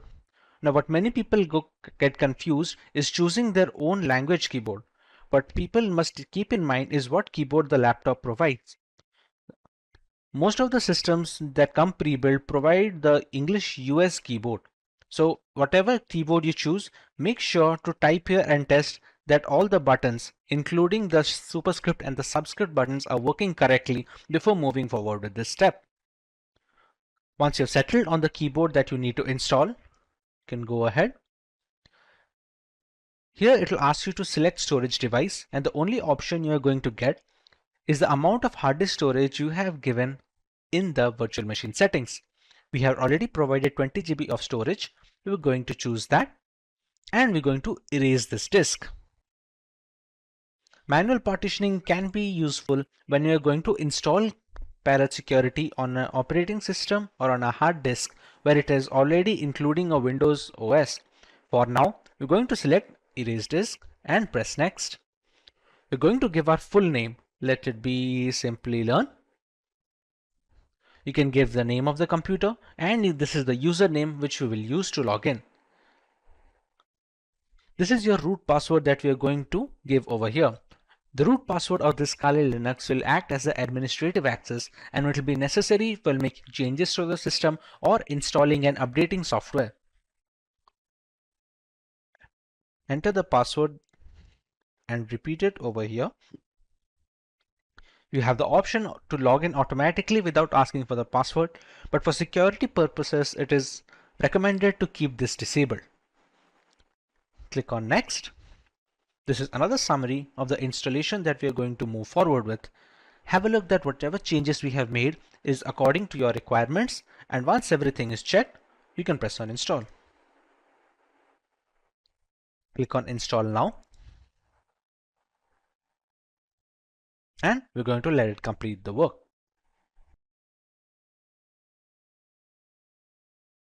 As you can see, the installation of Parrot Security is now completed. We're going to make sure that we have the Restart Now button over here disabled. I'm going to click on Done. We're going to shut down this live boot ISO. We're going to click on Menu. Turn off the device and shut down. We're not restarting straight away because if you remember correctly, in the virtual machine instance settings, we had given it an ISO file. Please remove the live medium and press enter to continue. We can just press enter to continue, and it's going to shut down. Now, to move on, we're going to click on Edit Virtual Machine Settings. We're going to CD, DVD, and we're going to use physical drive now. We're going to remove it from the ISO image file because the installation has already been completed and we don't want to use the same ISO file again and again. By using physical drive over here, it's going to detect the 20 GB hard disk that we have already provided, and installation is done on it. We're going to press OK, and we're going to power on this virtual machine for testing. Make sure you click yes over here.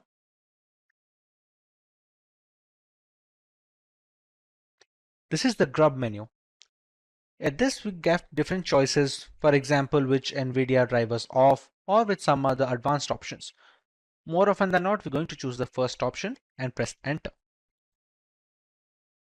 If you remember clearly, we did not get the option of try install or a terminal run just like we did in the live boot ISO. Since this is running straight from the 20 GB hard drive storage, it's going to start the OS directly. Now with the login screen, you can see our username over here as we provided in the installation. We're going to enter our root password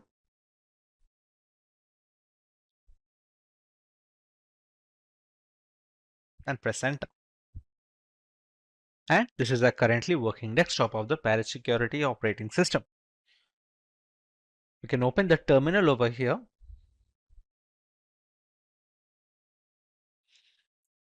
And we're going to try our root password and installation. To install any software, we're going to use the keyword sudo apt install and neofetch. We're going to use the root password that we used to log in. We're going to press Y for yes.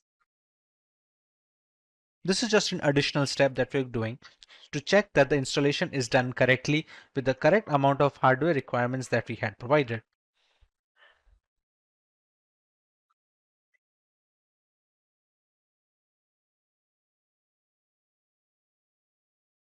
Now that we have installed neofetch, we can write the command neofetch, and this is going to give us some information about our installation. You can see the OS name as Parrot OS 4.11 is running on a VMware host, the kernel versions, and some of the other information like the number of packages installed, the current shell version, resolution of the VMware instance that we are running, the desktop environment which is made as we had downloaded once, and some other things. You can see the memory is supposed to be 1951 megabytes, which is supposed to equal around 2 GB of RAM usage that we had provided. Kali Linux and Parrot OS are two popular penetration testing distributions. While these operating systems each have unique offerings, the overall choice can differ between personnel thanks to the various tools and hardware specifications. Today we will look at both these distributions and settle on the perfect choice for each type of user. Let's go through the agenda for this video. We will learn about Kali Linux and Parrot Security OS from scratch, while understanding their primary selling points as a Linux distribution catered towards penetration testers. Next, we know about some features of these operating systems that stand out of their package. Finally, we directly compare Kali Linux and Parrot Security OS, thereby making a clear-cut conclusion on which OS is perfect on a per requirement basis. So let's start by learning about Kali Linux from a ground level. Kali Linux, which is formerly known as Backtrack Linux, is an open source Linux distribution aimed at advanced penetration testing and security auditing. It contains several hundred tools targeted towards various information security tasks such as penetration testing, security research, computer forensics, and reverse engineering. Kali Linux is a multi-platform solution, accessible and freely available to information security professionals and hobbyists. Among all the Linux distributions, Kali Linux takes its roots from the Debian operating system. Debian has been a highly dependable and a stable distribution for many years, providing a similarly strong foundation to the Kali Linux desktop. While the operating system can practically modify every single part of our installation, the networking components of Kali Linux come disabled by default. This is done to prevent any external factors from affecting the installation procedure, which may pose a risk in critical environments. Apart from boosting security, it allows a more profound element of security control to the most enthusiastic of users. Now, let's take a look at Parrot Security operating system. Parrot Security OS is a Debian-based Linux distribution with an emphasis on security, privacy, and development. It is built on the Debian's testing branch and uses a custom hardened Linux kernel. Parrot Security contains several hundred tools targeted towards tasks such as penetration testing, computer forensics, reverse engineering, and security research. It is seen as a generally lightweight distribution that can work under rigorous hardware and software specifications. It features a distinct forensics mode that does not mount any of the system's hard disks or partitions and has no influence on the host system, making it much more stealthy than its regular occurrence. This mode is used on the host system to execute forensic procedures. A rolling release is a paradigm in which software upgrades are rolled out constantly rather than in batches of versions in software development. This ensures that the software is constantly up to date. A rolling release distribution such as Parrot Security OS follows the same concept. It provides the most recent Linux kernel and software versions as soon as they become available.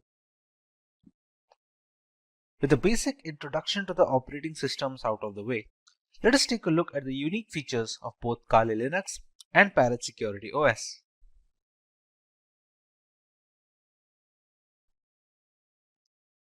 The latest version of Kali Linux comes with more than 600 penetration tools pre-installed. After reviewing every tool included in Backtrack, developers have eliminated a significant number of tools that either simply did not work or duplicated other tools that provided the same and similar functionality. The Kali Linux team comprises a small group of individuals who are the only ones trusted to commit packages and interact with the repositories, all of which is done using multiple secure protocols. Restricting access of critical code bases to external assets dramatically reduces the risk of source contamination, which can cause Kali Linux users worldwide a great deal of damage as a direct victim of cybercrime. Although penetration tools tend to be written in English, the developers have ensured that Kali includes proper multilingual support, allowing more users to operate in the native language and locate the tools they need for their job. The more comfortable a user feels with the intricacies of the operating system, the easier it is to maintain a strong hold over the configuration and the device in general. Since ARM-based single-board systems like the Raspberry Pi are becoming more prevalent and inexpensive, the development team knew that Kali's ARM support would need to be as robust as they could manage with fully working installations. Kali Linux is available on a wide range of ARM devices and has ARM repositories integrated with the mainline distribution, so the tools for ARM are updated in conjunction with the rest of the distribution. Let's take a look at some of the features of Parrot Security operating system now. Along with a giant catalog of scripts, Parrot Security OS has its own hardened Linux kernel modified explicitly to provide as much security and resistance to hackers as possible in the first line of defense. The configurations in the operating system act as the second gateway, taking care of malicious requests and dropping them off. This is particularly beneficial since should there be a scenario where the latest Linux kernel is causing some particular issue, the Parrot OS development team will most likely iron it out first before passing it on as an update. If the custom hardened kernel wasn't reason enough, Parrot Security developers managed to install more hacking tools and scripts to ensure a smooth transition for the Kali Linux users. All the tools you find in Kali are present in Parrot OS and a few extra ones for good measure. And this has been achieved while keeping roughly the same operating system size between both of them. However, it's not all productivity points for Parrot OS. They provide a choice between two different desktop environments, Mate, which comes pre-installed by default, and KDE. For those unfamiliar with Linux terminology, you can think of desktop environments as the main UI for a distribution. Being highly modular in nature, one can use Parrot Security OS while adding another desktop environment that they find appealing. While Kali Linux has only a single option, Parrot Security has provided two optimized builds with Mate Desktop and KDE Desktop. One of the primary advantages of Parrot OS over Kali Linux is that it's relatively lightweight. This implies that it takes significantly less disk space and computing power to function correctly, with as little as 320 MB of RAM required. In reality, Parrot OS is designed to operate successfully off a USB stick, but Kali Linux does not work well from a USB drive and is generally installed in a virtual machine. Parrot OS is more of a niche distribution if you're searching for something lighter than Kali Linux. Features are great, but what about performance? Real-world metrics.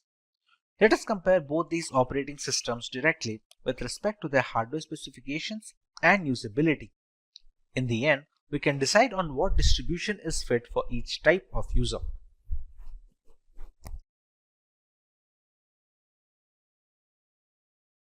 For our first point of comparison, let's take a look at the RAM required. For optimum performance of the operating system, which is highly essential when trying to crack hashes or something of similar nature, RAM usage is a very important facet.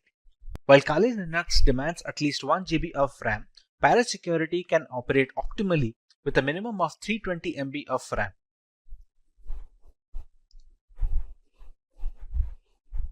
For correctly displaying graphical elements, Kali Linux requires GPU-based acceleration, while this is not the case with Parrot Security OS, which doesn't require any graphical acceleration needed from the user side. Once these operating systems are installed on VMware using their live boot ISOs, they take up a minimum amount of hard disk storage. Both of these operating systems have a recommended disk storage of minimum of 20 GB in Kali Linux and a minimum of 15 GB in Parrot Security so they can install all the tools necessary in the ISO file. When it comes to the category and the selection of tools, Kali Linux has always been the first in securing every single tool available for hackers in the penetration testing industry. Parrot Security, on the other hand, has managed to take it up a notch. While specializing in wireless pen testing, Parrot Security makes it a point that all the tools that Kali Linux provides has been included in the ISO, while simultaneously adding some extra tools that many users will have to install from third-party sources in Kali Linux. Being a decade-old penetration testing distribution, Kali Linux has formed up a very big community with strong support signature. Parrot Security, on the other hand, is still growing and it is garnering much more interest among veteran penetration testers and ethical hackers. A primary drawback of Kali Linux is the extensive hardware requirement.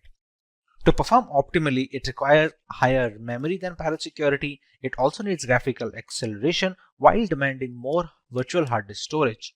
Parrot Security, on the other hand, was initially designed to run off a USB drive directly, thereby requiring very minimal requirements from a hardware perspective, like just 320 MB of RAM and no graphical acceleration needed. This means Parrot Security is much more feasible for people who are not able to devote massive resources to either their virtual machine or on their laptop hard disk directly. With the comparison done between both of these operating systems, let's take a look at the type of users both of these are catered to. One can go with Kali Linux if they want the extensive community support offered by its users, if they want to go with a trusted development team that have been working on this distribution since many years, if they have a powerful system which can run Kali Linux optimally without having to bottleneck performance, and if they are comfortable with a semi-professional environment which may or may not be very useful for new beginners. One can decide to go with Parrot Security if they want to go with a very lightweight and lean distribution that can run pretty much on all systems. It also has a lot of tools pre-installed and some of them are not even present on Kali Linux. It is much more suitable for underpowered rigs where users do not have a lot of hardware resources to provide to the operating system, and thereby it is much more feasible for people with underpowered laptops or no graphical acceleration. Compared to Kali Linux, Parrot Security's desktop environment is also relatively easier to use for new beginners. For people who are just getting into ethical hacking, Parrot Security does a relatively better job of introducing them to the operating system and to the various tools without having to dump them into the entire intricacies. With ethical hacking and penetration testing becoming mainstream in corporate environments, trained personnel and relevant equipment are in high demand. The right software framework can be the tipping point in a hacking campaign which deals with intricate hardware.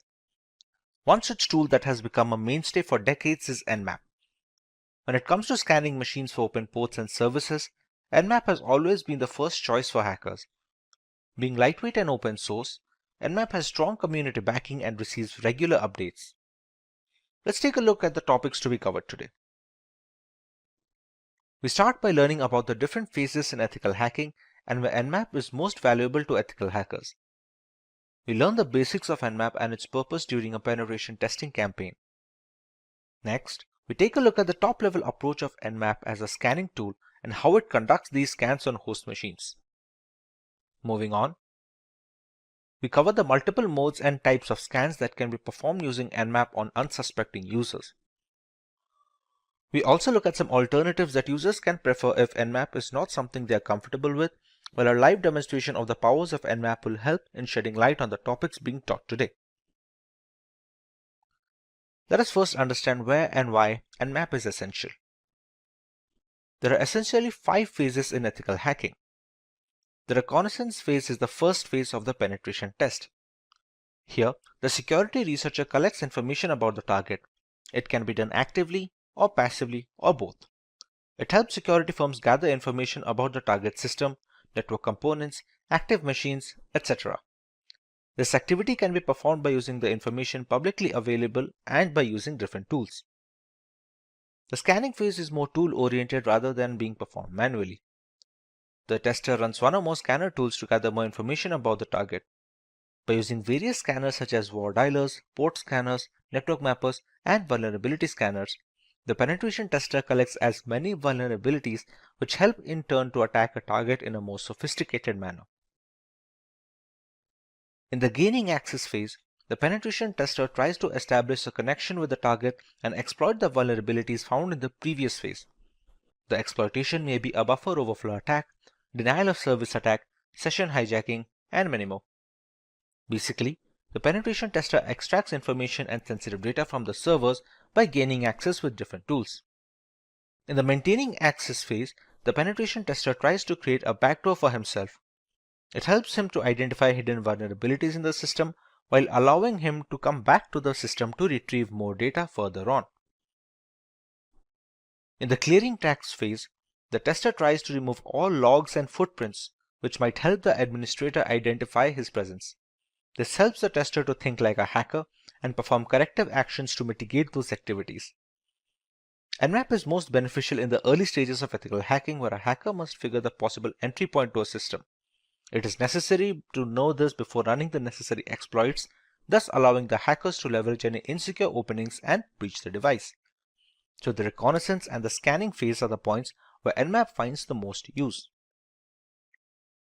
Let us now understand what Nmap is from a layman's perspective. Nmap, which stands for Network Mapper, is a free and open source utility for network discovery and security auditing. Many systems and network administrators also find it useful for tasks such as network inventory, managing service upgrade schedules, and monitoring host and service uptime. The program is most commonly used via a command line interface and is available for many different operating systems such as Linux, FreeBSD, and Gentoo.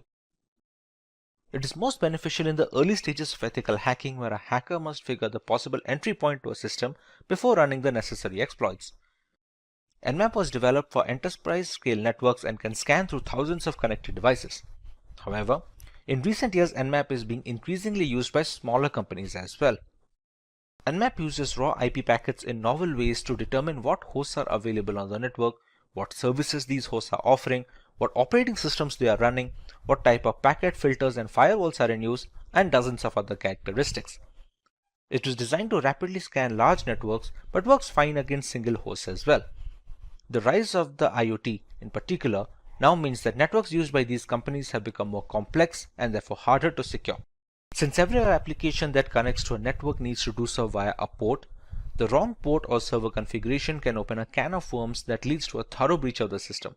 The recent emergence of IoT botnets like Mirai has also stimulated interest in Nmap, not least because of its ability to interrogate devices connected via the UPnP protocol, but also to highlight any devices that may be malicious. Now that we understand what Nmap is, let us take a look at the workflow of how an ethical hacker uses this tool in penetration testing. At a practical level, Nmap is used to provide detailed, real-time information on your networks and on the devices connected to them. We have the hacker running Nmap on his system, with a victim machine running a standard installation of the operating system, be it Windows, Mac OS, or Linux. The Nmap interface will send specially crafted packets to generate some reply from the victim machine. The victim machine in return will send some information back to the Nmap host with replying some of the services and hosts that are being run on the computers. Nmap allows the network admins to find which devices are running, discover some open ports and other services. This in turn helps discover the vulnerabilities and the possible entry points for hackers to breach into. We are now aware of how Nmap works on a basic level, but there are many varieties of scans that users can run on local machines. Let's take a look at some of them. The ping sweep is a simple type of Nmap scan where it pings to all the available IP addresses to check which IPs respond to ICMP protocol. If the users need to know only the number of IP addresses and not many details, the ping sweep is very useful. It's fast and hence the results to be known are fetched very easily. The SYN scan is the most useful type of Nmap scan, which does work very quietly. It sends an SYN packet via the TCP protocol or the transfer control protocol to all the intended ports. If an acknowledgement pack is received to the system, it is sure that a port is opened there. No response means that the port is either closed or not available. Here the acknowledgement pack is not sent back to the system, assuming that the connection is not valid. The scan is not shown in most of the scan logs, and hence it is safe to use SYN scan to identify the open ports. The TCP connect scan is similar to SYN scan in many aspects, as it uses the TCP layer to send packets and is passed to all the ports. Here, the difference is that the full connection is done by sending the acknowledgement packets back. The logs can easily find the TCP scan and need more power from the machines to do the work, but it is more accurate. If all the accesses related to the OS are available to the user, it is better to do a TCP scan than an SYN scan, as all the low-level and high-level accesses are required for the scan.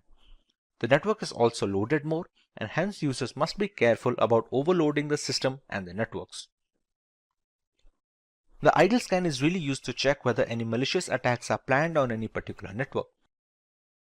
Users need not control the external host, but an IP address and a port should be given to the same. All other requirements are taken from the scanner itself.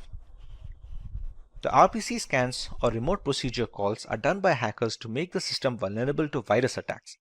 It is thus necessary to know whether our systems answer such calls and make our system open to malware. RPC scan is done to check this by finding the ports open with certain commands being run by RPC. The Windows scan is a simple scan where the application scans the acknowledgement packets received from the ports once the SYN packets are sent. If there are any abnormalities in the ACK packets received, the scan reports the same and helps in recognizing which ports are functioning in a different manner. The bound scan is used to check the security in the file transfer protocol layer. FTP layers mostly do not accept any packets, and once it is rejected from the FTP layers, there are chances that it might be sent to an internal layer so that it can access the internal machines. Bound scan checks this loophole by doing exactly the same process and identifies whether our FTP layer is open to vulnerability or not. The FIN scan is similar to SYN scan, where the system that sends the packets receives the response back, and it will mostly be a TCP FIN packet. If the system sends an RST packet, it is a false alarm and users need not be worried about the same. The null scan is useful for other systems than Windows, where the systems can easily identify what kind of packets they have received and respond back with either TCP packets or null responses. Null scans are not useful for Windows, as they may not always produce the desired results. When it comes to looking at alternatives, there is a wide range of free network monitoring utilities as well as free open source vulnerability scanners available to network administrators and security auditors. What makes Nmap stand out as the tool IT and network security managers need to know is its flexibility and power. There are some alternatives to Nmap, but most of them are focused on providing specific niche functionality that the average system administrator does need frequently. MassScan, for instance, is much faster than Nmap, but provides less detail. In reality, however, Nmap provides all the functionality and speed that the average user requires, especially when used along with other similar tools like Netcat, which can be used to manage and control network traffic, and ZenMap, which provides a graphical user interface for Nmap. But as an all-rounder solution to network scanning, nobody can go wrong with Nmap as their tool of choice. Let's now take a tour of Nmap based on all the things we have covered today. In this live demonstration, we start by learning of how to install Nmap on a fresh operating system that doesn't come pre-installed with the tool. We also cover the different types of scans that can be run on local machines, along with checking multiple inferences an ethical hacker can gather based on the scan output of an Nmap screen. Finally, we run scans on vulnerable machines to get an idea of how to proceed with the outputs we gather using this tool. If getting your learning started is half the battle, what if you could do that for free? Visit SkillUp by Simplilearn. Click on the link in the description to know more. The first step in our demonstration is installing Nmap. Now it depends heavily on what Linux distribution you're going to use to perform ethical hacking. Right now I'm using Parrot Security operating system. If you're not aware of what Parrot Security is or even what Kali Linux is, we highly suggest that you check out the videos of those two operating systems on our YouTube channel so that you can get a fair idea of what they serve. Now, if you are using any of these two operating systems, Nmap should come pre-installed by default. To check if Nmap is pre-installed or not, you can just press on Applications over here, go to the pen testing section, go to this Information Gathering tab, and you should be able to see Nmap right here. Now let's say you do not have Nmap pre-installed. Maybe you're using a Linux distribution like Ubuntu or Linux Mint, or something that is based on Debian operating systems. One thing you have to make sure that Nmap should be in the distribution repository. Once you check that, or even if you do not know if it is present, you can just this command. It should be sudo, which is to give root permissions for installation, apt. apt is the package manager of all Linux distributions that are based on Debian. That goes for Debian Stable, Ubuntu, Linux Mint, Kali Linux, Parrot Security, and anything of that nature. apt is the package manager which handles the installation and removal of applications in these specific operating systems. Once you're here, just write install and nmap. Press enter and it's going to ask you for the root password that you set when you install the operating system in the first place. Enter your root password and press enter again. As you can see, it's saying that nmap is already installed the newest version since I'm running Parrot Security operating system. Now, should you be running this operating system or even Kali Linux, you should receive a similar message and the installation is already done. If you are using some other distribution, let's say even Black Arcs, Arch Linux or Manjaro, anything like that, the installation steps will be slightly different. This sudo apt install nmap command is for distributions that are derived from Debian and Ubuntu. If you want to install in Arch Linux based distributions, you have to use their package manager, which is known as PAMAC. But that is for a different step. And if you want to get into ethical hacking, the best way to start is by learning either Kali Linux or Parrot Security. Now that the installation is done, we're going to learn how to use Nmap. One of the most basic functions of Nmap is to identify active hosts on the network. We can do this by using a ping scan. The ping scan identifies all of the IP addresses that are currently online without sending any packets to these hosts. Now to run the ping scan, we're going to write nmap. The flag we're going to mention over here is SP. Now these flags are the different traits of the nmap scan. Depending on what flag we use, we can send different kinds of requests to the host that we are scanning. Now, before moving forward with this, let me open another terminal over here and check the IP address. We're going to write the command ifconfig and find the subnet in which this system is present. As you can see, the IP address is 192.168.72.131. Now this operating system is being run on a virtual machine software known as VMware. The VMware in itself is running on a Windows 10 operating system. Considering they are now a part of the local network, this IP address is of Parrot Security, and the Windows operating system, which is the host system in my scenario, will fall in this particular subnet. So to run our scan, we're going to target 192.168.72.1/24. This command then returns a list of hosts on your network and the total number of assigned IP addresses. This is going to be a capital P. Yeah. If you spot any hosts or IP addresses on that list that you cannot account for, you can then run further commands to investigate them further. As of right now, you can see the machine that is the Parrot Security. This IP address can be detected in the subnet. The 192.168.72.1 is my local Windows machine that is running VMware software and ultimately this virtual machine. The 72.2 is the DHCP server that hosts the internet connection of the Parrot Security. This we can ignore for now. Now, the Windows machine that we have over here, let's run some tests on that. We're going to clear our terminal and you can close this actually. When scanning hosts, nmap commands can use server names, IPv4 addresses, or IPv6 addresses. A basic nmap command will produce information about the given host. To run a basic port scan, we can just use nmap along with the IP. Now, as we remember, the IP is 192.168.72.1. This is the IP of my local Windows 10 machine.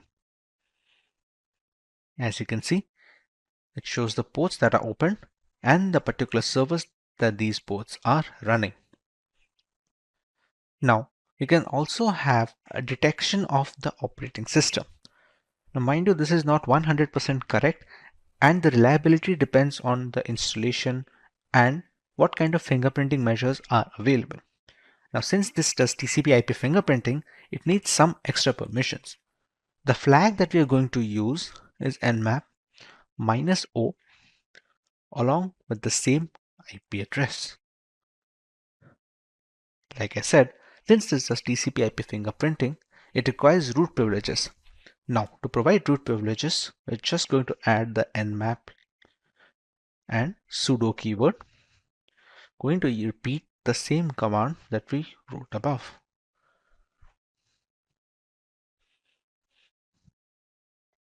As you can see, it has successfully detected that I am running Microsoft Windows 10 with this MAC address. It has also shown the correct build number of the Windows 10 system that I am using. This is useful for troubleshooting, scanning for few vulnerabilities, or even locating some services that need to be updated. Now, to get the necessary information about these services, for example, what versions they are using, we have a command known as SV, which stands for service version. We use the same IP address and press enter.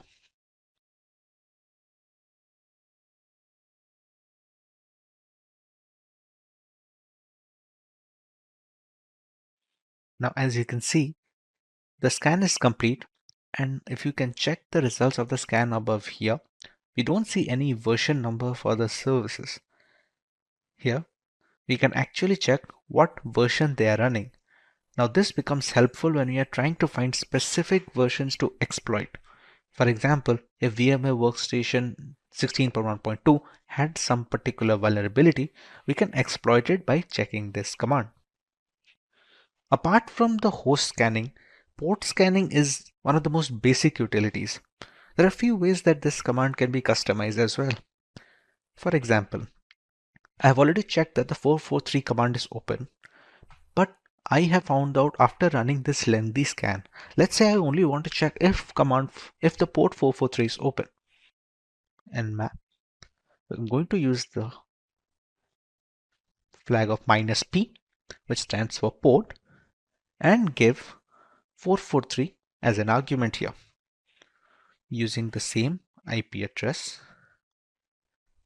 And you can see it says it's open, but we already knew it is open. Let's say there was something else. If let's say we're going to scan if the Apache web server port is open, which usually runs on 80. Obviously, since I'm not running an Apache web server, it says it's closed. Now we can combine these two commands by running both ports simultaneously. To do that, we can just put a comma and complete the rest similarly. Expected 80 is closed and 443 is open. Another feature of Nmap for port scanning is showing of ranges. Now, ranges can be beneficial when you're trying to see up to a certain limit. For example, nmap -p, we're going to check what ports are open between 100 to, let's say, 2000. This acts as a range. Everything else is the same. And it checks all ports in the range of 100 to 2000. Whatever ports is open in between that range, it can be mentioned over here. We're going to clear the screen now. Another flag that can be used with nmap is the ss command. This runs a stealth scan, which is a little harder to detect if you're the IT admin of the system that is being scanned. The results will more or less be the same, although this will need elevated root privileges. 2.1. As you can see, this is more or less similar to a port scan. It just adds an extra MAC address as well for good measure. But like I said, it's more about the stealth. The normal scans usually are easier to detect when the logs are being checked. Stealth scans are relatively tougher to check. On much more intricate systems, this takes longer as well. Now that we're done with port scanning, let's look at a vulnerable machine. The system that you're scanning right now is my own personal system, with everything is pretty locked down as much as it can be. There is an attack box running in the cloud, the IP address of which is over here. Now, to be able to get into this network, we need to connect to their personal network using a VPN. So what I'm going to do is switch to a different workspace over here. I'm going to open a terminal, and if you can see over here, there is a hacktest.ovpn file. I'm going to connect to their VPN network using this OVPN file.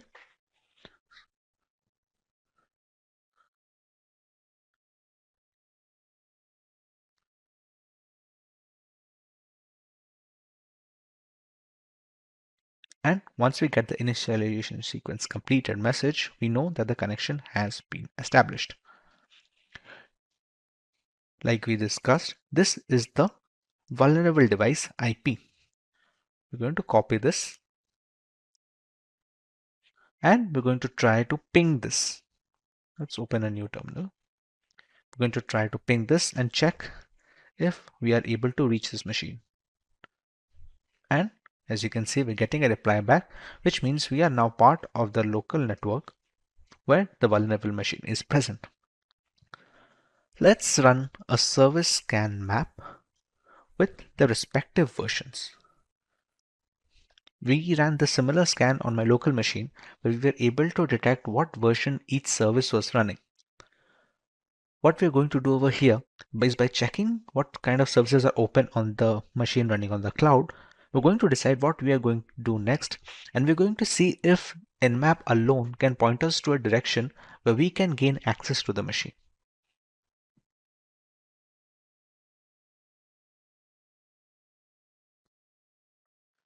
As you can see, the scan is now completed, and we have some of the ports that are being opened over here and what kind of service they are running. Now, like we discussed, this is the first stage, or sometimes even the second stage, of ethical hacking. What we can infer from here is what are the services that are being run. Now, these two ports, 139 and 445, are actually Windows SMB server ports, which are above the Windows Samba server. Now, every service has a particular port attached to it that will be consistent whichever machine you may use. Apache server will always run on port 80. SMB servers will function on these two ports. Now, SMB servers have had a vulnerability known as the Eternal Blue exploit, which was pretty well known. As of right now, from the scan results, we are not able to detect if this machine has the similar vulnerability or not. But since it has the SMB server open, it's worth a shot that we try that exploit on this machine. Now, to start the exploit on this, we're going to open another terminal over here, and we're going to use Metasploit for trying the exploit there. We're going to write sudo msf console. Msf console is the keyword for launching the Metasploit console. Enter the root password and wait for Metasploit to launch. Other than the ports, we can also see that it has checked the host name of the system and the operating system as well. Now that the Metasploit is open, we're going to launch the exploit. Now, before launching, we're going to have to check what exploits are there for the Eternal Blue vulnerability. We're going to use exploit blue, and we're going to check what kind of results we are getting over here. As you can see,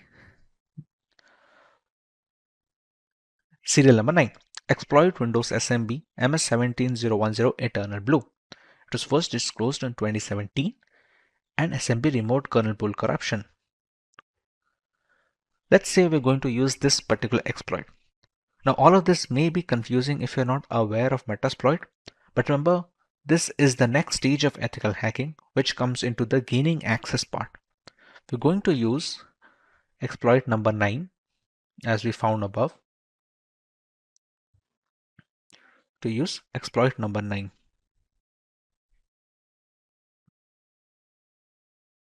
We're going to set a payload, which is our malicious code that will run on the victim machine.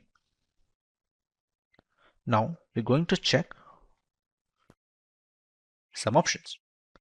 As you can see, it has by default pointed it to the 445 port, since that is the port where SMB server can be accessed from. The parameter that's missing over here is rhost. The rhost is the IP address of the vulnerable machine, basically the machine in which we want to attack. Now I'm going to use the set command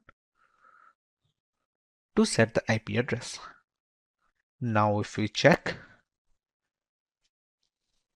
we now have a victim IP address set. Another parameter that we can change is the lhost. This is basically the IP address of our own system where we are going to gain access. Now if you remember, we had connected using a VPN. So we're going to be assigned a new IP according to the VPN. So if we write ifconfig and check this one, TUN0 is the VPN adapter. This is our IP address that we have been assigned in the server, in the network where the vulnerable machine is present. So we're going to copy this IP address. We're going to move over this workspace, and we're going to set lhost with that IP address. With that, our options are set. Now we're going to run exploit, and it's going to check if Samba server vulnerability is present. As you can see, it has written that the target is vulnerable to this particular exploit. It's going to send the malicious code, and the malicious code is set in the payload that we sent above.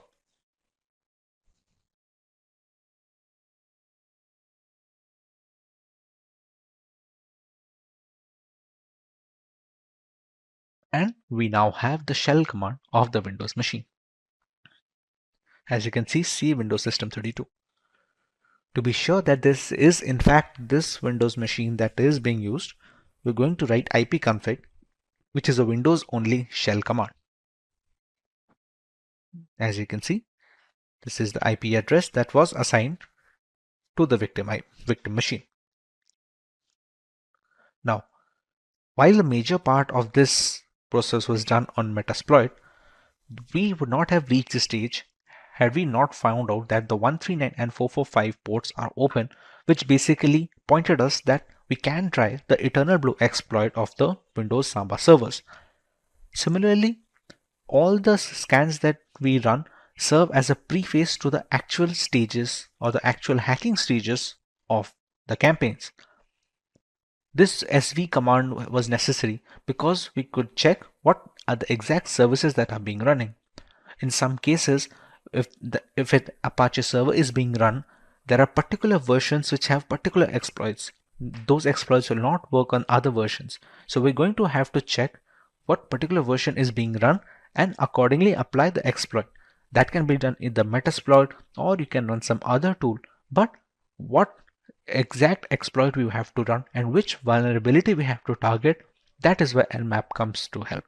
With the world moving towards the next generation of computer hardware, the software side of things still has a lot left to be discovered. With the majority of laptops coming with Windows pre-installed, many users are devoid of the Linux operating system experience, which is more resource-friendly than the mainstream operating systems.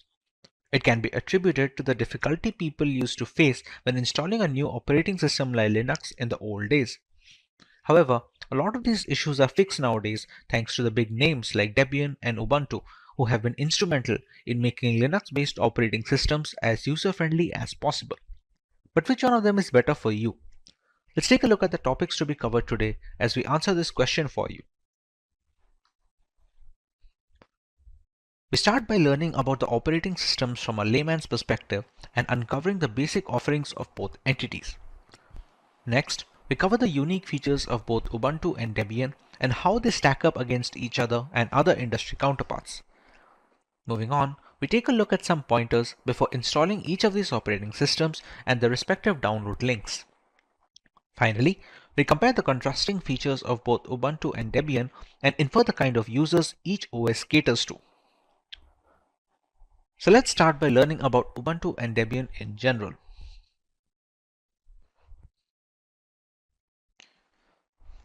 Ubuntu is an open source, free Linux distribution. It is an operating system for cloud computing in accordance with support with OpenStack. Ubuntu is developed by the Canonical community and it is freely available. Also, Canonical Limited is responsible for the funding of Ubuntu. Basically, Ubuntu is released every 6 months. Free support is available for 9 months after every release, and long-term support, which are the LTS, is released every 2 years. The first release of Ubuntu was in October 2004. You must have heard about Ubuntu no matter what. It is the most popular Linux distribution overall, not just limited to servers, but also the most popular choice for Linux desktops. It's easy to use, offers a good experience, and comes pre-installed with essential tools to get a head start. Of course, Ubuntu managed to simplify the Linux experience years back, and that is the reason why it is still so popular even with several impressive Linux distributions available right now. Every new release is more polished and comes loaded with new features and improvements. Thanks to its huge user base, a number of software vendors have made their applications compatible with Ubuntu. While the catalog may not be as extensive as Windows, the options are still well curated. More importantly, the advantage of Linux-based operating systems is the ability to use free and open source alternatives to major proprietary software.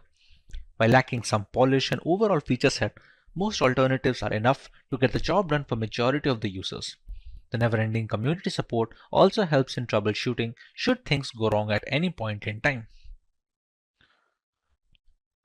The default desktop environment in Ubuntu is GNOME or a Unity.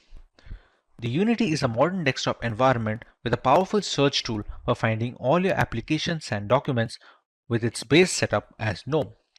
It integrates well with common applications such as audio players, video players, and social media. There are a few other desktop environments for Ubuntu as well, with Unity as its flagship environment. Debian, on the other hand, is a free operating system for your computer which started in 1996 and is maintained by global contributors.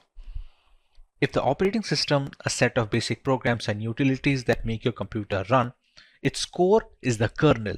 The kernel is the most fundamental program on the computer. Debian uses the Linux kernel, a completely free piece of software which was started by Linus Torvalds and supported by thousands of programmers worldwide. A large part of the basic tools that fill out the operating system come from the GNU project, and those tools are free as well. Debian is the mother of Linux distributions.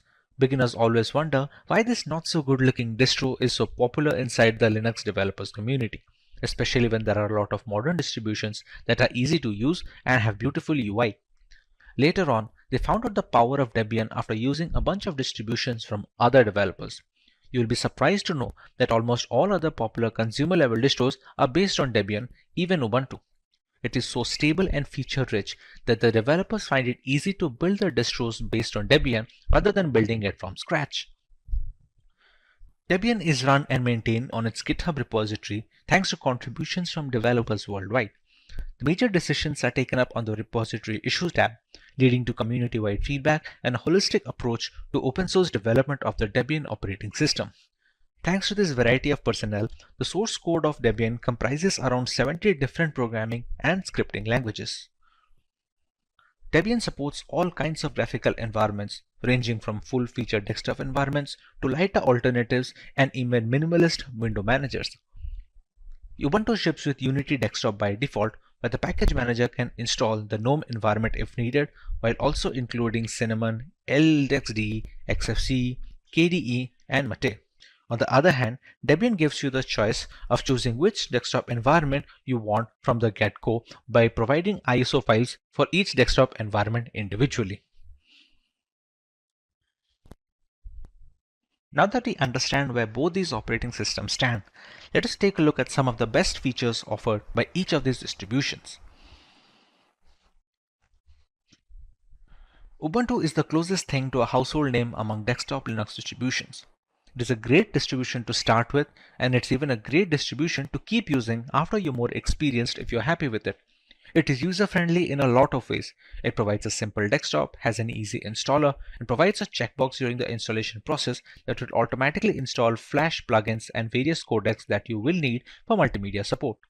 There's an additional drivers tool that will detect closed source or proprietary drivers that might be necessary to get all your hardware working and easily install them for you. Ubuntu is produced by Canonical and their friends. It is run as an open project to enable others with diverse ideas to benefit from all the work the developers do to deliver the world's best open platform.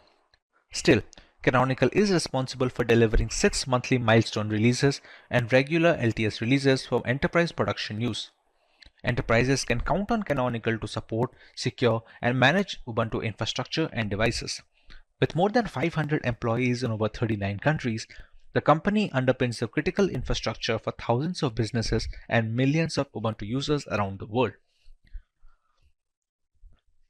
Unity Desktop was originally developed by Canonical and introduced earlier for netbook computers with Ubuntu 10.10. Then it went on to be the default desktop environment for Ubuntu. Eventually, it has been dropped by Canonical and replaced by GNOME. However, it has made a comeback after Ubuntu 18.04. While being completely stable, the HUD and global menu hold up just fine with major applications such as LibreOffice, Thunderbird, and other web browsers. That means that the Unity desktop works as it is supposed to while making you more productive. While some desktop environments have a steep learning curve, Unity is very intuitive for new users in spite of deviating from the traditional start menu format that the Windows users are generally accustomed to. The Calamares installer is a framework. By design, it is very customizable in order to satisfy a wide variety of needs and use cases. Calamares aims to be easy, usable, beautiful, pragmatic, and more importantly, distribution agnostic. Calamares includes an advanced partitioning feature as well, which supports for both manual and automated partitioning operations. It is the first installer with an automated replace partition option, which makes it easy to reuse a partition over and over for distribution testing. Coming to Debian, it is a community distribution through and through. It's governed by a board of elected developers. It has its own internal structure and laws, and just about everyone working on it is a volunteer, making it completely community driven. It is maintained and developed by programmers and developers all around the world. This form of development ensures continuity. If one of the developers decides to stop working on the project, another developer might come in and take place and keep the project going on. It is completely free of centralized control, and this is also one of the reasons for an undecided stable release cycle. Debian SID is the permanently unstable development version of Debian. It is where the latest versions of programs are being considered for inclusion in the Debian release cycle are uploaded and tested. Because it has no official install media and the few netboot images that are built often don't work, even people who are willing to risk using a development version may have trouble installing it. However, it still remains the best place to test new features that have not yet made their way onto the stable branch. Debian has only free and open source software in its repositories. This is mostly ample for our users. Except for users who use hardware that only has proprietary drivers, these repositories work well in most cases. It is possible to add other repos as well that have proprietary software if that is the requirement. Debian's standard version is very stable as software and libraries in it go through rigorous testing. This stability makes Debian a perfect server OS, and it's also the same reason why average users shy away from using Debian as their primary OS on desktop. This is also one of the reasons why many developers use Debian as a base for their derivative, one of which is also Ubuntu. Now that we are aware of each distribution's unique features, let's take a look at how we can go ahead and install these operating systems and where we can get their downloadable images.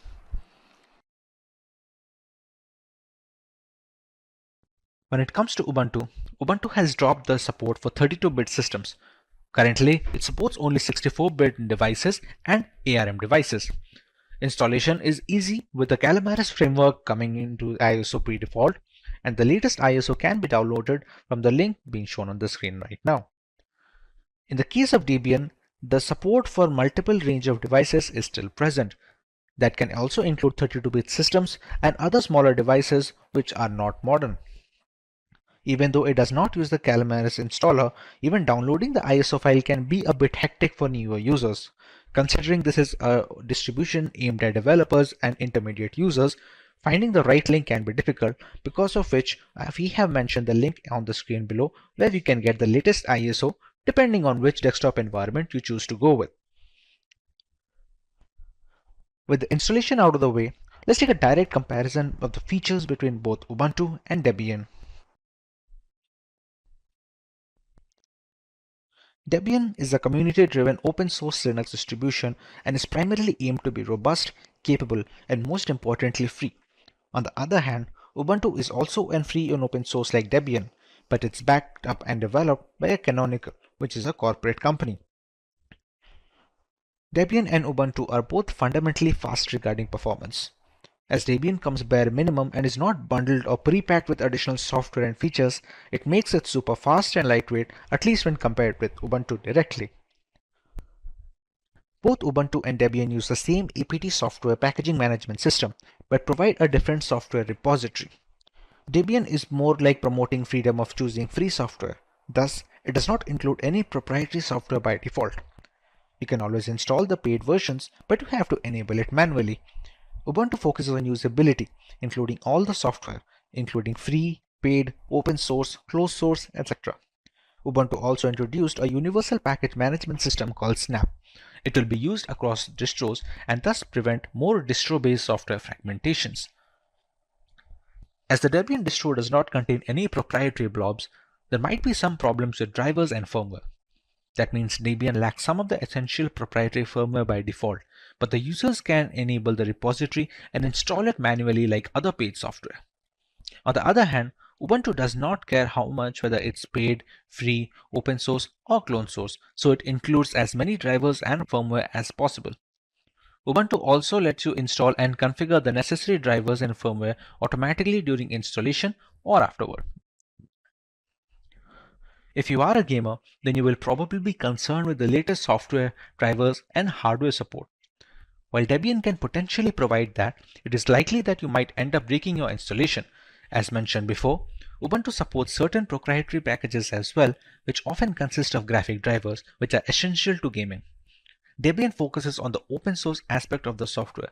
Hence, it can be a well-known fact that with gamers, Ubuntu and some other distributions like Pop! OS have been working much better regarding both software and hardware support.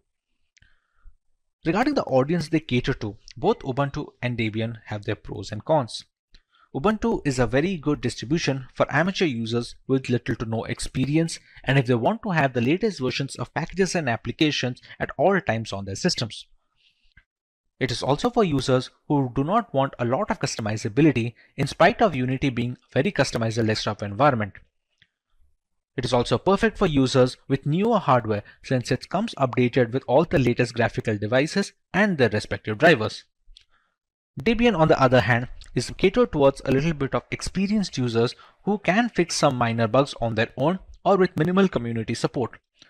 It also is for users who want to support an open source approach rather than an operating system which is devoid of any contribution from other end and is primarily backed by a corporation. It also doesn't favor gaming since it does not guarantee compatibility with all the newest graphic cards or even Wi-Fi cards in some cases. However, due to the low memory overhead, Debian is very useful for people who are looking to run home servers or even corporate environments where running servers on Debian will provide much more use. Data protection is of paramount importance in today's world. The vast amount of data flow between corporations and consumer needs to be secured, considering that they are entrusted with a lot of belief. A company can spend millions of dollars on the most secure servers, but it takes a single hacker to ruin all the goodwill between the organizations. To prevent these malicious attacks, many automated security systems have been developed, but none of them have been as used as IDS platforms, which are also known as intrusion detection systems. Welcome to this introductory lesson on intrusion detection systems. So let's go through the topics that we are going to cover today. We start with a basic definition of IDS from a layman's perspective. Then moving on, we cover the multiple types of intruders that seek to access confidential information without any authorization. Next, we cover the basic ways to detect intrusion signatures from the perspective of a network administrator. We then take a look at the different types of IDS systems that can be used in corporate environments today. A small explanation of the two types of protection is then followed by an introduction to some of the most well-known IDS tools on the market. So let's get started with what is an IDS. An intrusion detection system is an app or device that monitors inbound and outward network traffic, continuously analyzing for activity changes and patterns, and alerts an administrator when it detects unusual behavior. An administrator then reviews alarms and take action to remove the threat. For example, an IDS might inspect the data carried by network traffic to see if it contains known malware or other malicious content. If it detects this type of threat, it sends an alert to your security team so they can investigate and remediate it. Once your team receives the alert, they must act quickly to prevent an attack from taking over the system. To ensure that the IDS doesn't slow down network performance, the solutions often use a switched port analyzer or a text access port to analyze a copy of the inline data traffic so that they do not meddle with the actual traffic. However, they do not block threat once they enter the network, as intrusion prevention systems do. Regardless of whether you set up a physical device or an IDS program, the system can recognize attack patterns with network packets, monitor user behavior, identify abnormal network activity, or ensure user and system activity do not go against security policies. The main goal of an IDS is to detect the anomalies before the hackers complete their objective. Once the system detects a threat, the IT team is informed and the information is passed on. Given the requirement for understanding context, an enterprise has to be ready to make any IDS fit its own unique needs, expert advised. What this means is that an IDS cannot be a one-size-fits-all configuration to operate accurately and effectively. And this requires a savvy IDS analyst to tailor the IDS for the interests and needs of a given site. And knowledgeable trained system analysts are scarce. The trick with IDS is that you have to know what the attack is to be able to identify it. The IDS has always had the patient zero problem. You have to have found someone who got sick and died before you can identify it. It can usually go for two types of protection, active protection and passive. In a passive system, the IDS detects a potential security breach, logs the information, and signals an alert. In a reactive system or an active system, the IDS responds to the suspicious activity by logging off a user or by reprogramming the firewall to block network traffic from the suspected malicious source. So now that we understand what an IDS is, let us go through the different types of intruders IDS platforms must be aware of. To understand this type of intruders, let us go through a scenario. We have the servers, which are protected by the IDS platforms in place. So let's say a hacker tries to breach the system from outside the organization. This can be done using multiple attacks like DDoS attacks, injection attacks, etc. The category of individuals that are not authorized to use the system but still exploit users' privacy and confidential information using different techniques are known as masqueraders. A masquerader is an intruder that is an outsider who does not have direct access to the system and aims to attack unethically by stealing data or information. However, there is another intruder who is theoretically harder to detect and uproot than a masquerader. These are the people within the organization who want to weaken the security defenses, be it for corporate espionage or to aid other masqueraders. The category of individuals that are authorized to use the system but misuse the granted access and privilege. These are individuals that take undue advantage of the permissions and give access to them, and this category of intruders are known as misfeasor. Misfeasors are people that are insiders and have direct access to the system, which they aim to attack unethically by stealing data or information. Let us now go through some of the ways the IDS platforms can detect intrusion before it is too late. Intrusion detection systems primarily use two key methods. One is signature-based intrusion and the anomaly-based intrusion. Signature-based intrusion detection is designed to detect possible threats by comparing the given network traffic and log data to existing attack patterns. These patterns are called sequences and could include byte sequence, which is also known as malicious instruction sequences. Signature-based detection enables you to accurately detect and identify possible known attacks. Anomaly-based intrusion detection is the opposite. It's designed to pinpoint unknown attacks, such as new malware, and adapt to them on the fly using machine learning. Machine learning techniques enable an intrusion detection system to create baselines of trustworthy activity, which is known as a trust model, then compare new behaviors to verified trust models. False alarms can occur when using an anomaly-based IDS, since previously unknown yet legitimate network traffic could be falsely identified as malicious activity. Now, if you combine both of those, you have the hybrid intrusion detection. They use signature-based and anomaly-based intrusion detection to increase the scope of your IDS. This enables you to identify as many threats as possible.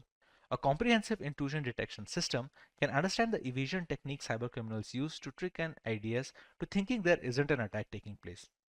These techniques could include fragmentation, low bandwidth attack, pattern change evasion, and many more. We can now take a look at the type of protection offered by IDS platforms. There are a couple of ways that can be set up, so let's go through each method. The first is a network-based IDS. The sensors are deployed at strategic points within the network, such as within the DMZ or at the network's perimeter. The sensor can monitor individual packets of inbound and outbound traffic to and from all devices on the network. It analyzes them for malicious activity, and depending on the network architecture and amount of traffic involved, multiple instances of network-based IDS may be necessary. The second category is host-based intrusion detection systems, or HIDS. An agent runs on all servers, endpoints, and devices in the network that have access to both the internet and the internal network. Intrusions are identified by analyzing operating-specific activities like the modification of the file system, registry, or access control lists, and by monitoring system application logs as well. They augment network-based IDS systems by detecting anomalous traffic which originate within the organization or from the host that is being monitored. For example, a host infected with malware that is attempting to spread it to other internal hosts is an issue that a network-based IDS could potentially fail to detect. The third variant is a cloud-based intrusion detection system. Because of the internet-facing nature of the cloud, on-premises IDS solutions are not necessarily optimized for monitoring. For example, network-based sensors need to be deployed within the cloud at an environment's network perimeter, and yet a cloud service provider may or may not have a way to facilitate this. Cloud-based servers use purpose-built cloud sensors that use cloud service provider application programming interface, or cloud service provider APIs, to get as much visibility as possible into your cloud environment.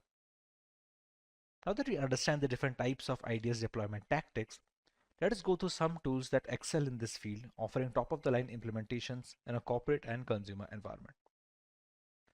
The first tool being covered is the SolarWinds Security Event Manager.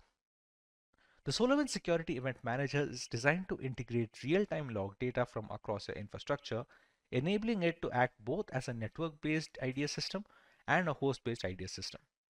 The solution can let you discover all kinds of malicious attacks and help you protect your network from harm. It is also designed to enact both signature-based and anomaly-based intrusion detection by comparing sequences of network traffic against a set of customizable rules.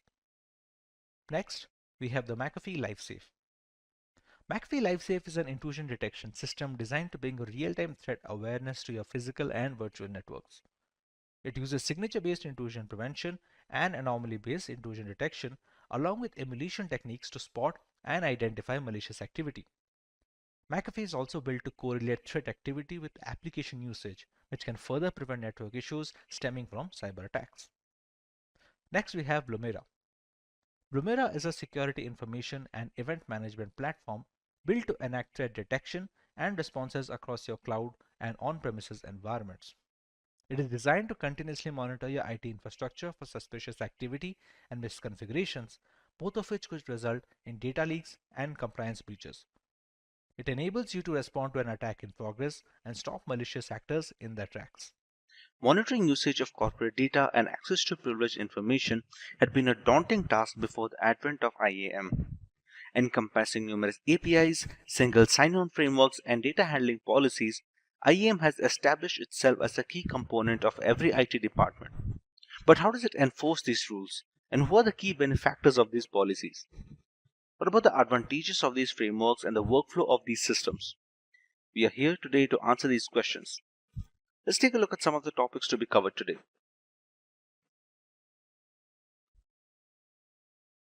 We start by learning about IAM, that is Identity and Access Management, from a surface level so as to put a clear idea of what it is. Next, we cover the general workflow and process of how IAM works.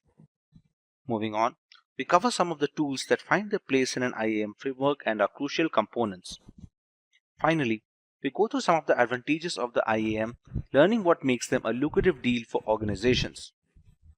So let's get started by learning about IAM from a surface level perspective. Identity and Access Management, or IAM, is a set of processes, policies, and tools for defining and managing the roles and access privileges of individual network entities to a variety of cloud and on-premise applications. The users can include customers, partners, employees, devices like computers, smartphones, routers, etc. The core objective of IAM systems is one digital identity per individual or item. Once the digital identity has been established, it must be maintained, modified, and monitored throughout each user's or device's access lifecycle. Access and user are two vital IAM concepts. Access refers to the actions permitted to be done by a user, like view, create, or change a file. Users could be employees, partners, suppliers, contractors, or even customers. Furthermore, employees can be further segmented based on their roles. IAM systems are designed to perform three key tasks: identify, authenticate, and authorize, meaning that only the right person should have access to computers, hardware, software apps, any IT resources, etc. For the entry of new users or the changing of the roles of existing users, the list of access privileges must be up to date all the time. IAM functions usually fall under IT departments or sections that handle cybersecurity and data management. Now that we understand the importance of IAM in today's cybersecurity sphere, let us understand the process of this framework. We have multiple components that aid this process. Let's start by going through each of them individually. Principal is an entity that can perform actions on an AWS resource or any cloud management system. A user, a role, or an application can be a principal. It's always the principal who raises a concern to access or modify data on servers, serving as the first point of contact in the IAM workflow. Authentication is the process of confirming the identity of the principal trying to access the product. The principal must provide its credentials or required keys for authentication. This step can be further enhanced by multiple authentication factors and geologs, among other things. Once the identity is confirmed, the principal has the ability to view the data behind the wall of security and take the necessary steps. When it comes to requests, a principal then sends a request to the cloud management system specifying the action and which resource should perform it. In this step, the user can ask to modify, delete, edit, or affect other users in this particular bucket of organization by changing the data or the information. When it comes to authorization, it carries out the rest of an organization identity and access management processes once the user has been authenticated. Users are granted authorizations according to their role at an organization. The practice is referred to as Role-Based Access Control, or RBAC. Authorizations determine a role's resources and level of access in the network. These items may include systems, applications, file shares, printers, and more. For example, an accounting department employee who regularly works with payroll software must be authorized to do such.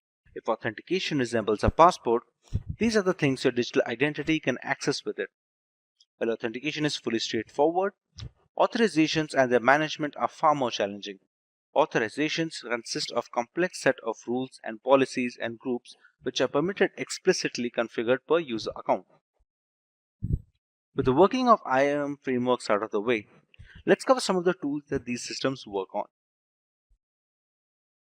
SSO is an IAM tool that enables a user to log into an organization's properties and automatically be logged into a designed set of other properties.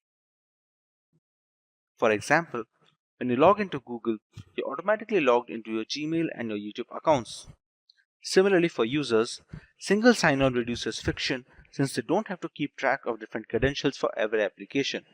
For organizations, SSO helps in collecting valuable insights about user behavior and preferences since it tracks them as they move from one application to another connected by one single login. Next is multi-factor authentication, or MFA. Implementing multi-factor authentication is crucial to protect your organization's data from malicious intrusions, and virtually every IAM platform offers some form of MFA. However, it's equally crucial to customize MFA with the appropriate level of security. For example, in business-to-consumer scenarios, you need to consider UX and try not to create unnecessary friction for users who don't want to be subjected to heightened scrutiny every time they log in. For workforce IAM, you may want a more stringent MFA, since the consequences of an unauthorized party gaining access to your private network can be so devastating. A modern IAM solution will allow you to implement MFA only when it's needed. This can be accomplished through setup authentication or adaptive authentication, in which users only trigger MFA if they're trying to access sensitive data or their behavior is flagged as risky. In the past few years, identity has become the preferred gateway for hackers to break into systems. Brute force attacks, credential stuffing attacks, and even highly targeted phishing campaigns are all attempts by hackers to break in through a company's front door, which is the login box.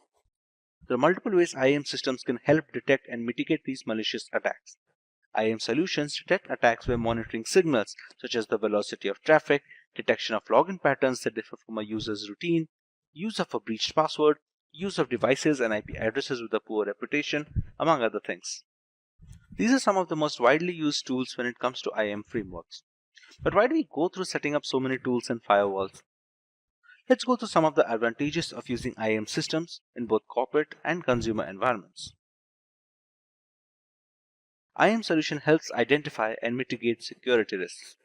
You can use IAM to identify policy violations or remove inappropriate access privileges without having to search through multiple distributed systems. You can also leverage IAM to ensure that security measures are in place to meet regulatory and auditing requirements. IAM provides a common platform for access and identity management information. You can apply the same security policies across all the operating systems and devices used by the organization. The IAM framework can help you enforce policies related to user authentication, privileges, and validation, and attend to the privilege creep problems. IAM simplifies sign-up and user management processes for application owners, end users, and system administrators. It makes it simple to provide and manage access and promotes user satisfaction. IAM services can also lower operating costs. Using federated identity services means you no longer need local identities for external users. This makes application administration easier. Cloud-based IAM services can reduce the need to buy and maintain on-premise infrastructure. In this video, we are going to learn about the fundamental rules that allow devices to communicate seamlessly across a network. But instead of just listening to technical definition, we will also going to explain everything using a fun and relatable analogy. So guys, if you want to learn more about networking protocols, watch this video till the end. Imagine a city so technologically advanced where every building, vehicle, devices communicate seamlessly through a vast interconnected network. And the backbone of that city is the network protocols, which are set of predefined rules ensuring that all the devices, regardless of their make or operating system, can exchange data smoothly and securely. In this tutorial, we will explore the world of networking protocol, categorize them based on their functionality, and also dive deep into how they operate within the OSI model. So moving ahead, first, let us understand what is actually a protocol. So guys, protocol is a set of rules and standards that define how data is transmitted and received between devices in a network. It acts as a common language that enables computers, servers, and other devices to communicate effectively, regardless of their differences in hardware or software architecture. For example, let us say, imagine you are making a phone call, to a friend all over here, as you can see in this diagram. And you say hello to initiate the communication. Your friend responds by confirming that they can hear you. You speak in a language both of you can understand. You take turns in listening and speaking. When the conversation is over, you say goodbye and end the call. This is the structured way of communicating following a set of unwritten rules, a real-world example of a protocols. But if I talk about protocols in networking, they define how data is packaged, transmitted, received, and interpreted. They ensure that data is sent in a correct format, the receiving device understands and processes the data correctly, errors are detected and corrected if needed, security measures are in place to protect data from unauthorized access. Now, let us move ahead and understand about what are different types of networking protocols available. Now we are going to study about types of networking protocols. So network protocols can be broadly divided into three major categories. The first one is communication protocols. Here, these protocols ensure there is a seamless data exchange between devices. If I talk about security, then these protocols ensure that there is a secure communication against cyber threats. And finally, if I talk about management protocols, they monitor and optimize network performance. To understand these better, let us explore each one of them one by one. So if I talk about communication protocol, so this protocol governs data transmission and defines structure, format, and method for exchanging messages between devices. So we have this HTTP protocol or hypertext transfer protocol. So this is a backbone of the internet and it facilitates the web exchange between a server and a browser. So this is one kind of a protocol. Then you have a TCP protocol, which is a transmission control protocol. So it is a connection-oriented protocol where protocol is ensured that the data packets are delivered accurately and they are in order. Then we have the Internet Protocol or IP protocol. These protocols addresses the system of internet, routes a packet across the given network. Then we have the UDP. So this is User Datagram Protocol. So it is a fast and connectionless protocol. And then you also have this File Transfer Protocol, which enables file sharing between servers using separate connections for controlling and data transfer. And finally, you could also see an ICMP, which is not mentioned in this diagram, so which is basically Internet Control Message Protocol. This protocol acts as a diagnostic tool, helping detect network errors and connectivity issues. So let us take an example and try to understand the communication protocol. Now, imagine you are sending a parcel from one city to the another, or you can also consider sending from one country to the another. Now, let us understand how these protocols are going to work. So if I talk about TCP IP that we have discussed earlier, you can consider it as a courier service. You choose a reliable courier company that ensures your package is delivered intact and it is in order. So the courier service, which is reliable, that is TCP IP protocol working all over here in this scenario. Now, if I talk about UDP or User Datagram Protocol, you can consider this as a public announcer. So instead of a courier, you broadcast a message over the city's public announcement system that everyone hears it, but there's no guarantee also that anyone will respond. Then you could understand FTP protocol as a parcel delivery system. So you use a secure delivery truck to send bulk packages from one place to the another. And if I talk about ICMP, so this is kind of a traffic reporter. This protocol is working like that. So this protocol service monitors traffic and alerts courier if certain routes are blocked. So in this way, these communication protocols are working. These communication protocols also ensure that fast, structured, and reliable delivery of data is happening in the digital network, just like cities' postal and transport system. Now let us move ahead and discuss about the security protocols. So if I talk about the network security protocols, so these security protocols protect sensitive data from unauthorized access, cyber attacks, and data breaches. Now if I talk about SFTP, which is not mentioned here, so you can consider it as a secure version of FTP, so which basically ensures the secure file transfer. So here it encrypts a file transfer using the public key encryption for authentication. Then you have the HTTPS, which is Hypertext Transfer Protocol. This is a secure version of HTTP which encrypts data between browsers and the servers. Then you have the SSL also. which is a secure socket layer, and it ensures that all the encrypted communication is happening over the internet, preventing any eavesdropping or any data theft. Now, as you can see also here, we have the SMTP protocol, which is Simple Mail Transfer Protocol. It's also a communication protocol.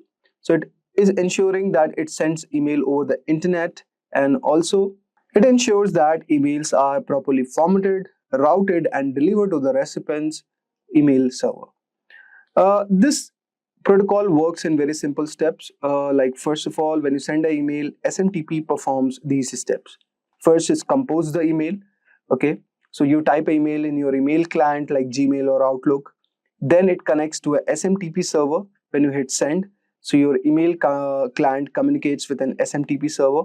Then the routing happens in the email where SMTP server checks the recipient's domain name and contacts their email server. And then the email is being delivered. So the recipient's email server receives a message and stores it for retrieval. So these were one of the scenario. And you could consider the same analogy for SMTP as a postal system also. Now, suppose you write a letter all over here and you put it up in an envelope. Okay, you drop it up at the post office, which is basically the SMTP server, where it's checked and it is sorted, and the postal system finds the recipient's address, mail server, and also the recipient can pick up and read the letter. Okay, so there are protocols like IMAP which are used to retrieve the emails. So SMTP only sends emails, not retrieves them. Okay, retrieval is done by IMAP protocol or POP3. So this was one of the example. Now let us discuss about SSH protocol. So SSH means it is a secure shell network protocol, which is basically used to securely access and control remote computers over an encrypted connection. It is widely used for securing remote logging and file transfers. Now, how does SSH works? So it initiates the connection. A user enters a command in the terminal, such as you can say SSH user remote server. Then the authentication happens where the user provides a password or uses an SSH key for authentication. Once it is authenticated, the user gains secure access to the remote server, and then the commands starts executing. The user can run commands, transfer files, or manage the system remotely. Imagine like a bank vault. Okay, so you can think SSH of a secure key card entry system for a high security vault. Okay, or in the banking, in the banks basically, where you will be needing credentials, password, or key card. Once inside, all the communications are private and encrypted. Okay, you can check records, retrieve documents, or make updates very much securely. And when done, you can log out and exit the vault safely. So you can think of SSH providing a secure way to access and manage remote computers, just like a bank vault system, which prevents the unauthorized entry. Now let us move ahead and discuss about our third and final protocol, which is basically the network management protocols. Network management refers to the process of monitoring, configuring, and maintaining the network devices to ensure a seamless communication is happening and preventing failures. It involves fault detection, performance optimization, and security enforcement. Now, the key network management protocols include like SNMP, which is Simple Network Management Protocol. So this protocol, as you can see all over here, this is basically used to monitor and manage network devices such as routers, switches, or servers. How this protocol works, guys? So, for example, devices have an SNMP agent that collects data, for example, the CPU usage or bandwidth. And the SNMP manager queries the agent to monitor network's health. If an issue occurs, then SNMP sends alerts called traps. So this is how it works. So for example, you can consider in a large office, SNMP alerts IT admins if a router is overloaded, something like this. Then we have the DHCP protocol, very famous protocol. So it stands for Dynamic Host Configuration Protocol. It automatically assigns IP addresses to devices in a network. So suppose when a new device connects, so it requests an IP address from the DHCP server, and the DHCP server assigns the available IP, preventing conflicts. This could be example in a Wi-Fi enabled office. Okay, so employee don't need to manually configure IPs. Here, DHCP assigns them dynamically. Then we have the ICMP protocol, which is Internet Control Message Protocol. This protocol is basically used for error reporting and network diagnostics. Here, ICMP actually sends a control messages like ping requests to test the connectivity. So if a network path is down, then ICMP informs the sender. For example, if a website isn't loading, then a technician runs ping www.com or any given domain to check if the server is reachable or not. Then we have the border gateway protocol. So this is kind of a routing protocol which determines the best path for internet traffic. Internet routers use BGP to exchange routing information mostly, and it finds most efficient route to send the data packets. For example, like in a fiber optic cable under the ocean, if it fails, then BGP reroutes the traffic via another path. Okay, so you can consider this example as how it is being used. Now we'll have a look on POP3. So POP3 means Post Office Protocol version 3. Basically, this protocol is one of the protocol that we have discussed earlier, that it retrieves email from the remote server. So when the user opens their email, clients, POP3 downloads the messages to their devices. Emails are deleted from the server after retrieval. So for example, you can consider using an Outlook to download emails from Gmail server. Okay, so there it is used. Now, these protocols are very much important because they ensure network reliability by identifying issues before they cause any failure, optimize the performance by managing the bandwidth and traffic, and automate an IP allocation. And also, it ensures the security. So you could see this is as an example of network security protocol, how it's working. So suppose this is your office. Now the data packets are being sent. So here you have the IP header, then IP payload. So IPsec is a security protocol. So here the IPsec header is added and a secure payload is added. And the same is, data is being transferred. This packet is to the laptop and it is routed via router IPsec, okay, with IPsec protocol all over here to the branch office. So this is how, you can consider architecture where, the network security communication is happening. Now, this is an example of a network monitoring protocol where there are endpoints, okay, and these you could see you are sending the data about health and performance, and it aggregates data from multiple endpoints. The network monitoring tools are present which converts raw data into usable metrics, and then the following data is given to the network administrators. Also, it generates alerts and reports. So this is how the network monitoring protocols are working in this alignment. So we've discussed about these protocols, and this was a certain diagrammatic explanation. So I hope so you would have got a brief idea regarding these protocols. Okay. So now let us briefly understand the 7 layers of the OSI model. Okay. Now this is OSI stands for Open System Interconnection Model. So there are 7 layers in this model, okay, and along with there are protocols also mentioned and the components associated with each layer. So let us break down these layers.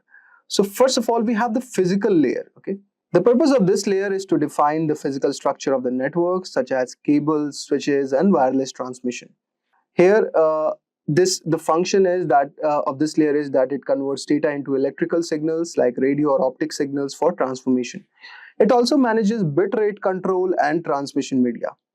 Now, this is all about the physical layer. Then you have the data link layer, or you could say the error detection layer. This layer basically manages the direct node-to-node data transfer and error detection. The function of this layer is that it ensures that the data is correctly framed before transmission.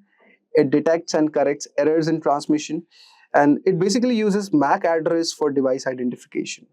Examples of this layer could be considered as Ethernet or PPP, point-to-point protocol, switches, bridges. All these come into this layer. The third one, we have the network protocol or the routing layer. So this layer determines the best path for data to travel between different networks. It assigns logical IP addresses, routes data using protocols. It manages network congestion and fragmentation. The examples of this protocol could be IP protocol, ICMP, IPsec, IGMP, okay, Internet Group Management Protocols. Just like navigation systems, that determine the best route for a vehicles to reach destination. Similarly, this layer is working like that. Then we have the transport layer, which basically is like the delivery layer. It ensures complete and reliable data transmission. This layer divides data into smaller segments and ensures proper reassembly. It provides error detection and correction. It uses TCP for reliable transmission and UDP for faster connectionless communications.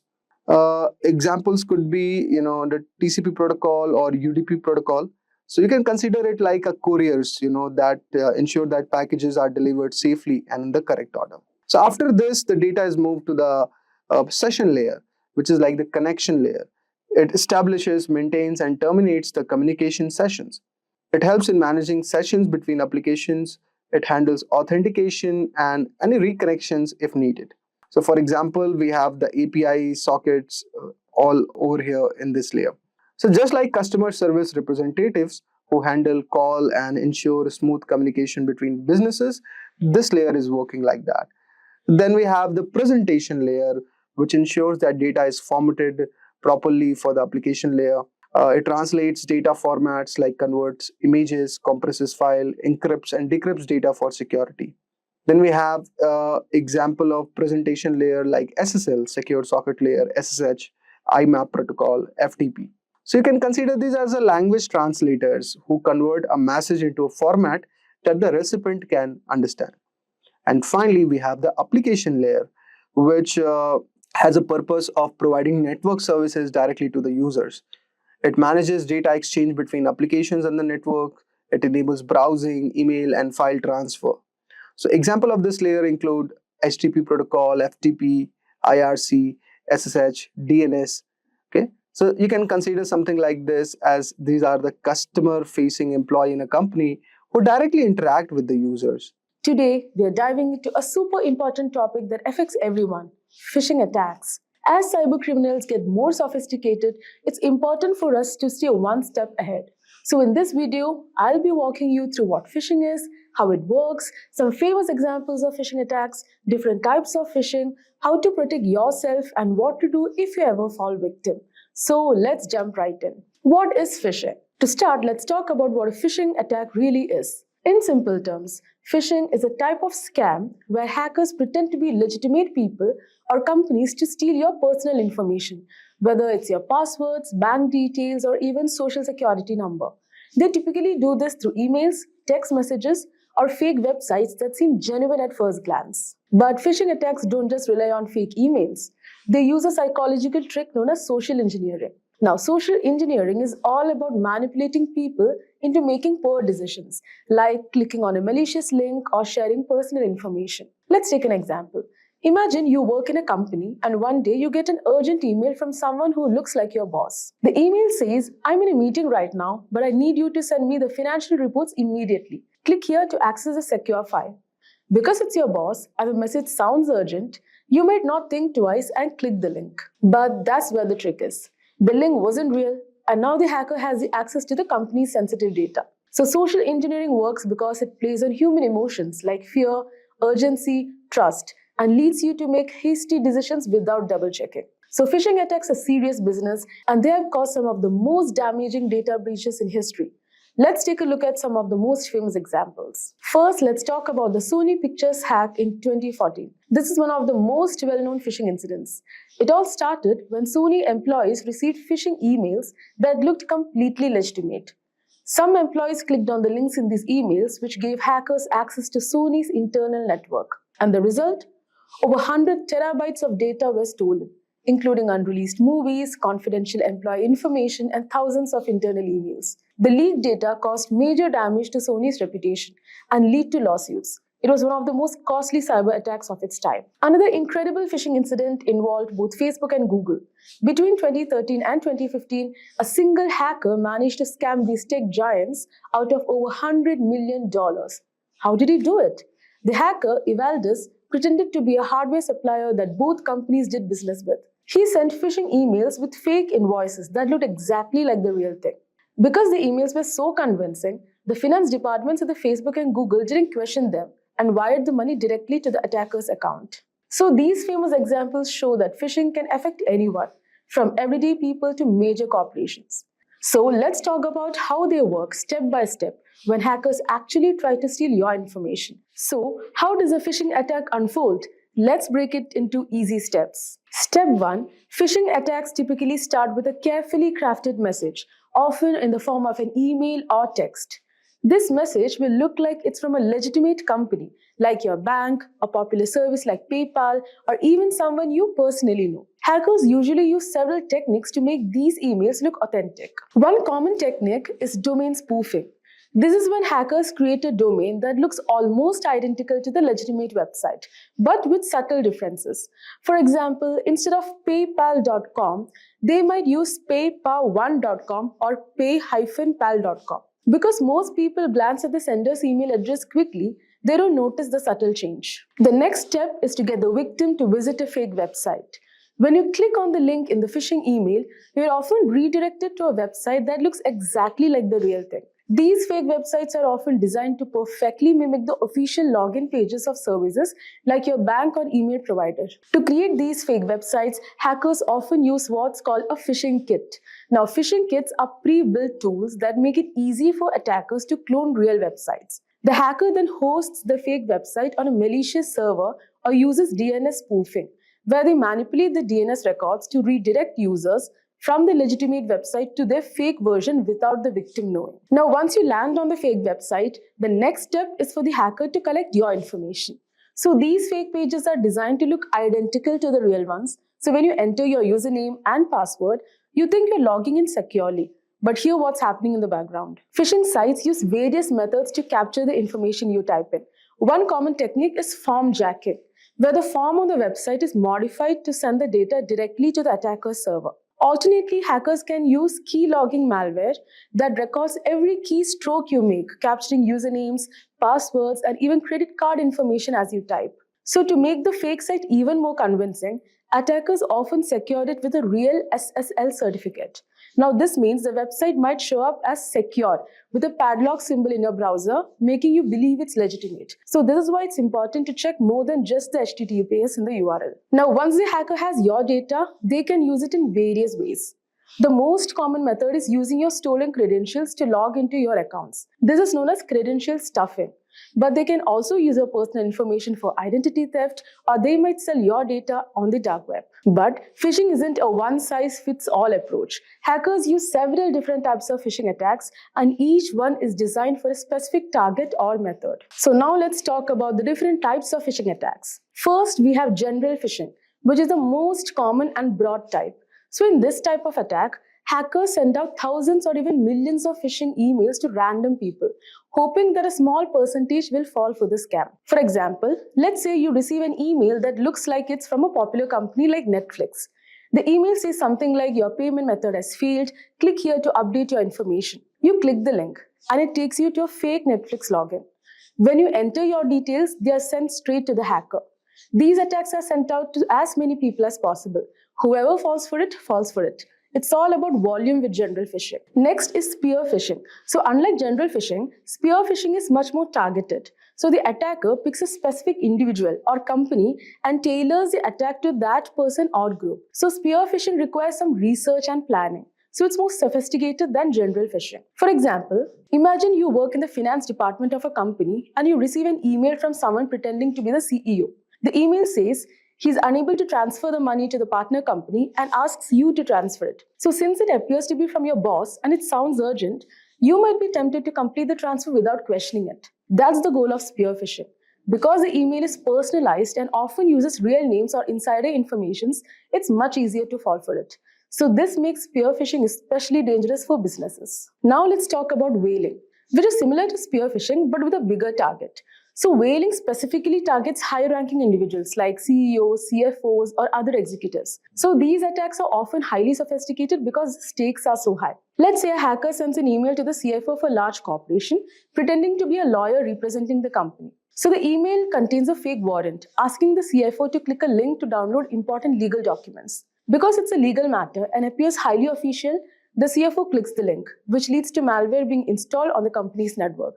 So whaling attacks are dangerous because they often involve larger sums of money or more sensitive information. So when high-level executives fall for these scams, the consequences can be disastrous. Next comes SEO phishing. So SEO phishing takes a different approach. So instead of targeting individuals with emails or text messages, hackers create fake websites and manipulate search engines so that these sites show up at the top of search results. So people who are searching for services or products may unknowingly click on these malicious websites. For example, imagine you are trying to log into Bank of America and you search for Bank of America login. So a phishing site could show up at the top of the result, looking exactly like the original website.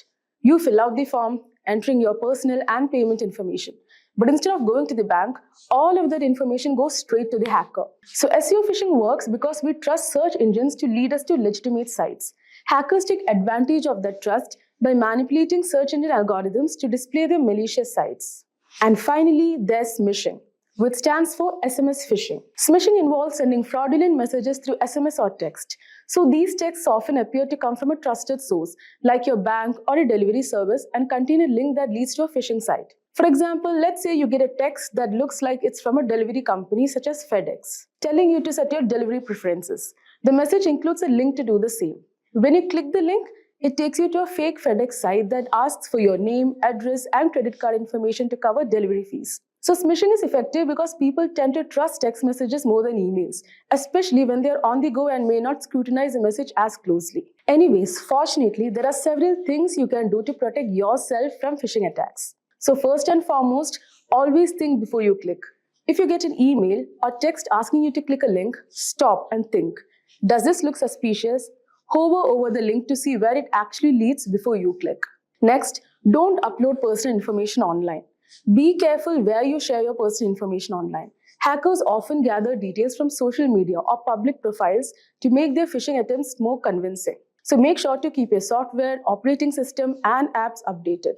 Regular updates include security patches that protect against known vulnerabilities. Next is use antivirus and email security. Install a good antivirus program and use email services with phishing filters. These tools can block many phishing emails before they even reach your inbox. And lastly, use a secure DNS service. This can prevent you from even accessing malicious websites, adding an extra layer of protection. Now, even with these precautions, phishing attacks can sometimes be successful. So what happens if you're already fallen a victim? Let's talk about what to do after a phishing attack. So if you realize you have fallen for a phishing attack, don't panic. There are steps you can take to minimize the damage. First, report the attack to cybercrime authorities. In many countries, there are dedicated teams that handle online fraud, and the faster they are notified, the better. Next, change the passwords for any accounts that may have been compromised. Make sure each password is unique and avoid using the same password for multiple accounts. Next, enable multi-factor authentication on your accounts. MFA adds an extra step, like a code sent to your phone, which makes it harder for hackers to gain access. And lastly, run a full malware scan on your devices. If you clicked a link or downloaded something from the phishing attack, malware might have been installed. So it's important to remove it as quickly as possible. And there you have it. We have covered everything you need to know about phishing attacks, from how they work, the different types, to some real-life examples of phishing disasters, and most importantly, how you can protect yourself. In this tutorial for today, we will explore the most frequently asked and important interview questions and answers for cybersecurity for all the different levels of proficiency, starting from freshers to experienced. Cybersecurity is crucial in today's digital world, protecting sensitive data from cyber threats and attacks. As cybersecurity risks grow, businesses are investing heavily in security measures, creating a surge in cybersecurity job openings. Roles in security analyst, ethical hacker, and SOC analyst are in high demand across all the industries. Professionals with skills in network security, penetration testing, and cloud security are highly sought after.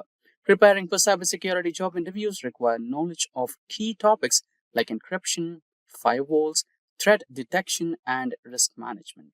Having a strong list of frequently asked questions will help you boost confidence and readiness.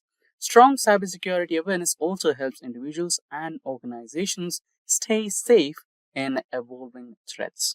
Now, without further delay, let's get started with the cybersecurity interview questions and answers. That said, if these are the type of videos you'd like to watch, then hit that like and subscribe buttons and the bell icon to get notified. Now, let's begin with the first question. What is the role of DNS in cybersecurity? Now, the answer for this question is DNS, or also known as the Domain Name System, translate domain names into IP addresses. Attackers exploit it using DNS spoofing, cache poisoning, or tunneling into redirect users or exfiltrate data. Now, proceeding ahead, we have the next question. What is phishing? Provide an example. So, phishing is a social engineering attack where attackers trick users to revealing credentials via fake emails or websites. For example, a fake email from PayPal asking login details, or an email claiming to be from a bank requesting the recipient to provide their login credentials by clicking a link that leads to a fake website. Now, the next question is how encryption is different from hashing. Encryption converts data into ciphertext and can be decrypted back. Hashing is a one-way function that transforms data into a fixed-length hash, which cannot be reversed. Now, question number 4. What is a firewall and why is it used? A firewall monitors and controls incoming or outgoing network traffic based on security rules preventing unauthorized access and cyber threats. Now, proceeding to question number 5. What is a three-way handshake? It's a TCP process where a client and server establish a connection using SYN, ACK, and ACK packets, ensuring reliable data transmission. So basically, the client sends SYS, or also known as synchronized packet, to the server to check if the server is up or has open ports. The server sends SYN ACK packet to the client if it has open ports. Lastly, the client acknowledges this and sends back an ACK or acknowledgement packet back to the server. Proceeding ahead, we have the 6th question. What is a VPN and why is it used? A VPN, or also known as the Virtual Private Network, encrypts internet traffic, ensuring secured remote access and protecting data from interception. Now, the 7th question. What are the common techniques for securing a computer network? Techniques like firewalls, IDS or IPS, strong authentication, encryption, patch management, network segmentation, and endpoint protection are a couple of common techniques that can be used to secure a computer network. Proceeding ahead, we have the 8th question. Define the terms encryption and decryption. So the answer is, firstly, encryption. Encryption converts plain text into unreadable ciphertext. So the other end is the decryption, which reverses the process using a key to restore the plain text. Proceeding ahead, we have the 9th question. What are cookies in a web browser?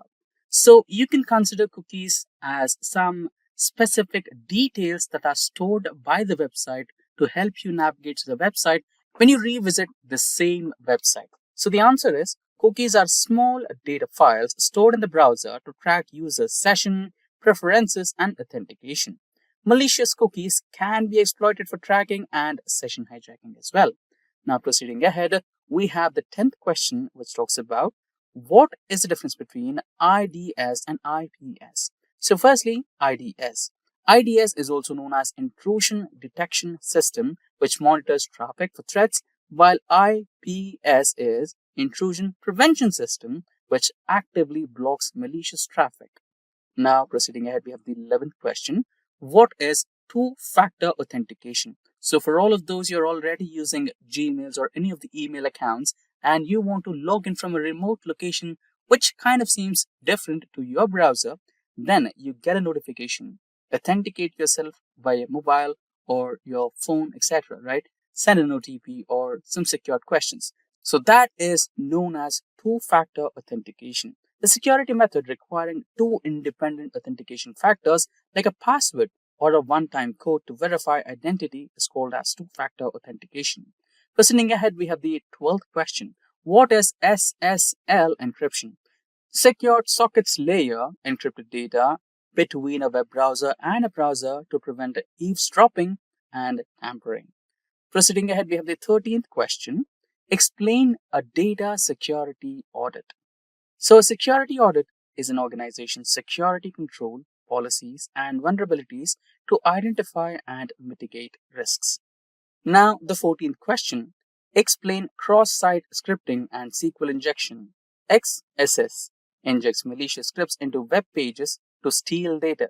SQL injection manipulates database queries to gain unauthorized access. Now, the 15th question.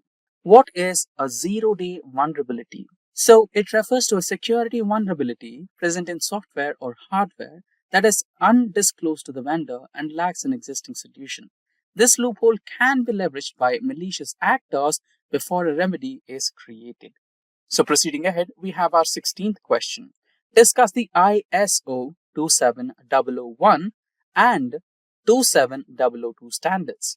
So, it is a framework for information security management systems, which is ISMS, while ISO 27002 provides guidelines for implementing security controls and practices within an organization.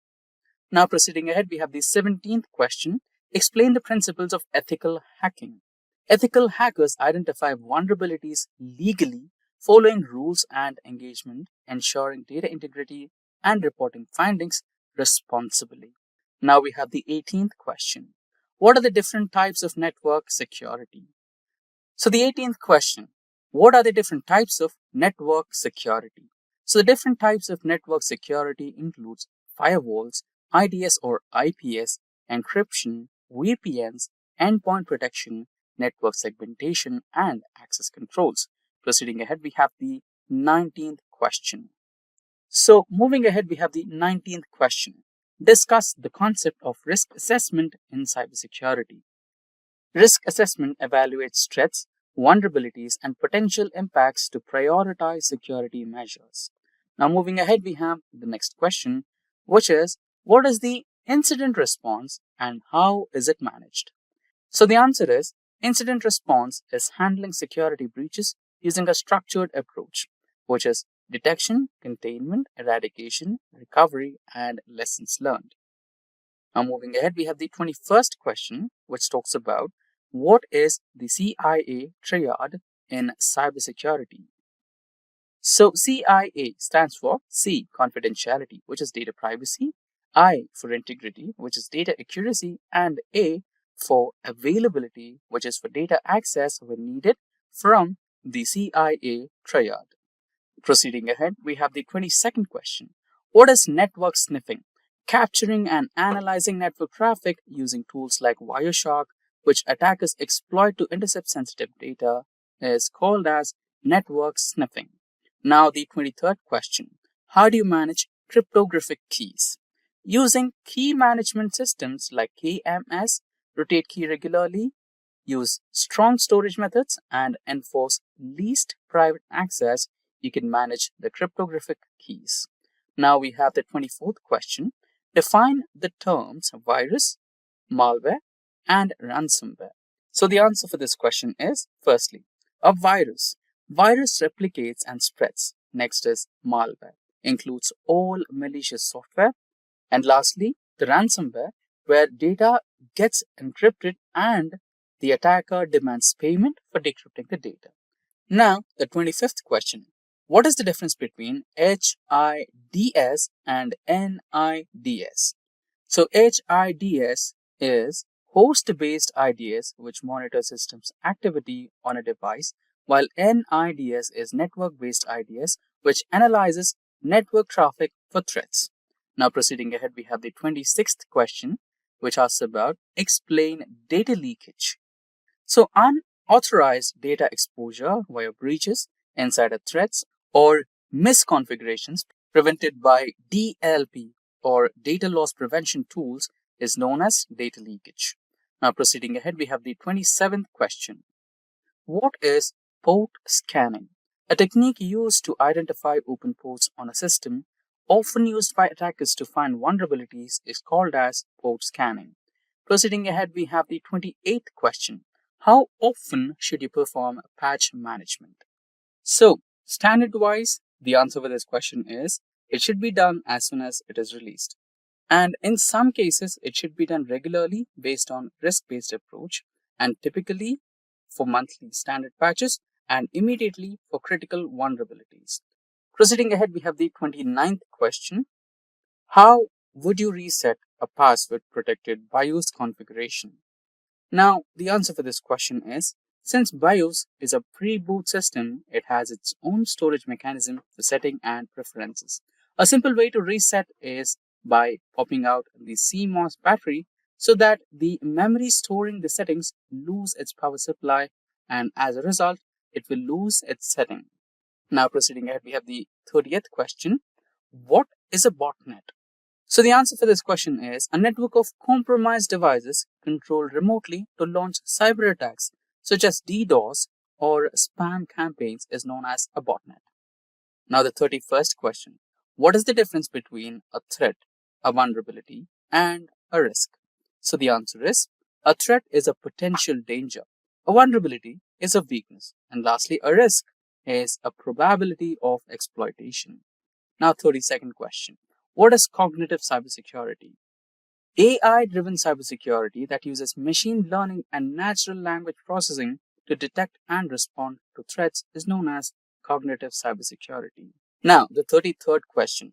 What is a block cipher? A block cipher is a symmetric encryption method that encrypts data in fixed-size blocks such as AES. Now, 34th question. What do you mean by shoulder surfing?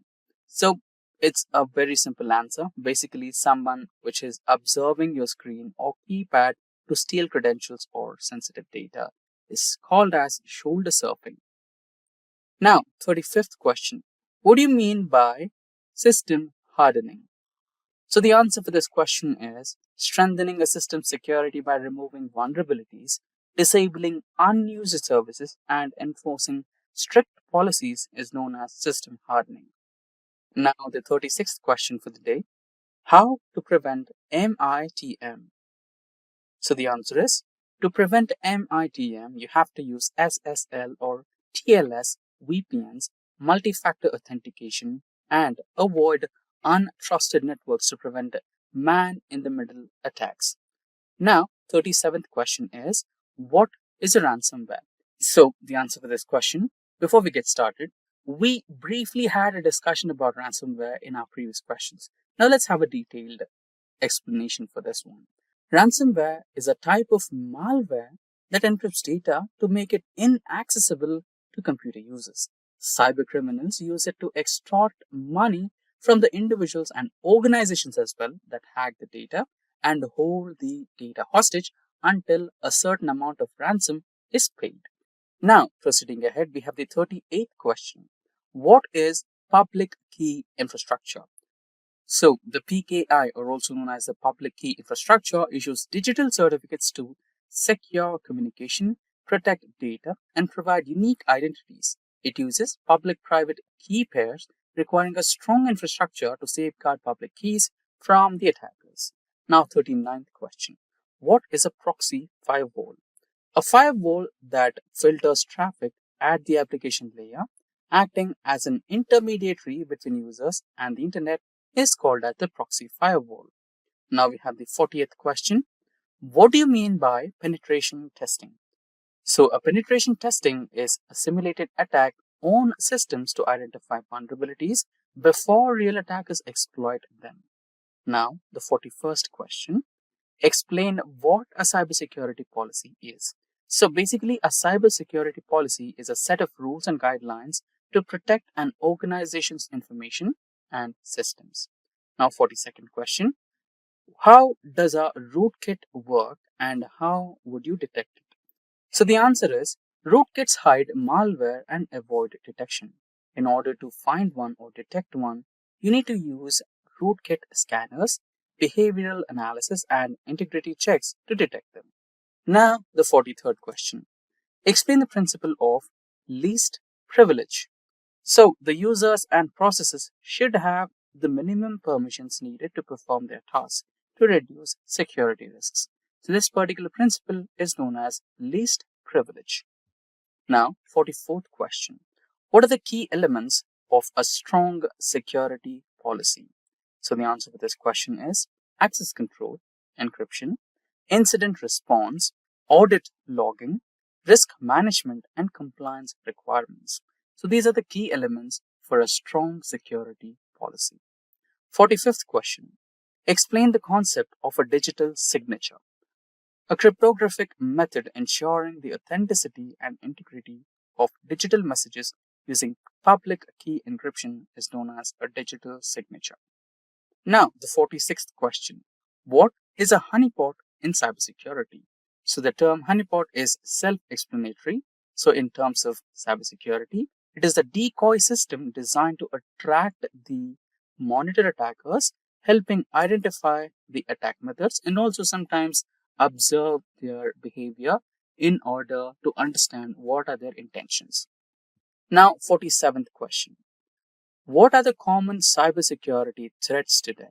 So some of the common cyber threats today are ransomware, phishing, DDoS attacks, insider threats, zero-day exploits, and supply chain attacks. Now, 48th question.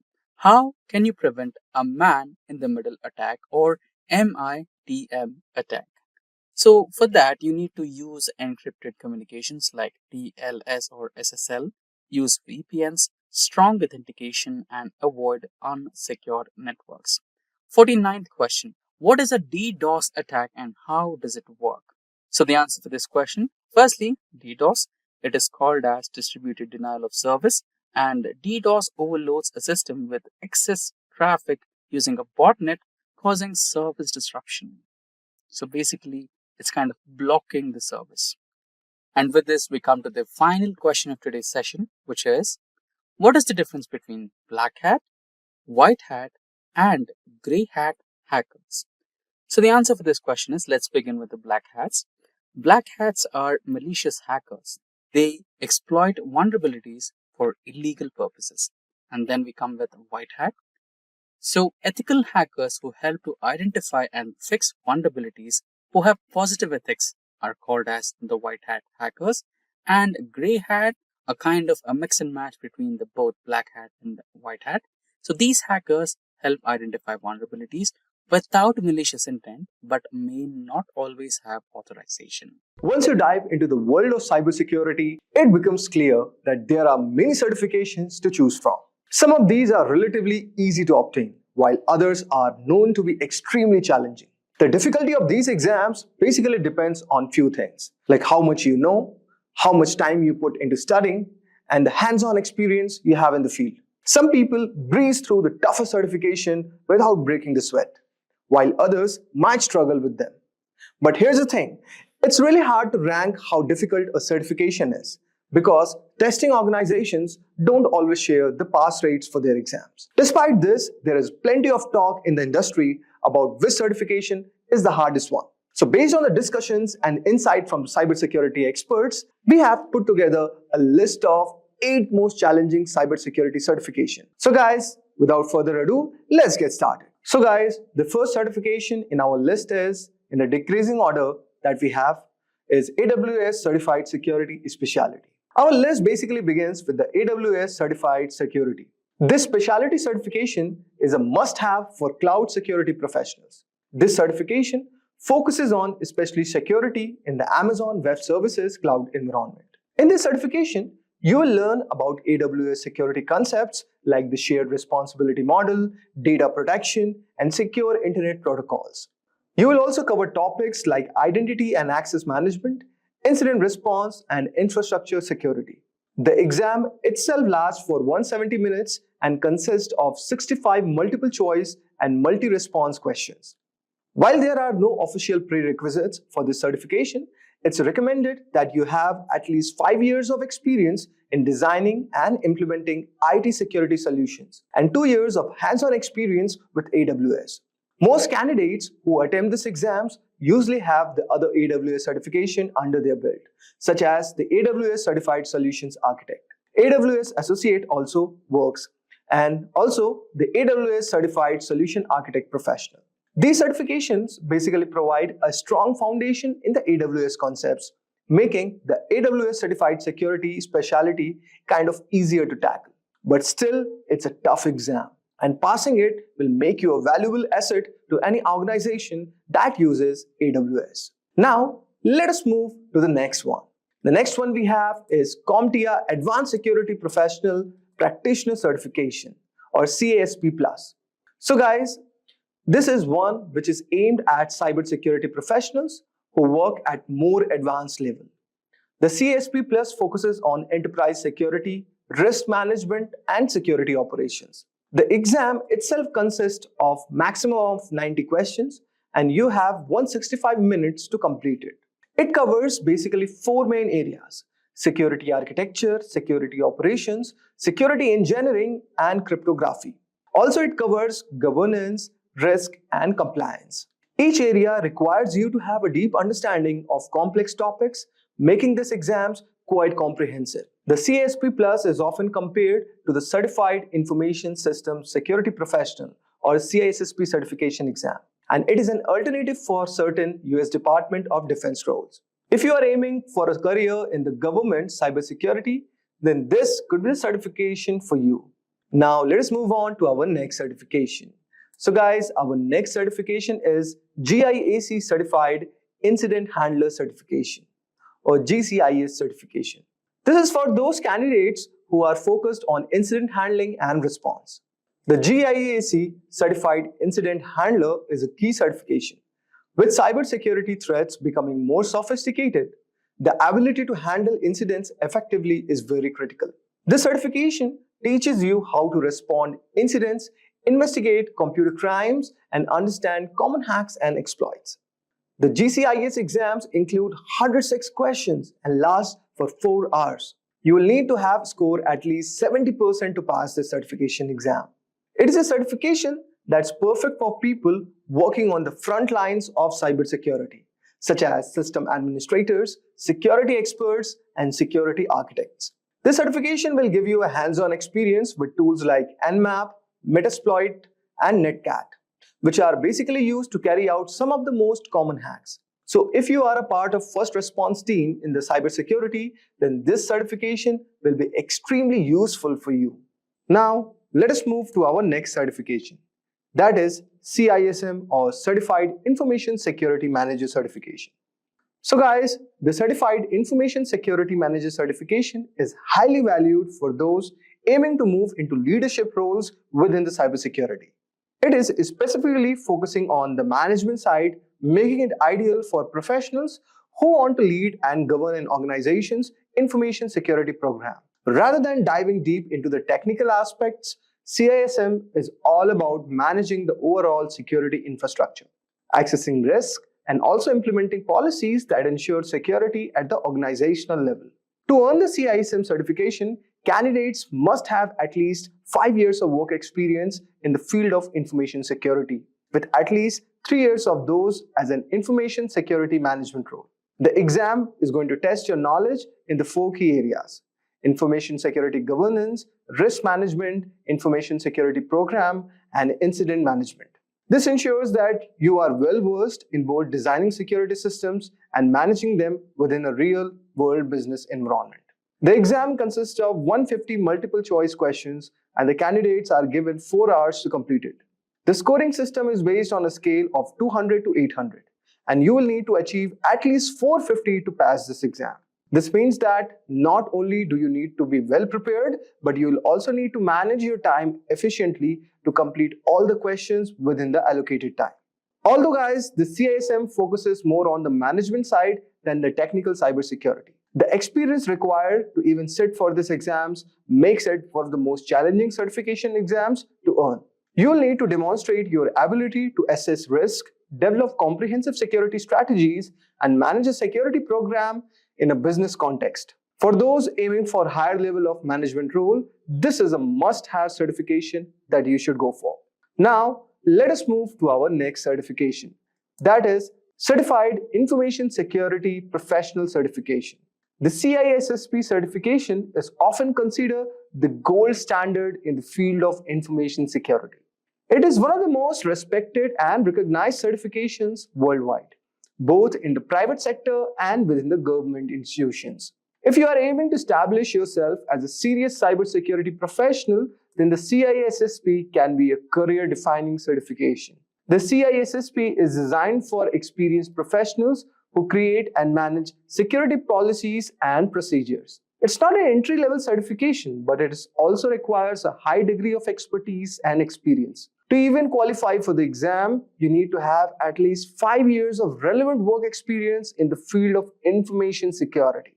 If you have a 4-year degree in a related field, you can reduce the work experience requirement to 4 years. But this still leaves a substantial barrier to entry. The exam itself is not easy feat. Okay, so it uses basically computerized adaptive testing format and can range from 100 to 150 questions, which you must complete in 3 hours. The questions are drawn from 8 different domains, covering a wide range of topics from security and risk management to security operations. To pass this exam, you need to score at least 700 out of 1000 points. So guys, passing the exam is just the first step. After earning your CISSP, you need to maintain it by completing 120 hours of continuing professional education in CPE every 3 years and paying an annual fee of $135. This commitment to ongoing education ensures that the CISSP holders stay current in a rapidly evolving field. The difficulty of this certification lies not only in the challenging exam itself, but also in the preparation. Many candidates spend up a year studying for this exam, and those who don't meet the experience requirements can still take the exam. But they will be classified as an ISC2 associate until they gain the requisite experience. Once you have earned the CISSP, you will be well positioned for advanced role in cybersecurity. So whether you are aiming to be a security manager, auditor, or consultant. Now let us move to our next security certification. So our next certification is CCIE Security or Cisco Certified Inter-Network Expert Security Certification. This is known for its incredibly challenging process. It's widely recognized as one of the most prestigious certifications in the field for the network security professionals, and the number of individuals who hold this certification globally is quite small, around 4,000 as of now. The certification commands respect because of the depth of the knowledge required and the difficulty of the exam. The CCIE Security Certification requires candidates to pass 2 exams. First, a written qualification exam implementing operating Cisco Security Core Technologies or SCOR 35701. And the second is an 8-hour lab exam. The lab portion of the exam is where many candidates struggle, and it's designed to test your ability to secure real-world networks in a hands-on environment. You will need to configure and troubleshoot a series of complex networks using Cisco core security technologies. The lab exam is grueling, lasting an entire workday and testing not only your technical knowledge, but also your ability to work under pressure. It's designed to simulate the real-life scenarios where quick thinking and problem solving are very essential. So guys, passing this exam is a massive achievement, and the CCIE security certification is highly sought after by employers. Due to the difficulty of both written and lab exams, the CCIE security certification is generally aimed at high experienced professionals who have extensive knowledge of Cisco technologies. So guys, for those who are looking to specialize in network security and are prepared for rigorous challenge, the CCIE security certification career can be a very defining achievement for your next role. Now, let us move to our next certification, which is Offensive Security Certified Professional Certification or OSCP. For those interested in penetration testing, Offensive Security Certified Professional Certification is one of the most respected and challenging certifications available. The OSCP is unique because it focuses on practical, hands-on skill rather than just theory. During the exam, candidates must hack into a series of virtual machines to demonstrate their ability to exploit vulnerabilities and securing systems. The exam itself lasts 23 hours and 45 minutes with an additional 15 minutes of proctoring. Candidates are given access to a virtual environment where they must identify vulnerabilities, exploit them, and then provide detailed reports on how they did it. To pass this, you need to score at least 70 points out of 100. So guys, before taking this exam, candidate must complete the Penetration Testing Kali Linux or PEN 200 course, which teaches them the necessary skills for the OSCP exam. This course is intensive, covering topics such as buffer overflows, web application attacks, and privilege escalations. It is designed to prepare candidates for real-world penetration testing scenarios, which makes the OSCP one of the most hands-on certifications available. So guys, let us move to our next certification, which is GIAC Security Expert certification. At the top of our list is the GIAC Security Expert certification, which is often described as most difficult certification to earn in cybersecurity. As early of the 2024, fewer than 300 professionals worldwide held the GCAC certification, which speaks to the difficulty and the prestige. The GSC certification requires candidates to pass a challenging multiple-choice exam, submit a research paper, and complete 2-day hands-on lab exam. The lab portion is where most candidates struggle, as it tests your ability to apply advanced cybersecurity concepts to secure and defend systems in real-world scenarios. Maintaining the GSC certification is no small task either. GIAC requires certified professionals to regularly update their skills and go through a rigorous renewal process. This makes the GSC not only tough to earn but also tough to keep. However, for those who do, it's a symbol of expertise and dedication to cybersecurity.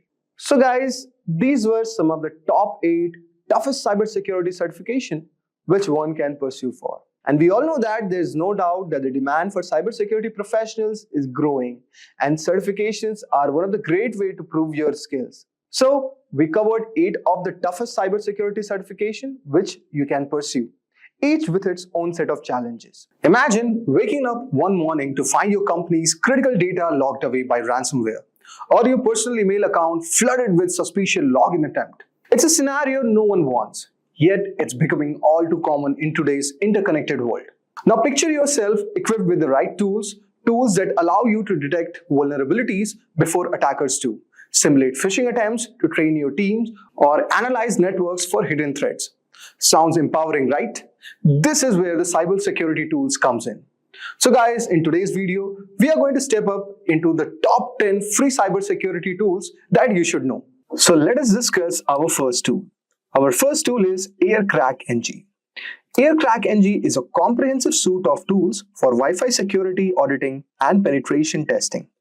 It enables ethical hackers and security professionals to monitor, test, and crack wireless networks to assess vulnerabilities in encryption protocols. Now, let us discuss some of its key features. So, you could see all over here that we are at the official website of AirCrackNG. So, you could see all over here, it focuses on key different areas of Wi-Fi security. The first one is packet capturing. It monitors and captures raw frames from Wi-Fi networks, which enables analysis of network traffic. It is also used as a decryption tool. It includes AirDecapNG, which actually decrypts WEP and WPA encrypted packet. Now, what is WEP and WPA? So WEP stands for Wired Equivalent Privacy and WPA stands for Wi-Fi Protected Access. These are security protocols designed to protect wireless networks.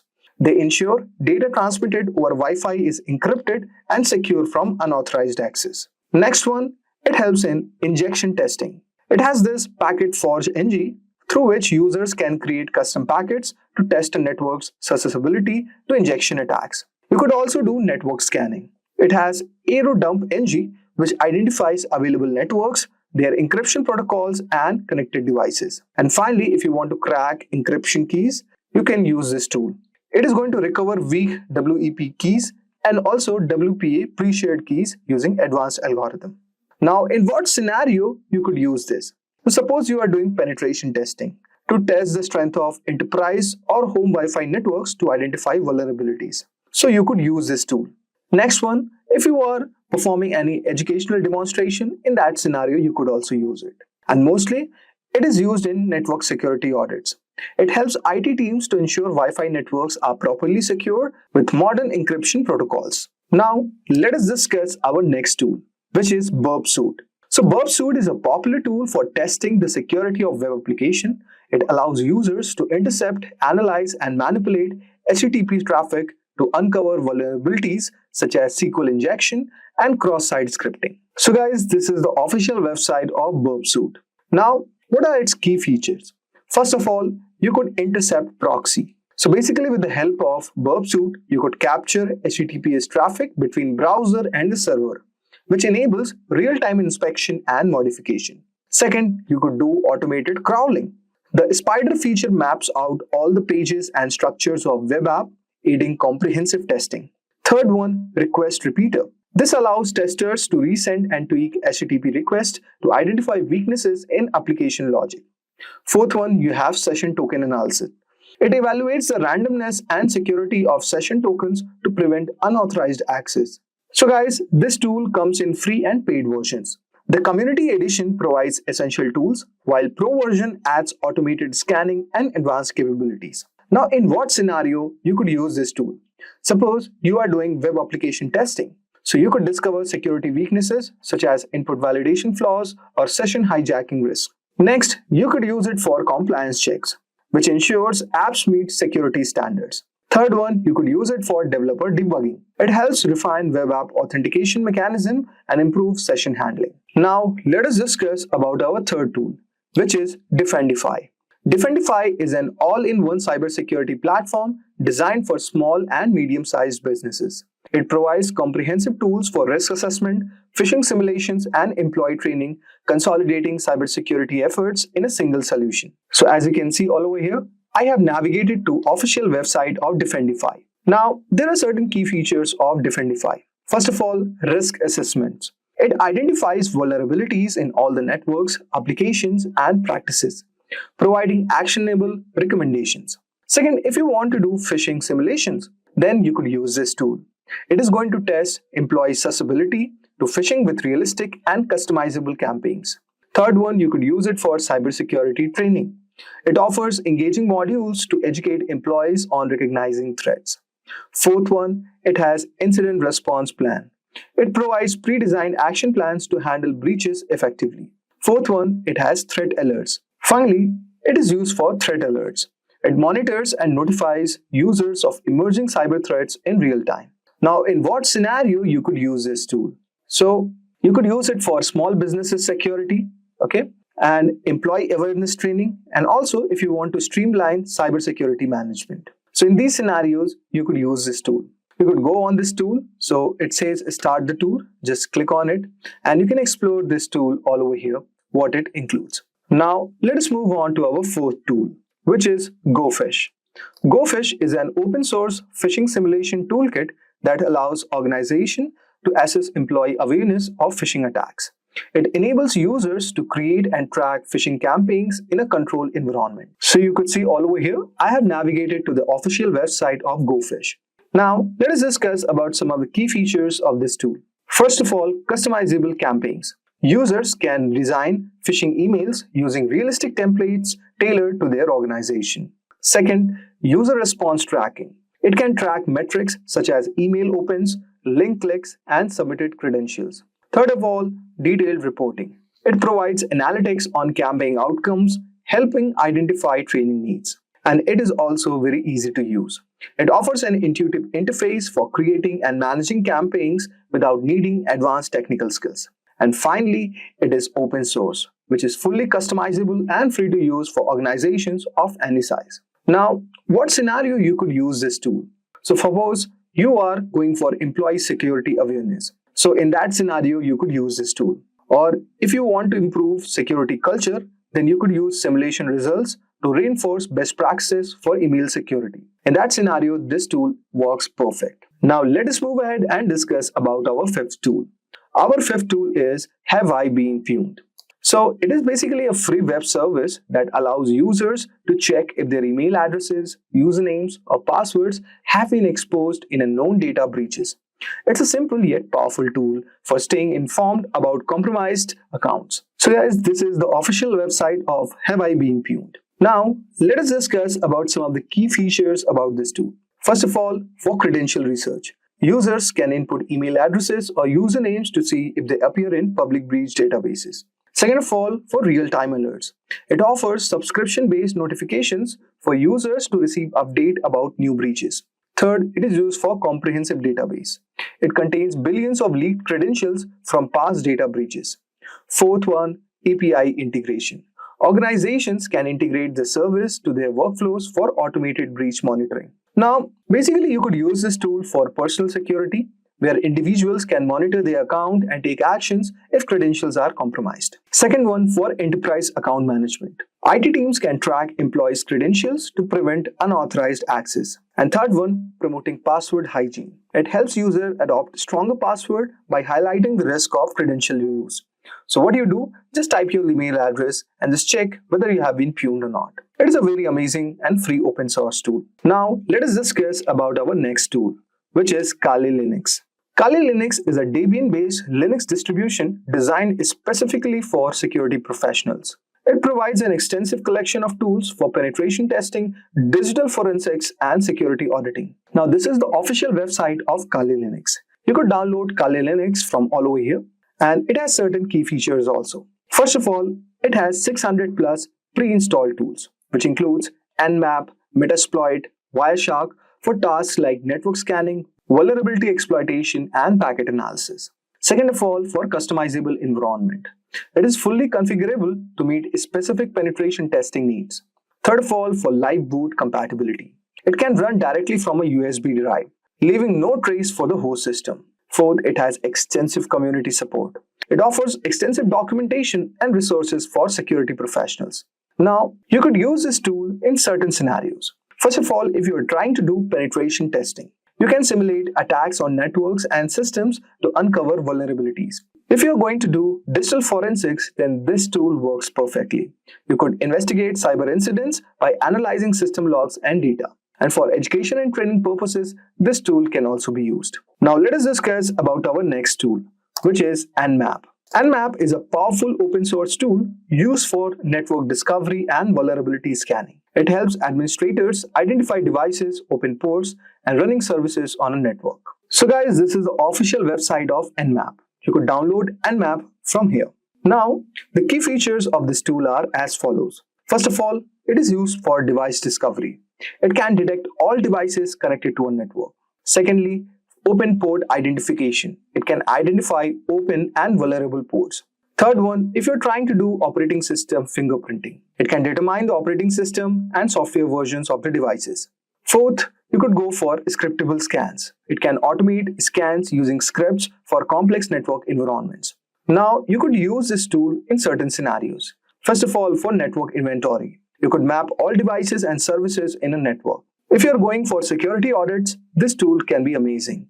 It can identify and close open ports to minimize attack surfaces. Third, on compliance testing. It ensures network configurations adhere to security standards. Now, let us discuss about our next tool, which is Nikto. Nikto is an open source web server scanner, which can identify vulnerabilities, outdated software, and misconfigurations in web servers and applications. So guys, you could see all over here that this is the official website of Nikto. This tool could be used for vulnerability scanning, SSL proxy support, intrusion detection system, and also it has some customizable option. It allows users to tailor scans for specific server configuration. Suppose you want to do web server audits. So it could identify vulnerabilities in servers and applications. If you are doing legacy system assessments, then this tool can work amazing. It could test older systems for outdated software. And also, if you are doing pre-deployment testing, you could ensure servers are secure before going live. Then you could use this tool. Next tool we have is Metasploit. Metasploit is a pen testing framework that enables users to find, test, and exploit vulnerabilities in systems and networks. It's a versatile tool used by ethical hackers and security professionals. So guys, this is the official website of Metasploit.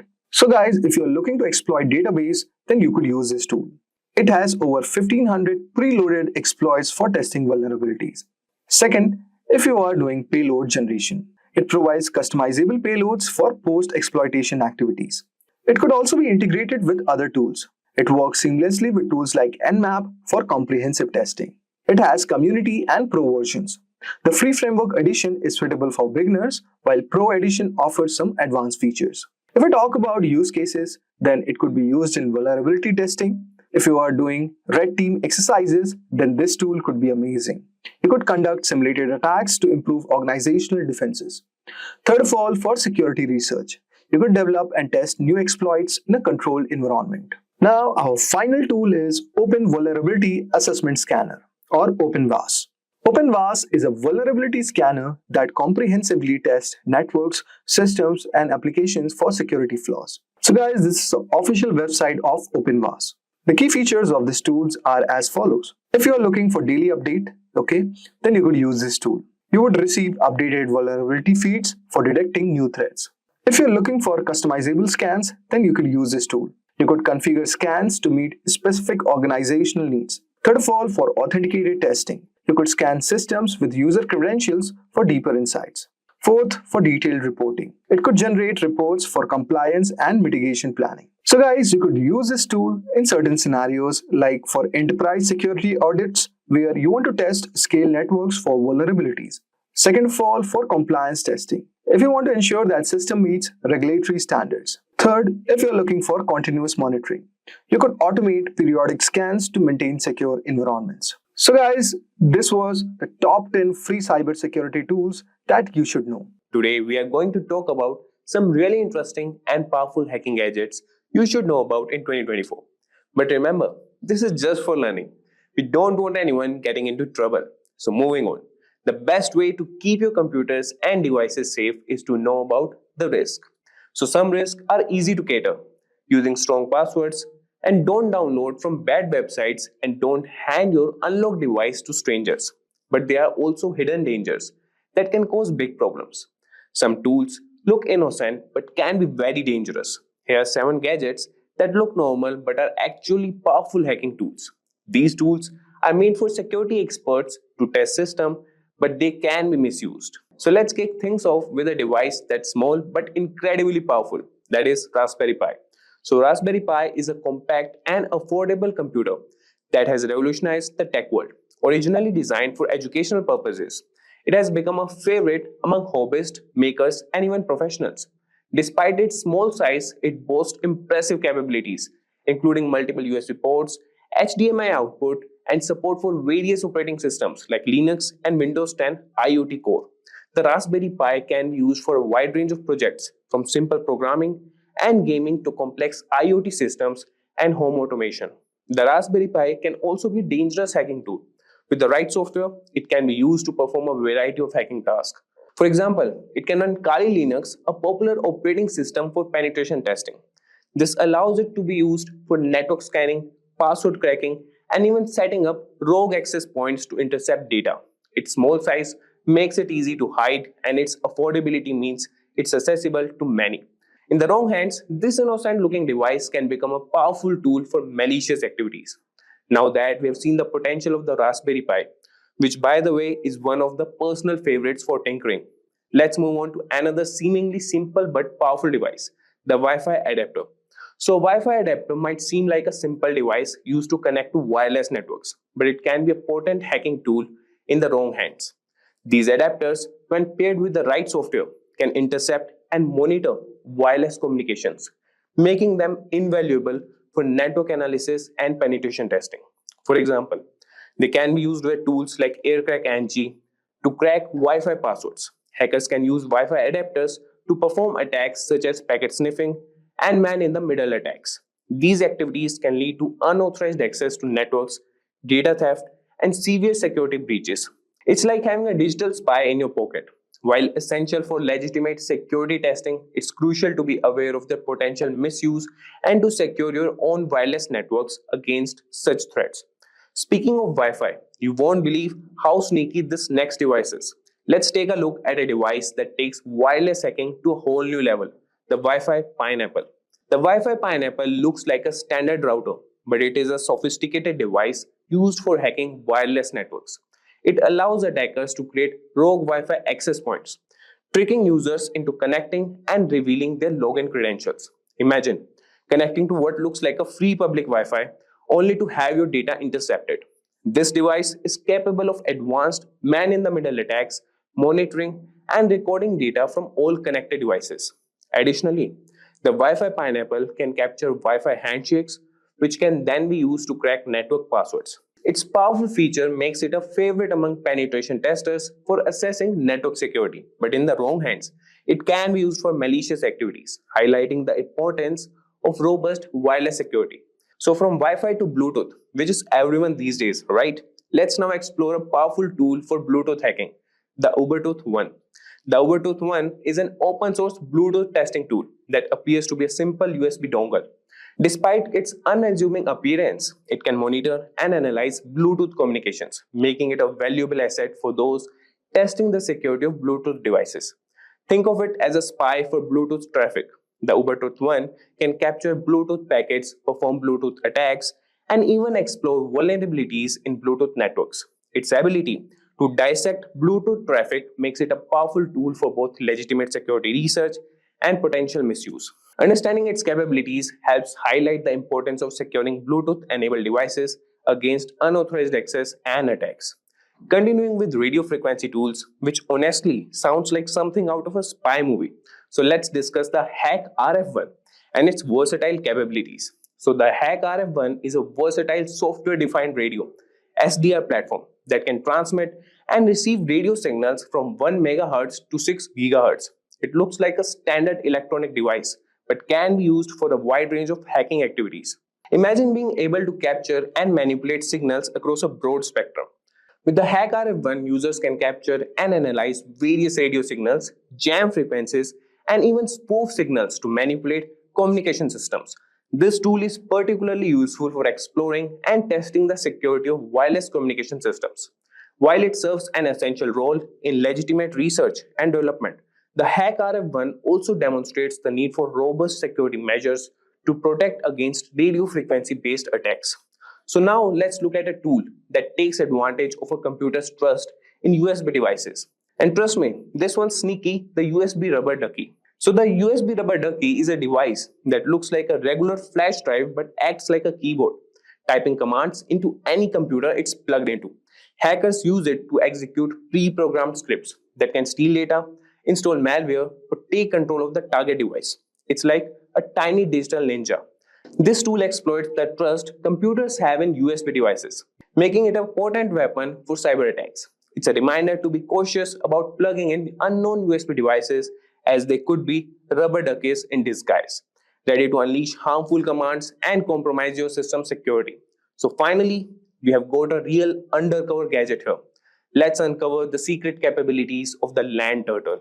The LAN turtle looks like a typical USB Ethernet adapter, but it's a covert hacking tool used to monitor and infiltrate networks. Don't let its innocent appearance fool you. It provides hackers with several capabilities, such as network scanning, DNS spoofing, and data capture. The LAN turtle can be discreetly plugged into a network, allowing access to gather sensitive information and gain unauthorized access. Its ability to operate undetected makes it particularly dangerous, emphasizing the need for vigilance and robust network security measures to prevent unauthorized devices from connecting to your systems. So there you have it, guys. We have explored some of the most powerful and dangerous hacking gadgets out there. These tools can do a lot of damage if they fall into the wrong hands. That's why it's so important to stay informed and vigilant about cybersecurity. So thank you for exploring our Cybersecurity Expert course. Stay connected with us for the more expert content, tips and tutorials. Remember to like, share and subscribe to stay updated on the latest in cybersecurity. Thank you and keep learning with Simplilearn. Staying ahead in your career requires continuous learning and upskilling. Whether you're a student aiming to learn today's top skills or a working professional looking to advance your career, we've got you covered. Explore our impressive catalog of certification programs in cutting-edge domains, including data science, cloud computing, cybersecurity, AI, machine learning, or digital marketing. Designed in collaboration with leading universities and top corporations, and delivered by industry experts, choose any of our programs and set yourself on the path to career success. Click the link in the description to know more.